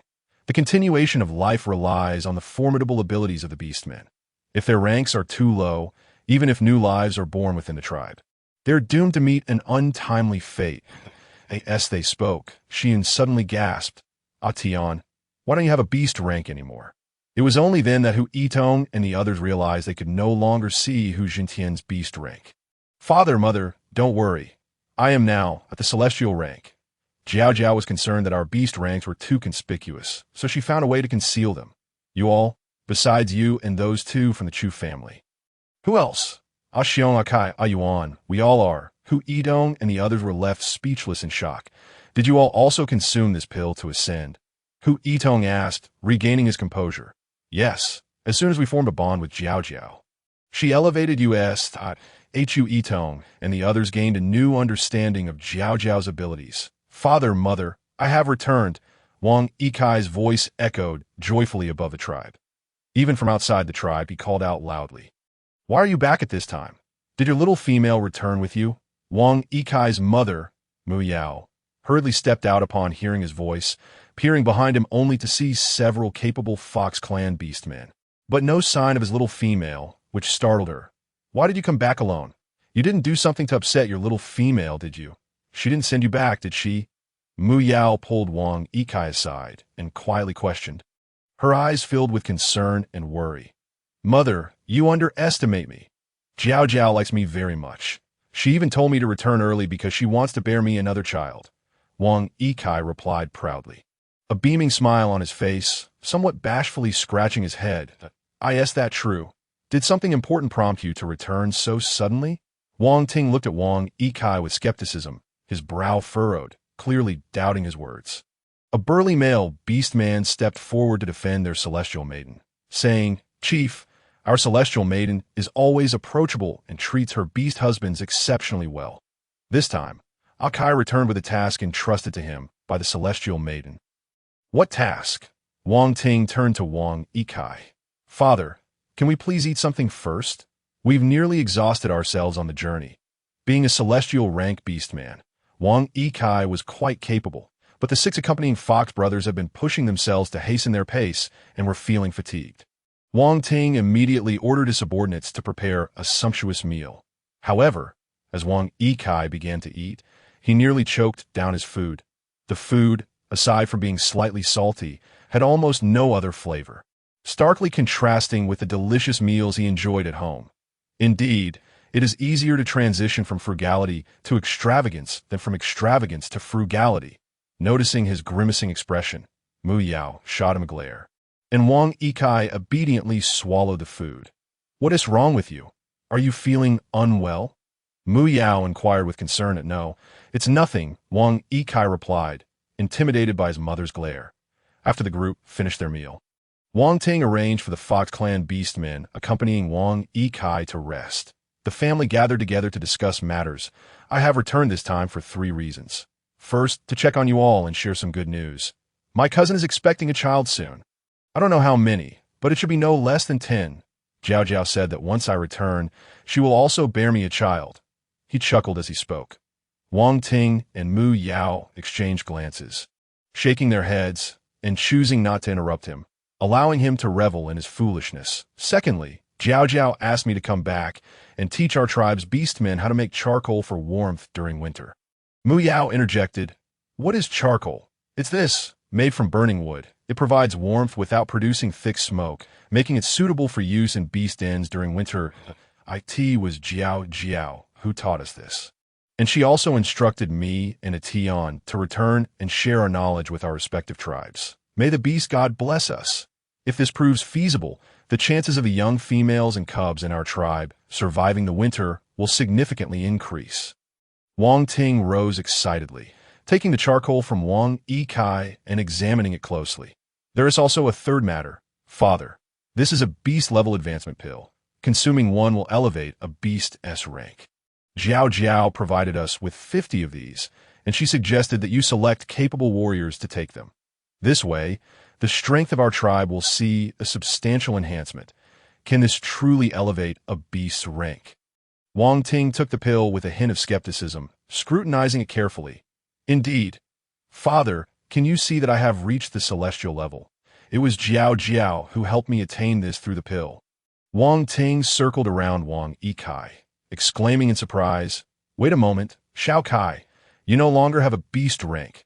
Wang Yikai was momentarily taken aback, but then recalled the circumstances. "Father, I've already reached the celestial level. Not just me, but my cousin, and a Tian and a Hai from the Hushao tribe have all attained the celestial level, but Jiao Jiao asked us to keep it hidden. The beast ranks can be concealed?" Wang Ting was even more astonished. "Others certainly cannot, but who is my Jiao Jiao? She is a celestial maiden." Mu Yao hurried to the entrance of the beast den to check if any tribesmen were passing by. Not seeing anyone, she let out a sigh of relief and returned to slap Wang Yikai lightly on the shoulder. "What were you thinking? Why shout so loudly? Such matters should only be known among ourselves. Being so loud could bring trouble to Jiao Jiao and the rest of you." Wang Yikai quickly covered his mouth, realizing he had almost caused a mishap. "Mother, I was wrong. I want to do it again." Wang Yikai hurriedly admitted his fault. "Your mother is right. Such matters should be discussed quietly among ourselves, and it's best not to let others know that I understand." "Father," Wang Yikai lowered his head. "All right, let us get back to the main topic," Wang Ting said, patting Wang Yikai to continue. "These are the matters at hand. After we take a day to rest tomorrow, we will prepare a kiln for you to see. It's not difficult. Additionally, Father, you should quickly select the beasts who are eligible for rank advancement over the next few days and have them consume the advancement pills along with this." Wang Yikai produced a loyalty pill. "What is this?" "It's our safeguard against any potential threats from those whose ranks are elevated." Wang Yikai did not elaborate, but Wang Ting understood. The following morning, Wang Yikai and the 6 members of the Fox tribe gathered wood, digging pits as necessary. Soon, they had the fire roaring, and after lunch, Wang Yikai decided it was time to seal the kiln as the charcoal was nearly ready. Wang Ting was also quick in his actions. By the time Wang Yikai returned, 50 male beasts were already waiting. "Warriors," Wang Yikai addressed the gathered crowd, "I trust my father has already informed you of the purpose of today's gathering. For those not selected, do not be disheartened. The pills are limited, and we will proceed in batches. As long as you all continue to work diligently, you will surely have your turn in the future." The initially disappointed beasts felt somewhat reassured upon hearing Wang Yikai's words. He distributed the pills one by one without elaborating on why each received 2 once the pills were ingested. The beasts' ranks immediately elevated by 1 level. Excitement rippled through the crowd. Some beasts had been stuck at a particular rank for a long time, unable to break through, but today, with just 2 pills, they achieved success. Thus, the Divine Dog tribe now boasted 3 celestial level members. Wang Ting was already celestial, and 2 were newly promoted. 10 Earth level, 20 Mysterious level, 18 Yellow level, 22 Cosmic level, originally 40, with 18 promoted, 40 Temporal level, 37 Flood level. and 98 wilderness-level members. Thank you, young master. Thank you, celestial maiden. The crowd reverently bowed to Wang Yikai in gratitude. The next day, Wang Yikai led his tribesmen to open the kiln, and, as with previous times, this kiln proved to be exceptionally successful. The onlookers were astonished at the dark charcoal, struggling to believe it could provide warmth. Wang Yikai had prepared for this. He lit a fire and added dry wood to allow the tribe to experience the thick smoke. Once everyone was coughing and unable to see, he removed the dry wood and added several pieces of charcoal. Undoubtedly, the result was splendid. They felt warmth without the sight of smoke. In fact, there was not even a hint of it. Young master, this is truly remarkable. Young master, can we learn this too? Young master, I wish to learn as well. This way, we need not fear the cold in winter. Wang Yikai listened to the excited chatter among the tribesmen. Looking at them earnestly, he replied, "Of course you can learn. The very first thing my little female taught me was to hurry back and teach you all. Not only our divine dog tribe, but the Hu Shao tribe has also been instructed by their young master. Young master, I've heard your little female is a celestial maiden. Is that true? They say she is quite beautiful." Hearing the praise for Jiao Jiao, Wang Yikai felt a swell of joy that he smiled and said, "My little female truly is a celestial maiden, and she is indeed very beautiful. But beauty is merely one of her many admirable qualities. She is diligent, serious in her work, intelligent, a quick learner, and most importantly, she possesses a kind heart, caring not only for the Fox tribe, but also for our divine dog tribe and the Hu Shao tribe." The Fox tribe brothers were greatly impressed by Wang Yikai's heartfelt praise for their celestial maiden, enhancing their regard for him. And while little female also sent back 20 pairs of flint. We need not worry about preserving fire for the winter. Thank you, young master. Thank you, celestial maiden. Over the next few days, they worked fervently, and soon, a group of eager learners among the beasts managed to produce flawless charcoal. Seeing the progress, Wang Yikai prepared to return to Jiao Jiao. Meanwhile, Hu Zhentian was also making strides. Ever since he began to take every detail seriously, his work had improved tremendously. His standards remained high. If his tribesmen produced charcoal with only an 80 success rate, he would shake his head in disappointment. Hu Yitong, observing his diligence, felt a sense of relief and remarked to Shiyun, "This child, who was once so impatient, is now so meticulous in his work. Seeing him improve brings me great comfort. Perhaps it is the power of love. I recall when you were courting, you were just like a Tian, and I worried you might starve or frustrate me. Yet after having children, your transformation has been remarkable. You have even become the tribe leader." Hu Yitong's face flushed with embarrassment. "Oh, Yun'er, please do not tease me." What Wang Yikai did not know was that on the 10th day of their departure, before they even returned to the tribe, Jiao Jiao, accompanied by Hu Zhenhai, gave birth to her first litter of tiger cubs. For an entire month, Jiao Jiao had been hearing continuous reports about the third batch of young females giving birth, totaling 55 individuals who produced 267 cubs, with one young female astonishingly delivering 6. This time, there were 102 cubs of the mysterious level, 124 of the yellow level, 35 of the cosmic level, and 6 of the temporal level. In total, they garnered 27,760 points, 369 birth pills, 369 loyalty pills, and 328 basic advancement pills. Jiao Jiao had become quite adept at accepting her rewards with composure. "We have become wealthy now, but we must still remain low-key." After the last young female had given birth, Jiao Jiao felt the onset of labor pains. The tribal healer had long been waiting for her. After finishing their meal, the group had been basking in the sun when Hu Zhenhai noticed Jiao Jiao's brow furrow and immediately asked, "Jiao Jiao, are you about to give birth?" Chu He quickly chimed in, "Hurry, help Jiao Jiao back to bed." Without hesitation, Hu Zhenhai scooped Jiao Jiao in his arms and rushed towards the beast den. Jiao Jiao gently patted his arm. "Do not be so anxious. Ahai, I have given birth several times before. I will be fine." Yet, it was still prudent to be cautious. Aware that any words might only heighten his anxiety, she chose to remain silent. Hu Zhenhai carefully laid Jiao Jiao on the bed. "Ahai, please fetch me a glass of water." Hu Zhenhai dashed to the kitchen. Chu He was already waiting at the door with a cup of warm water. Knowing that Jiao Jiao had the divine medicine that alleviated pain after childbirth, Hu Zhenhai gratefully said, "Ahe. Thank you. Hurry inside. Don't keep Jiao Jiao waiting." Chu He waved his hand nonchalantly, looking back at the time when Li Jiao Jiao bore offspring for herself.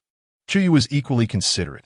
She was also willing to be a caring mate when Li Jiao Jiao gave birth to cubs for other beast husbands.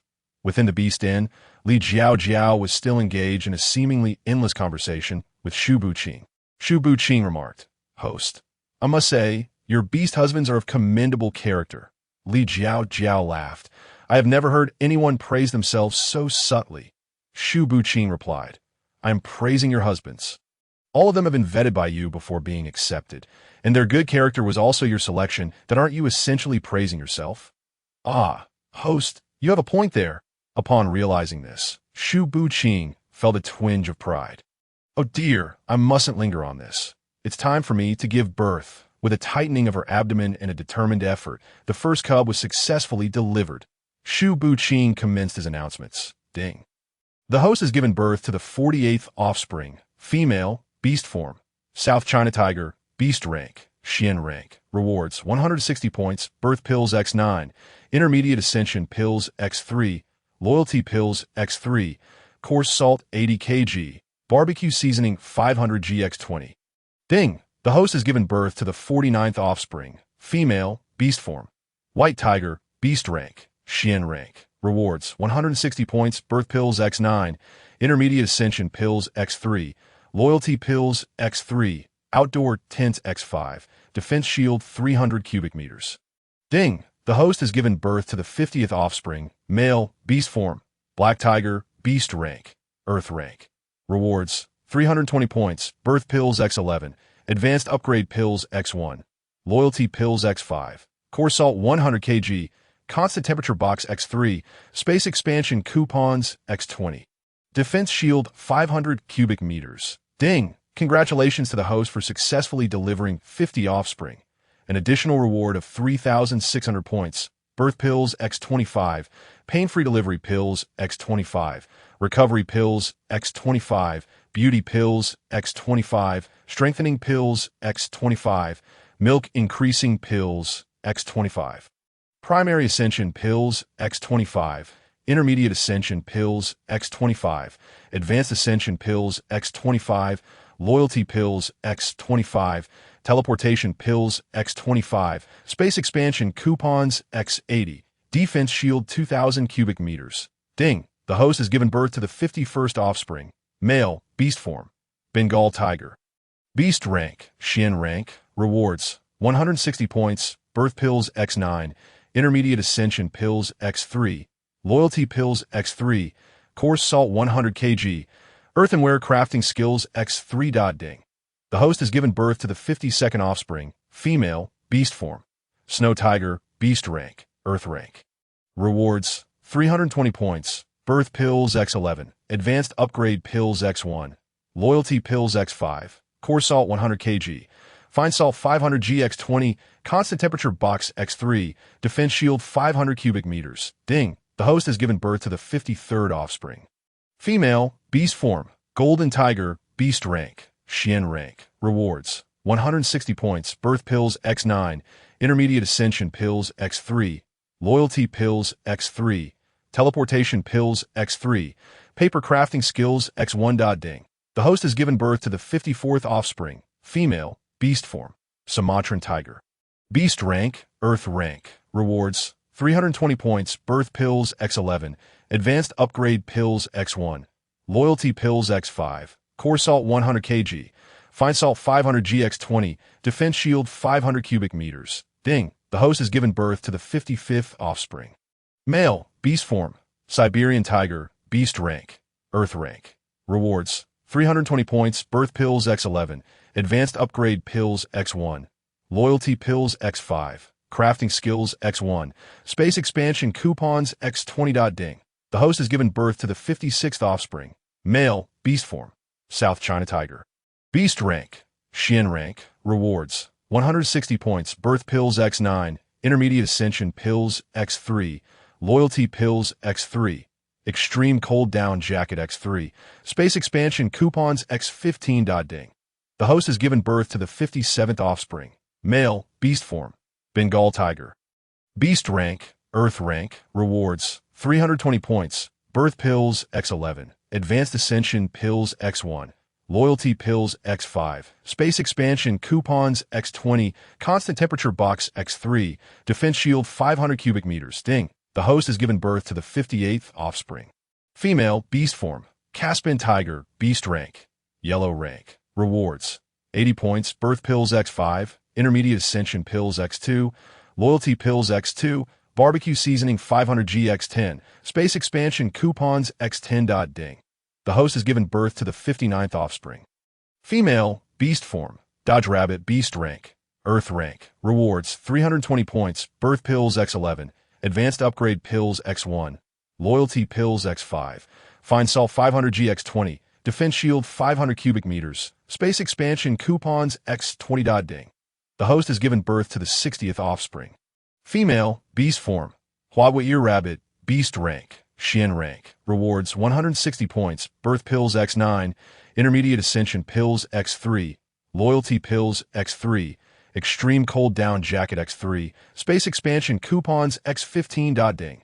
Congratulations to the host for successfully delivering 50 offspring.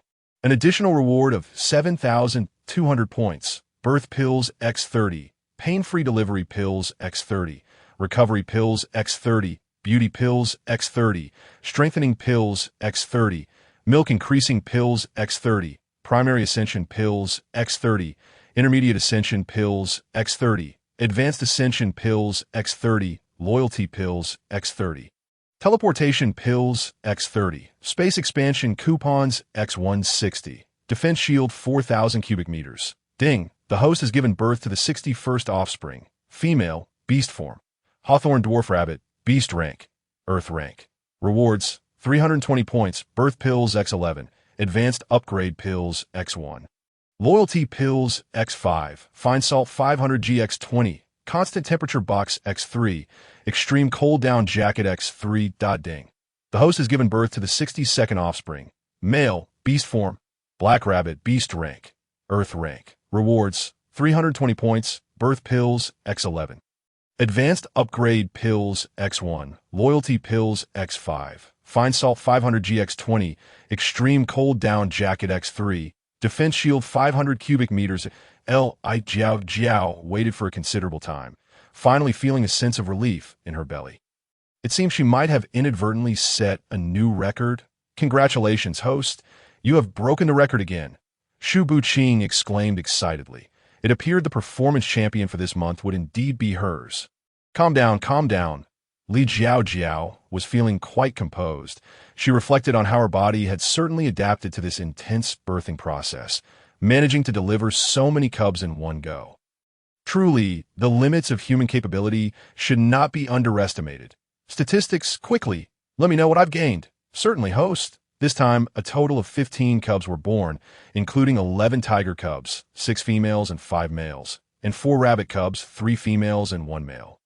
With rewards totaling 14,400 points, birth pills X202, primary ascension pills X55, intermediate ascension pills X75, advanced ascension pills X60, loyalty pills X115, pain-free delivery pills X55, recovery pills X55, beauty pills X55, strengthening pills X55, milk increasing pills X55, teleportation pills X58, space expansion coupons X340, coarse salt 480 kg, fine salt 500 GX100, barbecue seasoning 500 GX30, constant temperature box X12, extreme cold down jacket X12, outdoor tents X5, comprehensive house construction guide X1, crafting skills X1, paper crafting skills X1, earthenware crafting skills X3, defense shield 9,300 cubic meters.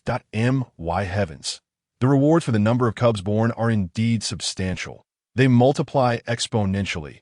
This batch of tribe cubs has accrued over 40,000 points and 571 birth pills, with over 300 primary upgrade pills as well. I'm rolling in it. Li Jiao Jiao exclaimed gleefully. Shu Buqing covered his non-existent ears, realizing that her earlier calm demeanor was merely an act. Ha ha, Shu Buqing, can I make an early repayment? I have far too many points. What should I do if I can't use them all? Host, early repayment is not possible. Could you please refrain from being so ostentatious? Shu Buqing responded, bemused. This host seemed to possess the temperament of a child that goes speak to the main system about this. Having an outstanding debt is quite bothersome. Well, considering the host's eagerness to bring forth life and soar on their own, perhaps I should apply myself. Please wait a moment, host, while I go and submit my application. All right, no problem. A little flattery will surely suffice. Li Jiao is imparting her knowledge. Hee, let's hope so. Li Jiao opened her eyes to find Hu Zhenhai reaching out to touch her breath. As Hu Zhenhai's hand approached, he noticed Li Jiao awaken, and in a startled flurry, he withdrew his hand. Jiao Jiao, you are finally awake. The shaman told me you were fine, but seeing you unconscious for so long made me a bit anxious. Do not worry. I am merely a tad fatigued and drained. Could you please fetch me a glass of water? As long as you're all right, I shall go immediately. Do you feel hungry? Ahe mentioned he prepared your favorite meat soup. I will bring some. All right, I appreciate your efforts. Li Jiao had yet to consume any medicinal pills and felt somewhat weak. You have toiled so hard to bring forth these adorable, healthy little ones, and I have yet to express my gratitude for your efforts. I am merely fetching soup, and you are so overly polite. I assent this what I ought to do. Hu Zhenhai said, feeling somewhat pained, as he had never been this formal with Li Jiao or Chu He and Chu Yu. All right, you're not weary. I am. Now, quickly go. Li Jiao chuckled in exasperation that Hu Zhenhai gazed at Li Jiao with a hint of melancholy. Jiao Jiao, please do not be so formal with me, or I might think you do not love me. Fine, I understand. Now, hurry and fetch the soup and water. Li Jiao switched to a slightly commanding tone. Sigh. I shall be right back. Hu Zhenhai scampered off eagerly. What is wrong with this person? Li Jiao could only shake her head in amusement. Hu Zhenhai swiftly returned with the meat soup and water. Without hesitation, Li Jiao consumed the trio of medicinal pills, instantly revitalizing her, transforming her back into a radiant beauty. The little tiger cubs beside her were mewling for milk, each adorably clamoring for attention. The shaman grandmother assisted Hu Zhenhai in cleaning the cubs and then carefully presented them before Li Jiao. Jiao Jiao, you have once again set a new record for giving birth. This time, there are a total of 15. My dear beast god, how could your petite belly possibly accommodate so many little ones? Who would have thought there was yet another litter within you? Due to arrive tomorrow. However, given your current condition, is this really all right? The shaman grandmother genuinely regarded Li Jiao as her own kin, her words imbued with concern. She felt joy for the flourishing of the fox tribe, yet harbored worry for Li Jiao's health. I'm perfectly fine, shaman grandma. The beast god has made all necessary arrangements for me. He will ensure my safety. Please do not fret. Li Jiao felt touched by the shaman grandmother's sincere care. By the way, shaman grandma, how is the new priestess you took under your wing faring? Li Jiao lay in bed, nursing while engaging in light conversation with the shaman grandmother. Quite well. Huahua is diligent and perceptive. She retains knowledge quickly after just one lesson on medicinal herbs. I believe that in no more than 2 years, she will surpass me. The shaman grandmother's face brimmed with satisfaction and pride at the mention of Huahua. Though only 15, the girl possessed an exceptional memory and worked tirelessly. Every time she accompanied the shaman on herb-gathering expeditions, even during the treacherous rainy season, she never uttered a word of complaint despite sustaining numerous bruises from slips and falls. This is all thanks to your discerning eye. Jiao Jiao, for bringing her to me. The shaman grandmother expressed her gratitude. Li Jiao smiled softly, replying, it is all a matter of fate. In truth, Li Jiao had merely happened upon Huahua one day on a mountain, where the girl was diligently identifying various plants with evident enthusiasm for herbs. She casually inquired if Huahua would like to learn medicine from the shaman. Little did she know, this small decision would alter Huahua's destiny. Huahua is truly a remarkable child. I believe she will one day become an outstanding shaman like you. Indeed, I hope she and Dandan can inherit my medical skills, bringing health and happiness to our tribe's beastmen. The shaman grandmother said with a sigh of reminiscence. Originally, Huahua would not have been chosen, as she was too young at the time. The shaman grandmother had announced she would select another priestess, requiring candidates to be over 16. However, Hua was still not yet 15 and could not approach the shaman. When Li Jiao brought her to the shaman's cave, everyone was skeptical to their surprise during the month-long assessment by the shaman. Hua performed the best. The shaman immediately decided to keep her. Regardless, I owe you my thanks, Jiao Jiao, the shaman grandmother said with a kind smile. Jiao Jiao, the place here is nearly tidied up. I shall take my leave for now and will come by early tomorrow. All right. Thank you, shaman grandmother. I will how do you see you off. Seeing Li Jiao smiling and chatting with ease, Hu Zhenhai's earlier worries began to dissipate. Why do you look so concerned about me? Li Jiao asked, amused as she had yet to inquire about Hu Zhenhai's earlier gesture toward her nose. Embarrassed, Hu Zhenhai rubbed his nose. That I apologize, Jiao Jiao, that I was simply a bit overly anxious. After you gave birth, you remained silent for so long, and I feared for your well-being. When I was young, I witnessed my sister give birth, and after she had done so, she suffered severe bleeding. Just before giving birth, she fed me dried meat, but after, I never heard her voice again. So, you wish to check if I was still breathing? Hu Zhenhai nodded awkwardly. Li Jiao took his hand and placed it against her face. Silly, can you feel my warmth? I'm a celestial being. The beast god brought me here. Therefore, I shall be perfectly fine. Hu Zhenhai, feeling the warmth of her skin, sincerely thanked Li Jiao. Jiao Jiao, you have truly worked hard. Thank you for giving birth to so many adorable little ones. Ha ha, my toil lasted but 2 or 3 months. Your struggles will be long-term, as you will bear the primary responsibility for raising them, which will be far more demanding as long as you desire it. I can continue to give birth. Li Jiao was indifferent to the number of children she bore. After all, she only needed to nurse for the first half-month, and once they grew a bit older, the other beast husbands would handle their care, so she did not feel burdened. As long as they were content and desired more, Li Jiao was willing to continue giving birth. With each child born, she would receive plentiful rewards, so why not? However, she had already given birth to quite a few. Once each had 2 litters, she would stop consuming the birthing pills, allowing for natural conception instead. Whose child she would bear would depend on their abilities. And if they decided they no longer wanted children, she could explore the market for contraceptives. But that was still a way off. Giving birth would be a matter for next year. Jiao Jiao. How are you feeling? Chu He, having heard no sounds for a while, entered to check on her. Upon hearing his voice, Li Jiao's smile brightened even further. Upon entering, he saw the 2 of them in a tender exchange. It's a relief to know you are well. Confirming Li Jiao had returned to her usual self, Chu He no longer worried and moved to inspect the little cubs. Hi. I'd like to rest a bit. Li Jiao said softly. All right, I will take the cubs to their den. You should rest. Hu Zhenhai promptly stood to carry the cubs away. Are you feeling exhausted? Would you like me to give you a massage? Chu He asked, concern etched on his face as he approached Li Jiao. Originally, Li Jiao intended to inquire about the system's application for early repayment, but when a handsome man stood by her bedside, his voice low and inviting, asking if she needed a massage, there was no reason to decline. After waiting for a while, Li Jiao found that Chu He was genuinely giving her a massage. Unbeknownst to her, she gradually fell asleep. When Li Jiao awoke, the sun had already risen. Her chest felt full, and her experiences of giving birth told her. This was engorgement, indicating the little ones were hungry. Indeed, when she called for Hu Zhenhai, he was in a flurry of concern. The little cubs had gone a whole night without milk, and they were mewing in hunger. However, Hu Zhenhai, seeing how soundly Jiao Jiao was sleeping, could not bring himself to wake her.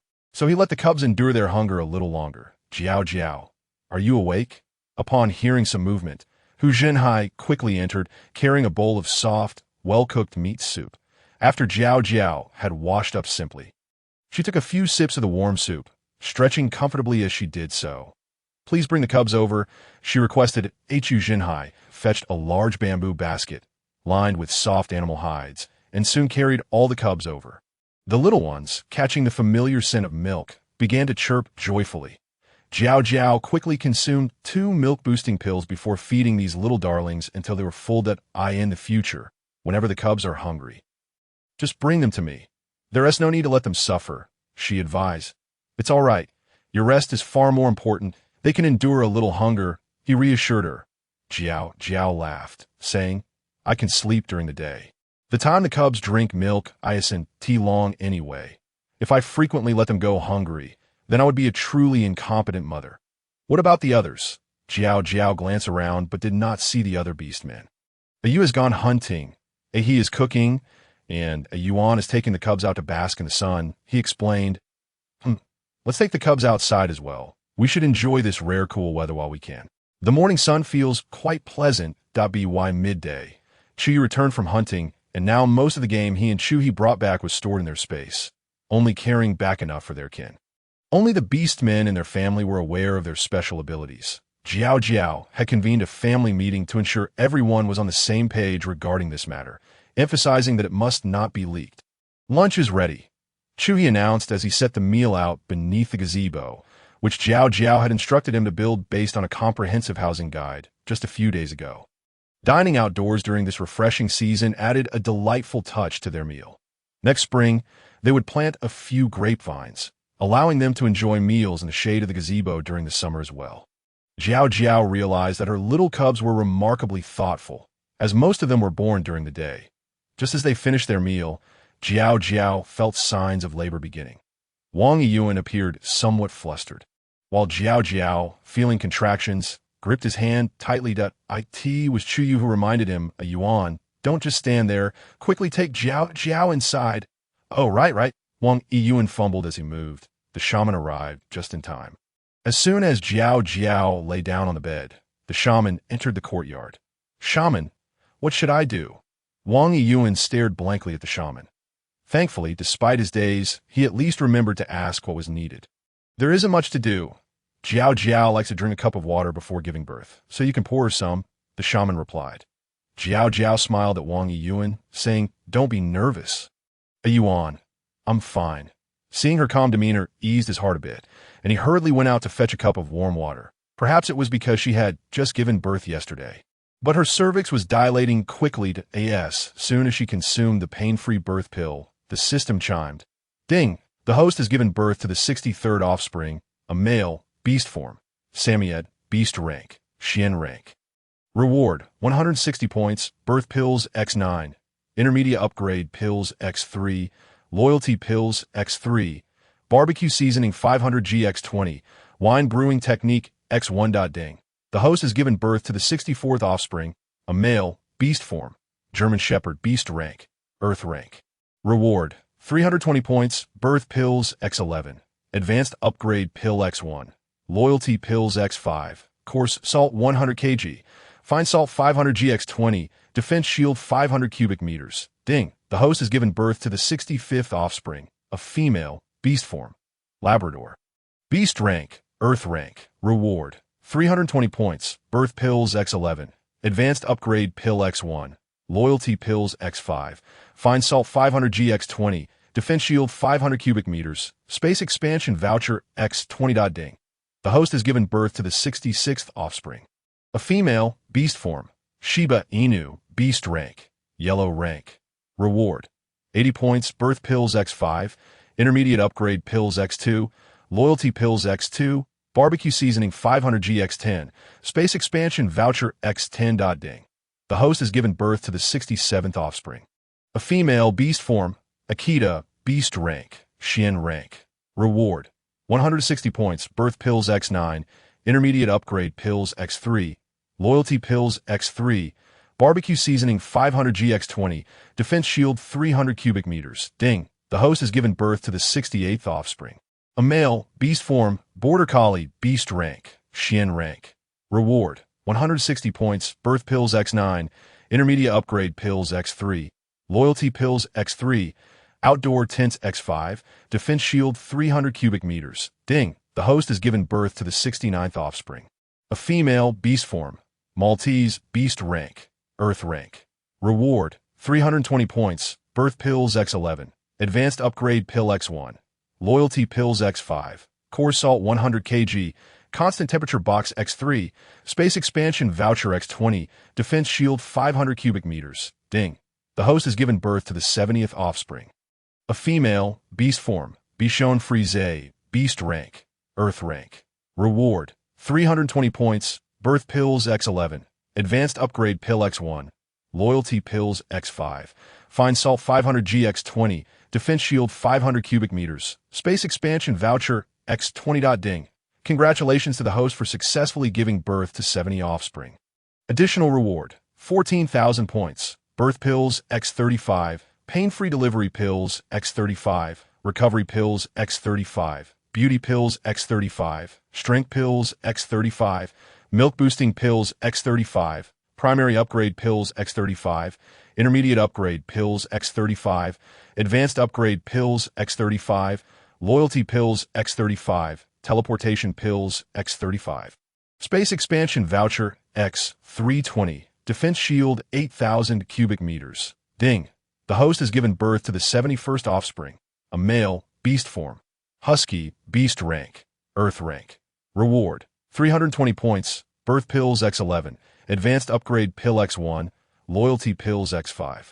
Fine salt 500 gx20, extreme cold down jacket x3, defense shield 500 cubic meters. Ding. The host has given birth to the 72nd offspring, a female, beast form. Black rabbit, beast rank, Xian rank. Reward, 160 points, birth pills x9. Intermediate upgrade pills x3, loyalty pills x3, coarse salt 50 kg, defense shield 300 cubic meters. Ding. The host has given birth to the 73rd offspring, a female, beast form. Lop rabbit, beast rank, earth rank. Reward, 320 points, birth pills x11. Advanced upgrade pill x1, loyalty pills x5, coarse salt 100 kg, fine salt refining technique x1, space expansion voucher x20, defense shield 500 cubic meters. Ding. The host has given birth to the 74th offspring, a male, beast form. Huagua white rabbit. Beast rank, heaven rank. Reward, 500 points, birth pills x15, advanced upgrade pills x3, loyalty pills x7, space expansion vouchers x40, fine salt 500 gx40, coarse salt 200 kg, defense shield 1,000 cubic meters, extreme cold down jackets x6. Ding. The host has given birth to the 75th offspring, a female, beast form. Lilac rabbit, beast rank, earth rank.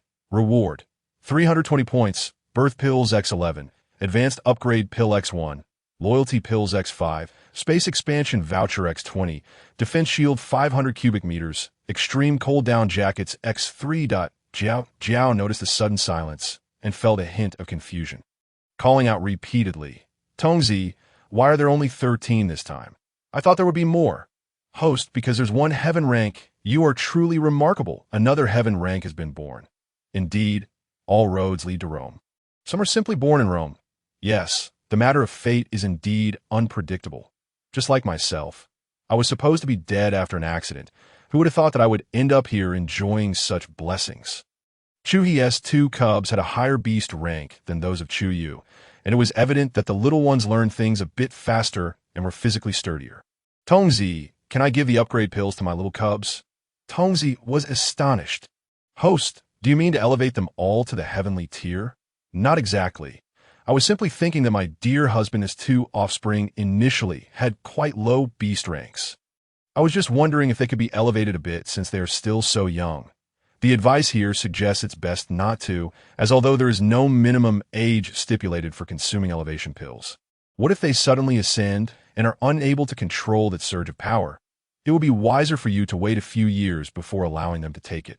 That makes sense. Previously, when Chu Yu and Chu He ascended to the heavenly tier, they struggled a bit to contain that powered. It would indeed be rather perilous for the little ones to consume it now. By the way, how did your application for the advance points go that I inquired about yesterday? After much persistence and eloquence in my discussions with the main system, and thanks to your usual excellent cooperation, the main system has agreed. Congratulations, dear host, a triple delight. Hey, your words are particularly sweet today. I'm usually sweet too. No, there is definitely something unusual about you today. You're not usually this sycophantic. It's always me who plays that role. Speak up. Is there something on your mind? It's no wonder you're so clever, dear host. The thing is, you see, you currently have quite a few points. Could you, just say it plainly? Why the hesitation? Could you possibly spare some points for me to level up? I desire a physical form. Absolutely. How many points do you need? 5,000. How much? I nearly choked on my own breath. 5,000. What did you just ask me? After counting for a bit, I was wondering if you could let me spend some points to level up? No. I refused decisively. That's far too expensive. With 5,000 points, I could purchase quite a few items. Oh dear, how can you go back on your word, dear host? I feel a bit disheartened. I too feel a tad embarrassed for backtracking, but it truly is exorbitant. Your current state, with only a voice, is quite commendable as well. Yet, dear host, if I had a physical form, I could be tailored to your liking in the future. When your little ones come play in the space, I could accompany them. How wonderful that would be. That is certainly an enticing prospect. Is everything you say true? Apart from companionship, what other uses would this physical form have? Indeed, the applications are numerous. For instance, if you wish to cultivate something but find yourself pressed for time, you could simply call upon me with your thoughts, and I would take care of it for you. I could serve as your little assistant for childcare and also as your space steward. Upon hearing this, Li Jiao Jiao found it quite a bargain.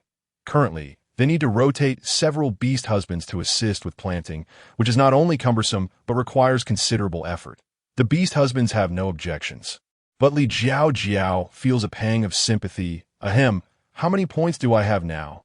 If I have enough, it might not be out of the question to consider this. Host, you have earned a total of 460 points from this childbirth, along with 133 childbirth pills, 35 painless childbirth pills, 35 recovery pills, 35 beauty pills, 35 strength pills, 35 milk increasing pills, 35 primary elevation pills, 49 intermediate elevation pills, 45 advanced elevation pills, 91 loyalty pills, 35 teleportation pills, 50 packets of barbecue seasoning, 500 g each, 120 packets of fine salt, 500 g each, 550 kg of coarse salt, 12 extreme cold down jackets, 3 temperature regulating boxes, 1 wine brewing technique, 1 fine salt refining technique, 470 space expansion vouchers, and a defensive shield covering 13,100 cubic meters. If I repay the points I owe and then allow you to level up, I will only have 2,460 points left. That is the situation, host. Numberless felt a bit anxious, unsure if Li Jiao Jiao would still be willing to upgrade. Li Jiao Jiao pondered for a moment, and no matter how she calculated, it still seemed quite advantageous. All right, I agree. Who told you to be such a good partner, good employee? Thank you, host. Numberless was still immersed in the joy of finally acquiring a physical form, unaware that henceforth it would be bound to a life of labor. Can we proceed with the operation now? Li Jiao Jiao was somewhat impatient, eager to shape Numberless to resemble Li Tian Tian. She would feel reluctant to command it if it took on the appearance of a handsome man, and an unattractive form would be displeasing to her eyes. After all, she is a bit of a beauty enthusiast. After much contemplation, she decided that emulating Li Tian Tian would be the best choice. It is done. Host, you just need to follow the operational steps presented on the screen. After a flurry of operations, Li Jiao Jiao reached the final step. Confirmed deduction of 5,000 points. She felt a slight twinge of regret. Gritting her teeth, she clicked confirm. The system chimed. Please visualize a form in your mind, and Numberless will generate a physical entity based on that image. Li Jiao Jiao closed her eyes and focused intently on the appearance of Li Tian Tian. 3 minutes later, she heard Numberless calling. Host. When Li Jiao Jiao opened her eyes, she gasped. It looked just like him. However, seeing Numberless with Li Tian Tian's face calling her host felt rather awkward. After some thought, she said to Numberless, from now on, don't call me host. Call me sister. Host, that doesn't quite align with our employee manual regulations. What is the harm? I even want to rename you. How about I call you Tian Tian from now on? Host, that also requires an application. Very well. Go ahead and apply. I'll take my leave for now. Li Jiao Jiao slowly regained her senses and saw Wang Yuan. Unlike the other beast husbands who wore worried expressions, was instead dampening soft furs with warm water and carefully wiping away the sweat left on her face and body from childbirth. This was the first time a beast husband had been so unconcerned after she had finished giving birth. Wang Yuan noticed Li Jiao Jiao as confusion and smiled adorably. I saw you hadn't woken up for a while. So, I asked the shaman. She said you were fine. I also inquired with you, and they checked on you and said you were simply exhausted and that I should take good care of you. Quite well. He is a bit more sensible than Hu Zhenhai, Li Jiao Jiao thought to herself, chuckling inwardly that you've worked hard, Jiao Jiao. Wang Yuan suddenly pressed a sincere kiss to Li Jiao Jiao's smooth forehead. Li Jiao Jiao was taken aback. Oh, this little puppy has such tricks up his sleeve. A warmth spread through her heart. Have you seen the little ones? Yes, they are all very adorable and healthy. The first time I saw you and his little ones, I felt a wave of envy that I was wondering when I might have a bunch of such lovely little creatures. And I never expected that day would come so soon. I never imagined I would have so many little ones all at once. All of this is a gift from you. So, truly, thank you very much. Jiao Jiao. Hearing his heartfelt confession, Li Jiao Jiao felt a tingle at her heart. Then give me a kiss, she said, looking at him flirtatiously. Li Jiao Jiao intended to tease him to see if he would blush. Unexpectedly, Wang Yuan acted swiftly and precisely. When Wang Yuan released her, Li Jiao Jiao was still in a daze. After a while, she softly asked Wang Yuan, "Why have you suddenly become so enlightened? No longer shy? It was because I hadn't been exposed to little females much during my childhood that I acted that way. Now that you have worked so hard to bring forth so many adorable little ones, it wouldn't be appropriate for me to remain shy. So, I won't be shy now, nor will I be in the future. Quite well, occasional shyness adds charm, but if one is perpetually shy and requires coaxing, to be honest, Li Jiao Jiao wouldn't be able to tolerate it. After feeding the little pups, Li Jiao Jiao noted that it was still early and decided to step outside for some fresh air. Wang Yuan dutifully attended to the pups. Li Jiao Jiao felt that her beast husbands were all treasures. Each possessed strong leadership qualities and could manage the overall situation. Some were skilled in various crafts, effortlessly handling everything from furniture to clothing. Others excelled in cooking, ensuring that Li Jiao Jiao was always well fed. Some were adept at childcare, raising each little one to be healthy and shiny, and there were those who were humorous and adept at telling jokes. Capable of lightening the mood, as for Wang Yikai, what exactly was he skilled at? Li Jiao Jiao felt she and quite discovered that yet let's not dwell on that. Gold will shine no matter what. Having received it, how could one simply cast it aside? A family gathered around the pavilion, indulging in fruits, sharing laughter and merriment. Such a delightful scene. It is rare that Li Jiao Jiao has completed both her pregnancies. The sensation of an empty belly feels somewhat unfamiliar. It seems that since her arrival here, this is the first time she finds herself without a child in her womb. Overwhelmed with joy, she cannot resist the urge to burst into song, yet fears that her voice might draw the attention of her kin. Instead, she contemplates dancing. This dance is something her parents had encouraged her to learn from a young age. Investing a considerable amount in classes, believing that even if she does not pursue this path in the future, a girl who dances possesses a unique grace. Thus, Li Jiao Jiao began practicing classical dance at the tender age of 4. And even before her parents passed away, she continued attending dance classes. Yuan, allow me to perform a dance for you, Li Jiao Jiao exclaimed with great enthusiasm, although none of them truly understood the essence of dancing. Seeing Li Jiao Jiao so elated, they all cheered in support. Coincidentally, she was adorned in a new outfit crafted by Chu He just days prior, made of an exceptionally soft fabric, with a little skirt as per her request.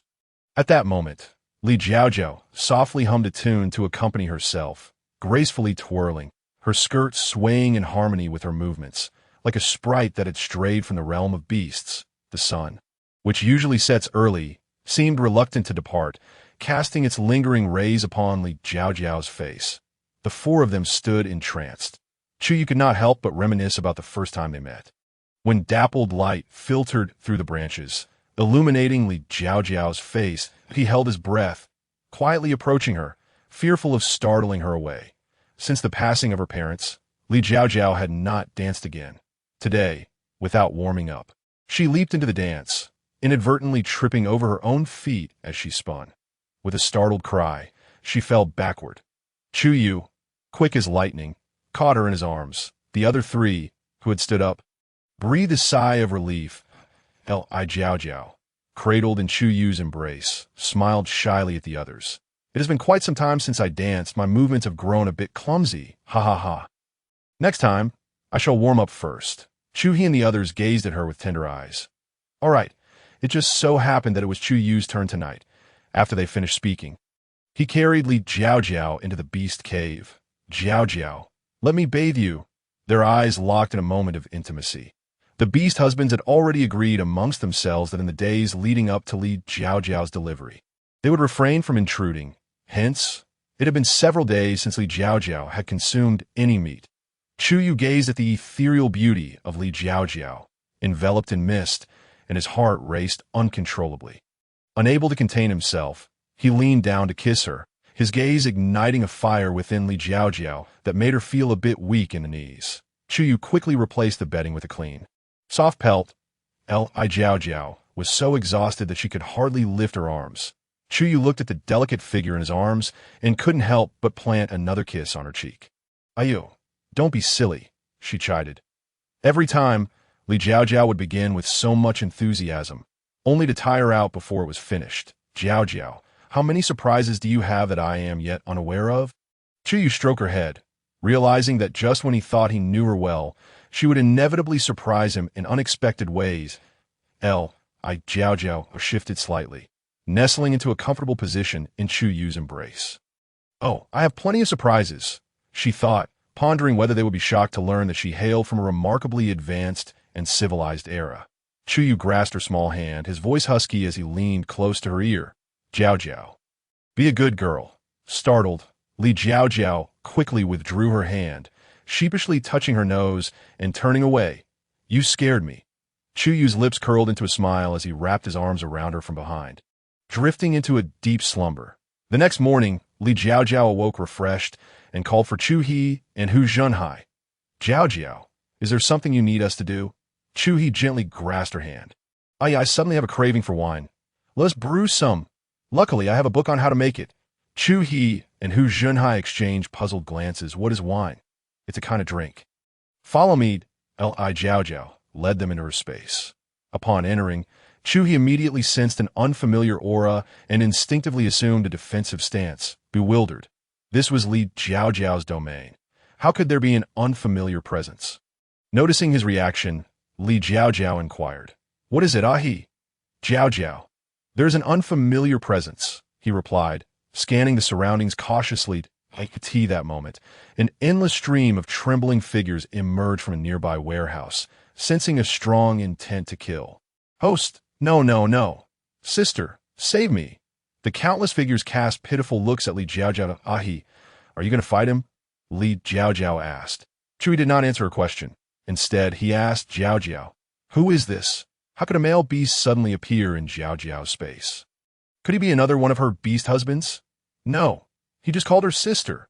Could this be the brother she lost?" Upon closer inspection, they indeed bore a striking resemblance. Li Jiao Jiao felt a bit overwhelmed.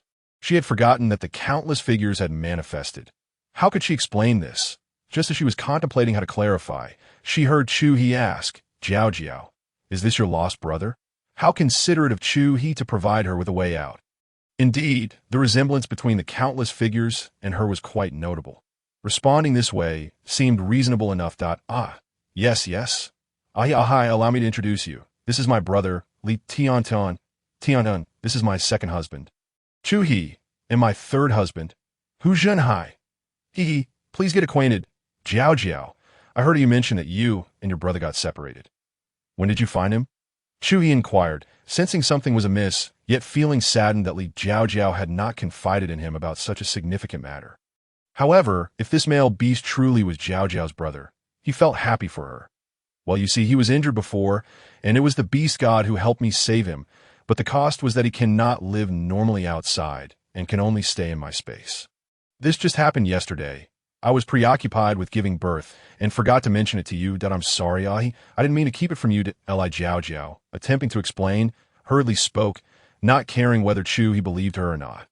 It was her own oversight for forgetting to inform her husbands about this matter.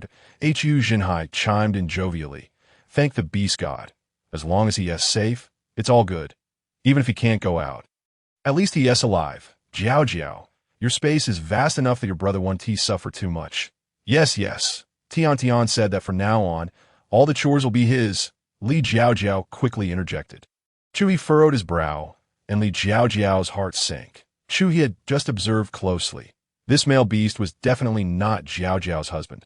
The way he looked at Jiao Jiao was different from how her husbands regarded her. However, he was also not her brother. They lacked the joy and intimacy typical of a long-separated sibling reunion. Yet, Chuhi chose to trust her words, believing that if there were deeper issues, Jiao Jiao must have her reasons. Isn't it rather inconvenient? There seems to be a lot of work to do here. Even if Tian Tian doesn't take a break, it would still be quite difficult to finish. Chuhi spoke after a moment of silence. It's fine. My sister bought me a lot of machines, which makes it very convenient, Tian Tian replied. Haha, don't worry, he can manage. Li Jiao Jiao thought to take Chuhi and the others out and find an opportunity later to explain. Ahi, come quickly. This is the newly grown sorghum, and this is grape. Both are commonly used materials for brewing wine. So do we need to move them outside? Hu Jinhai inquired. Yes, let us try to process a little first. Once we master the technique, we can come back for a larger quantity to Li Jiao Jiao exclaimed with enthusiasm, eager to taste the delicious grape wine in the next moment. All right, Chu He and Hu Jinhai brought a large basket to gather the sorghum and grapes. Li Jiao Jiao then took the two of them outside. The frightening aura finally dissipated. Countless tasks were undertaken with a huff and a puff, and tangible results began to emerge, bringing him a sense of joy in labor. Outside, Li Jiao Jiao divided the group into two teams. Chu He and Hu Zhenhai would make sorghum wine, while Chu Yu and Wang Yuan would prepare grape wine. The process for grape wine was relatively straightforward. The grapes needed to be washed thoroughly and drained of any moisture. After being crushed, they were mixed with rock sugar and placed in jars, ensuring to leave some space for fermentation. Typically, after half a month, the lid could be removed to scoop out the floating grape skins. However, with Li Jiao Jiao's spatial abilities, 5 days would suffice. Once the grape skins were removed, the mixture was filtered and allowed to ferment further. In another half month, the lid could be opened again as for Chu He. Li Jiao Jiao first instructed him to wash the sorghum in a large stone jar. Once cleaned, he drained it using the bamboo sieve they had woven earlier. The sorghum was then placed in a steamer until it blossomed. After cooling it down to around 30 degrees Celsius, they could add the yeast purchased from the marketplace according to the recipe. After adding the yeast, it would typically ferment for 30 days, but with Li Jiao Jiao's spatial powers, she had Chu He move the 2 large jars of sorghum into the space to accelerate the fermentation process. 10 days later, when Li Jiao Jiao checked, she found the fermentation complete. They removed the jars, drained out the excess water, and mixed the sorghum with a certain amount of rice husks before placing it back into the steamer. The steamer required 2 holes on either side to accommodate a wooden pipe. These tools, which were not readily available, were crafted by Chu He following instruction from books over the past few days. After the sorghum was re-steamed, a stone pot needed to be placed on top, filled with cold water. Then it was time to wait for the distillation. Hu Zhenhai continuously stoked the fire as the distilled sorghum liquor dripped steadily through the wooden pipe into the wooden bottles that Li Jiao Jiao had prepared in advance. After 10 days, both types of wine were finally ready to. Li Jiao Jiao took a taste of the sorghum wine, but without swallowing, she spat it out with a poo. What on earth is this? So spicy. It smelled delightful, but tasted overwhelmingly hot. She recalled that her father used to enjoy it quite a bit. Observing Li Jiao Jiao's reaction, Chu He initially thought the attempt had failed. He poured himself a glass and tasted it, finding it too spicy as well. Yet he managed to swallow it down. With a keen sense, he felt an unusual sensation, a certain addictiveness he couldn't quite articulate. Turning to the grape wine, Li Jiao Jiao poured a glass and took a sip. Delicious. Indeed, girls cannot handle high-proof liquor. Grape wine suits my palate much better. Wang Yuan, who still had to care for the little ones, only sampled a few sips of the grape wine. Jiao Jiao, this is really tasty. What is it called? This is called grape wine, Yuan. You can have more. The alcohol content is low, so it won't easily get you drunk. What does it mean to be drunk? Asked Wang Yuan, his tongue slightly tangled. Drunk means, Li Jiao Jiao began to explain, but as she turned to look at him, she noticed his eyes had already become somewhat glazed. Is this a case of 1 cup too many? Wang Yuan was beginning to sway. Hu Zhenhai quickly caught him. Jiao Jiao, what happened to Yuan? He's already drunk. Li Jiao Jiao placed a hand on her forehead, realizing that his alcohol tolerance was even lower than hers. Hu Zhenhai had also intended to taste the wine, but seeing Wang Yiyuan now incapacitated, he decided against it. What would happen to the little ones if everyone succumbed to intoxication? Jiao Jiao, it's find out if you like it. Drink more to— I'll take Yuan inside first. I'll look after the little ones tonight. Hu Jinhai hoisted the banner. All right, thank you for your hard work. Hi, Li Jiao Jiao said, standing on her tiptoes to plant a kiss on Hu Jinhai's cheek. At this moment, only Chu Yu, Chu He, and Li Jiao Jiao remain in the courtyard. Ahi, don't you find that sorghum wine spicy? Li Jiao Jiao observed as Chu He sipped it slowly, seemingly enjoying it first. Yes, but after a few more sips, it loses that sensation. Do you find it spicy? Chu He looked toward Chu Yu. I also thought it was a bit spicy at first, but the lingering aftertaste is rich and mellow. This sorghum wine is quite good and should be brewed often. As long as you enjoy it. Would you like to try this grape wine? The alcohol content is lower, making it less likely to intoxicate. The two sampled it. This grape wine is also quite delightful, with a rich fruity aroma and a pleasant sweetness. Generally speaking, males tend to prefer strong liquor, while females lean towards fruit wines. A little wine paired with barbecued food makes for everlasting youth. Simply drinking wine isn't sufficient. It can be harsh on the stomach, though we need to pair it with some barbecue for a better experience, Li Jiao Jiao remarked. Then I'll go prepare it. Chu Yi immediately stood up and headed towards the kitchen. The space contained prepped meat, which Chu Yi took out a slice for grilling as the fire blazed and skewers were prepared. A sprinkle of cumin released an aroma that wafted for miles. Nearby, the children expressed their delight. We're about to cry from hunger. As I write, I'm getting hungry too, thinking of barbecue. Hu Jinhai, lured by the enticing scent, rushed out and devoured several skewers before returning to look after the little ones. The three of them savored their food and drink, with Li Jiao Jiao squinting contentedly. Chu Yi took charge of the grilling, while Chu Yu attended to Li Jiao Jiao, occasionally sending a few skewers to the drooling little one inside.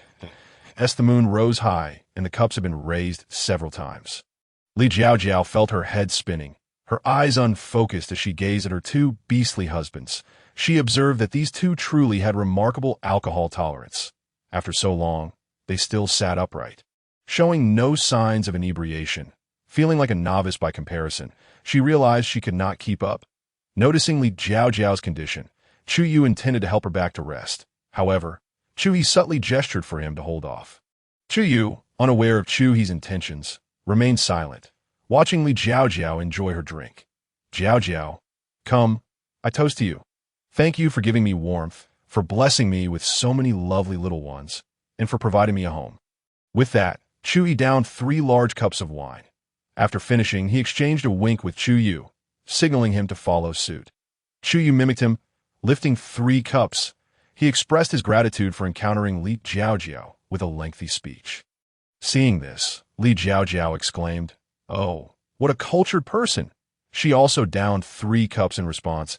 As the wine entered her system, her tongue became entangled, and the world around her seemed to double the ahi. How did you learn to clone yourself? Ayu. Why you look like 2 people too? Did you both unlock some other abilities? Confused, she struggled to open her eyes and straighten her tongue.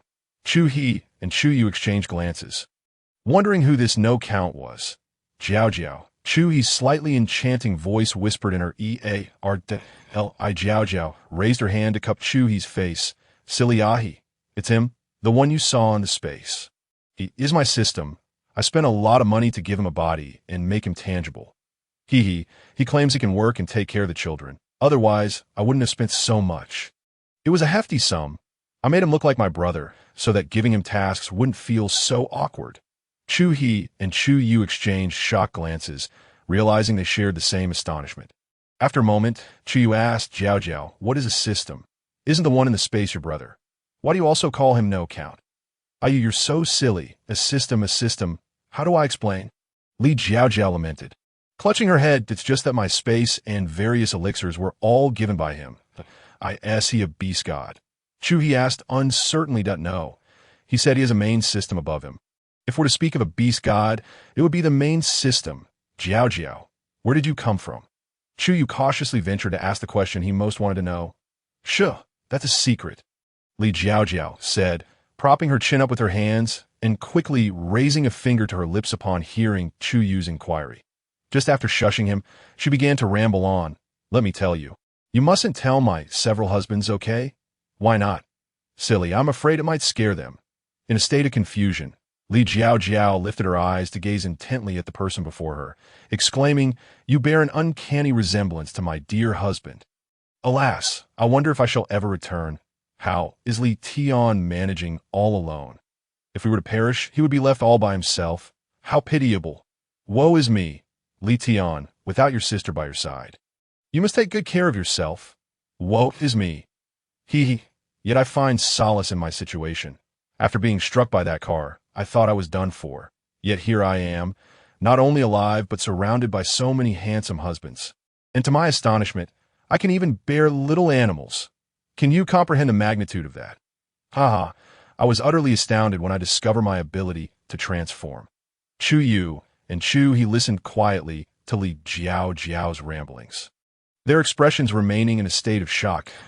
Jiao Jiao, not a beast man. Wouldn't it be normal for her to transform? No, indeed. Not at all. It was not the case before, but it is now. Ever since arriving here, I have become a beast man. I never imagined that one day I would give birth to little foxes, little tigers, and little puppies. How wondrous! But what brings Jiao Jiao here? Chui continued with his enchanting voice.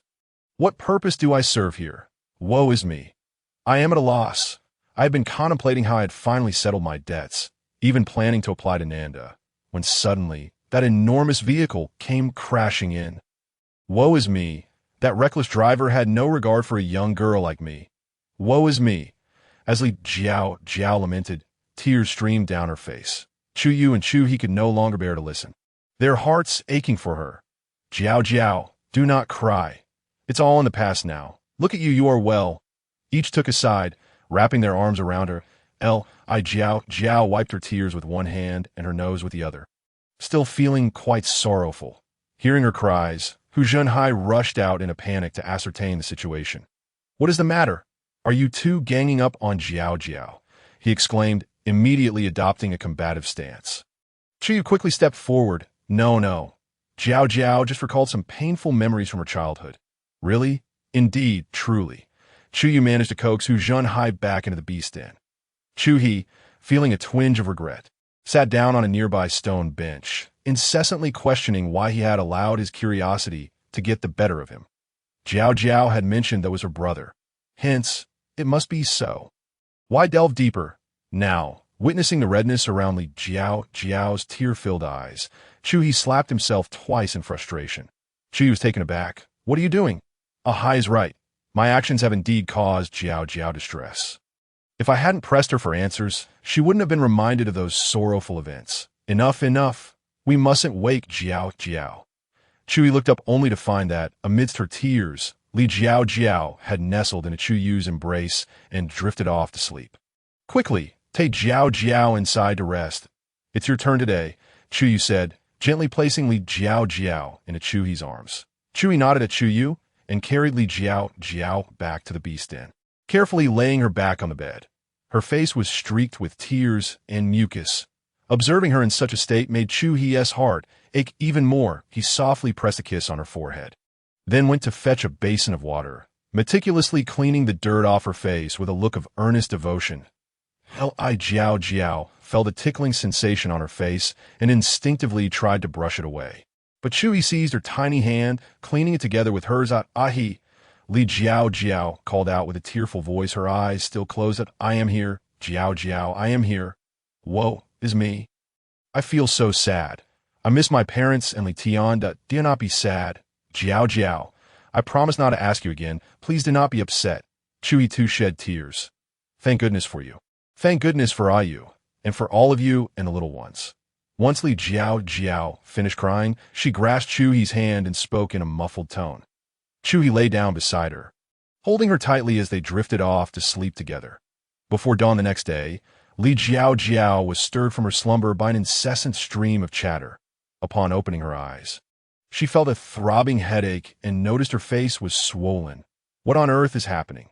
Turning her head, she saw that Chu He was still asleep, so she decided to slip into the space to see what Wu Bu Qing was up to. My poor host.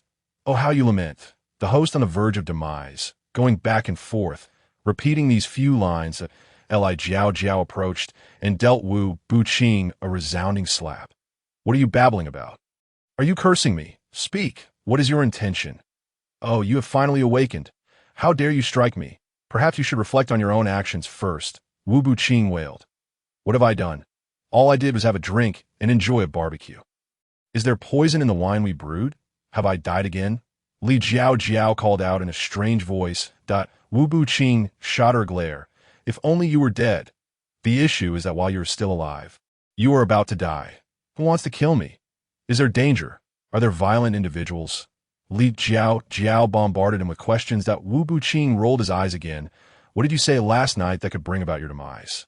Li Jiao Jiao strained to recall her words, trembling as fragments of memory surfaced. Good heavens, did I reveal all my secrets yesterday? Indeed. Wu Buqing's face was one of utter despair. Can you imagine what might happen when you awaken? They might very well bind you and offer you as a sacrifice to the beast god? No, surely not. I haven't done anything wrong. I've been quite obedient. I even bore them so many children. Yet we pretended to be the beast god and the celestial maiden, Wu Buqing reminded her kindly. Who? Who pretended? They insisted on calling me that. I never claimed to be a celestial maiden. The readers can attest to this. Can't they? Li Jiao Jiao shouted in agitation. Regardless, you didn't deny it in front of them, and now having exposed yourself, they likely won't let you off easily. Alas. Wu Buqing sighed. This month's sales champion is lost, and I may never encounter a host so willing to cooperate in birthing offspring again. You do not frighten me. My husbands are all very kind. They would never harm me. Li Jiao Jiao spoke with diminishing confidence. Knowing that their relationship was still less than a year old, they might indeed abandon her upon discovering she was not a celestial maiden. There is another way. You could hide in the space with me, and we could wander off to another place. That is unnecessary. They treat me very well, and I am their children's mother. No, I cannot simply leave like this. Whether I live or die, I must go out and see. With that, without waiting for Wu Buqing to respond, she dashed out. Outside, Chu He and Hu Zhenhai were anxiously preparing to head out to search for her. Sensing Li Jiao Jiao's presence at home, Chu Yu quickly called out to the two. Jiao Jiao is here. I can smell her. Both halted in their tracks and swiftly returned, rushing into the beast's den. Chu He dashed forward and enveloped Li Jiao Jiao in a tight embrace. Before he could utter a word, tears began to cascade down his cheeks. Jiao Jiao, where have you just been? I opened my eyes and you were gone. I thought you had abandoned me. Li Jiao Jiao was momentarily bewildered. What was happening? Was Wu Buqing not threatening her? Hadn't he said she was doomed? Slowly, she raised her hand to wrap around Chui's waist. I'll just step into space for a moment. I'm sorry. I saw you were still asleep, so I didn't tell you to.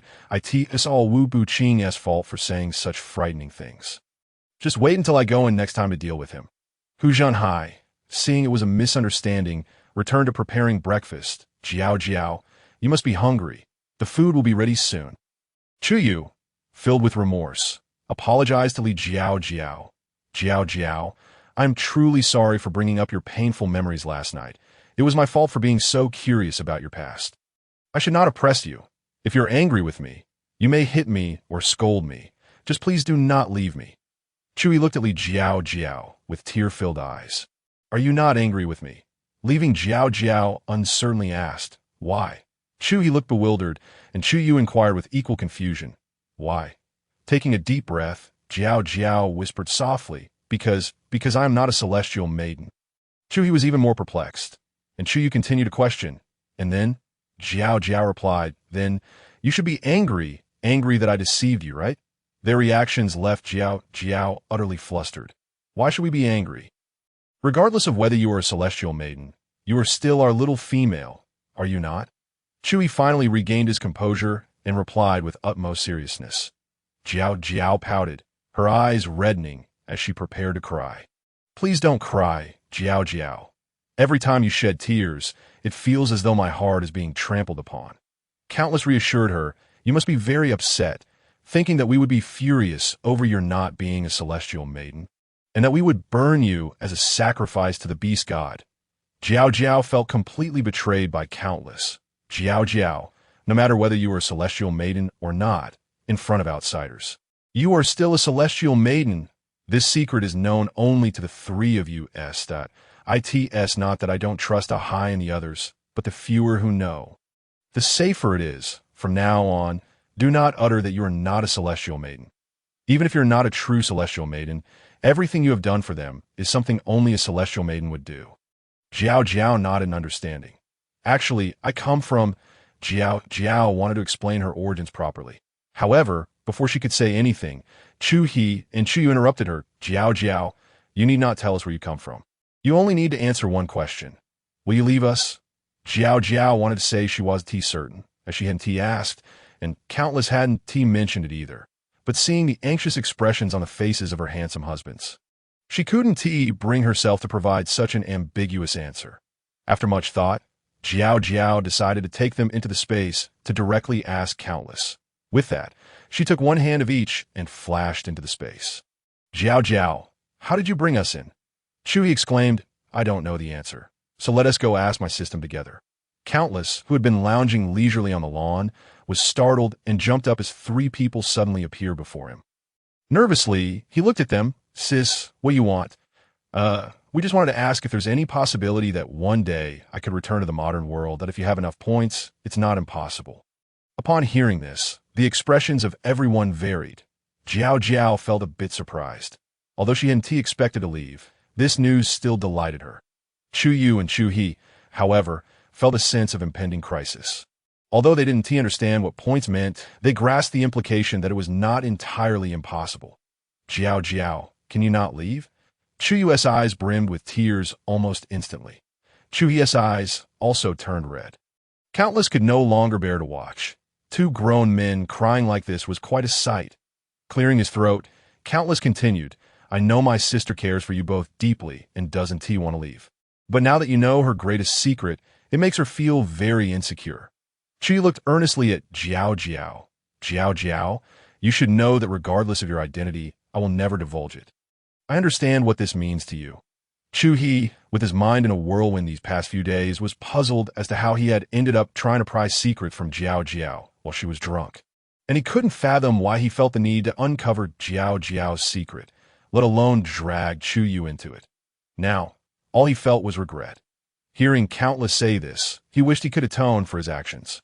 Countless, seeing his demeanor, didn't expect to hear anything more. He simply continued, but I have a type of elixir here. Taking it can erase the events of these past few days if the memory is erased. There is nothing to worry about.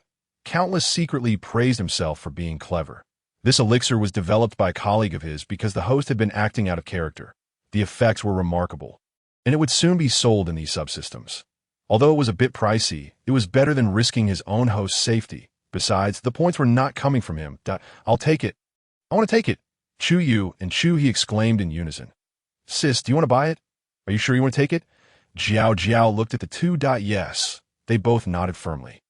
Are there any side effects? Jiao Jiao asked Countless again. None, just expensive. How many points? 1,000 for one. Jiao Jiao winced. Giving birth to a child only costs 200 to 300, yet buying something could easily run in the hundreds or thousands. All right, I'll take 2. Can the date range for memory erasure be selected? I won't forget everything, will I? No, sis, it can be selected, and you can choose specific memories too. Isn't this like the celestial beings from the novels I've read, who erase mortals' memories so they forget them? Hey, you really are well read. Countless couldn't help but flatter her again. With the elixir in hand, the two swallowed it in one gulp. Their eyes closed as if they were in a sealed space. Jiao Jiao thought she saw a flicker of golden light escaping from their minds. How extraordinary! Jiao Jiao exclaimed. Where did those memories go? They scattered like dust. Host, call me sis, she retorted, inadvertently reigniting their curiosity. Host, perhaps you should mind your tongue. Feeling guilty, Jiao Jiao conceded. All right, I admit my mistake. After acknowledging her error, she couldn't help but argue. Why can't they know? I did intend to tell them. Host, you know that hearts can be unpredictable. How can you be certain that a person's heart won't change? Just like a good husband, you might believe he won't cheat, but can you guarantee he will always remain a virtuous man, loyal to family and duty? Of course, there are those who are faithful, but most who don't stray do so because the cost of straying outweighs the cost of fidelity. Once there is sufficient temptation, can you be sure he will still be that loyal partner? After this explanation, Jiao Jiao understood the stakes involved. It seems she would have to refrain from overindulging in the future. Host, don't worry. We have a hangover remedy in our shop that can ensure you remain sober no matter how much you drink. Why didn't you tell me this the other day? Host, I swear I didn't know you had such a low tolerance for alcohol. I didn't expect them to take advantage of your drunken state. Besides, when you were rambling, I called out to you, but you ignored me. Countless felt wronged. All right, my fault, Jiao Jiao replied, feeling a bit embarrassed for causing a scene. By the way, host, your two beast husbands are crossing the line a bit, especially Chu He. What do you plan to do? Should we punish them? What do you think would be an appropriate punishment? I can't just dismiss them, can I? After all, they're the fathers of my children. How about making them stay out of your bed for 2 months, but if their memories are erased? How can I refuse them entry? While the two discussed, the two men had already completed the memory erasure. Opening their eyes, they found themselves in Jiao Jiao's space, utterly bewildered. Jiao Jiao, huh? How did we end up in your space? Chu Yu looked around in confusion, having no recollection of entering that. Oh, didn't you say the crops in your space were ready for harvest? You said you wanted to bring them to my space. Oh, right. I completely forgot. Speaking of which, they transported all the harvested crops from their space over the past 2 days to Li Jiao Jiao. Fortunately, they had mentioned a couple of days ago that the crops were nearing maturity, and now that they've been gathered, they could be stored for Li Jiao Jiao. The excuse Li Jiao Jiao concocted was utterly impeccable. Once the work was done, the cook, Hu Zhenhai, had already prepared the meal and was waiting.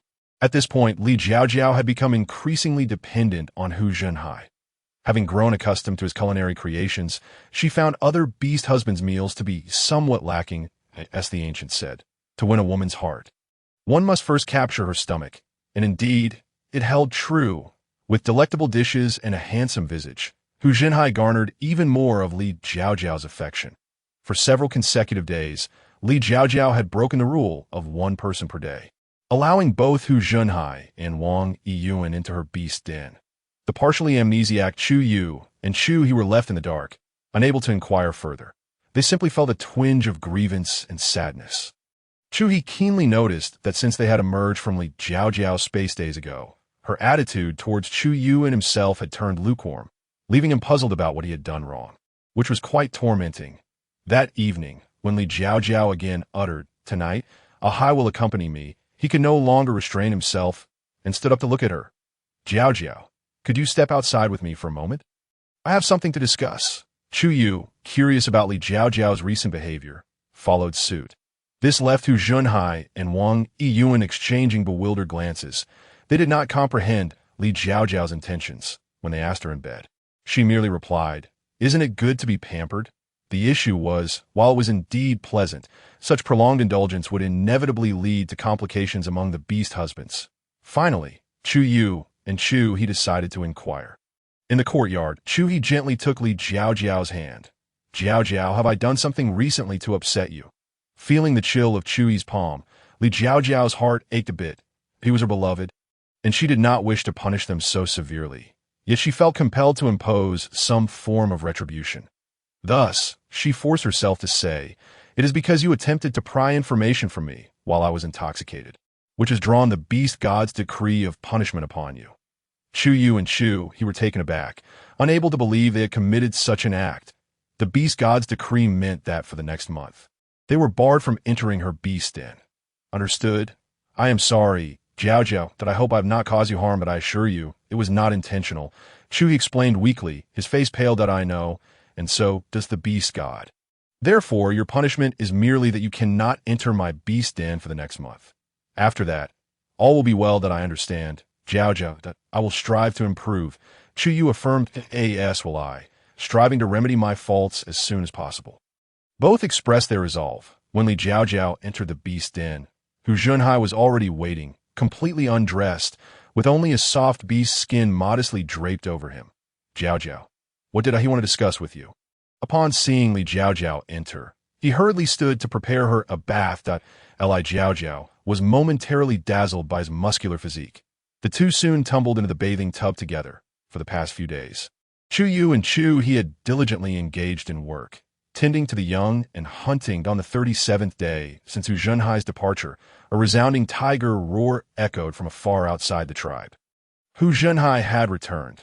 The 6 companions who had accompanied him were equally eager to return home, each heading to their respective abodes upon entering the tribe.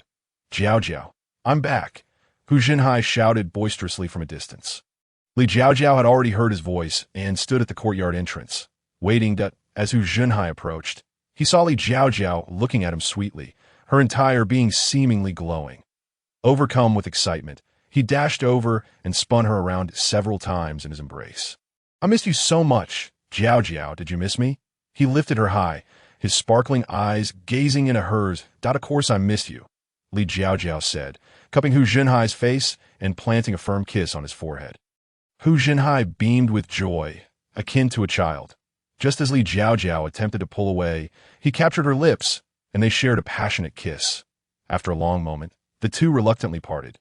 Yet Hu Zhenhai did not set her down, carrying her into the beast den. Upon hearing Hu Zhenhai's voice, Hu Zhenhai had already prepared a sumptuous feast.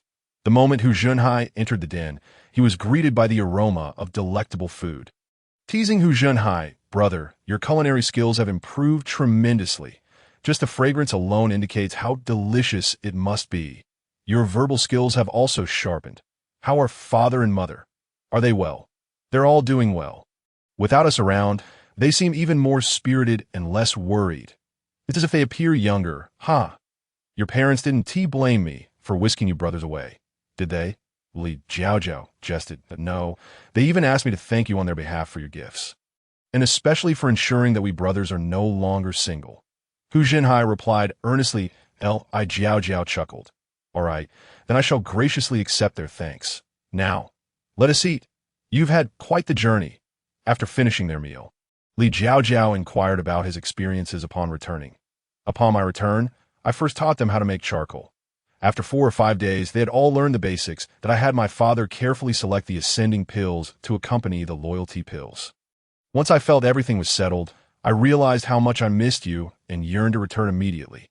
However, recalling the bamboo weaving, woodworking techniques, and culinary skills I had acquired, I couldn't resist showcasing them.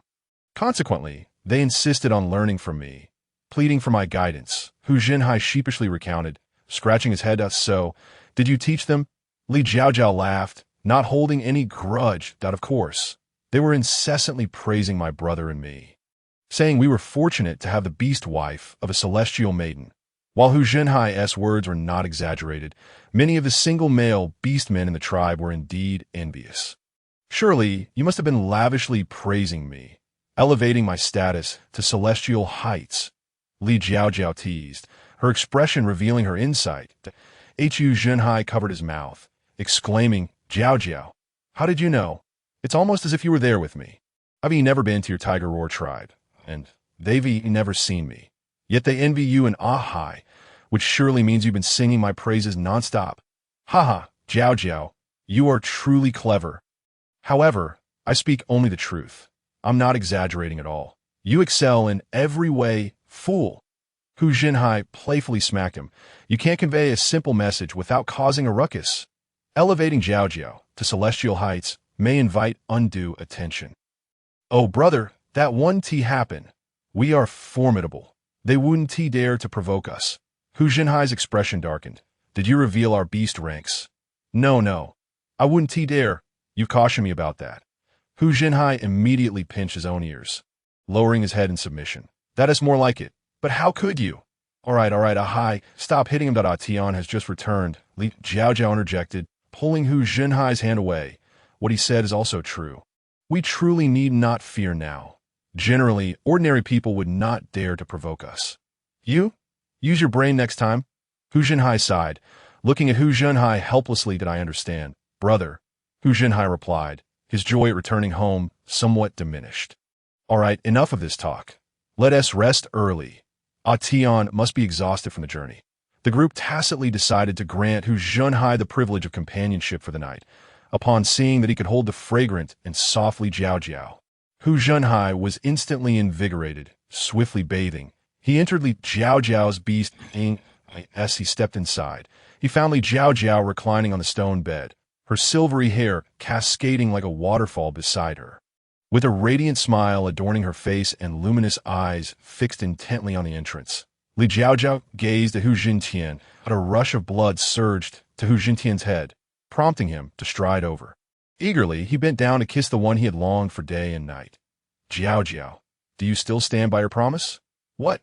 Li Jiao Jiao's head spun, and for a moment, she couldn't recall which promise Hu Jintian referred to.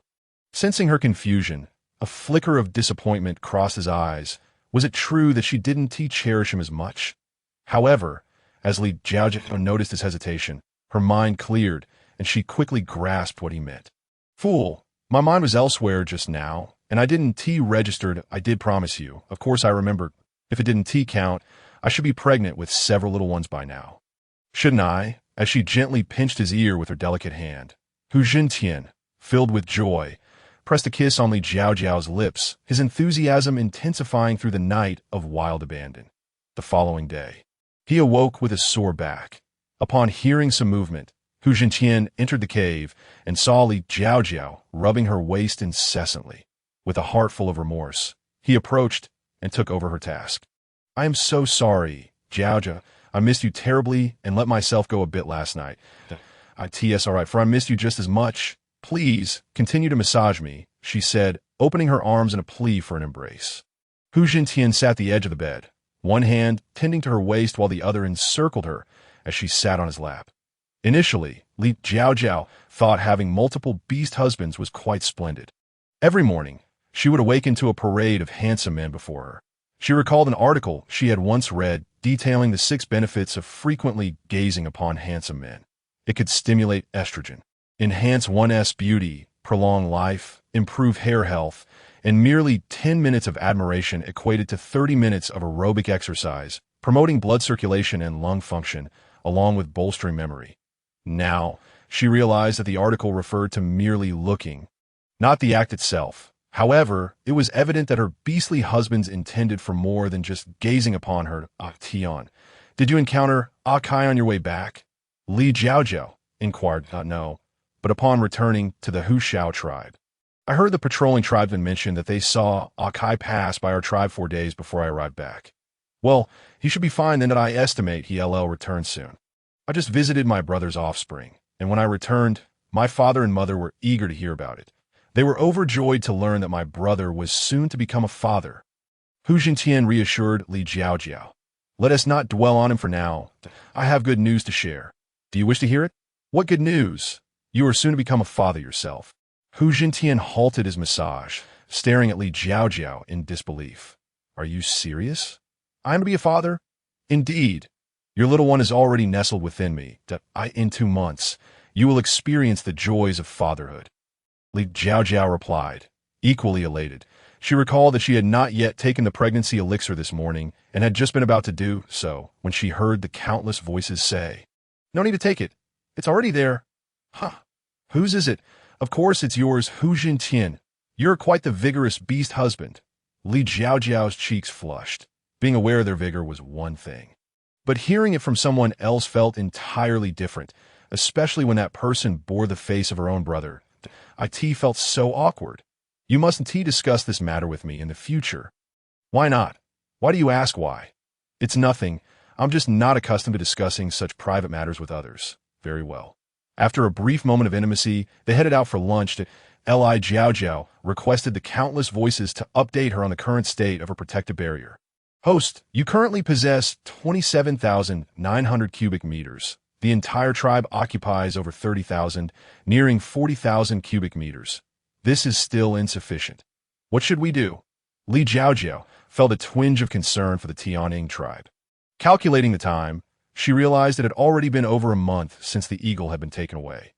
After all, they could fly if he truly relayed the news back, and if they harbored any ill intentions. They could swoop down and snatch her away. No matter how fast she ran, it would be futile. Therefore, encircling the entire tribe with a protective barrier was imperative. Countless voices, could you explain this protective barrier to me? As its name suggests, the protective barrier serves as a defense mechanism. It is a transparent shield that, once activated, becomes invisible unless touched. Once enveloped, individuals cannot exit or enter freely. But this 1T do. If the tribesmen cannot enter or exit freely, how can they hunt in the mountains? I lack the ability to encompass every area. Do not worry, host. Allow me to explain. The protective barrier is a product of space. Just like your elixirs, this means there's a connection between them. In other words, anyone who has consumed your elixirs can enter and exit freely. Does that include the pregnancy elixir? Why wouldn't it? The countless voices replied, speak properly. If you dare speak in riddles again, I'll have my beast husband come in to teach you a lesson. Li Jiao Jiao felt a chill run down her spine. But the issue remains that it's still insufficient. What to do? There's none for sale. If it were truly for sale, you wouldn't be able to afford it.to gain rewards. You must wait for the next pregnancy, which is 2 months away. That if you intend to use it against the Tianying tribe, it will undoubtedly be too late. That I've just received a warning that a group of formidable beastmen is approaching the Fox tribe.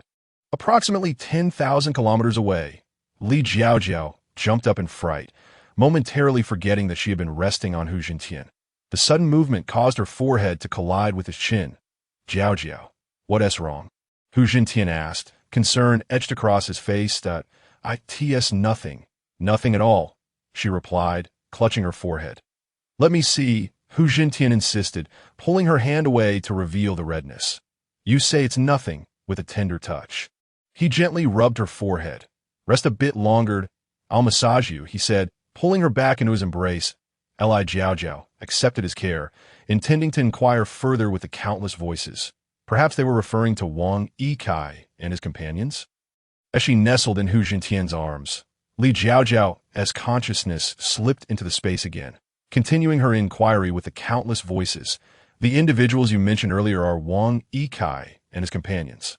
Correct, their beast ranks are quite high, and there are 7 of them. Not them. Their presence is already quite close. They may arrive tomorrow or the day after, the countless voices confidently stated. You can distinguish their auras? Of course, having spent so much time together, it's only natural. Your detection range is quite impressive. Indeed. Do you now recognize my capabilities? The countless voices said, hands on its hips, reveling in pride. How far can you detect? Host, I can currently detect within a radius of 10,000 kilometers. The countless voices sheepishly admitted 10,000 kilometers. That's impressive. Do you have an estimate of when they will arrive? I'm not certain. But based on their flying speed, it could be as fast as 6 or 7 days, or as slow as 12 or 13 days. Then I truly am running out of time. Li Jiao Jiao thought frantically about her next steps. We must gather the tribe closer together so that they can all be within your protective barrier. The countless voices suggested. It seems we have no choice but to try, Li Jiao Jiao resolved as her consciousness returned to the present. She called for Chu Yu. Upon seeing the two in an embrace, Chu Yu felt a pang of sadness. Yu, please take me to find my father. I have matters to discuss with him. Of course, he replied, transforming into his beast form for her to mount. Jiao Jiao swiftly climbed atop him, leaning forward to wrap her arms around his neck. It had been a while since they had shared such closeness. And as he felt her warmth, he couldn't help but blame himself once more. Before long, they arrived at Chu Changtian's location. Father! Father! 2 individuals greeted Chu Changtian. Where's mother? Chu Yu inquired. Your mother's inside, playing with your younger brother and sister. A gentle expression graced Chu Changtian's face at the mention of his younger son and daughter. Then I shall go in and have a look at them. With that, he prepared to enter the beast den, intending to clear space for Li Jiao Jiao and the others to you. You need not leave. Li Jiao Jiao timely grasped his hand, reassuring him that it was of no consequence. Chu Yu appeared on the verge of tears. As long as it does not concern me personally, it is of no matter. You need not tread so cautiously, sensing the unusual atmosphere between the two. Chu Changtian pondered whether something had transpired. Have you done something to upset Jiao Jiao? No. Father, Yu has been splendid, taking excellent care of me. Li Jiao Jiao interjected. Chu Yu, with reddened eyes, remained silent. Chu Changtian was perceptive enough to recognize this. Yet he also understood that now was not the opportune moment to question Chu Yu further. Jiao Jiao, did you come over for a specific reason? There is a matter, Father. The beast god has guided me. A group of high-ranking beastmen is approaching us, their intentions unclear. That I possess a protective shield granted by the beast god, but is insufficient to safeguard the entire tribe. Thus, I seek your counsel on how we should proceed. After a moment of contemplation, Chu Chantian asked, "Do you know how far away they are? How many of them are there?" They are approximately 10,000 kilometers away. The number is uncertain, but they are all of considerable rank. Could it be Akai and the others? That has been ruled out. It is not them. Then, could it be the Tunying tribe? Chu Yu speculated that I cannot say for certain, but it is a possibility. In Jiao Jiao, how large is your protective shield? How many people can it cover? I assessed it during my last visit with you. Our tribe is quite expansive, over 30,000 square meters. However, my current shield can only protect about 4/5 of that. Li Jiao Jiao calculated carefully, informing Chu Changtian that in that case, let us proceed as follows. I will instruct all the females, young ones, and lower-ranked male beastmen to gather in the center, while the high-ranking males will be arranged in a protective circle around them. This way, your shield can prioritize the protection of the females and young, while the high-ranking beastmen still possess combat capability. Chu Changtian, seasoned in his role as chieftain, swiftly devised a plan that would effectively safeguard his people. I find this method commendable. What do you think, Yu? I think it is excellent as well. That I will organize a team for patrols to ensure greater safety. Chu Yu exhibited thorough consideration. Then it is settled. Once father has made the arrangements, I shall release the protective shield. Very well. Chu Changtian concurred. I shall first escort Jiao Jiao back. Father. Yes, return to me afterward. I have matters to discuss with you, Chu Changtian remarked. Gazing at Chu Yu, hand in hand, Li Jiao Jiao and Chu Yu strolled, without transforming into their beast forms, making their way back at a leisurely pace. Yu, that incident is in the past. You must not dwell on it, lest I think you harbor grievances against me. Li Jiao Jiao gently took his hand. Chu Yu felt the warmth of her palm. The tears he had suppressed for so long finally cascaded down his cheeks, landing upon Li Jiao Jiao's hand. Concerned, Li Jiao Jiao cupped his face, kissing away his hot, flowing tears. I'm sorry, Jiao Jiao. I did not mean to. Please do not dislike me, Chu Yu implored, his eyes glistening with sorrow as he looked at Li Jiao Jiao. Enough now, do not cry. I have already said that I am no longer angry with you. Chu Yu remained silent. Li Jiao Jiao, cradling his face, leaned in for a kiss. In that moment, Chu Yu finally believed her words and returned the kiss with deep affection. Chu Yu turned back to find Chu Changtian, who had swiftly gathered the tribe's beastmen across the 3 tiers of rank. Chu Changtian conveyed Li Jiao Jiao's intentions precisely. Upon hearing, the crowd agreed it was the best course of action. Soon, everyone set to work. Those residing in the center of the tribe needed minimal relocation. They merely had to move the females and young ones from the periphery to the center, while the high-ranking beastmen would take their place on the outskirts. Li Jiao Jiao assured them that this was only temporary. In 2 months' time, they would be able to protect the entire tribe, so everyone made only minor adjustments, gathering their belongings for the transition, observing the bustling tribe. Chu Changtian finally found a moment to address his son. Yu, what is going on between you and Jiao Jiao? Chu Changtian asked directly. Chu Yu hesitated for a moment before responding honestly. He and I made a mistake, attempting to pry into Jiao Jiao's thoughts while she was in a vulnerable state. Chu Changtian was taken aback, rendered momentarily speechless. After a long pause, he finally said, You two, I truly do not know what to say. What shall we do now? He and I cannot enter Jiao Jiao's den for the next month. Chu Yu lamented. Is that all? Indeed. Chu Yu replied, bewildered. Father, do you believe this punishment is insufficient? By the heavens! What kind of punishment is this? You two should count yourselves lucky. I thought Jiao Jiao might cast you both aside. Truly, may the beast god protect us. When Wang Yikai and his companions arrived, they were momentarily taken aback. Why are there only high-ranking beastmen surrounding the perimeter? Bai Tian, upon seeing his mate with another beast husband, called out, Huang Zheng, what is the meaning of this? Bai Tian, you've returned. Huang Zheng rushed over. You see, the chieftain has instructed that we temporarily relocate the high-ranking beastmen to the outskirts to better protect the females and young ones within the tribe. Bai Tian responded. You should hurry back to check on Yunduo. She will be overjoyed to see you. Since you've returned, you shall stay with her tonight while Huang and I take turns patrolling. All right, Thank you for your hard work. Jiao Jiao, Jiao Jiao. I'm back. Wang Yikai dashed back to the beast den and enveloped Li Jiao Jiao in a bear hug. I missed you so much. He buried his head in the crook of her neck, savoring her unique fragrance, occasionally nuzzling against her. That tickles. Akai, stop it. It's too much. Jiao Jiao, during my absence, did you miss me at all? Not at all. Wang Yikai felt a pang of hurt upon hearing this, his expression dimming. How could you say that? I clearly miss you so very much. Li Jiao Jiao feigned a dramatic gasp, teasing him in retaliation.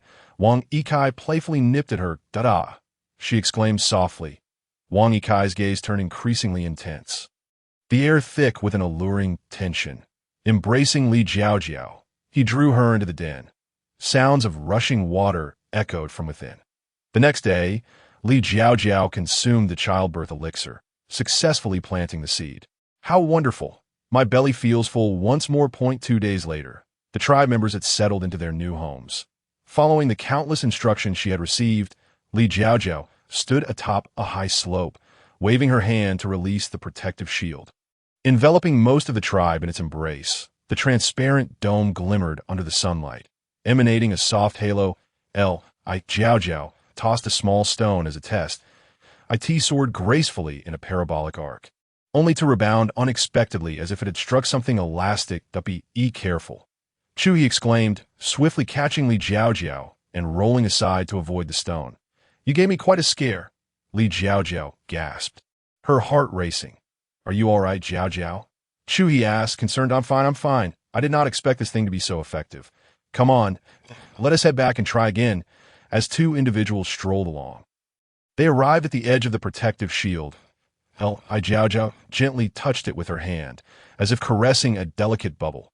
With a slight push, her hand seemed to rupture the bubble, allowing it to penetrate through. Remarkably, several beast dens nearby were situated such that half of each was within the protective shield while the other half remained outside. Curiosity piqued, Li Jiao Jiao approached the nearest den, eager to discover whether it too was partially shielded. Is anyone residing inside? Chu glanced at the den and recognized it as the dwelling of the yellow-tier beastman Xiaobing, along with his little female and their offspring. However, it appeared they had likely relocated to the tribal center for the past couple of days, leaving him uncertain as to who occupied the den at present. Is there anyone home? Chu inquired, calling out from the courtyard. Yes, indeed. There is someone. Brother, you have arrived late, the occupant of the den responded, rushing outside. After returning home the day before, Huangzheng had granted him an extra day to linger with Yin Duo. Today, he could no longer shirk his responsibilities. It was his turn to stay outside with Huangzheng. Currently, Huangzheng was on patrol, tending to the freshly hunted beast meat. Upon seeing Chu He and the Celestial Maiden, he exclaimed, the Celestial Maiden has come. Please do come in. My apologies for the intrusion, Li Jiao Jiao politely replied. Chu He introduced her. This is Bai Tian, a heavenly tier beastman of our tribe. Yes, indeed, Celestial Maiden, my name is Bai Tian. My little female is Yin Duo, and you have even bestowed a divine elixir upon her. Thanks to your blessing, I have swiftly ascended to the heavenly tier. My little female has long wished to personally express her gratitude. But the young clan leader has prevented her, saying you fear being disturbed. Jiao Jiao chuckled softly. Indeed, I requested of you to help maintain some distance. That I cherish tranquility, and I appreciate your kind intentions. She continued, I must also thank you for accompanying my husband Akai back to the Divine Dog Tribe. Your journey must have been arduous. When Shuyu selected the accompanying personnel, he had mentioned this name to Li Jiao Jiao, and she remembered it was no trouble at all. We are all brothers, and since he is your beast husband, it was only right for us to accompany him. Jiao Jiao smiled, choosing not to dwell on this further. She resolved to express her gratitude more tangibly by providing them with extra salt when the time came. I came here to see inside the beast den. I hope that is permissible? Li Jiao Jiao stated, clarifying her purpose for approaching. Of course. Please go ahead. Bai Tian promptly cleared the way for her to enter. What is so special about this den? Bai Tian inquired with curiosity. I cannot say until I have seen it for myself, she replied, and they proceeded inside. Upon entering, Li Jiao Jiao indeed observed that the protective shield penetrated the stones above the beast den, dividing it in half, with one portion shielded and the other exposed.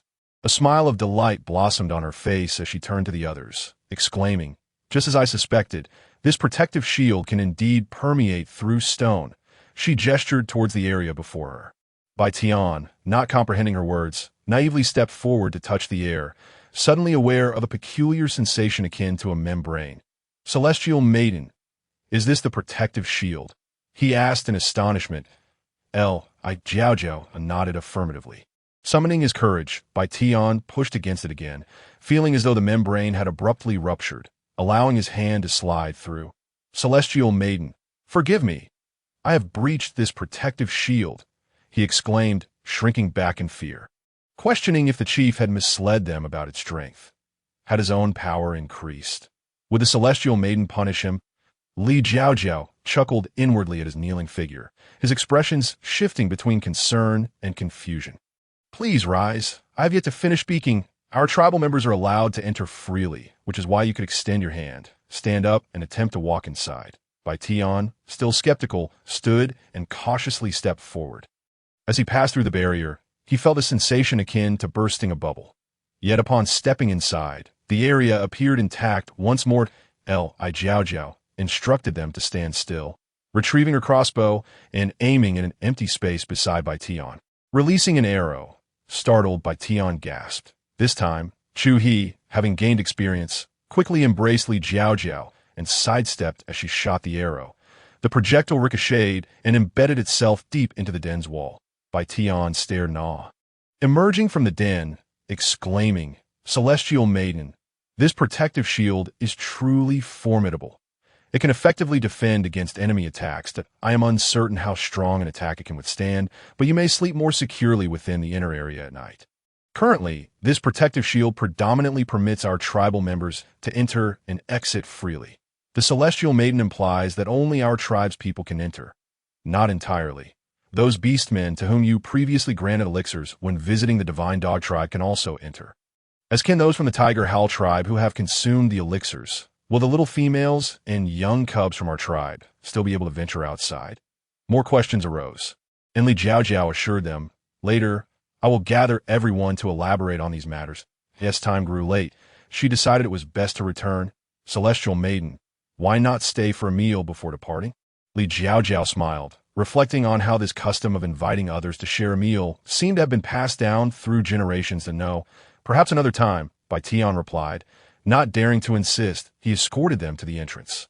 And as they walked some distance away, he remained behind, lost in thought. When Huang Zheng returned, he found Bai Tian in a daze. "Hey, what is the matter with you?" He waved his hand in front of Bai Tian's face. Snapping back to reality, Bai Tian seized Huang Zheng's arm and rushed into the den. Once inside, he stepped through the barrier and excitedly challenged, "Just stand there and try to hit me." Huang Zheng, bewildered, wondered what had caused this strange behavior. They were merely a step apart. If they were to truly fight, a punch would certainly land. "Why? Don't ask, just hit me. Give it your all." Huang Zheng, though confused, complied respectfully. He swung his fist and charged forward, feeling something give way beneath him. Before he could process it, his fist connected with Bai Tian's face. "Ouch!" Bai Tian exclaimed, clutching his face as he tumbled aside. For a brief moment, he appeared dazed, then suddenly recalled something and wailed, "Oh no, I forgot we are from the same tribe." After Bai Tian's explanation, Huang Zheng finally grasped his intent and looked at him. Both amused and exasperated, unsure of what to say. In the evening, Li Jiao Jiao summoned the tribe members to gather. A large bonfire burned at the sacrificial altar, the only spacious and level area within the tribe. Standing at the center, Li Jiao Jiao was greeted with cheerful shouts from the crowd. Everyone knew she cherished solitude, and thus, they seldom dared to disturb her. Despite being in the same tribe, most had only seen her sporadically. Apart from a few nearby families, why does Li Jiao Jiao seem to grow more beautiful each day? "Greetings, everyone. I have gathered you here to discuss matters related to the protective shield. The brothers from the patrol have already noticed some changes." "Celestial Maiden, is it really as bubble-like as they say?" Someone eagerly inquired. "Celestial Maiden, is this protective shield truly so powerful?"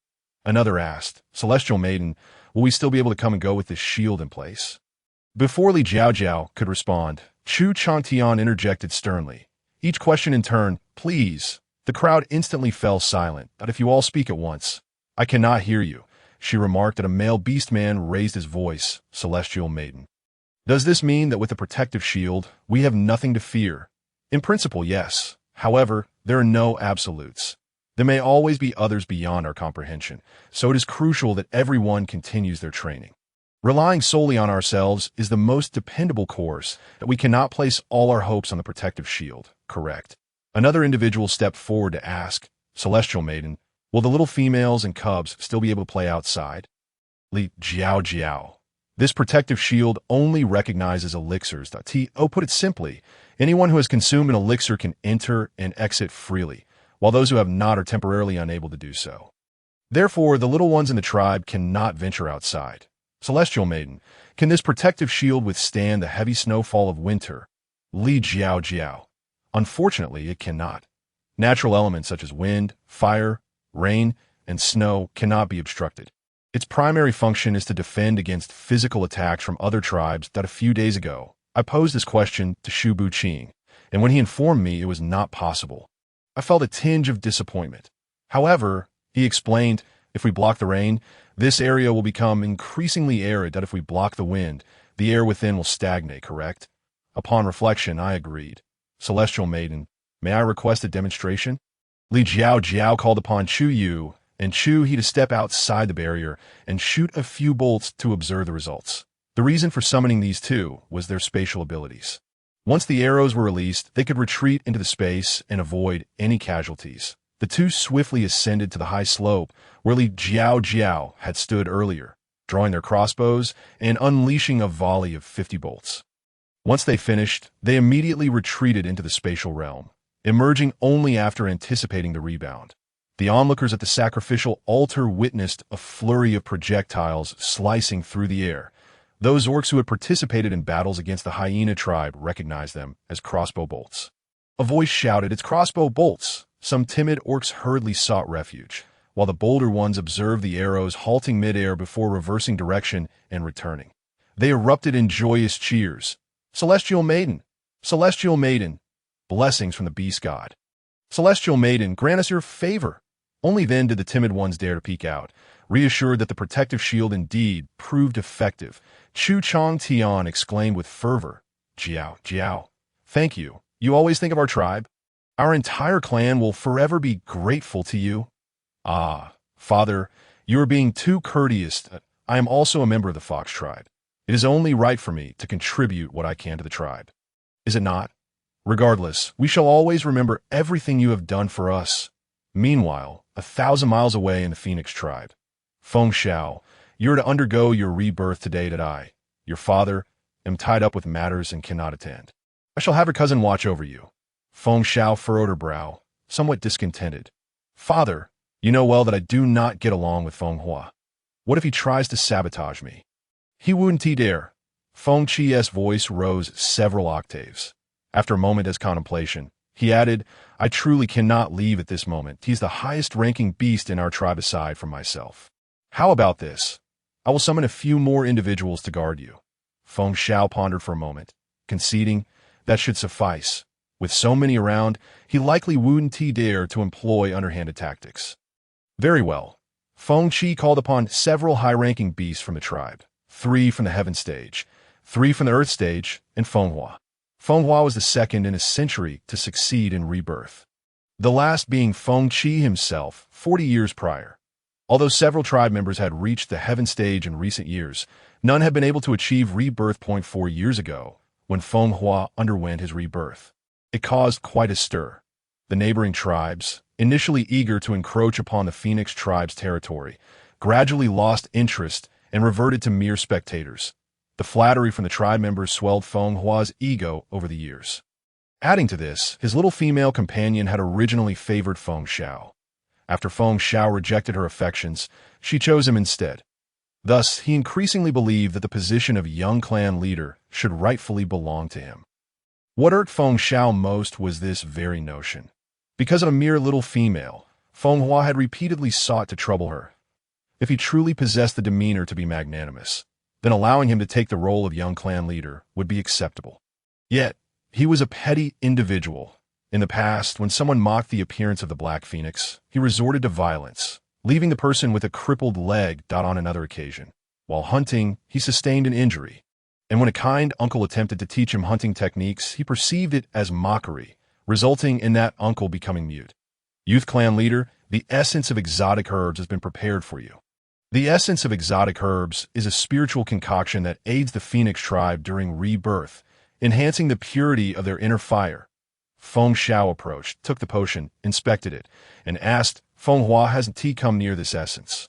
Has he?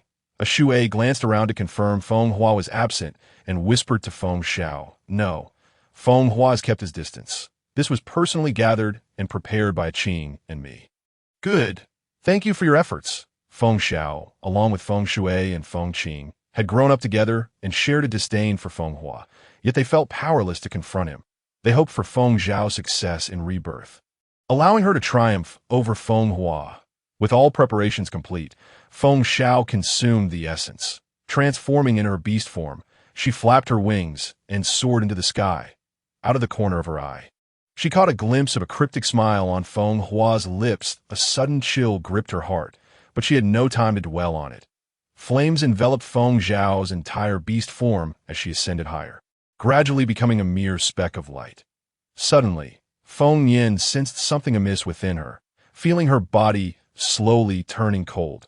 Just as she pondered the cause, a glowing sphere shot forth from the side, striking Feng Xiao directly. Feng Xiao let out a tortured scream as she plummeted downward. Feng Qing and Feng Shui had been watching Feng Xiao and, upon witnessing her sudden disappearance, hurriedly rushed to inform clan leader Feng Qi. Clan leader, something is amiss. The young clan leader has vanished. What do you mean vanished? Speak clearly. Feng Qi stood up in haste. The young clan leader was in the midst of rebirth and suddenly disappeared. A jolt of alarm coursed through Feng Qi, but he forced himself to remain calm. Send a few individuals to confine Feng Hua under strict surveillance. Clan leader, that may not be feasible. We lack evidence.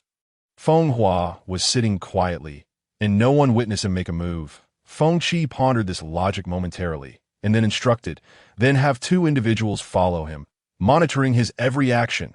The rest of you, follow me to search for a Xiao. Hai Xiong, something has occurred during Xiao's rebirth. I must attend to it. I apologize for the lack of hospitality. Please feel free. Jing Hai immediately rose. I shall accompany you in the search. Thank you. The group hurriedly departed, splitting into 4 directions to commence their search. In the Fox tribe, with the emergence of the protective shield, the hearts of the tribe members grew increasingly secure. Little females could be seen leisurely gathering to chat, while groups of beast husbands watched over the little ones, exchanging parenting experiences. Li Jiao Jiao seized the last moments of autumn. In recent days, several beast husbands accompanied her on the mountain to forage for delicious and entertaining finds. Today, it was Chu He's turn to accompany her. Chu Yu had taken Hu Zhenhai and Wang Yuan hunting, while Jiao Jiao noted that Wang Yikai and Hu Zhentian would soon become fathers as well, needing to learn how to care for their young. She decided to give a Hai and a Yuan some time off. For being full-time caretakers could be quite taxing, and she feared Wang Yuan might succumb to depression over time. Upon arriving at the waterfall, Chu He and Li Jiao Jiao found that the flow of water had significantly diminished compared to the summer's might. Yet it possessed a unique beauty of its own. The surrounding flower field had also withered, lending a melancholic air with the autumn breeze that on the mountain. There grew a type of wild fruit, bright red and visually appealing, with a delightful taste that balanced sweetness with a hint of tartness. Another variety resembled modern ginseng fruit, being juicy with a thin skin and a subtle sweetness. For the past few days, Li Jiao Jiao had been gathering these wild fruits, having thoroughly explored and identified every edible variety. Chu He informed her that come winter, fresh fruits would be scarce, and the heavy snow would bury most wild fruits, making foraging a challenging endeavor. Thus, in recent days, Li Jiao Jiao had collected a dozen large baskets filled with fruit, knowing full well that winter would be lengthy and many young ones would require sustenance. Ahi, please pick the ones up high. I cannot reach. All right. Li Jiao Jiao sidestepped to allow Chu He to pass, Inadvertently stepping on a shifting stone as she stumbled forward, she instinctively shut her eyes in fright. To her surprise, there was no pain upon opening her eyes. She discovered that Chu He had transformed into his beast form and was lying beneath her, cushioning her fall. But a wave of emotion washed over Li Jiao Jiao. This beastly husband, regardless of the peril, always prioritized her safety above all else. Noticing the redness in Li Jiao Jiao's eyes, Chu He assumed she was hurt from the fall and hastily rose to examine her closely. "Jiao Jiao, are you injured anywhere?" he inquired. "No, you fool. Aren't you afraid of getting hurt yourself while cushioning me like this?" Li Jiao Jiao replied, her voice slightly choked. She hadn't noticed before, but now that he stood, she could see a large gash on his thigh, caused by a nearby branch, with blood dripping steadily. His first concern was for her well-being, utterly oblivious to his own injury. Seeing that Li Jiao Jiao was unharmed, Chu He let out a sigh of relief, though he soon felt a twinge of pain in his thigh. Glancing down, he observed the deep cut, the branch having been rather thick, causing the flesh to protrude slightly. He raised his gaze to comfort Li Jiao Jiao, saying, "It's nothing, Jiao Jiao, I'll just wash it by the water." He limped towards the water's edge. Jiao Jiao stopped him. "Let me tend to it." Having purchased iodine swabs and gauze from the market, she realized the injury was quite severe and should ideally be stitched. But she lacked the skills and dared not attempt it. Could she give him a recovery pill? Li Jiao Jiao pondered internally. Well, technically it's meant for postnatal recovery. Understandingly, Jiao Jiao disinfected Chu He's wound and fed him a recovery pill. Miraculously, the wound visibly healed at an astonishing pace. Shizuking silently observed the scene, questioning if this counted as the host exploiting ABUG. The two gazed affectionately at each other. Shizuking suddenly shouted frantically, Host, something's happening." "What situation?" Li Jiao Jiao inquired. "A massive fireball is falling from the sky." Upon hearing this, Li Jiao Jiao immediately looked up, and indeed, she saw a rapidly descending fireball. "What on earth is that? A meteor?" she exclaimed, fearing it might strike her. Just as she prepared to pull Chu He into the spatial realm for safety, Shizuking shouted, "Detected! It's a Phoenix Tribe beastman." Chu He also caught sight of it and was about to usher Li Jiao Jiao into the spatial realm as well. "Host, don't worry, 1T hit us. Look at the trajectory. It will land on the protective shield." As predicted in the tribe, a young cub, while playing, looked up and saw the enormous fireball, innocently asking the male beastman accompanying him, "Zai, is that the sun falling?" Startled by the sight, Zai hurriedly called for the young females and cubs playing outside to retreat indoors. A few brave ones shouted, "Zai, what are you afraid of? We have a protective shield." Despite the bravado, everyone stayed at the entrance of the beast den, gazing up at the sky. The fireball descended rapidly, nearing the ground, when suddenly it shot back up into the high sky, only to fall again. Bounce back and repeat the cycle. The bewildered cubs continued to ask their parents, Mom and Dad, "What game is that fireball playing? I want to play too." The adults, exasperated, simultaneously sighed in relief and curiosity about what was happening. Meanwhile, the hunting party led by Chu Yu spotted the fireball and rushed towards it. Other male beastmen in the vicinity, upon witnessing the commotion, abandoned their hunts to join in. Chu He and Li Jiao Jiao observed as the fireball rebounded several times before plummeting into a nearby forest. Carrying Li Jiao Jiao, he hurried after it. Along the way, Li Jiao Jiao incessantly asked Shizuking, "Is that a phoenix?" She had never imagined she would encounter such a legendary creature. "Indeed, host, it is a Phoenix tribe, and a male beastman at that." "What do you mean? Are we matchmaking again?" Li Jiao Jiao teased. "Host, you understand me. It's part of my duties."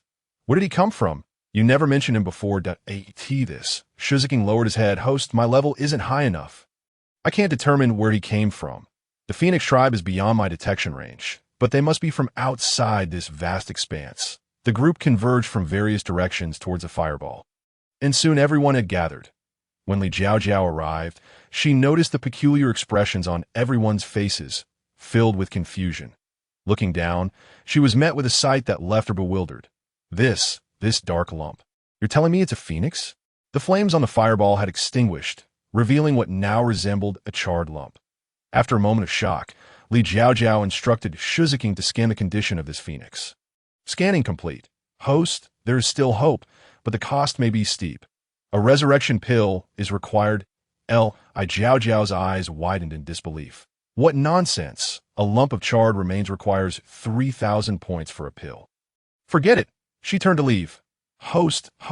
Historically, the Phoenix tribe is known for their gratitude that if you save this bird, they might assist you in the future. Do we really need their help by the time they arrive? The situation may have already changed. You underestimate their speed. Previously, the eagle tribe had a maximum speed of 120, but a phoenix's minimum speed is 360, with exceptionally gifted ones reaching over 700 per hour. Li Jiao Jiao's eyes widened even further. So, if they fly 10,000 kilometers, they would arrive in just 2 days. Indeed, moreover, the phoenix is the king of birds, exerting a bloodline suppression over all avians. Collaborating with them could be immensely beneficial. If you could gain the favor of their chief or young chief, that would be extraordinary. Shuziking, caught up in his excitement, continued. But Li Jiao Jiao, too, felt a surge of enthusiasm. The king of birds, the phoenix, regardless of appearances, excluding the current unfortunate sight. Their speed and beauty were indeed enticing. All right, I'm intrigued, Li Jiao Jiao conceded. Let us not worry about the chief or young chief for now. Saving this one should earn us some goodwill. She promptly purchased a resurrection pill and had Chuhi administer it to the bird. When Shuziking scanned again, the pill was already taking effect, stabilizing the creature's vital signs. Heavenly Maiden, what is that? It looks like a bird. Is it even alive after being burned to such a degree? The Heavenly Maiden's intervention guarantees that no life is beyond saving. Li Jiao Jiao grimaced at the compliment. Thinking it unnecessary to regard her so highly, I'll do my best, but I can't guarantee success. Once revived, we shall see what it truly is. All right, everyone, return to your tasks, Chuyu announced to the group. They quickly dispersed. Jiao Jiao, are we heading back? Hu Zhenhai inquired. Henonid, Ahai, Ayuan. You two should continue hunting. Ayu and Ahi can escort me and this unfortunate creature home. Jiao Jiao, given its size, it can't possibly be an eagle tribe member, can it? Hu Zhenhai pondered, glancing at the charred lump. No, it's a phoenix. Several beastmen gasped in astonishment. A phoenix. They had only heard tales from their elders and had never seen one before. This was the legendary creature that commanded all birds. Yet, they had heard it was beautiful. Li Jiao Jiao noticed their confusion and explained, it seems this one encountered an unfortunate incident during its rebirth. Let us keep its identity as a phoenix under wraps for now. After issuing her instructions, Li Jiao Jiao produced a large bamboo basket to contain the charred creature, and Chuyu willingly took it upon himself to carry it. Together with Li Jiao Jiao, they made their way back home. Jiao Jiao, weren't you out picking fruits? Why did you return with a basket of coal? Hu Zhentian remarked as he stepped outside upon hearing the commotion. This isnt coal. It's a bird beast, man. Chuyu clarified, what has happened to it? Has it been burned this badly? Is it even alive? We will do our best. Li Jiao Jiao replied. Akai, you clean him up and prepare a nest for him in the storage cave. Also, ensure he consumes this. She handed a loyalty pill to Wang Yikai, mindful of the need for caution. Understood, Jiao Jiao. Wang Yikai pondered. Although he was unsure how to construct a bird's nest, it seemed it would be somewhat similar to his stone bed. He swiftly prepared water, gripping the bird by its neck with one hand and submerging its entire body into the water, diligently scrubbing it clean. Feng Xiao, groggy from sleep, opened his eyes to witness this mortifying scene. Instantly, he began to struggle, flapping his wings in an attempt to take flight. However, due to his severe injuries, he was unable to rise. Instead, his frantic movements splashed water all over Wang Yikai, causing him to lose his grip. And Feng Xiao tumbled entirely into the bath barrel, choking on several mouthfuls of water. Wang Yikai hurriedly reached in to retrieve him, but Feng Xiao, now frightened by the water, ceased his struggles, resignedly allowing Wang Yikai to lift him into his arms. As Wang Yikai dried him off, he chattered incessantly. What were you struggling for? I was merely giving you a bath, not taking advantage of you. If it weren't for my kind-hearted little female saving you, you would still be a charred corpse in the woods. Feng Xiao felt utterly drained, having tried several times to transform back into his human form, but failing, and he could not utter a single word. After a while of Wang Yikai's prattling, he noticed the bird gazing at him with a look of deep sorrow, yet remaining silent. Are you a mute? Wang Yikai hesitated for a moment before asking uncertainly. Feng Xiao retorted internally, "You are the mute. I am the esteemed young clan leader of the Phoenix tribe. Open your eyes and see clearly. What kind of bird are you? Surely not an eagle tribe member. I've never seen a bird of your size before." Wang Yikai switched topics. Feng Xiao, with a look of utter disillusionment yet helplessness, replied, "I am a phoenix. Surely you have never encountered one before. Could you please be gentler while washing?" As Wang Yikai reached the lower part, he remarked, "Oh dear, this area is in such a dire state. Will it still function properly in the future? Have you found a mate? Do you have offspring? I genuinely worry for you." Alarmed, Feng Xiao hastily lowered his head to inspect, only to find darkness, unable to discern anything. Without transforming back, he could not check if everything was functioning correctly. Leaving him with a heavy heart, Wang Yikai continued to chatter, but Feng Xiao could not absorb a single word, his mind consumed with thoughts of what if he could not recover. What should he do? Wang Yikai changed 5 barrels of water before finally rendering him presentable that he wrapped him in a piece of beast hide and carried him to report to Jiao Jiao. "Jiao Jiao, he has awakened. But it seems he is a mute bird. Could he be a spy sent by the Eagle tribe?" "No, the Eagle tribe should not be able to control him," Jiao Jiao replied with a smile. "What a remarkable being indeed. The Phoenix tribe, would you say that is impressive?" Jiao Jiao playfully glanced at Wang Yikai, who gasped quietly, "The Phoenix tribe?" Feng Xiao, still lost in thoughts of what if, was taken aback that this little female could recognize his lineage so swiftly. How did she discern it? He scrutinized Jiao Jiao intently. Jiao Jiao, noticing his gaze, greeted him, "Hello, I am Jiao Jiao. This is my 4th beast husband, Wang Yikai. We belong to the Fox tribe. You recall how you arrived here?" Feng Xiao was filled with surprise. The Fox tribe was thousands of miles away. How had he ended up so far? What was wrong with his body? Was it connected to Feng Hua? What was the source of the radiant orb that had propelled him away?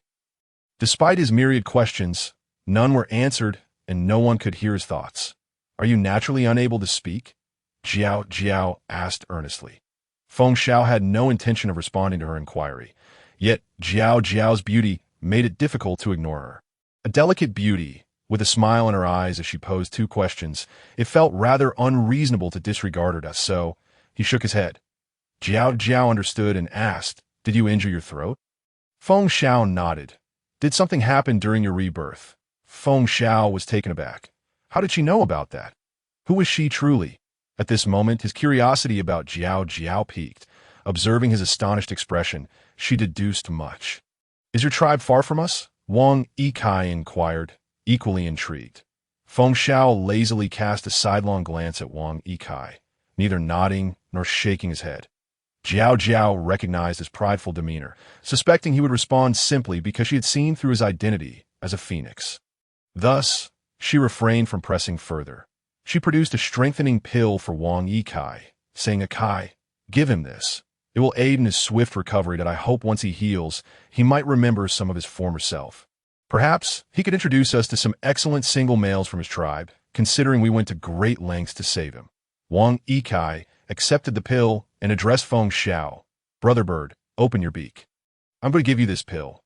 Feng Xiao rolled his eyes skyward. "You're the bird brother. Your entire family are bird brothers." "No, wait, they're all dog brothers," Jiao Jiao, seeing his reluctance to cooperate, interjected. "This is medicine for your ailment, not poison. I saved your life. There is no reason for me to take it away." Feng Xiao realized the little female had misunderstood. He did not doubt their intentions, but simply disdained Wang Yikai's term of bird brother. He quickly opened his mouth. Wang Yikai smirked, teasing, "Hey, you're still judging based on appearances," and fed him the medicine. Kai, perhaps you should refrain from calling him bird brother any longer. Jiao Jiao mused, "What should we call him then?"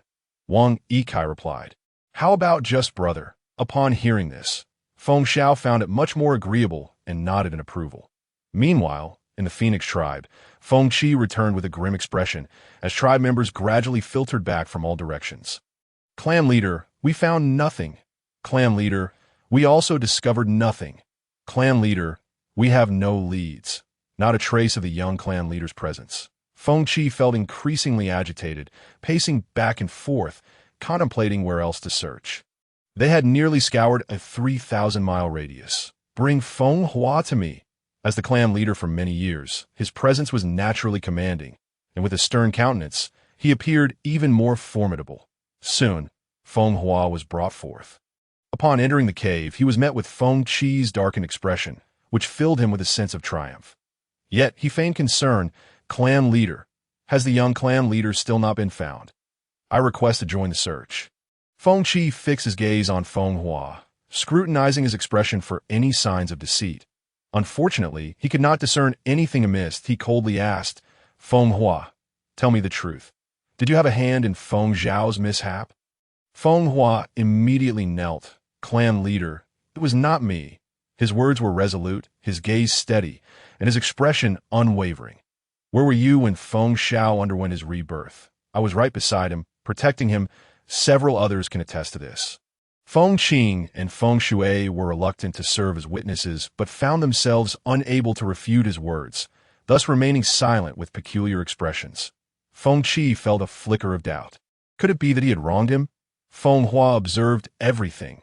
Lowering his head to conceal the glimmer of triumph in his eyes, it appeared that Feng Zhao was in grave danger. And all his years of scheming had not been in vain. "Very well, you may return for now." Feng Qi waved his hand dismissively, allowing Feng Hua to leave. As he turned, a cold glint flashed in his eyes, revealing none of the earlier deference. "Next, it will be your turn. Clan leader, what shall we do? Feng Hua is suspicious, yet we have no evidence. Clan leader, I shall take a few more individuals and search again. We will surely find the young clan leader." Feng Qi calmed his mind. Feng Shui, Feng Qing, Feng Nian organized the people and continued the search. "Yes, clan leader." Feng Qi's face was shrouded in sorrow, for Feng Zhao was his only son. His petite mate had passed away a decade ago, leaving him to single-handedly raise their son while managing the entire Feng clan. The most dire aspect was that he bore the lingering afflictions of his youth. Every change in weather brought forth excruciating pain throughout his body. For these past years, he had relied on a concoction from shaman to stave off the agony he had originally anticipated that once Feng Zhao reached adulthood, he could eventually find a mate, undergo 2 years of training, and then Feng Qi could pass on the responsibilities of the clan to him. Yet, who could have foreseen such a calamity? He should have been by Feng Zhao's side, preventing this misfortune from occurring. Who could have predicted that the Dragon Clan would suddenly seek to negotiate a union with Feng Zhao? The Dragon Clan? A spark of realization ignited in Feng Qi's mind. Was there some involvement of the Dragon Clan in this matter? It was well known that his kin, Long Lan, had always maintained a closer relationship with Feng Hua. How could they suddenly appear to propose a union with Feng Zhao? Feng Qi narrowed his eyes. If this matter was indeed tied to the Dragon Clan, he would risk his very life to avenge his son. Upon returning to the Fox Clan settlement, the evening saw several beastmen returning one after another. Some began to cook, others tended to their young, while a few busied themselves with the spoils of the hunt. Li Jiao Jiao sat leisurely, enjoying her fruit as she observed their bustling activities. Suddenly, she was struck by the sensation of being a landlady. How peculiar! Feng Zhao watched the 6 beastmen with a slight curl of his lips. Gather so many beastmen. Were they not concerned about exhausting themselves?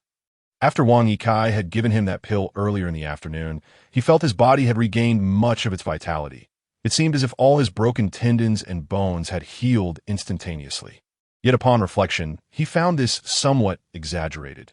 Such miraculous pills were surely rare in this world. If they truly existed, one would suspect they would not be so readily given to others. Nonetheless, his curiosity regarding this petite female grew stronger. At dinner, Feng Zhao was taken aback by the sight of a veritable horde of younglings pouring in. No, it was an entire swarm of them. He was at a loss for how to react. Was his home a nursery for cubs?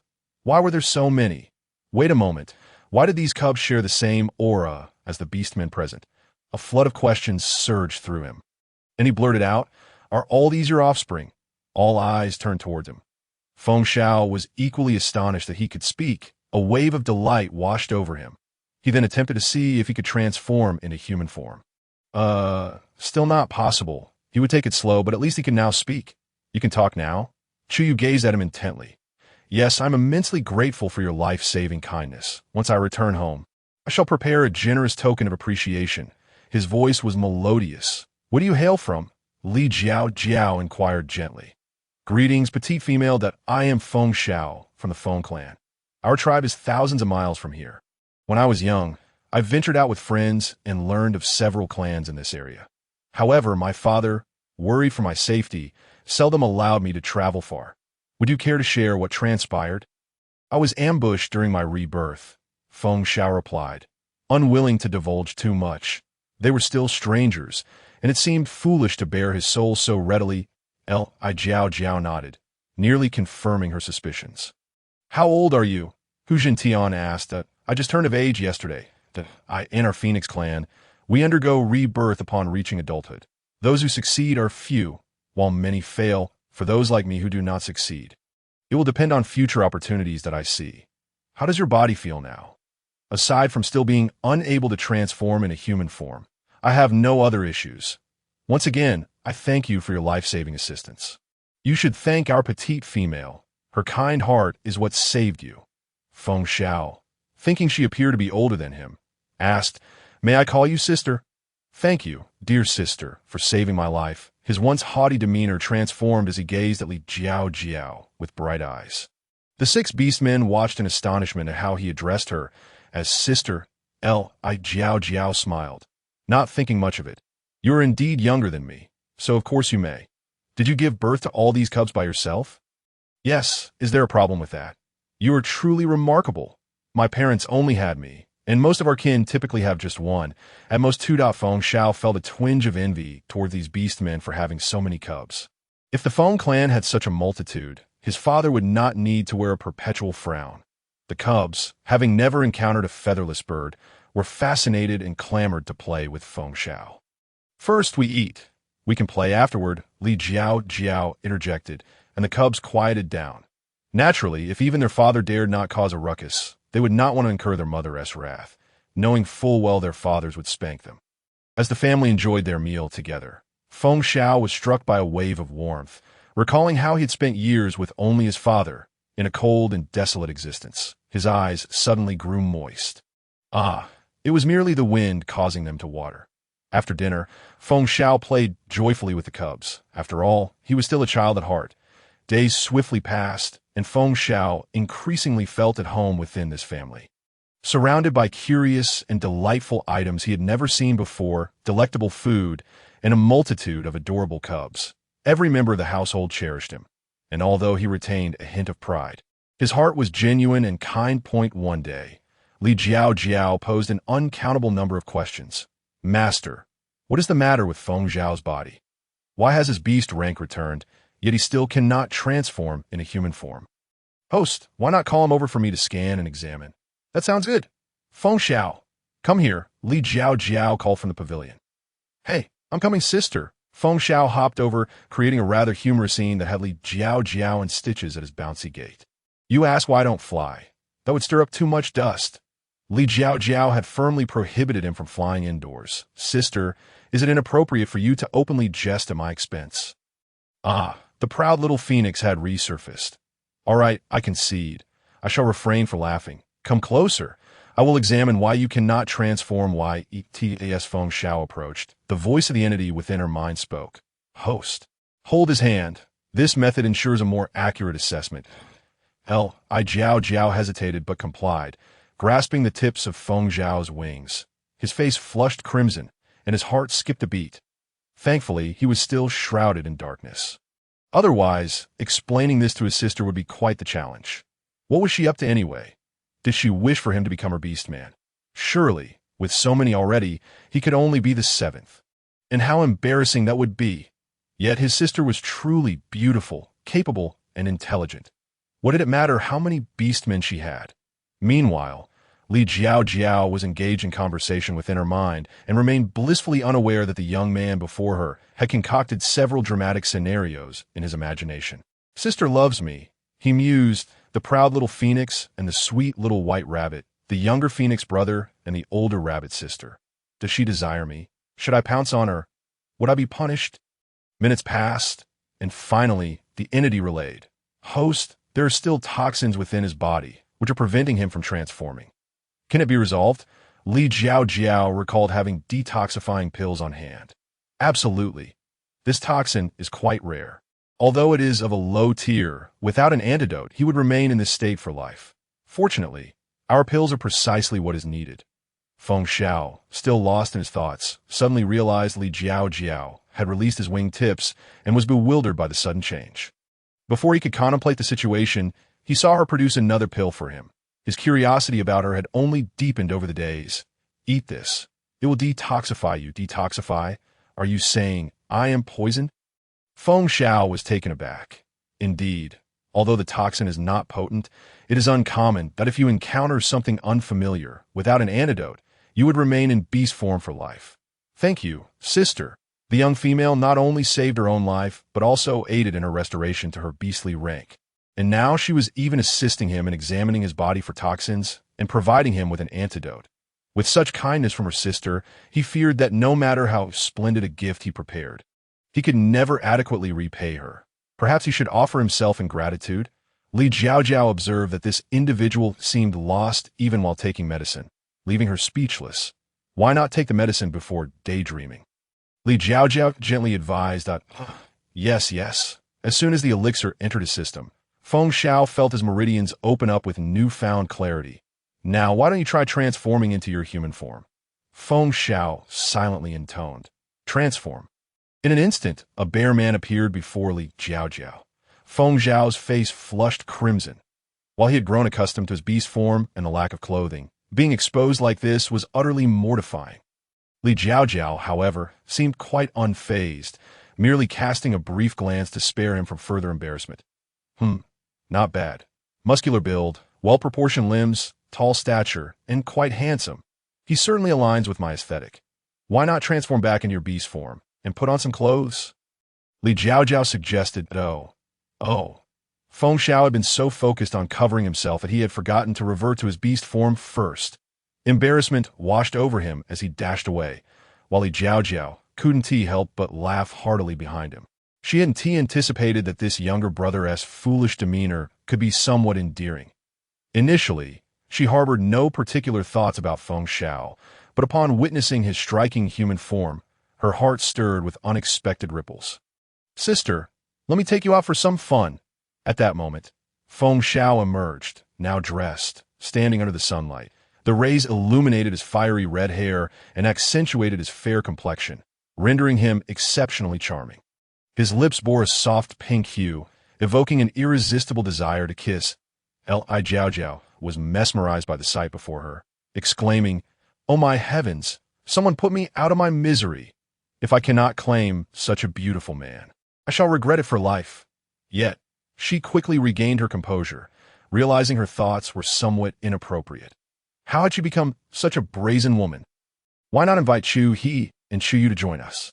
After all, they're more familiar with the surroundings. This way, she could avoid the risk of being alone with Feng Xiao on their journey.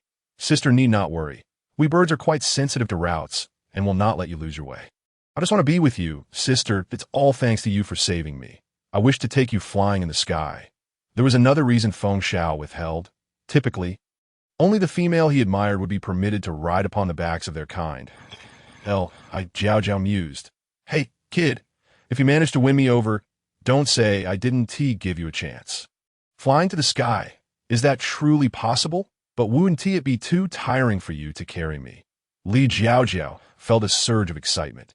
Soon, she would ascend to the heavens, not in an airplane, but in a manner far more exhilarating. It won't be tiring, sister. Your figure is so slender that carrying you all day would be effortless. You certainly know how to flatter. What if we bring 2 little ones along for the ride? Li Jiao Jiao wished for the little ones to experience the thrill of flight as well. Perhaps we can take them next time. Feng Xiao scratched his head, his expression revealing a strong desire for solitude with Li Jiao Jiao. All right, then I shall inform them. With that, Li Jiao Jiao called for Chu Yu and expressed her wish to play with Feng Xiao. Chu Yu paused briefly, understanding Feng Xiao's intentions. However, he said nothing, merely entering the beast inn to retrieve a thick beast skin cloak for Li Jiao Jiao, advising it's cold at high altitudes. Dress warmly. Seeing that Li Jiao Jiao's first beast husband had acquiesced, Feng Xiao was overjoyed and immediately transformed back into his beast form, Li Jiao Jiao, then noticed that after the detoxification, Feng Xiao's feathers were no longer the dull gray they had been a few days prior.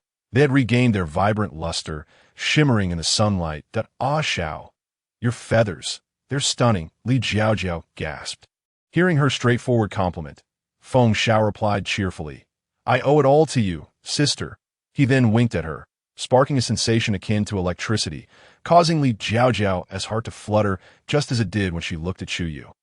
Li Jiao Jiao felt her heart race under his gaze. She repeatedly reminded herself, he is still young, still young. Sister, come aboard. Feng Xiao had already prepared, crouching slightly to make it easier for Li Jiao Jiao to climb onto his back. As she supported her pregnant belly, she felt for the first time that it was somewhat cumbersome. She mused that if only her pregnancy could remain inconspicuous, she would inquire about any means to conceal her belly once it had emptied. Chuyu, concerned about her climbing up and down, simply swept her into a princess carry and lifted her up. Li Jiao Jiao turned back to Chuyu with a sweet smile. Thank you, Ayu. Chuyu was momentarily dazzled by her smile, thinking to himself that today was the final day. Once Feng Xiao felt Li Jiao Jiao was securely seated, he flexed his powerful wings, fully unfurling them, and ascended vertically into the sky. Li Jiao Jiao's heart leapt to her throat. My heavens, the sensation of weightlessness akin to that of a free-fall ride surged over her. She instinctively gripped the fur at Feng Xiao's neck. He went slightly from the pressure and shook a bit. Realizing her mistake, Li Jiao Jiao swiftly altered her grip to wrap her arms around his neck. Feng Xiao felt her body pressed against him, causing his heart to race uncontrollably. As they ascended, they encountered a protective barrier, which felt like bumping into a bubble. Yet, they were traveling at such speed that Feng Xiao paid it no heed. His speed was astonishing. Li Jiao Jiao felt the wind whipping past her ears, and in the blink of an eye, they soared to a height of over 100 meters when they reached a suitable altitude. The wind calmed, and they began to glide horizontally. Li Jiao Jiao beheld the maple forest she had once explored with Chuyu, the grand waterfall Chu he had taken her to, and the entire tribe laid out beneath them. She could faintly hear the joyous laughter of the little females and their offspring, and see the earnest efforts of the male beasts hunting on the mountains, marveling at the breathtaking beauty of the landscape surrounding her. Her heart and mind were filled with an overwhelming sense of freedom. At that moment, Li Jiao Jiao longed to be a bird, soaring freely in the skies. After circling the tribe, she called out, Xiao, I want to go there. She pointed to the peak of the mountain opposite the waterfall. Feng Xiao glanced over and noticed a flat rock atop that mountain, but he gradually slowed his pace, approached and gently folded his wings, landing firmly on the large stone. He then crouched slightly, allowing Li Jiao Jiao to slide off his back more easily. Li Jiao Jiao cautiously descended, her eyes captivated by the rainbow formed by the mist of the waterfall and the sunlight. Xiao, look, a rainbow! It's so beautiful! A few droplets of water splashed on her radiant face, sparkling in the sunlight like crystals embedded in her skin, dazzling in their brilliance. This scene would forever be etched in Feng Xiao's memory, causing his heart to race uncontrollably for years to come. Initially, he had intended to confess his feelings when inviting Li Jiao Jiao out, hoping to secure a chance to be her beast husband. However, as the cold wind whipped past during their flight, clarity washed over him. Perhaps he had grown too cozy in the warmth of their recent companionship, nearly forgetting the pressing matters he had yet to resolve. Though he felt his heart had already soared away with Li Jiao Jiao, sharing in her joys and sorrows, he was reminded of the length of time he had been missing and how his father must be worried, tirelessly searching for him. Thus, he could not solely focus on himself. In that moment, Feng Xiao resolved to alter his intentions, to express his feelings not in pursuit of becoming her beast husband, but simply to ensure she remembered him. Once he had dealt with his affairs, he would surely return to find her. With determination, Feng Xiao gently took Li Jiao Jiao's hand. Li Jiao Jiao was momentarily taken aback. Then her heart leapt with joy. Oh, so this younger brother has developed feelings for me? Little did she know, Feng Xiao's next words shattered that bubble. Sister, I must leave. Li Jiao Jiao felt the fragile pink bubbles of her burgeoning affection burst one by one. What a pitiful fate for a woman. Leave? Are you returning to the Feng clan? Li Jiao Jiao felt a twinge of reluctance. Feng Xiao took a deep breath, steadying his resolve. Yes, sister, I hold a deep affection for you. I wish to become your beast husband. However, I must first return to resolve certain matters. If I succeed, I shall certainly seek you out to request your hand in partnership, to become your seventh beast husband. Might you reserve that position for me? Li Jiao Jiao was momentarily taken aback by his sudden declaration. Well, it is no wonder he is still holding my hand. Are you intending to return to uncover who has wronged you? Li Jiao Jiao swiftly deduced the reason. Indeed. Moreover, having been missing for so long, I fear my father is quite distressed. Thankfully, with my sister's assistance, the poison has been cured and my beast rank restored. It is time to return. Yes, it is indeed wise to return early to assure him of your safety. After feeling a fleeting sadness, Li Jiao Jiao quickly resumed her cheerful demeanor in agreement. Could you share with me the circumstances surrounding your poisoning? Perhaps I might be of assistance. I suspect it was our tribe's Fenghua who played a role in this, for I witnessed a cryptic smile from him during my rebirth. Feng Xiao furrowed his brow. Yet, you cannot discern how he executed his scheme. Can you? Li Jiao Jiao recognized the confusion in his heart. Correct, for the exotic herbs were prepared by my two closest brothers, who had no motive to harm me, and there were always eyes upon him that day. Thus, I cannot fathom where the issue arose. For what you have said, there is but one possibility. He did not act on the day of your rebirth. Feng Xiao paused for a moment. Then a realization dawned upon him. Sister, do you mean to say he poisoned the exotic herbs before my rebirth? As it stands, that possibility seems quite substantial. Precisely. This way, he need not risk acting under the watchful eyes of the crowd, remaining present without incurring suspicion. Feng Xiao's eyes widened in understanding. However, do not become overly excited. These are merely our speculations. You must return and investigate thoroughly. Li Jiao Jiao gently scratched his palm, offering comfort. Feng Xiao's face flushed, yet he clung to the warmth of her hand, reluctant to withdraw. Yes, yes, sister. You must wait for me. Will you? Very well. I shall consider it. Li Jiao Jiao smiled softly. Upon hearing this, the little phoenix grew anxious that it cannot merely be a matter of consideration. You absolutely must wait for me. Observing his urgency, Li Jiao Jiao suddenly conceived a splendid idea and leaned closer to whisper in his ear. How about you consider becoming my partner first? After we bond, you can return that moment. Feng Xiao's face turned crimson. Reaching down to his neck, he stammered, Sister, I must return to explain the situation to my father first, and why father has always wished for me to bond with Long Lan. Yet I do not harbor feelings for her. Each time I encounter Long Lan, I feel an urge to strike her. Were it not for her being a young female and the long-standing friendship between our Feng tribe and the Long and Xuanwu tribes, I would prefer never to see her again. Why father has never met you. Our Feng tribe typically consists of one male and one female that I must return and clarify matters with him. I will ensure he understands you and my feelings for you. Feng Xiao spoke earnestly, his expression grave. Very well, I seem to recall you never mentioning your mother. Li Jiao Jiao found this peculiar. Upon mentioning his mother, Feng Xiao's expression instantly turned sorrowful. My mother passed away 10 years ago. Li Jiao Jiao was taken aback by this revelation and hurriedly apologized. I'm so sorry, Xiao. I had no idea about your mother. Feng Xiao mustered a faint smile and shook his head at Li Jiao Jiao. It is all right, sister. It is all in the past. My father has been the sole guardian of me all these years. I know he has toiled, and his health has been declining year by year. Thus, I cannot afford to be negligent. I trained tirelessly, believing I could succeed in my rebirth to alleviate his burdens. Yet I did not realize my own inadequacies. This is not your fault. I'll shout out it is not your responsibility. Li Jiao Jiao, seeing the tears welling in his eyes, could not help but gently stroke his face. Feng Xiao did not wish to appear weak before Li Jiao Jiao and suppressed his tears at Xiao. Let us return to the tribe. We shall ask you to prepare more food for the journey.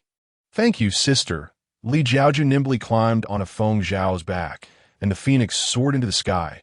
We have returned. Upon seeing Li Jiao Jiao's return, Chu Yu and the others felt a wave of relief. Having feared that this little one might whisk Jiao Jiao away. Hi. please prepare some delicious food for Feng Xiao to take on his journey. His injuries have healed, and he is set to return. Chu Yu looked at Feng Xiao in disbelief, wondering what had transpired. What is going on? I thought you took Jiao Jiao out to cultivate your feelings.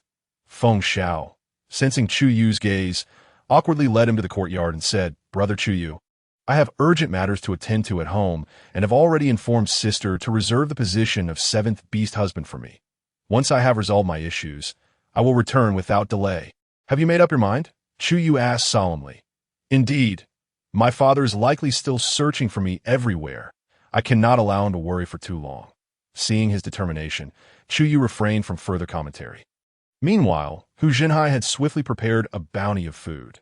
Crispy fried fish, dried beef, boiled peanuts, and a large bag of dried fruits, along with another bag filled with coarse salt and flint. Li Jiao Jiao also gifted him a small bee skin pouch containing 5 body-strengthening pills, 5 detoxification pills, and 1 high-grade promotion pill. Li Jiao Jiao had inquired numerous times. For beastmen like Feng Xiao who required rebirth, consuming the high-grade promotion pill would suffice, negating the need for exotic herbs. Sister, you're giving me such precious pills? Feng Xiao exclaimed, disbelief etched on his face. As long as they are of use to you. You can take this pill upon your return, and it will surely aid you in your rebirth. Li Jiao Jiao did not elaborate further, as she possessed plenty of these pills. Since he is my intended beast husband, why not be generous? Furthermore, he has consumed the loyalty pill, posing no threat to me. Assisting him in achieving a successful rebirth is indeed a good thing. Feng Xiao was moved to tears. After bidding farewell to everyone, the little ones clung to Feng Xiao's legs, reluctant to let him go. The beast husbands also felt a pang of sorrow for the young man.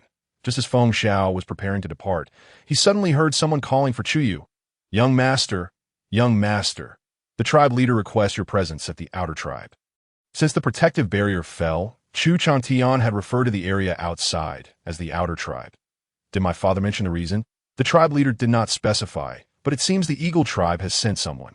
The Eagle tribe has finally arrived. Li Jiao Jiao's consciousness buzzed with urgency.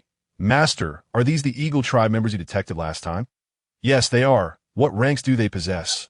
I can sense 3 celestial rank beastmen, 6 earth rank beastmen, 10 profound rank beastmen, and 15 yellow rank beastmen. Among them, 1 celestial rank beastman is exceptionally strong. If he continues to cultivate for a few more years, he is likely to awaken his own powers. Quite a sizable group, and such formidable strength. It appears the overall might of the Sky Eagle tribe is not to be underestimated. Immediately, her consciousness flashed. Suddenly, the young cub excitedly exclaimed, Those Eagle beastmen are also carrying numerous items. They must have come to our tribe to exchange goods and supplies before winter, for he had observed from a distance that the Eagle tribe members' bee skin bags seemed to contain something shiny. He had already planned to accompany the young master, taking along the exquisite bamboo bag he had learned to weave in summer to trade for that shiny object, which he intended to present to his beloved female companion. Exin, Chu Yu, having heard this, called for Chu He and hurried to the outer tribe. Leaving Li Jiao Jiao and the others behind, Li Jiao Jiao contemplated how to persuade Feng Xiao to stay a few more days. She wondered if the Eagle tribe members were truly here just for trade. If they were coming for her, having Feng Xiao present would help resolve matters without conflict. Before Li Jiao Jiao could gather her thoughts, Feng Xiao spoke first. Sister, I shall not leave just yet. I would like to see what they are here for. Li Jiao Jiao felt a surge of gratitude. Do not rush. Let I go after them to assess the situation. All right, as you wish, sister. Hu Jinhai swiftly caught up with the ahead Chu Yu Chu He. Upon their arrival at the tribe's entrance, they beheld Chu Chantian engaged in conversation with the leader of the Eagle clan delegation. The tribe where Jiao Jiao and others resided was nestled in the Chuming mountain range, while the territory of Feng Ming and her kin belonged to the Taihe mountain range. Further east, there was another mountain range known as Yang. The Tianying tribe was conveniently located near both of these ranges. Moreover, due to the generally large physique of the eagle beasts, the tribes within the Yang mountain range were predominantly smaller in size, with no flying beastmen among them. Although the Phoenix clan could soar through the skies with great speed, they were known for their pride and would never stoop to menial tasks. Thus, for countless years. It had been the eagle beastmen of the Tianjin tribe who shuttled between various mountains and tribes, transporting goods. Each winter, they would split into 3 groups. This year, the plan was for the Eagle clan's chieftain Ing Chi's youngest son to lead the expedition to the various tribes of the Chuming mountain range. However, a month ago, they encountered Ingo on their return from the Fox clan and learned of the upheaval in the Fox clan, prompting a last-minute change in leadership to the young clan leader Ing Fei. Consequently, their arrival was delayed compared to previous years. Chu Chantian remarked, "Eagle young clan leader, what brings you here to lead the team this year?" "Uncle Chu, it's been quite a while." Ing Fei greeted Chu Chantian warmly. Indeed, it had been 4 or 5 years since their last meeting, and Ing Fei had grown increasingly dashing. "Thank you for the compliment, Uncle Chu. Please just call me a Fei. You appear even more spirited yourself." He replied, "Very well, I shall call you a Fei. Now, let us not linger outside. Let's enter the Beast Inn," he suggested, ushering the group inside. The outer tribe had a spacious room which they readily offered to Chu Changtian. This space was indeed sufficient to accommodate such a large gathering. Chu Yu and the others served tea and arranged exquisite bamboo baskets filled with food upon the table. The eagle beastmen, captivated by these novel items, could hardly take their eyes off them. "Uncle Chu, have you prepared everything for exchange this year?" Ing Fei inquired. "Ha, yes indeed. We were beginning to think you would not arrive this year," Chu Changtian replied. Then turning to Chu Yu, he said, "You heir, please inform the tribe members to gather at the sacrificial platform with their exchange goods." "Understood, father," she responded, before turning to notify each household to bring their items for the gathering. Before long, the sacrificial platform was bustling with activity, with the strong eagle beastmen forming a circle in the center, facing outward. The beastmen from the Fox clan approached with their prepared items for exchange. For those unwilling to trade, wild beast crystals could be offered as payment. The most lively booth featured crystal bracelets and pendants. The eagle beastmen were somewhat perplexed. As in previous years, there had been a rush for coarse salt. This year, aside from a few families with many members, most were not trading at all. A few eagle beastmen tentatively inquired about the reason, only to be met with laughter and no further explanation.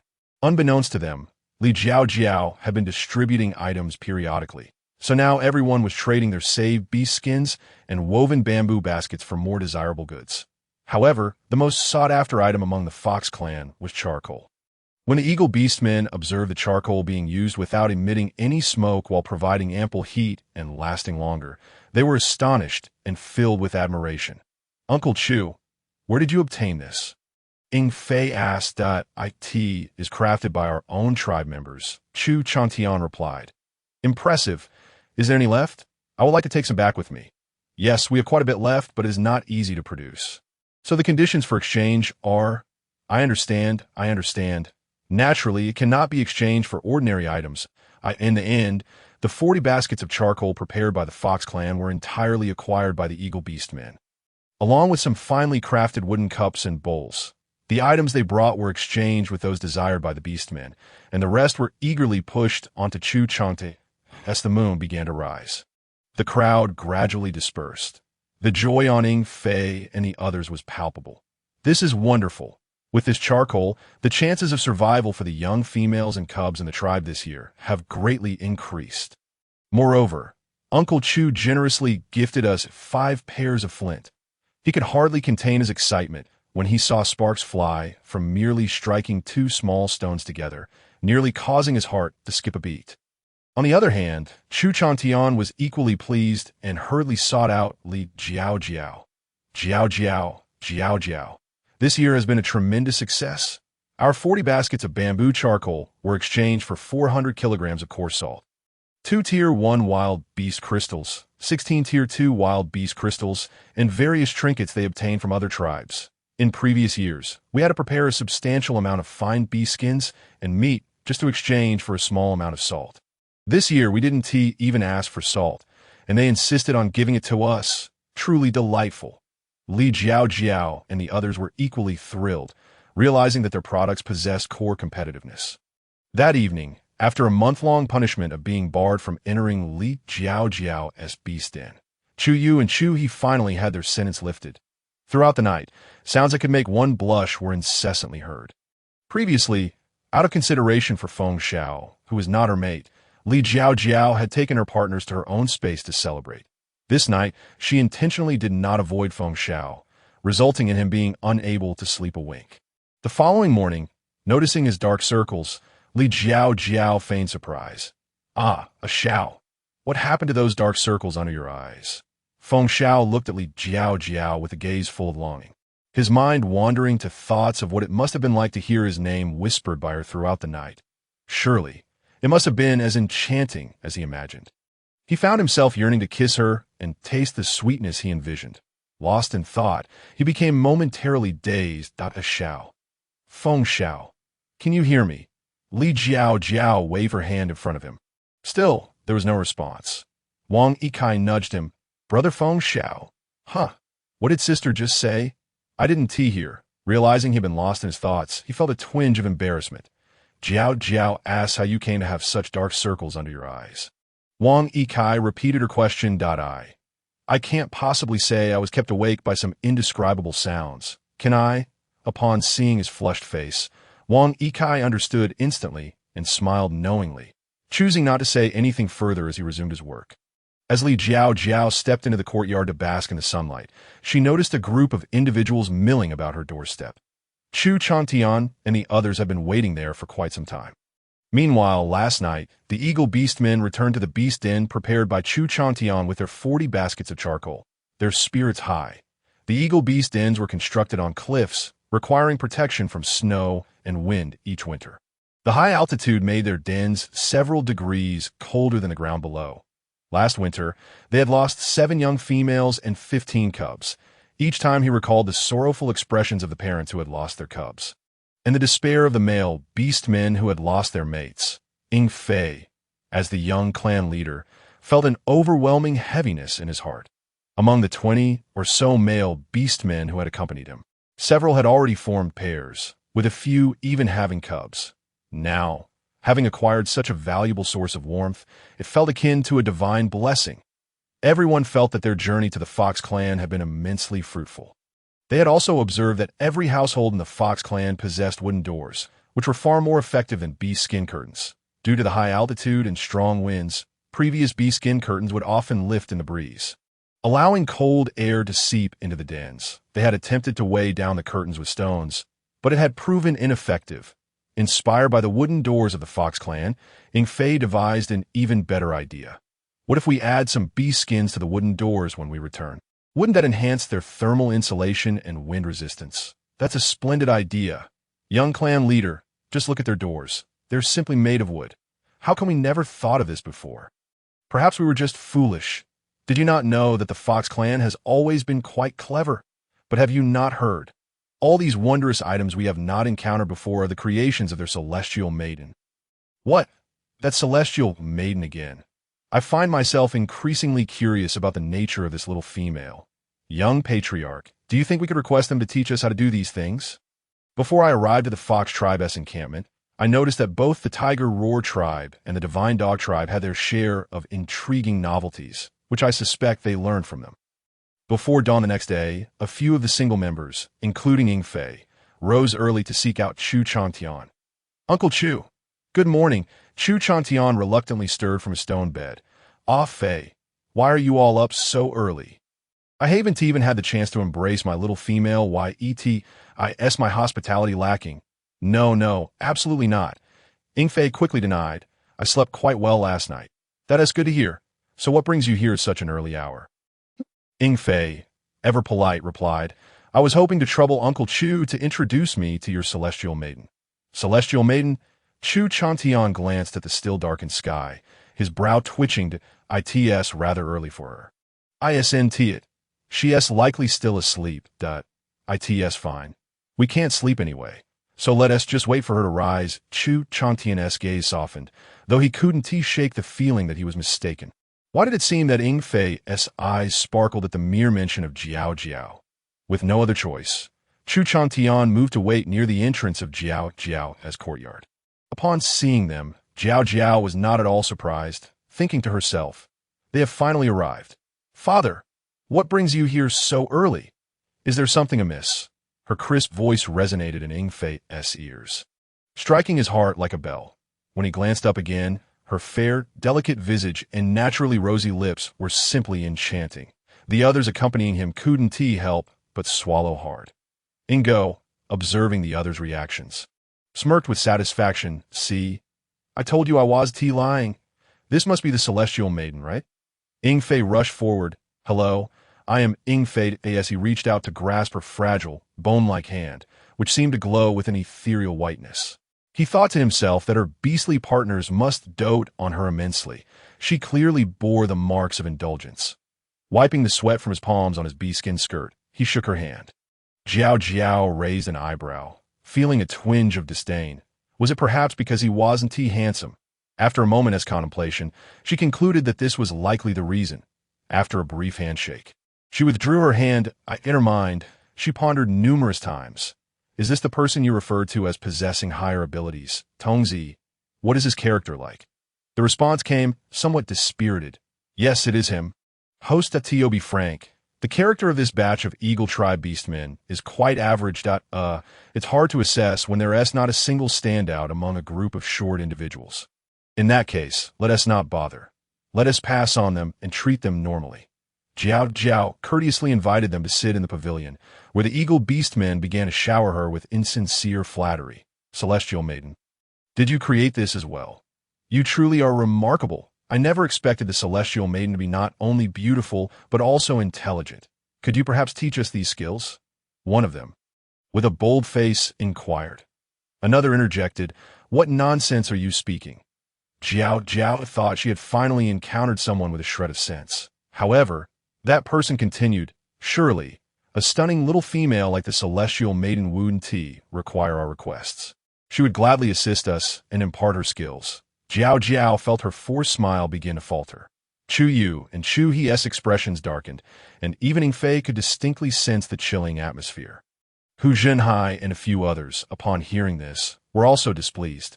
However, given that Jiao Jiao had already selflessly taught the other two tribes, they were momentarily uncertain of her stance. At that moment, Jiao Jiao abruptly stood, her heart seething. What absurdity is this? Are they attempting to moralistically coerce me?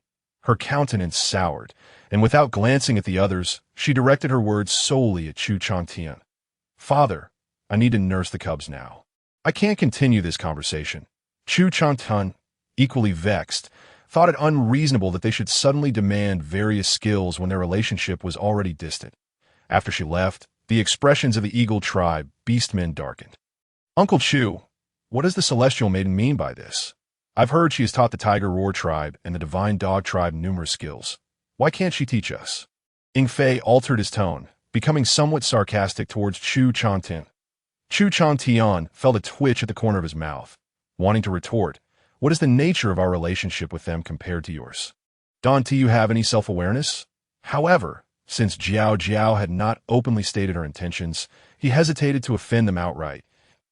He could only respond, young patriarching, please don't rush. Return and rest for now. Jiao Jiao has not been feeling well these past few days. That we can discuss this further in a few days. After much persuasion, he finally managed to send them away. At 8 this juncture, Jiao Jiao emerged and called for Chuyu. Oh, please take me to that high slope. That I need to re-establish the protective barrier. Yesterday, Father mentioned it was to prevent the Eagle Tribe from becoming suspicious about entering the tribe, so he had it removed. Given the demeanor of these individuals, they hardly seem benevolent. It would be best if they returned home obediently. If not, she had no qualms about eradicating another tribe if necessary. Jiao Jiao, do you intend to teach them those skills? They were quite rude and attempted to corner you, Chuyu remarked, his brow furrowing deeply. Do you understand what their actions represent? Moral coercion. If we refuse to teach them, will they not spread rumors? Ayu, have you ever heard this saying? As long as I have no morals, they cannot morally coerce me. We are all products of the new era. Why should I fear their trivial moralistic bullying? Meanwhile, Ingfei and his companions returned to their beast den. Upon recounting the recent events to those who remained behind, one individual promptly suggested, young patriarch, if they are unwilling to teach us, why don't we just take the Celestial Maiden? He mimed a grabbing motion as he spoke. What are you saying? Ingfei scolded him sharply. The individual assumed he had misspoken. However, Ying Fei continued, "We are but a handful. How many are they? Are we seeking death by causing trouble in their territory? I noticed that Celestial Maiden and her beastly partners lack beast ranks that I fail to understand why the Fox Tribe beastmen revere her as a Celestial Maiden. Furthermore, young Patriarch, didn't you notice? Even their tribe leader lacks a beast rank that if a conflict were to arise, it's uncertain who would suffer the greater loss." Reflecting on this, Ying Fei too found it peculiar, yet he understood the necessity of exercising caution and restraint. Thus he replied, "Let us probe the situation first and avoid acting impulsively." Unbeknownst to them, they were already barred from entering the inner circle of the Fox Tribe. Once Jiao Jiao and the others had re-established the protective barrier, they returned home with peace of mind. The following day, Ying Fei and his companions once again sought out Chu Changtian. "Uncle Chu, perhaps you could lead us to meet the Celestial Maiden again? We would like to apologize in person. What we said yesterday was quite inappropriate, and we hope the Celestial Maiden will not hold it against us." Chu Changtian was aware that Jiao Jiao had reactivated the protective barrier. There was no way he could escort them to her.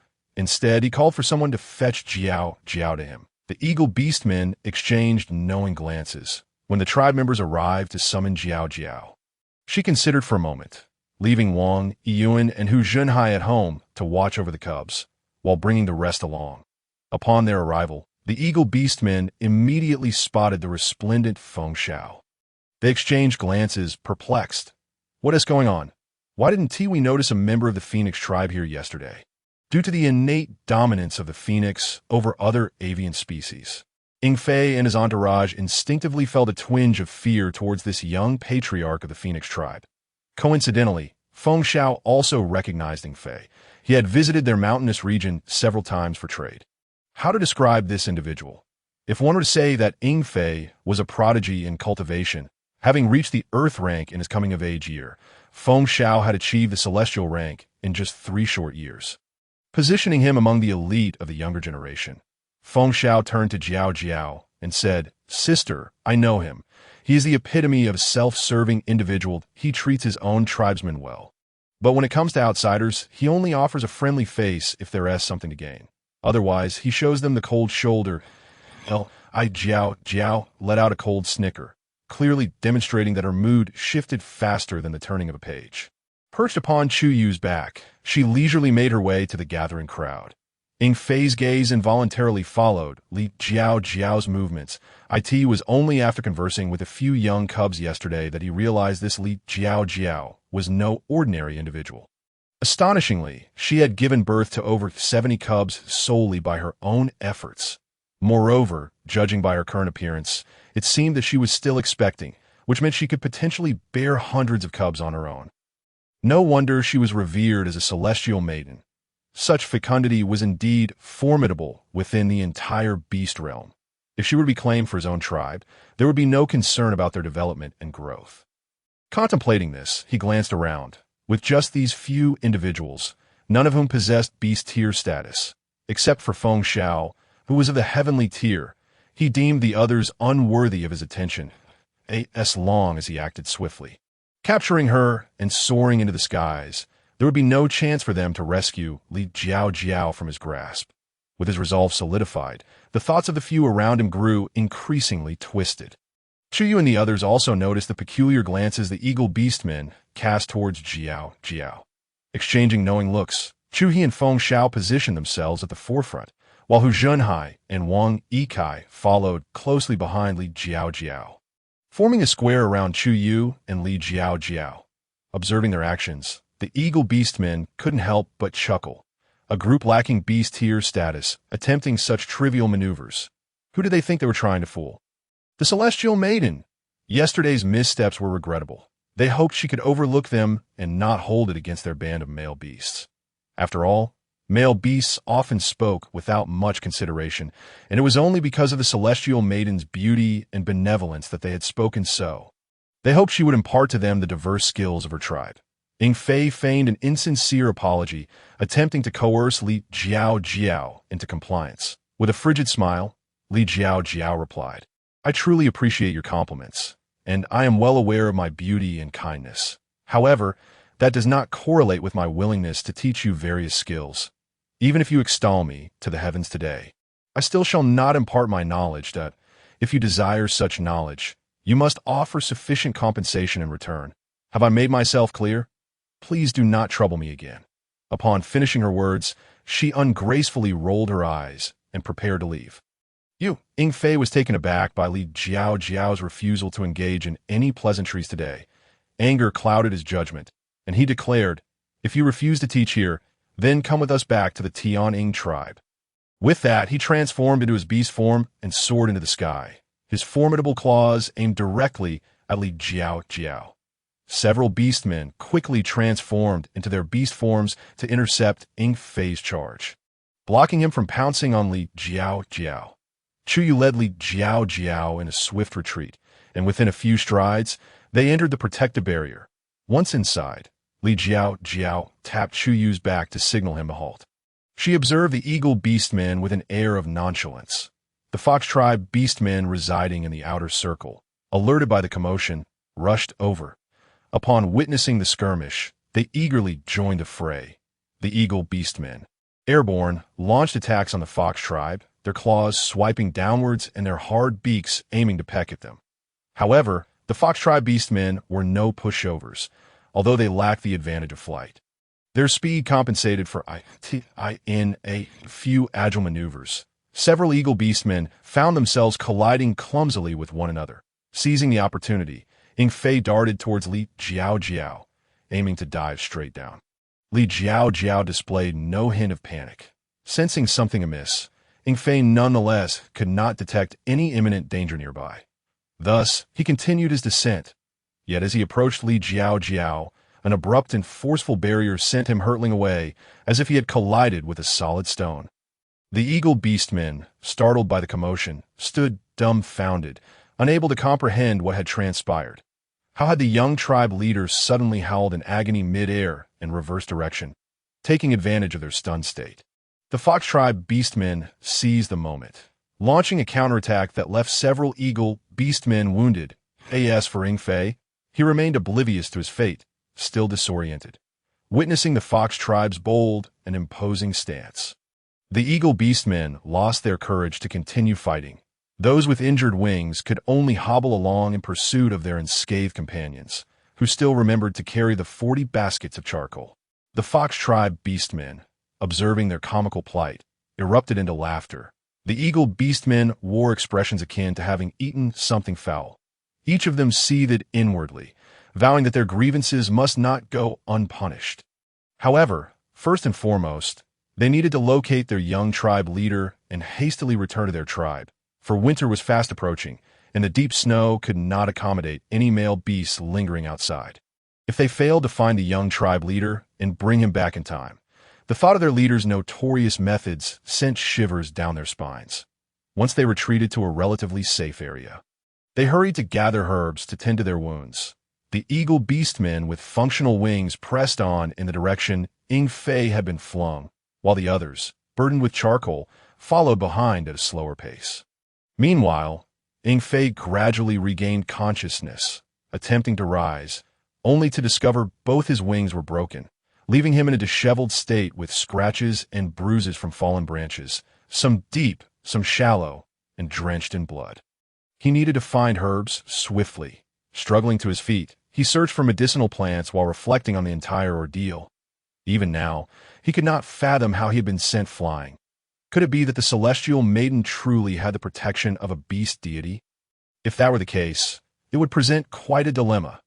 After much difficulty, he managed to find some herbs to cover his deeper wounds. Grimacing in pain, he wondered how the others fared. He had been ambushed, yet the warriors he brought along were formidable.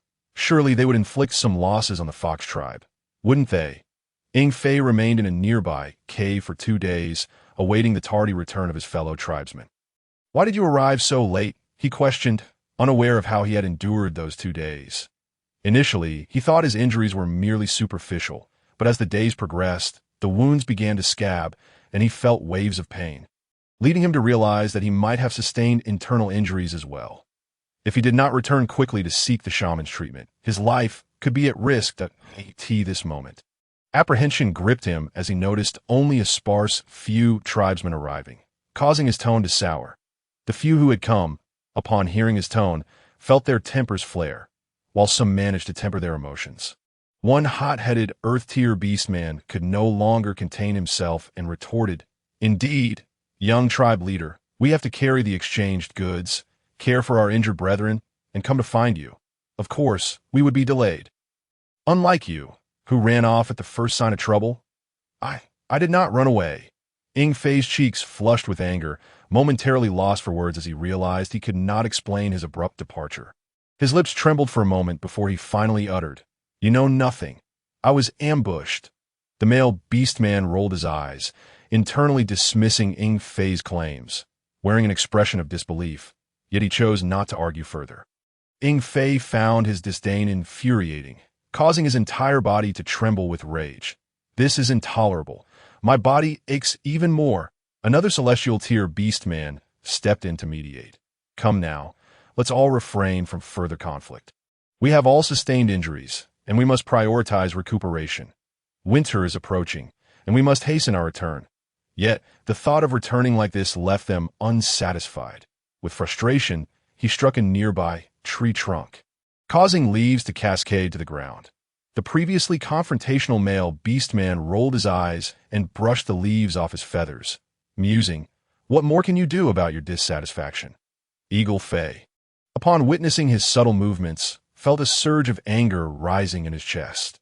Nevertheless, he ultimately dismissed the immediate urge for vengeance, as he was not yet prepared to meet his demise in that place. The group sought refuge in a larger cave, where they recuperated for 2 days before embarking on their return journey. Those with healthy wings were truly at their wits' end, burdened not only with the charcoal, but also with the heavily injured orc companions. Eagle Fei listened to the sarcastic remarks of Ing Tan, who had a penchant for confrontation, and stubbornly restrained himself from allowing his well-winged companions to carry him aloft. Everyone wore a mournful expression, lamenting that had they known this would transpire, they would not have provoked those cunning foxes. Inwardly, they harbored grievances against Eagle Fei. Throughout the journey, the atmosphere remained exceedingly somber. After approximately 10 days of flight, they finally returned to the Eagle tribe, just 2 days before the onset of winter. Once it was confirmed that the Eagle tribe had departed in disgrace, Feng Xiao prepared to set off once more. He realized that his concerns had been unfounded, as his sister's family was formidable and required no assistance from him at Xiao. "Do you wish to undergo your rebirth here before returning? I worry that you might encounter the same issues upon your return." Did he not mention that it was not merely the unusual herbs, but also a glowing orb that struck you while you were airborne? He had been particularly amiable with Feng Xiao during this time, genuinely concerned for his well-being. "I think so too. Here, you need not worry about anyone plotting against you," Wang Yikai added. After some contemplation, Feng Xiao agreed that it was indeed safer to remain there. And should he succeed in his rebirth, he would be in a stronger position to address matters upon his return. Thus, he acquiesced to their well-meaning intentions to avoid drawing attention. Chu Yu and the others escorted Feng Xiao to the mountains. Upon ingesting a high-grade promotion pill, a warm sensation coursed through his entire being. Feng Xiao comfortably spread his arms wide. Once the energy had circulated, he transformed into his beast form and slowly ascended into the sky. Gradually gaining speed, he ultimately erupted into a fireball. His entire beast form was engulfed in flames. The onlookers below strained their necks in awe, finally witnessing the fireball explode into a brilliant array of colors, akin to resplendent fireworks. Moments later, Feng Xiao, radiating intense heat, descended, causing Chu Yu and the others to squint against the overwhelming warmth. Feng Xiao quickly reigned in his formidable presence. "Brother Chu Yu, Brother Chu He, Brother Zhenhai, Brother Yi Yuan, I succeeded," Feng Xiao exclaimed, excitement rendering him somewhat incoherent. He had not anticipated such smooth sailing. Now, the pure fire energy within him seemed inexhaustible, undoubtedly enhancing his chances of managing affairs upon his return. After the rebirth concluded, Feng Xiao felt compelled to express his desire to return home. "Feng Xiao, I truly appreciate your assistance with the Eagle tribe matter that day," Chu Yu said courteously. "Brother Chu Yu, there is no need for such formality. I scarcely contributed. Besides, you all aided me in my rebirth, a great favor that I shall forever hold dear. This is a gift from Jiao Jiao. Take it. Chu Yu presented a bag of coarse salt, weighing approximately 50 kg. Feng Xiao gazed incredulously at Li Jiao Jiao. Sister, what is this for? This is far too precious. You already gifted me numerous items a few days ago. I cannot accept this. I assure you I have more to give. Consider this a present. Not refuse. Li Jiao Jiao insisted, subsequently providing Feng Xiao with 5 thermal boxes and meticulously explaining their usage. These thermal boxes were a plus version, maintaining a constant temperature, spacious yet lightweight, suitable for hatching or keeping young ones warm. They could accommodate over 50 eggs, akin to those of the phoenix tribe and modern ostriches. Li Jiao Jiao had many more and had initially intended to offer them some charcoal, but given its minimal impact, she decided that these several thermal boxes would suffice. When Feng Xiao departed, he carried 2 hefty beast hide bags filled to the brim. The weight slowed him down, reducing his flying speed from 600 to merely 500 at what should have been a 2-day journey ultimately stretched to 3. At last, Feng Xiao beheld the Phoenix tribe settlement. As he landed steadily, the guards at the entrance, all male orcs, joyfully exclaimed, "The young clan leader has returned. The young clan leader has returned." Feng Qi, stumbling as he stepped out, was overwhelmed to see his son. The anxiety that had plagued him for days began to ease slightly. Xiao. As the words escaped his lips, tears streamed down his face. Feng Xiao hastily handed his belongings to a tribesman and rushed to embrace Feng Qi. "Father, do not be distressed. I have returned safely." Feng Xiao's heart ached as he clutched Feng Qi tightly. "What has happened to you? Looking so haggard. Xiao, are you unscathed? What transpired? Where have you been during this time?" "Father, let us return home first.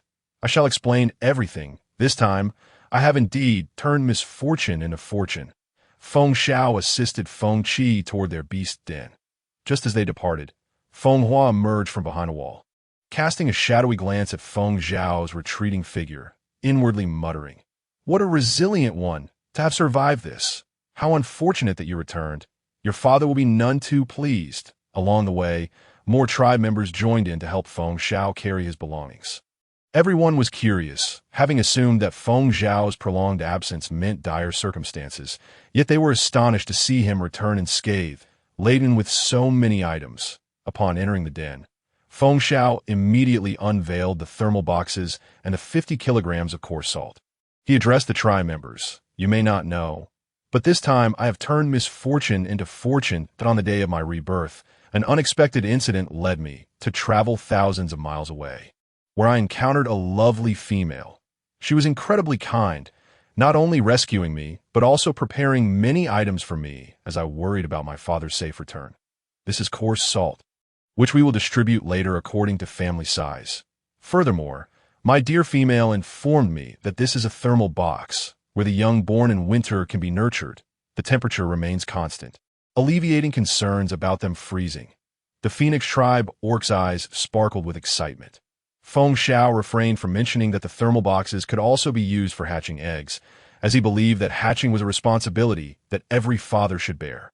If the thermal boxes replaced that duty, what would be left for the beast husbands to do? "Father, the beast dens adjacent to ours are still vacant. Let us tidy them up in the coming days to accommodate the families of the females giving birth this winter. Each household will house 1 female and 1 beast husband, ensuring that when the young hatch, they can be placed directly into the thermal boxes for easier care, and we should also bring over the shaman." "Young clan leader, that idea sounds excellent. Indeed, with this arrangement, we need not worry about the young freezing to death this winter." "Splendid. Young clan leader, why did you not bring your female back with you?" "Young clan leader, what kind of female is yours?" "Young clan leader, does your female still require a beast husband?" The tribe members spoke in a cacophony of questions, noticing Feng Zhao's somewhat flustered demeanor. Feng Qi interjected, Zhao's idea is indeed commendable." He gazed at Feng Xiao with pride, marveling at how his son's misadventure had led to such thoughtful consideration. "Very well. Everyone, please return for now, that I will send word shortly for 1 person from each family to come collect the coarse salt. Xiao must be exhausted from this journey. Let him rest well." Yes, the clan leader is correct. Young clan leader, please rest first. I will go inform the other males shortly. As the crowd dispersed, Feng Xiao knelt before his father, who had lost significant weight. Father, it is all my fault for causing you worry. Feng Qi quickly pulled his son up. How can this be blamed on you? It is my negligence that led to your injury. I'm at fault. After a heartfelt embrace and tears shed, their emotions gradually settled. Now, please tell me what truly transpired that day, Feng Qi said, his expression darkening at the thought of someone seeking his son's life. Feng Xiao recounted the events in detail. Both concluded that it was Feng Hua orchestrating mischief from the shadows. Just then, Feng Qi suddenly broke into a fit of coughing, and to their horror, he began to cough up blood. Feng Xiao, alarmed, rushed to summon the shaman. Upon seeing Feng Qi's condition, the shaman was taken aback. Just days prior, she had seen the clan leader searching for the young clan leader. And now he was gravely ill. However, after a thorough examination, she could not discern the source of the ailment. All she could do was prepare some herbs for recuperation and brew a potion. After consuming a bowl of the concoction, not only did it prove ineffective, but it also caused him to faint. Shaman, what is happening to my father? Feng Zhao's voice trembled with anxiety. Young clan leader, I cannot discern whether it resembles an illness or poisoning that I truly cannot ascertain the specifics. The shaman repeatedly expressed her apologies. Feng Xiao could only let her leave. He paced back and forth in distress. And suddenly a thought struck him. The elixir his sister had gifted him before departing was indeed an antidote. As for the strengthening potion, his father should also be able to benefit from it. Regardless, he decided to administer both to his father. With haste, he took out the elixirs and fed them to Feng Qi. Feng Xiao waited in silence for a while. He observed Feng Qi's breathing gradually becoming steady. Moments ago, he had been coughing and fainting, but now he no longer coughed. His complexion slowly regained its rosy hue, dispelling the pallor and exhaustion that had plagued him. Could it be that he was cured? Feng Xiao was taken aback. Before he could revel in his excitement, Feng Qi awakened. He had intended to comfort Feng Xiao with words of resilience should he find himself alone, but before he could utter them, he heard Feng Xiao inquire, Father, how do you feel now? Feng Qi, momentarily dazed, checked his condition and was astonished to find that he felt completely untroubled. He coughed experimentally. No irritation in his throat whatsoever. Xiao, I seem to have suddenly recovered. Feng Qi could hardly believe it. Try standing and walking. As he said this, he prepared to assist Feng Qi in rising from bed. Feng Qi, without waiting for his support, rolled over and sprang up. What do you feel? Is there any discomfort left in your body? Feng Qi flexed his hands and feet, even channeling a bit of fire energy, all without any issue. Only then did the two believe that Feng Qi was indeed fine at Xiao. What on earth is going on? Father, it was the elixirs my little female brought back that saved you, just earlier. You were coughing to the point of fainting. The shaman claimed she had no idea what was afflicting you. Yes, I know she couldn't help.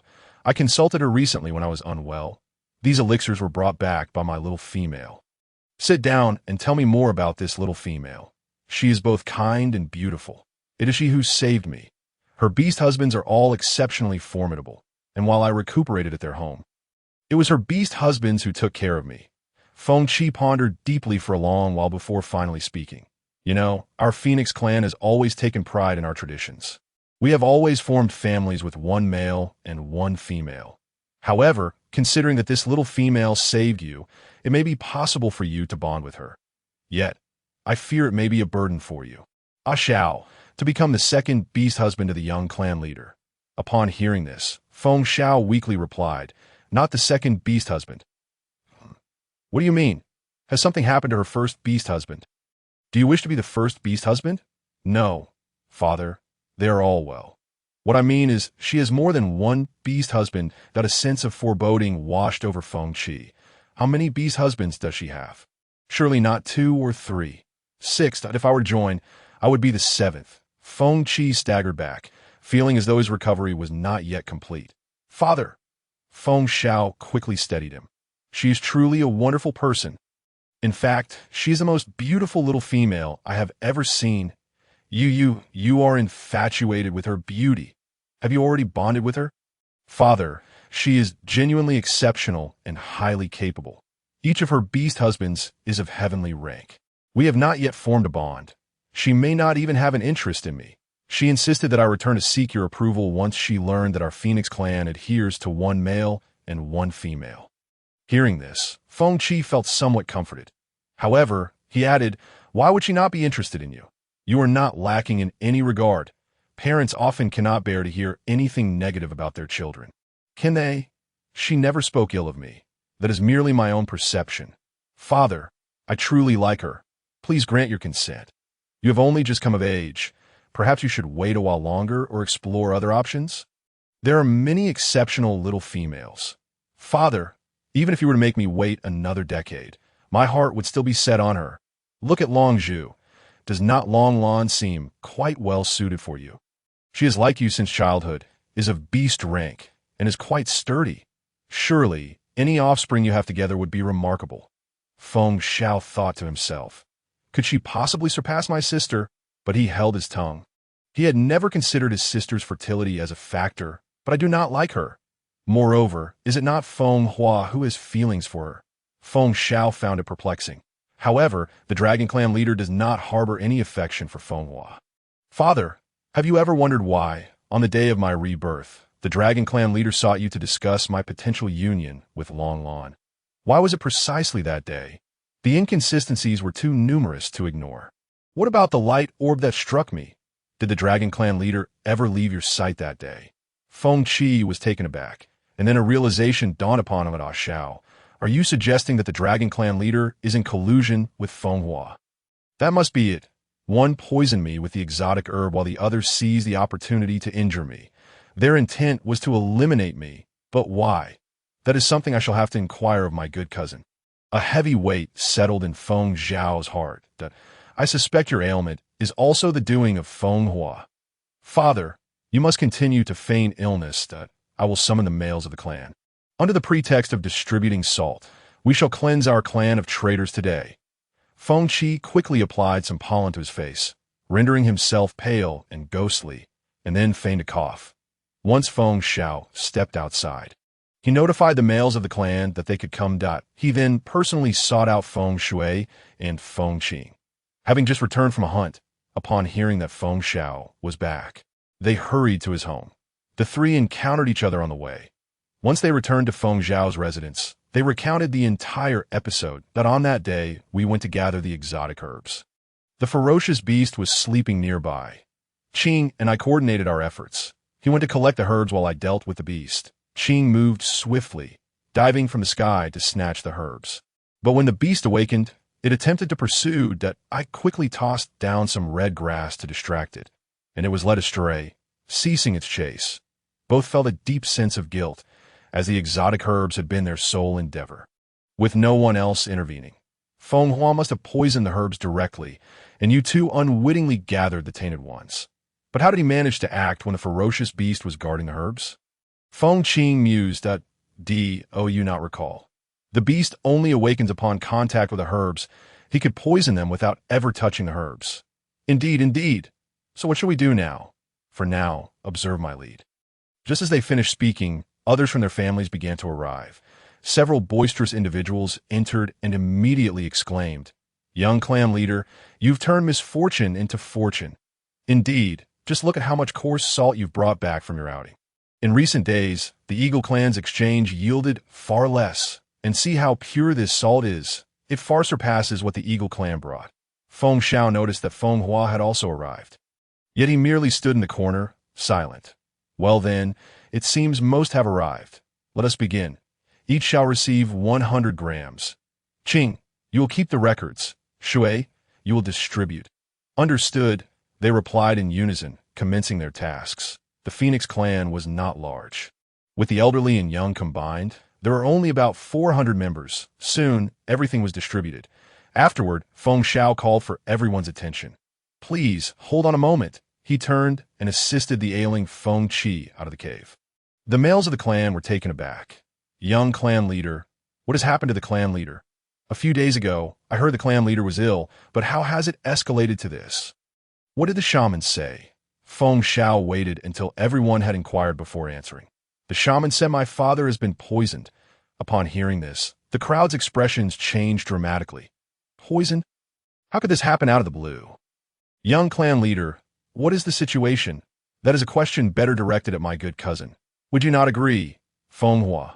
All eyes turned sharply towards Fenghua. He appeared tense for a brief moment, but quickly masked it beneath a facade. He then raised his head and fixed his gaze on Feng Xiao. What nonsense are you spouting, cousin? What concern is it of mine that the clan leader has been poisoned? If I am not mistaken, the poison in my father's body is the same as mine, isn't it? The venom of the golden-tailed snake. Fenghua's expression shifted. How could he possibly know? The others were indeed taken aback. The young clan leader has been poisoned? When did this happen? However, those quick-witted immediately recalled. Was it on the day of the young clan leader's rebirth that he went missing due to poisoning? Not only was it poisoning, but there was also foul play. Fenghua, do enlighten us on how you managed to persuade the Dragon Clan leader to assist you, upon realizing he could no longer conceal the truth. Fenghua decided to drop the pretense entirely. With a swift motion, he swept the portion of salt he had just received onto the ground. Just a trifling benefit has you all spinning in circles. Pathetic, the crowd, chastised by his words, wore expressions of indignation. I simply cannot stand you. You think I'm the first to be discontent with the young clan leader's position. Clearly, I'm stronger and more gifted than you. Why should I not be the young clan leader? If you find it unfair, you may challenge me to a duel. Why resort to such underhanded tactics? Fenghua huffed coldly and fell silent. Feng Xiao then inquired, what is the story with the Dragon Clan leader? Did you summon him to aid you? Humph. He is merely helping his daughter. If you fancy Longlon, pursue her directly. Why drag me into this? Feng Xiao was utterly bewildered. But she does not like me. She only has eyes for you. Fenghua shouted. Only to realize he had overreacted, he subsequently managed a bitter smile. I once believed that as long as I treated her sincerely, she would eventually be moved, but that was not the case. After all these years, she treats me as if I were a mere fleeting shadow. Why is that? How am I inferior to you? With your looks, can you truly compare to Oxio? Feng Shui murmured softly. Fenghua shot him a glare, his face flushed with anger. Aside from not being as handsome as you, what else am I lacking? So, how did you convince the Dragon Clan leader? Feng Xiao was eager to steer the conversation away from his incessant ramblings. Speaking of which, I must thank you. Had it not been for that day when Lanner sought you out and you scolded her, she would not have so readily fallen into my embrace. With that, he cast a cold glance at Feng Xiao, his eyes gleaming with schadenfreude. So, you wish for my demise. Feng Xiao's tone turned icy. That Lanner despises you. Naturally, I must eliminate you on her behalf. So, you both resorted to poisoning and striking me down with light balls? A two-pronged attack? Humph. Since you are already aware, I shall not waste further words. Come, let us settle this today. The loser shall leave the Feng clan. As he spoke, he shot a glance at Feng Qi, clan leader. Today, let me demonstrate the grave error of not passing the young clan leader's position to me. With that, he transformed in his beast form and lunged directly at Feng Xiao. Feng Xiao spread his wings and retreated swiftly. The two phoenixes plunged into a fierce battle. Their feathers shimmered in the sunlight, radiating a scorching brilliance, akin to two blazing swords poised for combat. Feng Xiao launched a counterattack, his wings sweeping the surroundings like a tempest. Flames erupted from his mouth, catching Fenghua off guard, forcing him back several meters as the searing flames scorched the surrounding trees and charred the earth. For a fleeting moment, Fenghua was taken aback. When did Feng Xiao successfully undergo rebirth? However, with the arrow already on the string, he had no time for further contemplation. He dove toward Feng Xiao, claws bared for the attack. His claws were as sharp as blades, each swing accompanied by the sound of slicing air. Feng Xiao, undeterred, deftly evaded while seizing the opportunity to scratch Fenghua's back. His magnificent feathers fell like snowflakes. Blood gushed from the wound, staining half of his body crimson. The battle was far from over. The piercing cries of the two phoenixes echoed through the valley, their powers clashing in the air, producing thunderous sounds. Fenghua experienced a fleeting moment of regret. Yet as Feng Xiao's relentless assaults continued, that thought swiftly dissipated. Determination filled Feng Xiao's gaze. He would not let Fenghua off so easily today. In the end, Both were engulfed in their own flames. However, Feng Xiao's flames were purer and more profound as the struggle reached its climax. Feng Hua found himself unable to conjure fireballs, casting a resentful glance at Feng Xiao before plummeting down. His eyes brimming with fury, his feathers were singed, and the pain from his wounds was unbearable. He still yearned to rise. After several failed attempts to stand, Feng Xiao descended gracefully from the air like a proud king. Today I spare you. Remember the words you just spoke. Henceforth, do not set foot in the Feng clan's territory. Otherwise, next time, I shall not show you mercy. Feng Hua glared fiercely at Feng Xiao. Did he wish to leave now? Damn it, he was unable to rise. A few male beasts, who usually had some rapport with him, hesitated before approaching to assist him. To it, Feng Hua spat out bloodied saliva toward Feng Xiao. Ew. Feng Qing clenched his fists, ready to charge forward. Feng Shui restrained him. He is merely a defeated foe. There is no need for further confrontation. Feng Xiao scoffed and turned away from him. Feng Hua limped away. The clan members immediately surrounded him. Young clan leader. You truly are remarkable. Has the young clan leader successfully undergone rebirth? Oxio, you are impressive. Even while injured and poisoned, you managed to achieve rebirth. Feng Qing approached and patted his shoulder. Congratulations, Oxio. You have finally defeated that scoundrel. Feng Shui joyfully congratulated him as well. The elders of the clan hurriedly approached Feng Qi, expressing their concern for his well-being. I am perfectly fine. Oxio has cured me. I was merely putting on a show for Feng Hua. Upon seeing that he was unharmed, everyone gradually dispersed. Only Feng Xiao and his father remained at home. Oxio, how did you manage to achieve rebirth without informing me? I was almost frightened to death. Father, do you believe me when I say it was the little female I like who helped me? Feng Qi's jaw dropped in astonishment. He simply could not fathom that a little female could be so formidable. Father, she has saved me, helped me achieve rebirth, and now saved you. Do you think I should repay her with my life? But, as a proud phoenix, you can only be the seventh. What does it matter what number I am? What matters is that I like her, and she likes me, isn't it? Feng Qi looked at his infatuated son. A thought emerging in his mind. He must see this little female for himself. How about this? Let us prepare some gifts and take a trip in a few days to express our gratitude. Really? Father, you agree? Feng Xiao joyfully spun in circles. After a couple of jumps, he finally noticed the we in Feng Qi's words. You are going too? What? Am I not welcome? If you truly end up with her, I must know where you have gone. Feng Qi replied sternly, not pleased. Huh, how could you not be welcome? Feng Xiao playfully draped his arms around Feng Qi. Come on, let's go together. Father, what you plan to bring is a token of thanks. Feng Qi shot him an exasperated glance. Why? You aren't thinking of coveting your mother's treasured gems, are you? Oh, father, look at what you were saying. What belongs to mother is mine as well. Besides, a portion of those treasures was gathered by me. I'm going to pursue a mate and express my gratitude. You can't expect me to bring mere wild fruits, can you? Wouldn't it be better to bring a few pieces of wild beast meat? With so many beastmen around, would they not have enough to eat? I wish to present her with the most special gift, hoping to secure a place in her heart. Feng Qi gazed at his ambitious son, a myriad of emotions swirling within him.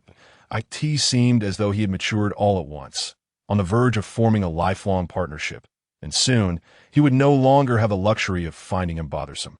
As winter approached, with just 10 days remaining, Feng Xiao hurried to his father's den, gathering all the rare treasures he had collected over the years, along with the gift his father had once given to his mother.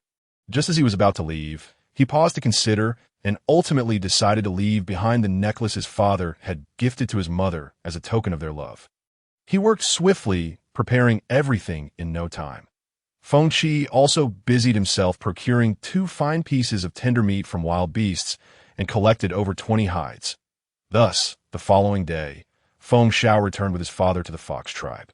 Both were eager to reach their destination, and after just 2 days of travel, they arrived. Their descent into the fox tribe caused quite a stir, drawing the attention of the entire clan. Feng Xiao remained indifferent to the scrutiny, while Feng Qi felt a twinge of embarrassment. Sister, sister, Feng Xiao called out with a voice that resonated loudly, leaving Feng Qi feeling even more awkward Li Jiao Jiao, upon hearing Feng Zhao's voice, was momentarily taken aback. What could have happened? Why had he returned so quickly? She turned to Chuyu, who was equally perplexed. Let's go out and see. Sister, I brought my father with me to express our gratitude. Li Jiao Jiao sighed. Realizing this was indeed serious, Chuyu and the others took the items from Feng Zhao and hurriedly welcomed them into the den. Hello, Uncle. I am Li Jiao Jiao. Feng Zhao proudly introduced his father. Father, this is the little female I mentioned. Isn't she beautiful? Indeed. Upon seeing Li Jiao Jiao in person, Feng Qi couldn't help but commend his son's excellent taste, that we came specifically to thank you for saving my son. You not only saved Feng Zhao's life, but mine as well. Li Jiao Jiao looked at Feng Zhao in confusion, prompting him to explain that it was then that everyone learned that the elixir Li Jiao Jiao had prepared had worked wonders. There is no need for such formality, Uncle. Anyone in your position would likely do the same. Regardless, you saved Feng Zhao and me. He told me he has developed feelings for you, which is why I wanted to see the person he admires. You know, his mother passed away early, and I've been caring for him all these years. Now that I see you, you are even better than I imagined, and I feel at ease. Li Jiao Jiao was taken aback by Feng Zhao's father's candidness. Yet she understood that it was akin to the customary practice of parents meeting when contemplating marriage in later generations. Uncle, rest assured, I also have feelings for Feng Zhao, although I cannot promise to provide him with a mate. Our extended family is free of ulterior motives and internal strife. Feng Zhao has always enjoyed harmonious relations with my beast husbands. Indeed, I can see that your dynamic is quite delightful, which puts me at ease. These are all gifts Feng Zhao has brought for you. Take a look and see if you like them. If you do, I hope you can gather more for him to bring back next time. Thank you, Uncle. I truly adore them. They're exquisite, sister. These are all my treasures. I want to give them all to you. Feng Zhao exclaimed as he leaped forward. Thank you, Feng Zhao. I cherish them all. Haha. As long as you like them. Jiao Jiao. Dinner is ready. Hu Zhenhai had prepared a feast, and with Feng Zhao's father present, he felt compelled to showcase his culinary skills to assure the elders. The dining table for the young ones was set up adjacent to Li Jiao Jiao's table, with several long wooden tables arranged for the children to sit across from one another. Similar to a cafeteria setting, each child received a plate, and Wang Yiyuan could distinctly recall each child's preferences, making it his responsibility to serve them. Chuyu and Chu he handled the washing of hands before the meal, while Wang Yikai and Hu Zhentian took care of the cleanup afterward. Li Jiao Jiao merely supervised. Once the children were settled at the table, the adults took their seats. Feng Qi stared in astonishment at the array of various younglings before him. What is this? He inquired uncertainly. Father, these are the children of my sister and her various beast husbands. She is even expecting more. Are you telling me that all of these are Jiao's offspring? Feng Qi felt as though he might be hallucinating. Yes, father. Isn't my sister amazing? Indeed. Feng Zhao encouraged. You must try the food prepared by my sister. It's unbelievably delicious. Feng Qi, still reeling from the revelation of so many children, mindlessly took a bite of the food, only to find himself captivated by its exquisite taste. Forgetting about the little ones for the moment, he focused intently on the meal. Thus, Feng Qi spent the night there. The following day, Li Jiao Jiao and Feng Zhao went to the den for carving. Li Jiao Jiao chose the collarbone area, which from a distance resembled a lovely pendant. Feng Zhao, touching his own little rabbit charm over his heart, felt he was the happiest person alive. Observing their deep connection, Feng Qi felt reassured enough to return home. That evening, within Li Jiao Jiao's den, sister, you are so beautiful. Are you fishing for compliments about your own handsomeness? I know I am quite dashing. How come I never noticed that you are not only proud, but also rather conceited? Do you think I am conceited? Feng Zhao teased as he tickled Li Jiao Jiao's armpits. Haha, I never said that. I won't say it again. It's getting late. Oh, sister. He leaned down to capture Li Jiao Jiao's lips in a kiss, which proved to be quite sweet. The animal skin skirt conveniently slipped down, allowing for easier communication between them. Ultimately, Feng Zhao was elated to hear Li Jiao Jiao call his name throughout the night. As the morning sun gently filtered in, Li Jiao Jiao awoke with sleepy eyes. Ugh, my waist aches and my legs feel weak. Feng Zhao gazed at her with an intense, flickering gaze. Sister, Good morning, brother. Feng Xiao turned to fetch the warm water he had prepared on the bedside table for Li Jiao Jiao. After rinsing her mouth, she took the soft animal skin dampened with warm water to wipe her face, feeling quite pleased with Feng Xiao's attentiveness. With a sweet smile, she rewarded him with a kiss on the cheek. Feng Xiao paused, cradling her head and kissing her deeply. Before long, Li Jiao Jiao felt herself growing weak all over again.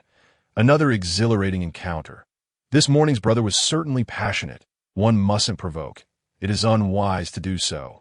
Feng Xiao mused, gazing at the tender figure in his arms, declaring, "Sister, you are truly beautiful." "Yes, I know," Li Jiao Jiao replied, her energy waning, yet she felt no embarrassment at the compliment. Feng Xiao chuckled softly. Li Jiao Jiao did not awaken again until midday. Only Wang Yikai, Hu Jintian, and Feng Xiao remained in the house. Though he was the youngest, Feng Xiao was quite adept at managing matters. Seeing that Li Jiao Jiao was still asleep, he joined Wang Yikai in caring for the little ones. A few days prior, when Feng Xiao had returned to the Feng clan, the little ones had felt quite dejected. Now, with Feng Xiao's return, their spirits soared. In the beast world, younglings typically began to speak around 3 months old. Currently, Chu Yu's little one had just started to talk, and upon seeing Feng Xiao, they joyfully exclaimed, "Brother!" Feng Xiao approached them gently, saying, "From now on, you should call me Feng Xiao father." The little ones were puzzled about the change in terms, but they wondered if calling him father meant that he would stay with them forever. Excitedly, they chattered, "Feng Xiao father! Feng Xiao father!" Feng Xiao gazed at them with tender affection, caring for them and patiently playing alongside them. As Li Jiao Jiao rose from her slumber, she was greeted by this soft and heartwarming scene, thinking to herself, although Feng Xiao's mother departed early, surely his father must have bestowed upon him immense patience and gentle care. When he eventually has his own offspring, he should undoubtedly find great joy in it, right? Upon lifting her gaze, Feng Xiao noticed Li Jiao Jiao watching him. Overjoyed, he dashed over to embrace her, exclaiming, "Sister, you're awake. Come, sit down. You must be starving. I've prepared a meal, with a little help from Brother Hai." Once the dishes were laid upon the table, Li Jiao Jiao glanced at the array and thought, the presentation is quite appealing. Quick, taste it and tell me how it is, sister." Feng Xiao looked at Li Jiao Jiao with eager anticipation, awaiting her evaluation. Li Jiao Jiao sampled each dish, her eyes sparkling with delight. "This is truly remarkable. Ah Xiao, it seems you have truly inherited Brother Hai's culinary skills. You possess a remarkable talent for cooking." Hearing Li Jiao Jiao's candid praise, Feng Xiao felt a touch bashful. Younger brother truly remains a younger brother. After their meal, Li Jiao Jiao and the little ones basked in the sun in the courtyard. Soon winter would arrive, and the warmth of the sun would be a rarity. Thus, Li Jiao Jiao had been savoring the autumn sun with the little ones daily. In the evening, several hunters from Chu Yu's party returned from a hunt. Once they finished their meal, Li Jiao Jiao took Chu He and Chu Yu to find Chu Chang Tian. "Father, mother, father, mother." "Ah, Jiao Jiao. You here. Come in and sit." Hua Ying was drying the beast meat, and upon seeing Li Jiao Jiao and the others, she hurriedly welcomed them inside. "Mother, you needn't busy yourself. I have matters to discuss with father." Hearing this, Chu Chang Tian promptly took a seat. "Jiao Jiao, speak." "Father, there are 3 matters. First, we should distribute some coarse salt among the clansmen. Second, we need to promote the clansmen again, including the young females this time. Third, we should see if there are any young females wishing to bear offspring. With winter approaching, a higher beast rank would increase their chances of survival. Indeed, I recall that after our last promotion, our tribe boasted 6 heavenly rank, 64 earth rank, 10 mysterious rank, 11 yellow rank, 32 cosmic rank, none at the space rank, and 188 at the flood rank, with none at the wasteland rank. Correct? Yes, Jiao Jiao. Your memory is truly remarkable. Thanks to our formidable leader. How they've been progressing in their self-cultivation during this time. The few at heavenly and earth ranks had made little progress. As you know, the higher the beast rank, the more challenging the cultivation. Among the 10 at mysterious rank, 3 had advanced to earth rank on their own, while 4 at yellow rank had ascended to mysterious rank. The cosmic rank had more progress, with 12 now at yellow rank, and 46 from flood rank had risen to space rank. Satisfactory progress. Please, you and Ahi, notify them for the gathering at the altar. The two quickly gathered everyone. When Li Jiao Jiao arrived at the altar, all were present. Li Jiao Jiao brought forth the core salt. You, go distribute the salt. There's no need to reserve any for our father. All right. Afterward, Li Jiao Jiao instructed Chu He to distribute the promotion pills. The few at heavenly rank had reached their limits, while the 67 at earth rank received basic promotion pills, all ascending to heavenly rank. 11 at mysterious rank, 19 at yellow rank, and 20 at cosmic rank received intermediate promotion pills, rising 2 ranks, and all 142 at flood rank received advanced promotion pills, leaping to yellow rank. Originally, there were 109 young females, plus 12 who matured last month, totaling 121, all receiving basic promotion pills, along with loyalty pills. 45 young females registered for pregnancy, for whom Li Jiao Jiao provided birthing pills, suggesting they wait until a month after winter to take them, ensuring that when it's time to give birth, it will be spring, alleviating concerns about heavy snowfall preventing shamans from assisting them. Thus, all adult males and females in the Fox tribe had consumed loyalty pills. The males of the Fox tribe had grown to 84 at heavenly rank, 19 at earth rank, 20 at mysterious rank, and 188 at yellow rank. There were none at cosmic or flood ranks remaining. Of course, this accounts only for those who have reached maturity. Those who mature later are not included. Most females lacked beast ranks, with only a few at wasteland and flood ranks. Once the basic promotion pills were distributed, the female ranks transformed to 12 at space rank, 23 at flood rank, and 86 at wasteland rank. May the beast god bless us. May the heavenly maiden protect us. The voices of the crowd echoed throughout the tribe. Feng Shao soared in the air, observing the crowd reverently worshipping Li Jiao Jiao. His gaze shimmering. What a treasure of a young female he has found. The countdown to winter stands at 6 days. Sister. Upon hearing Feng Shao call her, Li Jiao Jiao knew he must have concocted something new again. Sure enough, he exclaimed, "You must taste my new dish. I have a gift for you later as well." Point one cannot deny. Feng Shao is indeed a versatile talent. In just a few days, he had mastered bamboo weaving, carpentry, and even taken over the culinary tasks of Hu Jinhai. And now, he approached with his 20th newly created dish. Li Jiao Jiao generously praised him.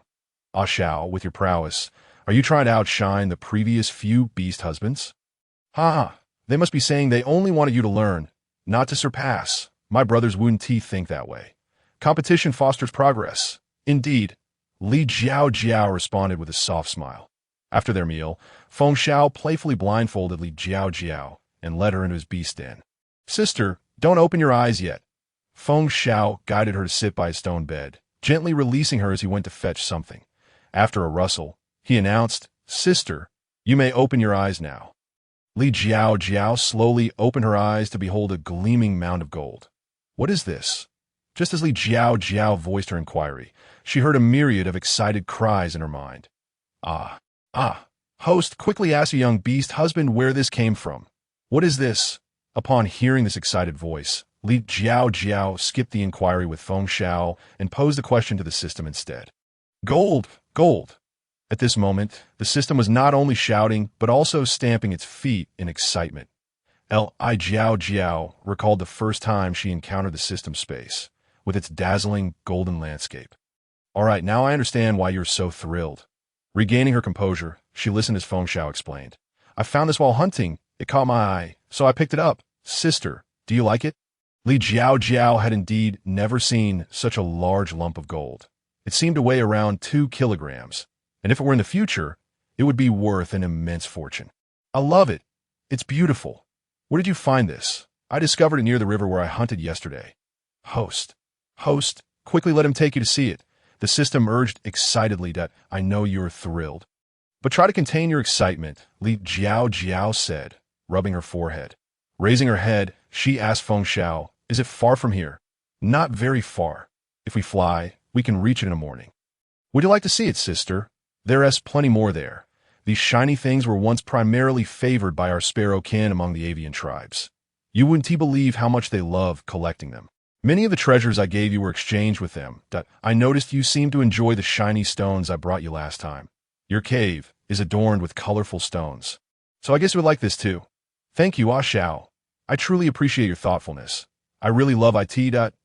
Oh, you know what it's called? It's called gold.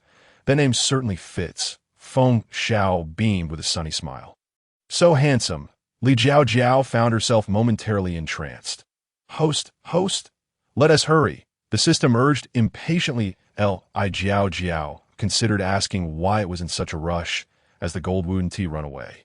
Ultimately, she decided against it. After all, it was her system, and this was its singular enthusiasm over the years, so she would indulge it. Shall we head out now? Feng Xiao took Li Jiao Jiao's hand. Sure, Li Jiao Jiao greeted Wang Yuan before climbing onto Feng Xiao's back. With a resounding cry, Feng Xiao transformed into her beast form and soared with Li Jiao Jiao towards a distant hillside.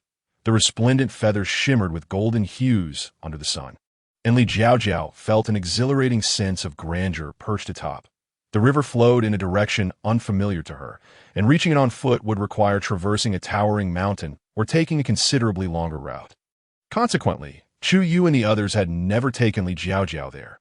However, now that they could fly, such concerns were rendered irrelevant. Along the way, Li Jiao Jiao beheld landscapes she had never encountered before. Her spirits lifted.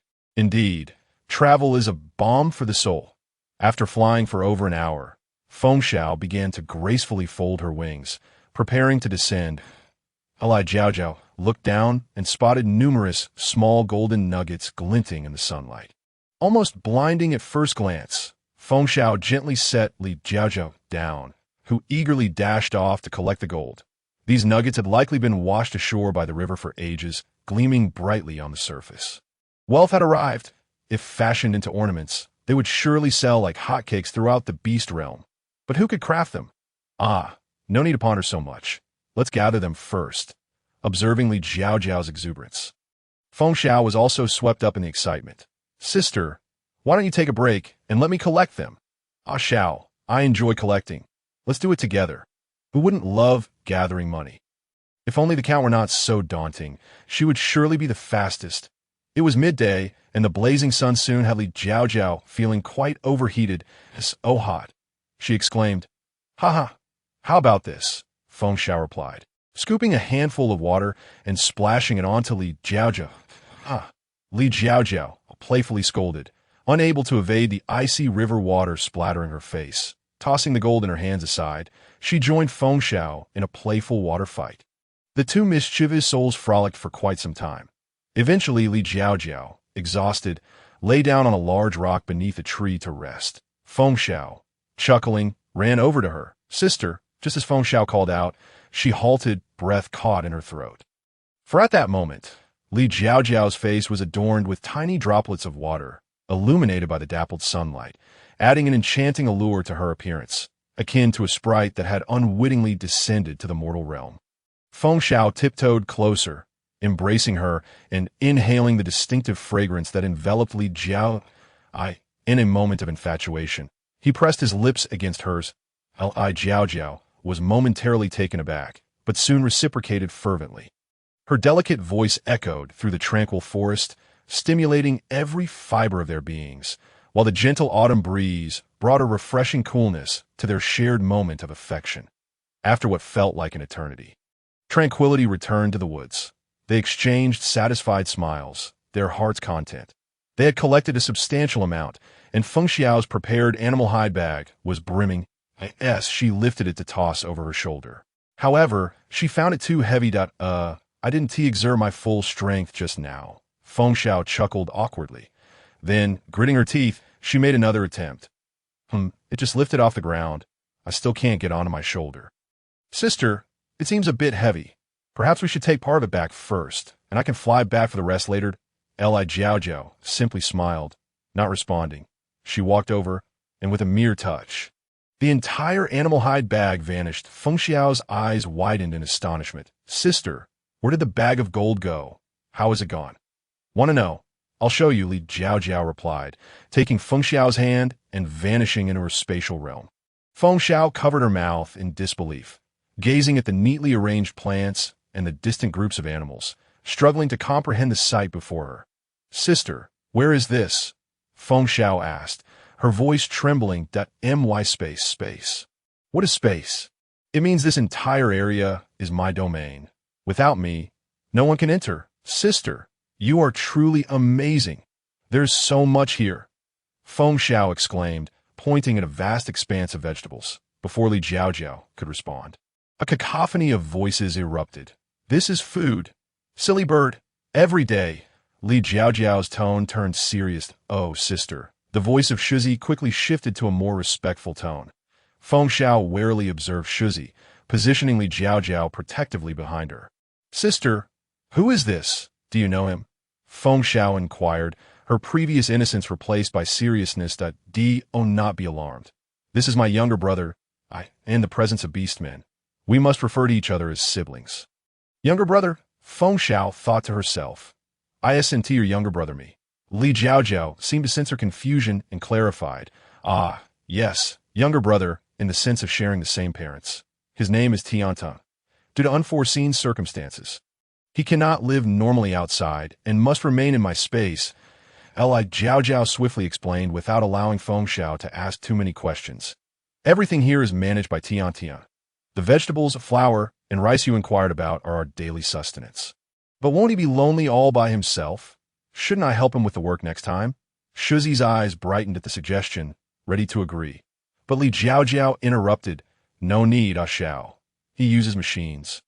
So it's not tiring, he can manage on his own, right, Tian?" Shuzi forced a smile. "Yes, sister, brother-in-law, I can handle it alone." Feng Xiao found herself momentarily dazed by the term brother-in-law. Sister's younger brother really knows how to flatter. "He called me brother-in-law." Li Jiao Jiao produced a large chunk of gold and handed it to Shuzi. "Here, this is for you." Shuzi's demeanor transformed instantly, rushing over to receive it. "Thank you, sister. You are so kind." "Next time, be more courteous to my beast man," Li Jiao Jiao playfully warned. "There won't be a next time," Shuzi replied sheepishly. "Let us head out. We still need to return." The sharp-eared Feng Xiao was already bubbling with joy inside. Her sister had just defended her. The two returned home empty-handed. With winter approaching in 4 days, Li Jiao Jiao gazed up at the clear skies, unable to fathom the impending winter's arrival in the final days. All the male beastmen in the tribe busily hunted, stored food, made charcoal, and trained, thoroughly preparing for winter. Although some tribe members still harbored fears about the season, thoughts of this year's improved circumstances brought smiles to their faces. Each individual silently prayed for a safe winter for all. After dinner, Li Jiao Jiao gathered all the beastmen and distributed the extreme cold-down jackets awarded by the system, with some leisure time on her hands. She even embroidered each jacket with their names. A good hostess must ensure fairness to maintain harmony in the family. The beastmen were deeply touched. When Wang Yikai and Hu Jintian returned, they had completely forgotten to ask for a few jackets for their parents. Fortunately, with the ability to fly, or rather, with the flying birds, they were in luck. Over there, Wang Yiyuan and Hu Zhenhai were discussing with Feng Xiao. "Xiao, could you possibly help us return to the tribe? We want to bring the down jackets to our parents, and the little ones haven't seen their grandparents yet." Feng Xiao recalled that when her father left, Li Jiao Jiao had already sent supplies along, and they had even prepared plenty of food for the journey. It's possible, but I'm afraid I won't be able to carry so much. Feng Xiao felt a tinge of embarrassment, as it was undeniable that the Phoenix clan excelled primarily in their flight speed, rendering them inferior to the Eagle clan in terms of carrying capacity, that if they were to bring along Hu Zhenhai and Wang Yiyuan. Along with their portly brood of over 20 little cubs, Feng Xiao surmised they would likely falter midway. Truly, the abundance of companions rendered them powerless. After pondering for a considerable time, Li Jiao Jiao devised a plan. "I have a splendid idea. Would you like to hear it?" Hu Zhenhai and Wang Yiyuan, their heads drooping, instantly perked up. "What is the idea?" "It must be a brilliant one. I shall place you all into my space. And then Feng Xiao only needs to carry me." Upon hearing this, the two were indeed impressed, but they quickly shook their heads in unison. "That won't do. Why not?" Li Jiao Jiao felt her idea was exceptional. So why was it being dismissed? The speed on the journey would be too brisk. You would catch a chill. Wang Yiyuan replied earnestly. Li Jiao Jiao turned to Hu Jinhai. Is this your reason for opposing as well? Indeed, Jiao Jiao, you would find it taxing on the way to— I am truly grateful for your concern, she exclaimed, but there is no need to worry, for I can also teleport. At that moment, all Feng Xiao needs to do is place me in a hide pouch, and I can teleport alongside. In truth, since her recent advancement, Li Jiao Jiao could move to different locations within her space, yet she had not disclosed this to anyone. Haha, after all, mutual assistance among beastmen is the quickest way to strengthen bonds. It's settled then. We depart tomorrow. Hu Jinhai felt a surge of emotion and worked even harder that night. The next day, Li Jiao Jiao ushered the beastmen and their cubs into her space. Xu Zhang was overjoyed to finally see Li Jiao Jiao's cubs. You should take a rest over these next couple of days and play with the little ones to unwind. The simple-minded Xu Zhang was blissfully unaware that a devilish weekend was imminent. Leaping with joy, he exclaimed, "Hooray! Finally, I can relax." Hu Jinhai and Wang Yiyuan exchanged glances and shared a secretive chuckle without uttering a word. An hour later, Xu Zhang was drenched in sweat. 3 hours later, he found himself unable to lift his legs. Why has no one told me that playing with the little ones is so exhausting? I regret it. Is it too late to return to farming? Meanwhile, Hu Yitong received news from the guards. Chief, Brother Hai has returned. Hu Yitong was taken aback. Winter was fast approaching. Why had he returned at this time? Could it be that something had gone awry? Hu Yitong sprinted out with the speed of a 100-meter dash. As he neared the tribal entrance, he spotted a large group of tribesmen gathered together. What on earth was happening? Surely, no one had been injured. This thought propelled him to run even faster. However, as he reached the outer circle, he distinctly heard the sounds of little tiger cubs mewling, little dogs barking, and little rabbits squeaking. Could it be that they brought back cubs as well? Goodness gracious! What grave error must they have committed to warrant bringing back cubs? Trembling, he called out. Aha! The tribesmen, upon noticing Hu Yitong, hurriedly parted to the sides. It was only then that Hu Yitong could see not only Hu Jinhai and the cubs, but also a remarkably beautiful little female standing beside Ahai, alongside Wang's nephew and a male beast man from the Phoenix clan. Wait a moment. The Phoenix clan? Hu Yitong couldn't help but take another glance, confirming it was indeed the Phoenix clan. Hu Jinhai, cradling several cubs, approached. Father, I have brought my little female and our cubs to visit you, and Mother, Hu Yitong's eyes instantly welled with tears. What brings you back so suddenly? Winter is fast approaching. This is madness. How can you make it back in just 3 days? Father, it was Feng Xiao who brought us back. She flies incredibly fast. We must express our gratitude. Hu Yitong quickly wiped away his tears. Feigning composure, this must be Jiao Jiao. She is indeed beautiful and capable. Hello, Father, I'm Li Jiao Jiao. Last time, a Tian taught our tribesmen many skills. Now every household has produced enough charcoal, so we need not worry so much about winter this year. Thank you for the blessings of the heavenly maiden. With that, she solemnly bowed to Li Jiao Jiao. The tribesmen, witnessing this, also bent in unison. Thank you for the blessings of the heavenly maiden. Please rise, Father. Since Ahai and a Tian have become my beastmen, I naturally wish to care for their kin as well. Upon hearing Li Jiao Jiao address Hu Yitong as father, and that it was due to the relationship with Hu Jinhai and Hu Tian that such formidable skills were imparted to them, the others could hardly contain their desire to bow to the Hu brothers. Their respect for them intensified. Yes, quickly return home. You must have had a tough journey. They expressed their gratitude towards Hu Yitong for bringing them back. Hu Yitong turned to Feng Xiao earnestly to express his thanks. Uncle, it's no trouble at all. You are Ahai's father, which makes you akin to my OWN. It is only right to visit you. The group made their way to Hu Yitong's home. The tribesmen, having observed enough excitement, dispersed to their respective homes. Upon returning home, Hu Jinhai presented a down jacket. Father, this is a winter fur skirt that Jiao Jiao prepared for you. You must wear it during winter. Hu Yitong was again overwhelmed with emotion, tears brimming in his eyes. Ever since my son found a partner, he has changed so much, becoming more considerate. Quick, let me see my little grandchild.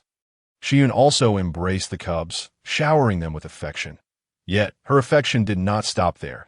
She hurried into the beast den to retrieve the furs Itong had prepared for her. Ahai! Take these with you. Make sure to craft a few more fur garments for the cubs when you return.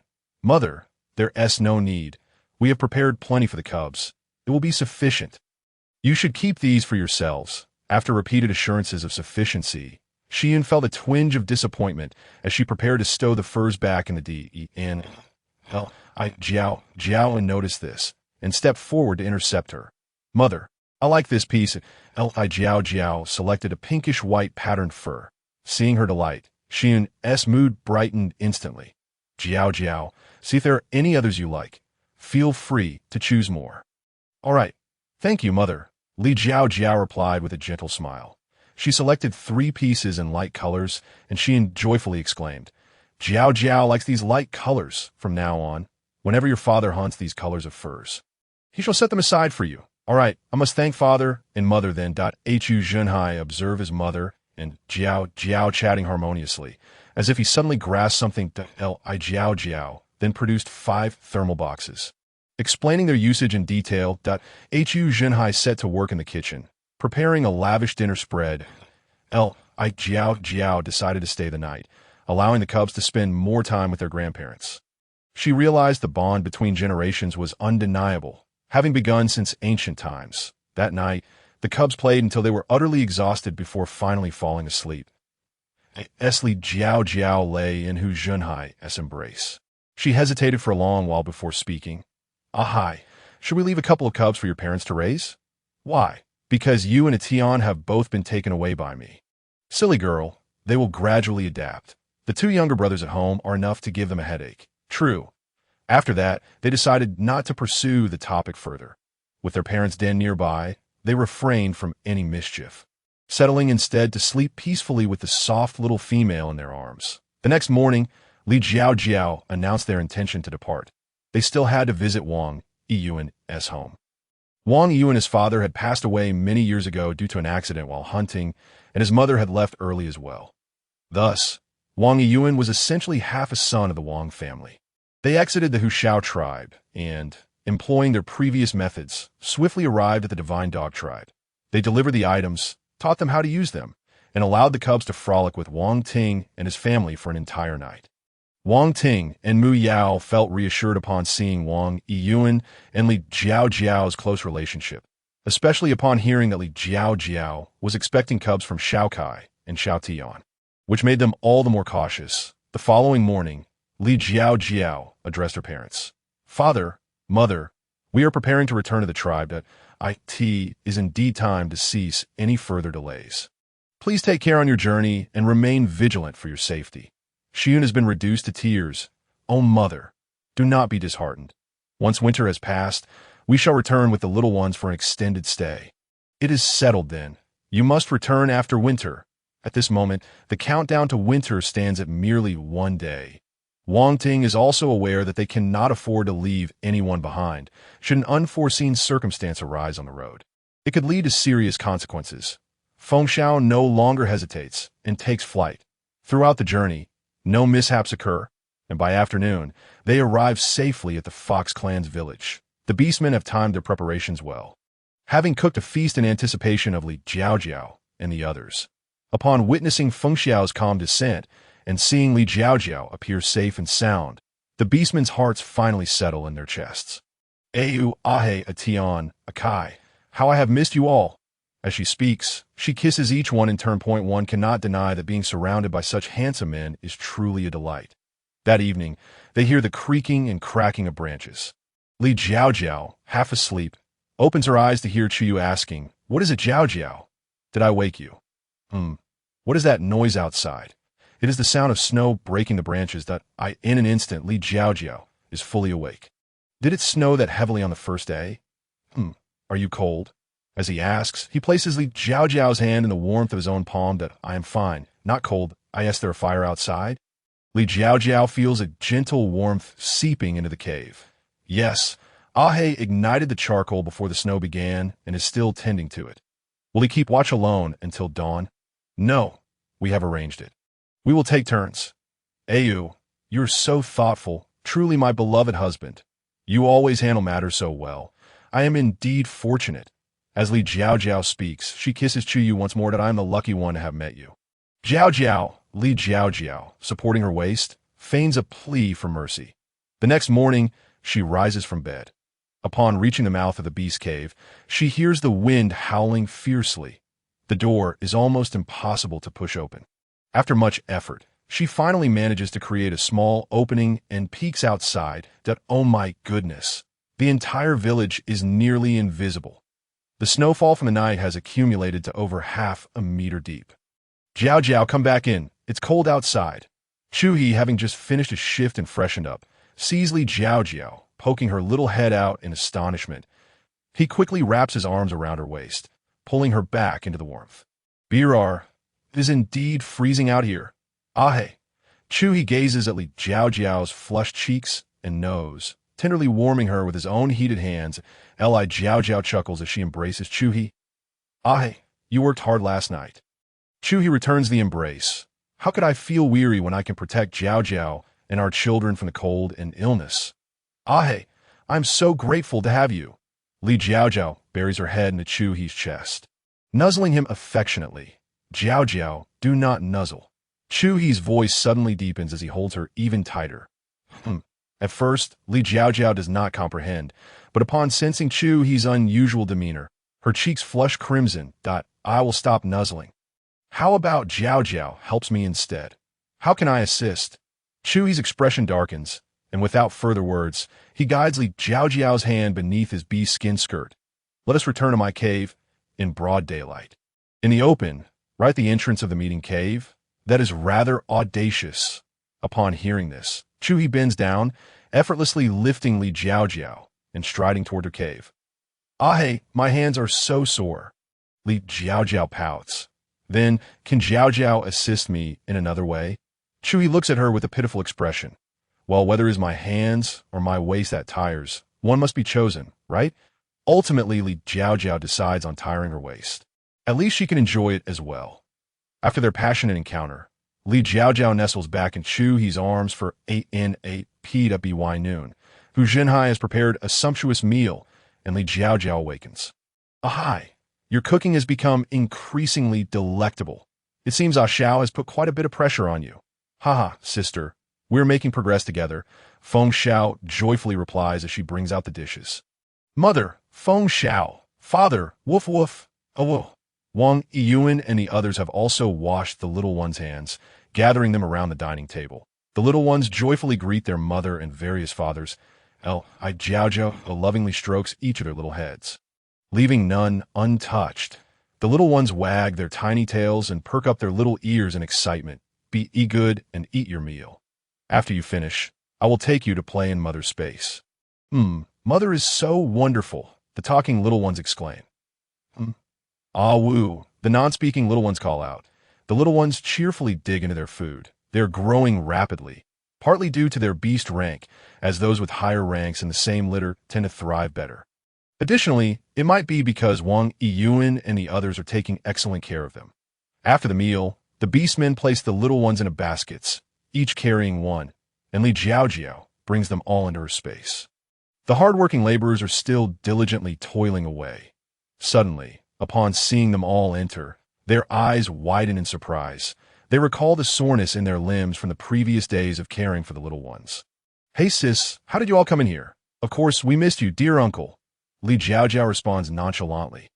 Haha, really? If you don't believe it, just ask. Uncle, we missed you so much. Ning Yi is the first to call out. Ning Yi is Chu Yu's eldest son. Do you still remember the baby? Li Jiao Jiao realizes that Ning Yi is quite the clever little one, with a particularly sweet tongue. That we miss uncle. We miss uncle. The other little ones chime in. Ha, uncle misses you too. Let me see if the other little ones have grown a bit as well. Woof, woof, woof, woof. The beastmen gently release the little ones from the baskets. On the lush green grass, the children frolic like little sprites, their laughter ringing out like the sweet chime of silver bells. Numerous others join in their games, with a tall figure standing out prominently on the grass. No, Countless plays hide and seek with the little ones, intentionally revealing some flaws to allow them to find him easily. When the children discover him, he bursts into joyous laughter, enveloping them in warm embraces. After their game of hide and seek, they fly kites together, with him leading the way and the little ones chasing after. The sight of such a large group running together is truly magnificent. During their play, Xingyi accidentally tumbles and scrapes his knee. Xingyi is Chuhi's child. No Countless rushes over, cradling Xingyi in his arms, gently tending to his wound while comforting him. Do not fear. Uncle is here. Let me blow on it, and it will stop hurting soon. Observing No Countless' anxious demeanor, Xingyi, with tears and snot unheeded, cups No Countless' face and plants a kiss on it. Ah, little messy one, No Countless exclaims exaggeratedly, pretending to wipe the tears and snot back onto Xingyi, which elicits giggles from him. Meanwhile, Li Jiao Jiao and several beastmen are engaged in a fishing competition by the riverside, each selecting their spots and setting up their gear, eagerly awaiting a catch. As the competition begins, the beastmen concentrate intensely on the water's surface, and soon enough, there is commotion near Chuhi. Excitedly, he raises his fishing rod, only to discover he has caught a piece of waterweed. Li Jiao Jiao and the others cannot help but burst into laughter at the sight. After a while, Li Jiao Jiao suddenly feels her rod sink, her heart leaping with joy. Daha! My big fish is here. She yanks the rod up forcefully, only to find she has caught a tiny fish instead, prompting Feng Xiao to teasingly comment, "Sister, is this your trophy?" As time passed gradually, the fortune of the beastmen seemed to improve with each moment, as they successively reeled in several large fish, while Li Jiao Jiao remained empty-handed. "Big fish, come quickly. Enter my bowl," she whispered to herself. A few of the beastmen chuckled at her words. Just as Li Jiao Jiao was on the verge of losing her patience, she finally hooked a sizable fish. Excitedly, she shrieked a Tian, "Come help me pull it in." Hu Jintian, who was closest, rushed over to assist, and together they managed to haul the fish ashore. "Now I want to go hungry," Li Jiao Jiao exclaimed joyfully. With the fishing nearly done, Hu Jinhai and Feng Xiao began to prepare for grilling the fish. They found a clear spot by the riverbank, constructed a rudimentary grill from stones, and skewered the cleaned fish onto it before igniting a fire. In no time, the fish was grilled to perfection, releasing an enticing aroma. "Sister, you must try this," Feng Xiao called out as she presented the cooked fish to Li Jiao Jiao. Delicious. Little ones, come wash your hands and enjoy the grilled fish," Li Jiao Jiao shouted to the children who were playing hide and seek in the distance. Several fathers picked up the grilled fish, meticulously removing the bones for the children. "Zhenhai, Feng Xiao, this is truly delightful," Ning Yi, with a sweet tooth, complimented, causing the two beastmen to beam with pride. "Thank you, fathers, Chuhi, Zhantan, Ikai, and Yuan, for the wonderful fish for the children," Chu Yu said, affectionately ruffling his son's hair. "I wonder where this sweet mouth comes from." After the children had eaten, they scampered off to play again. The beastmen washed their hands and savored the fruits of their labor. Li Jiao Jiao gazed at this beautiful scene and pondered, living in this space like this in the future seems quite delightful. Thus, a joyful day came to a close as Li Jiao Jiao led everyone out of the space. "BRR, it's so cold." As everyone had gone into the space to play, the beast den was left unlit, rendering it frigid. "Jiao Jiao, why don't you bring everyone back into the space for a while?" "I can stay outside to tend the fire," Chuhi suggested. "But you'll be cold too," Li Jiao Jiao replied, a hint of concern in her voice. "I'm fine. Let me handle the fire." Chuhi said, "I possess fire attributes and am not at all afraid of the cold. You all should hurry inside." Feng Xiao interjected, nudging Chuhi back toward Li Jiao Jiao. After a moment of thought, Li Jiao Jiao agreed. "All right, call me when the fire is ready. I can't hear you from inside." "Thank you for your hard work." I shouted, "It's no trouble, sister. You all hurry inside. Don't let the children get cold." "Okay." Li Jiao Jiao led everyone back into the space. Not long after, Feng Xiao called out to Li Jiao Jiao. Quick as lightning. Once everyone had washed up, they all went to bed. Thus, the first day of winter came to a close. In the following days, they indulged in feasting and brewing. Li Jiao Jiao felt as though the little bit of meat she had gained was entirely consumed in her slumber. Outside, the snow had not ceased for a single day, accumulating to over a meter in depth to you. It's only the minor cold period now, and the snow is already this deep. How thick will it be during the blizzard period? Li Jiao Jiao asked, a hint of worry in her voice. Every year, during the minor cold period, the snow can reach about 2 meters. During the major cold period, it can reach around 3 meters in the days leading up to the blizzard. It typically melts down to about 1 meter, but during the blizzard, it can accumulate to over 4 meters. My father said that when my grandfather was young, there was a winter when it reached over 10 meters. However, neither my father nor I have witnessed that. In past years, it has generally been around 4 to 5 meters. There's no need to worry, Jiao Jiao. This year, the tribe has prepared ample food and charcoal. So we need not fret. In the next few days, I will venture out to see if the tribe members require assistance. The next day, Chu prepare to go out and check on the tribe members. I'll accompany you. It's better to have someone to look out for each other, Chu said as he caught up. All right, just make sure to dress warmly. Li Jiao Jiao handed them down jackets to wear. Thank you, Jiao Jiao, Chu said, cupping Li Jiao Jiao's face and placing a gentle kiss on her forehead.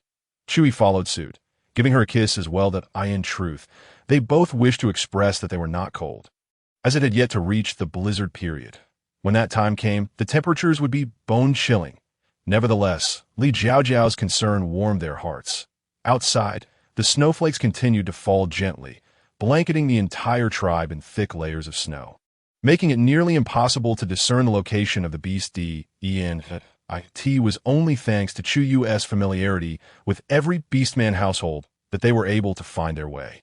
The two trudged through the snow, which was nearly as deep as they were tall. Before leaving, Li Jiao Jiao had specifically asked them to take along 2 wooden shovels. As they walked, they cleared the snow on either side. And after some time, they finally reached the nearest Beastman's home. After knocking on the door, it took a while before it creaked open, revealing an elderly male Beastman, clearly advanced in age and no longer able to hunt. His female partner had passed away many years prior, and he had only one son, who had married a female from the rabbit tribe and would only return in autumn to help him gather some game for storage. Thus, Chu had relocated his den closer to them. Young chief, what brings you here? The old Beastman inquired. I came to see if you need anything. Thanks to the chief, young chief, and the goddess, this has been the most prosperous winter yet. The tribe had provisions in place for elderly members without hunting capabilities, distributing food daily during summer and distributing large quantities intermittently in autumn, sufficient for storage. Is there enough charcoal? Is there enough food? There's plenty, young chief. Chu stepped inside and felt the warmth and abundance of food. Very well. He and I shall take our leave. If you need anything, just call for me at the entrance. I will hear you. All right. Thank you, young chief. And so, he continued to check on the tribe members, home by home. Aside from one frail female Beastman, whom Chu provided with a strength-enhancing pill. There were no other issues. Chu also made a point to check on Chu Changtian, Hua Ying, and his younger siblings. Everything was well. The two then trudged back home through the snow in the following days. Li Jiao Jiao found herself with little to do and suddenly remembered the bag of gold that she and Feng Shao had gathered but had yet to process. She hurried into the space to retrieve the gold and purchased various tools for purification. Purifying gold is a meticulous and complex craft, requiring multiple steps to extract it from its natural state. To this end, Li Jiao Jiao even bought books and various chemical reagents to remove impurities and other metals. Once the preparations were complete, she was ready to begin the practical work. First, she needed to heat the mixture and initiate a chemical reaction to dissolve the gold into the solution. Next, through filtration and precipitation methods, she would remove impurities from the solution to obtain a pure gold solution. This step required great caution to ensure no gold was lost. Following that, further chemical treatments would be employed to precipitate the gold from the solution. The precipitated gold could then be collected for further refining and processing. After numerous experiments and practices, it turned out that Wang Yikai managed to purify the best gold. Well, it seemed he had finally revealed his strengths as a science student. Li Jiao Jiao had also bought several air-powered lamps to provide illumination. Indeed, air-powered lamps, capable of lighting up as long as there is air, left Li Jiao Jiao astonished at the system's capabilities. Ultimately, it was unanimously decided that Wang Yikai would handle the purification, while the others would craft the gold into the ornaments Li Jiao Jiao desired. Following the steps outlined in the craft book Li Jiao Jiao had purchased, after several days of effort, Each beastman managed to create a pendant and necklace in their unique styles for Li Jiao Jiao. This delighted her immensely. Ha ha ha! They're so beautiful. Li Jiao Jiao tried on each piece, eagerly asking, "Do they look good?" "They look great. Jiao Jiao looks good in anything." Li Jiao Jiao resolved that whenever it was a particular beastman's turn to share a bed, she would wear their necklace. It was as clear as day. Next, we can also adorn ourselves with golden bracelets and earrings. Ha ha ha! Soon, we shall also become wealthy women, won't we? Before I delve further, dear readers, could you kindly lend your support to this humble author by offering a rating? Thank you to the over 10,000 who are reading, yet only a few have rated. I might just weep in front of you. In the blink of an eye, Jiao Jiao's due date approached, and the harsh winter had already set in. The shaman had arranged for Dan Dan to come 2 days early. Upon seeing Dan Dan braving the snowstorm, Jiao Jiao and the others were profoundly moved. "Thank you, Dan Dan, for making the arduous journey in this heavy snow. Oh, Jiao Jiao, there's no need for such gratitude. As a shaman, it is my duty to assist in the birthing of young females. Moreover, the transformation you have brought to our entire tribe is remarkable. I would gladly traverse any distance, even if it meant facing knives from the sky, to be here for you. Dan Dan, you are truly wonderful. Regardless, I must express my gratitude. However, I may need to trouble you to stay a few more days, as my next child is due in 4 days.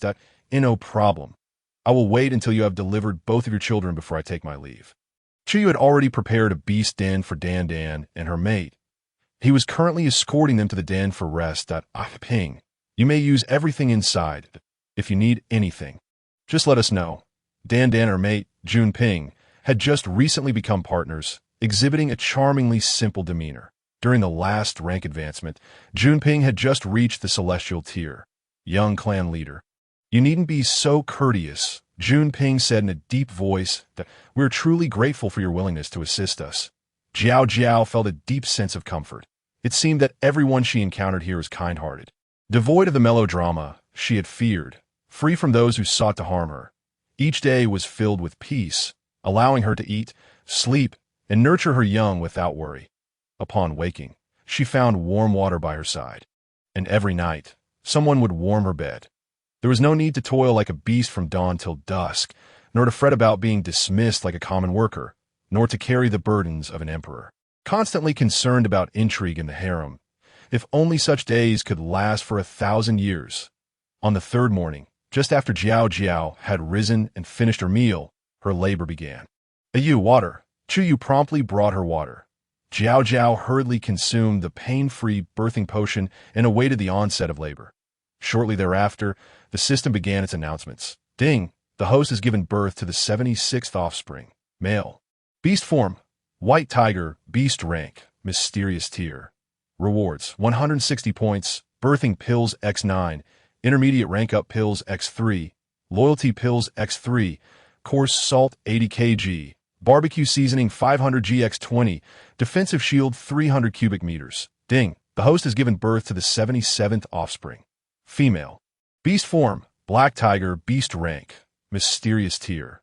Rewards, 160 points, birthing pills X9, intermediate rank up pills X3, loyalty pills X3, outdoor tents X5, defensive shield 300 cubic meters. Ding! The host has given birth to the 78th offspring, male. Beast form, black tiger, beast rank, earth tier. Rewards, 320 points, birthing pills X11, advanced rank up pill X1, loyalty pills X5, core salt 100 kg, space expansion vouchers X20, defensive shield 500 cubic meters. Ding! The host has given birth to the 79th offspring, male. Beast form, golden tiger, beast rank, earth tier. Rewards, 320 points, birthing pills X11, advanced rank up pill X1, loyalty pills X5, core salt 100 kg, metal detector X3, defensive shield 500 cubic meters. Ding! The host has given birth to the 80th offspring, female. Beast form, snow tiger, beast rank, earth tier. Rewards, 320 points, birthing pills X11, advanced rank up pill X1, loyalty pills X5, water repellent pills X5, core salt 100 kg, fine salt 500 GX20, defensive shield 500 cubic meters. Ding! Congratulations to the host for successfully giving birth to 80 offspring. With an additional reward of 28,000 points, birthing pills x40, pain-free birthing pills x40, recovery pills x40, beauty pills x40, strength pills x40, milk increasing pills x40, beginner rank up pills x40, intermediate rank up pills x40, advanced rank up pills x40, loyalty pills x40. Teleportation pills x40, space expansion vouchers x640, defensive shield 16,000 cubic meters. Ding! The host has given birth to the 81st offspring. Female, beast form. Sumatran tiger, beast rank. Earth tier. Rewards, 320 points, birthing pills x11, advanced rank up pill x1. Loyalty pills x5, water repellent pills x5, coarse salt 100 kg. Fine salt 500 GX20, defensive shield 500 cubic meters. Ding. The host has given birth to the 82nd offspring. Male, beast form. Northeast tiger, beast rank. Earth tier. Rewards, 320 points. Birthing pills x11, advanced rank up pill x1. Loyalty pills x5, soap pod crafting technique x1. Space expansion vouchers x20, defensive shield 500 cubic meters. Ding. The host has given birth to the 83rd offspring. Male, beast form. South China tiger. Beast rank, mysterious tier. Rewards, 160 points. Birthing pills x9, intermediate rank up pills x3, loyalty pills x3, paper making technique x3, space expansion vouchers x15. Ding. The host has given birth to the 84th offspring. Female, beast form. Bengal tiger. Beast rank, earth tier. Rewards, 320 points. Birthing pills x11, advanced rank up pill x1, loyalty pills x5, kitchen tools set x3, space expansion vouchers x20, defensive shield 500 cubic meters. Ding. The host has given birth to the 85th offspring. Female. Beast form, Caspian tiger, beast rank, celestial tier. Rewards, 500 points, birthing pills x15, advanced rank up pills x3, loyalty pills x7, water repellent pills x7, space expansion vouchers x40, fine salt 500 GX40, coarse salt 200 kg, defensive shield 1000 cubic meters. Ding. The host has given birth to the 86th offspring. Female, beast form. Dodge rabbit, beast rank. Earth tier. Rewards, 320 points. Birthing pills x11, advanced rank up pill x1, loyalty pills x5, fine salt 500 GX20, defensive shield 500 cubic meters. Space expansion vouchers x20. Ding. The host has given birth to the 87th offspring. Female, beast form. Huahua lop-eared rabbit, beast rank, celestial tier. Rewards, 500 points, birthing pills x15, advanced rank up pills x3, loyalty pills x7, water repellent pills x7. House construction tools set x3, space expansion vouchers x40, defensive shield 1000 cubic meters. Ding. The host has given birth to the 88th offspring. Female, beast form. Hawthorn dwarf rabbit, beast rank, earth tier. Rewards, 320 points. Birthing pills x11, advanced rank up pill x1, loyalty pills x5, water repellent pills x5, fine salt 500 GX20, beverage crafting technique x1, defensive shield 500 cubic meters. Jiao Jiao pondered whether this was the end, and indeed, the announcement ceased. She had not anticipated that Hu Zhentian's naturally conceived offspring would include 2 celestial tier ones.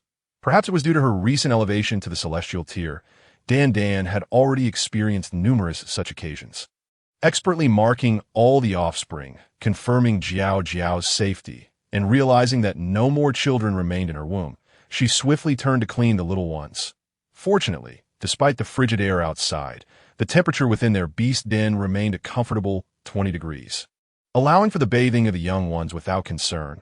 Upon opening her eyes, Jiao Jiao saw Hu Zhentian with his hands clasped in prayer, fervently beseeching the heavens. She chuckled softly. "What are you doing, a Tian?" Upon hearing Jiao Jiao's voice, Hu Zhentian immediately turned and rushed to her side. "Jiao Jiao, you've worked hard. I was praying to the beast god for his blessings upon you." Jiao Jiao's smile grew wider. "Perhaps the beast god has indeed heard your prayers, for this litter holds 2 celestial tier cubs." "Really?" Hu Zhentian's tiger-like eyes widened in astonishment. "Indeed. When have I ever lied to you?" Thank you for the beast god's protection. This is also a testament to Jiao Jiao's efforts. Jiao Jiao, from now on, if you ask me to lie down, I will never stand. If you ask me to drink soup, I will never eat meat. Jiao Jiao could no longer contain her laughter. Laughter erupted from him, a delightful sound indeed. This individual possesses a remarkable gift for humor. Who could have taught him such wit? After Dan meticulously cleaned the little ones, Feng Xiao had already arrived to gather them and arrange them in a circle by the fire for drying. The carpenter, Chu He, observed that after the onset of winter, the fur of the little ones was slow to dry post-bathing. Hence, he crafted a circular table, hollow in the center, with a raised edge to prevent the little ones from falling off, specifically designed for drying their fur after baths. Surprisingly, it proved quite effective. The little ones merely needed to flip themselves over once one side was dry to continue basking in warmth. When Jiao Jiao witnessed this, she couldn't help but commend Chu He. Amidst this serene scene, unbeknownst to them, two factions had already set their sights on them. Returning to Ying Fei and his companions, a group of individuals, utterly disheveled, finally returned to the Tianying tribe. Having traversed the tail end of autumn, their bodies bore injuries from neglecting timely treatment. Exhausted from their journey, by the time Ying Fei soared above the Tianying tribe, he was on the verge of collapse. Upon catching sight of his father, the pent-up breath he had been holding finally escaped him, causing his entire form to plummet. Ying Qi was startled by this sudden turn of events, nearly losing his balance. Yet, as the leader of the tribe, he quickly regained his composure and dashed forward to catch his eldest son. However, lacking any knowledge of physics, he was unaware of the disastrous consequences of attempting to catch a creature weighing over 100 kilograms plummeting from the equivalent height of several stories. Consequently, the tribe members heard a sharp crack. His arm snapped instantly, and he was thrown to the ground by the tremendous force, causing Ying Fei to crash into the earth, creating a sizable crater. Immediately followed by a hoarse, suppressed growl. Onlookers felt as if their own bones had shattered. Astonishingly, Ying Qi's fractured bone pierced through the skin, protruding ominously. The beastmen, lacking even the most basic medical knowledge, clumsily carried Ying Qi and Ying Fei into their den. Without a stretcher, they awkwardly lifted him by the armpits and legs, inadvertently inflicting further harm upon Ying Qi during the process. Furious, Ying Qi felt an urge to curse. Yet he had never mastered eloquence, his lips trembling as he managed to utter, "Are you all fools? Can't you be gentler?" By the time the aged shaman arrived, Ying Qi's face was already ashen, cold sweat pouring from him. Meanwhile, Ying Fei fared little better. Although Ying Qi had managed to cushion his fall to some extent, the height from which he fell was simply too great. The little ones understand how high an eagle typically flies, right? And with existing internal injuries and unfinished external wounds, he was now a bloody mess. The shaman nearly believed he was on the brink of death. After a quick assessment, he realized there was still a flicker of life left. The shaman hesitated, contemplating whether to attempt saving him. Setting aside whether the half-dead state could be remedied, he was also reluctant to save this individual. The young tribe leader was perpetually aloof and arrogant, relying on his handsome appearance to disregard the affections of many female tribe members, one of whom was unfortunately his own great-granddaughter. With his heart set on Ying Fei, the shaman, Fei Hua, had earnestly tried multiple times to dissuade this infatuated great-granddaughter, but to no avail. That if he were to let him die, would that somehow resolve her infatuation? Though Fei Hua was advanced in years, her mind remained sharp, and after a swift consideration, she decided to prioritize saving the tribe leader. Yes, that seemed reasonable. Once she had ensured his safety, she could revisit the matter of Ying Fei later. If he was resilient enough to endure until then, she would assist him again, but if not, it would be beyond her responsibility. Thus, Fei Hua approached Ying Qi, trembling as she examined his injuries. What on earth happened to the tribe leader? She mused, observing the protruding bone with sympathy. Ying Qi's pallor was alarming, rendering him nearly speechless. A male beastman, who had witnessed the entire episode, began recounting the events. When Fei Hua heard how several beastmen had awkwardly carried him into the den, she fell silent for a few moments. She understood Ying Qi's approach to matters. Should he discover that the beastman's clumsy handling had caused him further harm, those individuals would likely not survive his wrath. Thus, Fei Hua calmly instructed, "You lot, quickly fetch me 3 straight wooden sticks, peeled and about the length of the tribe leader's arm, and find some soft beast hides to tear into strips." The individuals hurriedly dispersed to fulfill her orders. She then turned to her apprentice, Ermu, saying, "Go to the shaman's den and retrieve our healing herbs." Although there had been other shamans in the tribe, they had all met untimely ends before Fei Hua. Over her tenure, she had trained 3 shamans, all of whom had perished. The latest one had yet to complete their training and could only accompany Fei Hua as an apprentice. Before long, the individuals returned. Ying-Chi watched as Fei Hua approached unsteadily and feared she might inadvertently worsen his condition. However, the apprentice's flinching at the sight of the injury was rather unseemly. Gritting his teeth, he resigned himself to waiting for the shaman to tend to him. Fortunately, although Fei Hua appeared shaky, her hands were steady as she worked. Before beginning her task, Fei Hua placed a piece of beast hide in Ying-Chi's mouth. Confused, he only understood its purpose when she swiftly repositioned his bone and secured it with the prepared wooden sticks. Now he grasped the function of the hide in his mouth. Once she had managed Ying-Chi's injuries, Ying-Fei's breathing had grown even weaker. Ying-Chi commanded 2 tribe members to assist him in walking over to Ying-Fei. Gazing upon his beloved eldest son in such a dire state, his heart ached profoundly. His crimson eyes glimmered with rage, as if they might ignite flames. His chest heaved violently, anger radiating throughout the den. His voice thundered, "Who has harmed my son? I shall make them pay dearly." The accompanying tribe members were brought before the leader, their heads bowed, unable to meet his gaze. The tribe leader's cold, piercing eyes swept over them as he coldly declared, "You useless wretches, you allowed my son to be injured. You shall learn the consequences of your errors." With a command, several strong tribe members lunged forward. Pinning the culprits to the ground, he ordered someone to retrieve a whip, mercilessly lashing out at them, each strike laced with his fury. Under the watchful gaze of the tribe leader, those carrying out the punishment dared not show mercy. The culprits cried out in agony, pleading, "Leader, this truly has nothing to do with us. It was those filthy fox tribe members who caused the young leader's injuries." One beast man, unable to endure the brutal beating, winced as the whip struck him, revealing festering wounds teeming with maggots. The pain made him break out in a cold sweat.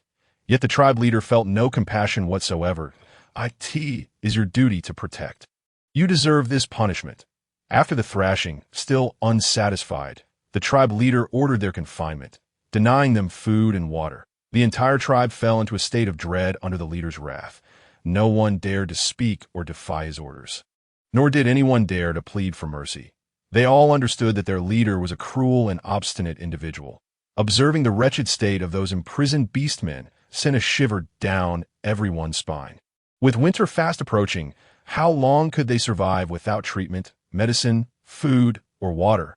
As night descended, the members of the Tian-Ing tribe gathered in the leader's den, strategizing on how to confront the fox tribe. The leader stood high above, his piercing gaze surveying each member. What great opportunity has the fox tribe encountered this year? The voice of the clan leader resonated deeply as he inquired. The brothers who returned reported that their young subclan leader had discovered a small female in the forest during early summer, whom they referred to as the Celestial Maiden. It was said that she possessed the ability to communicate with the beast god, resulting in numerous divine manifestations within the fox clan this year. They also learned that this celestial maiden had given birth to a 9-tailed fox cub, which had gained the recognition of the beast god. Consequently, the Fox clan intended to revert to their original title of Divine Fox Clan. A young member of the Eagle clan questioned, regardless of their divine decrees, they should allow them to frolic through this winter. Once the season passed, they would launch a surprise attack to catch them off guard. A splendid idea, the clan members voiced their agreement. However, we must make thorough preparations. We need to train the beastmen, prepare weapons, and devise a detailed battle plan, the clan leader stated with gravity. "Yes, clan leader," the members responded in unison. In the dim and damp dungeon, the severely injured clan members lay scattered, their wounds beginning to fester and emit a foul odor. Their lips were cracked, and their eyes reflected despair and helplessness. A clan member named Shui weakly groaned. The conditions of those in the earth and heavenly tiers were slightly better, as they had sustained less injury during the confrontation. Others, gravely wounded, continuously cried out for water, their voices intertwining in a haunting symphony of suffering. Who could have foreseen that after a grueling expedition, their clan would return to such a dire fate? Wait, just wait, murmured Ington. The cold walls surrounded them, and an endless darkness enveloped them, with no sign of food or water. The floor was frigid. Snow had begun to fall outside. They attempted to struggle to their feet and move about, but the pain in their bodies rendered them immobile. Their desperate pleas went unanswered that on the 10th day, the clan leader stood outside the cell, coldly observing them, his gaze devoid of any compassion or sympathy. Clan leader, why do you treat us this way? What wrong have we done? A clan member struggled to sit up, confusion and anger filling his eyes. You dare question what you have done wrong.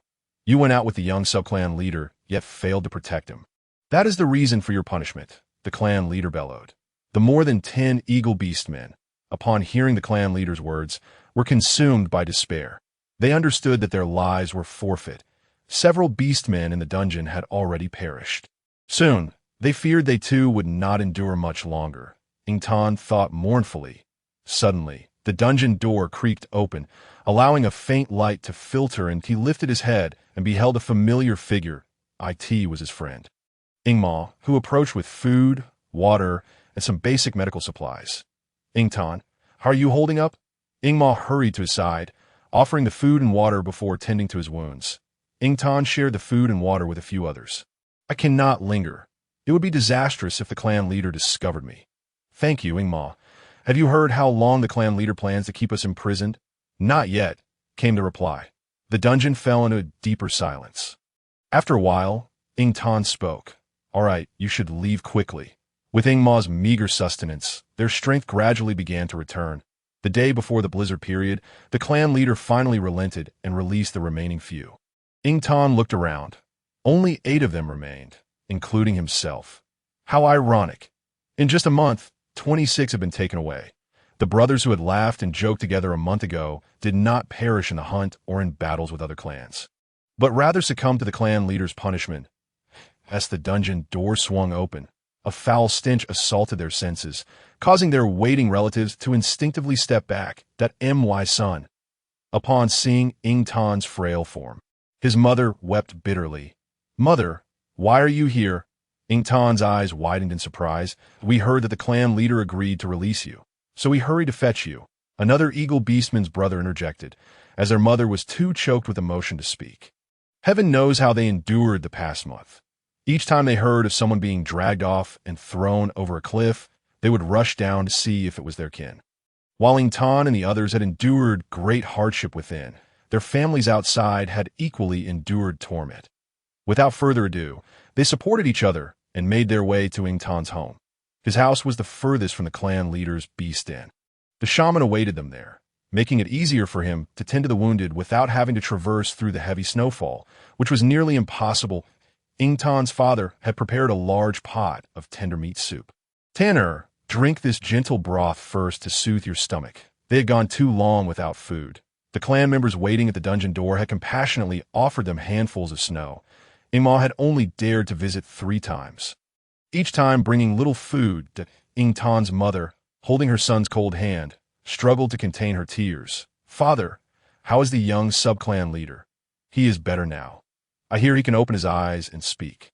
No wonder they released us. It seems Ingfei has not perished. Ington scoffed coldly. Though their bodies were weak, the fire within their hearts burned ever brighter.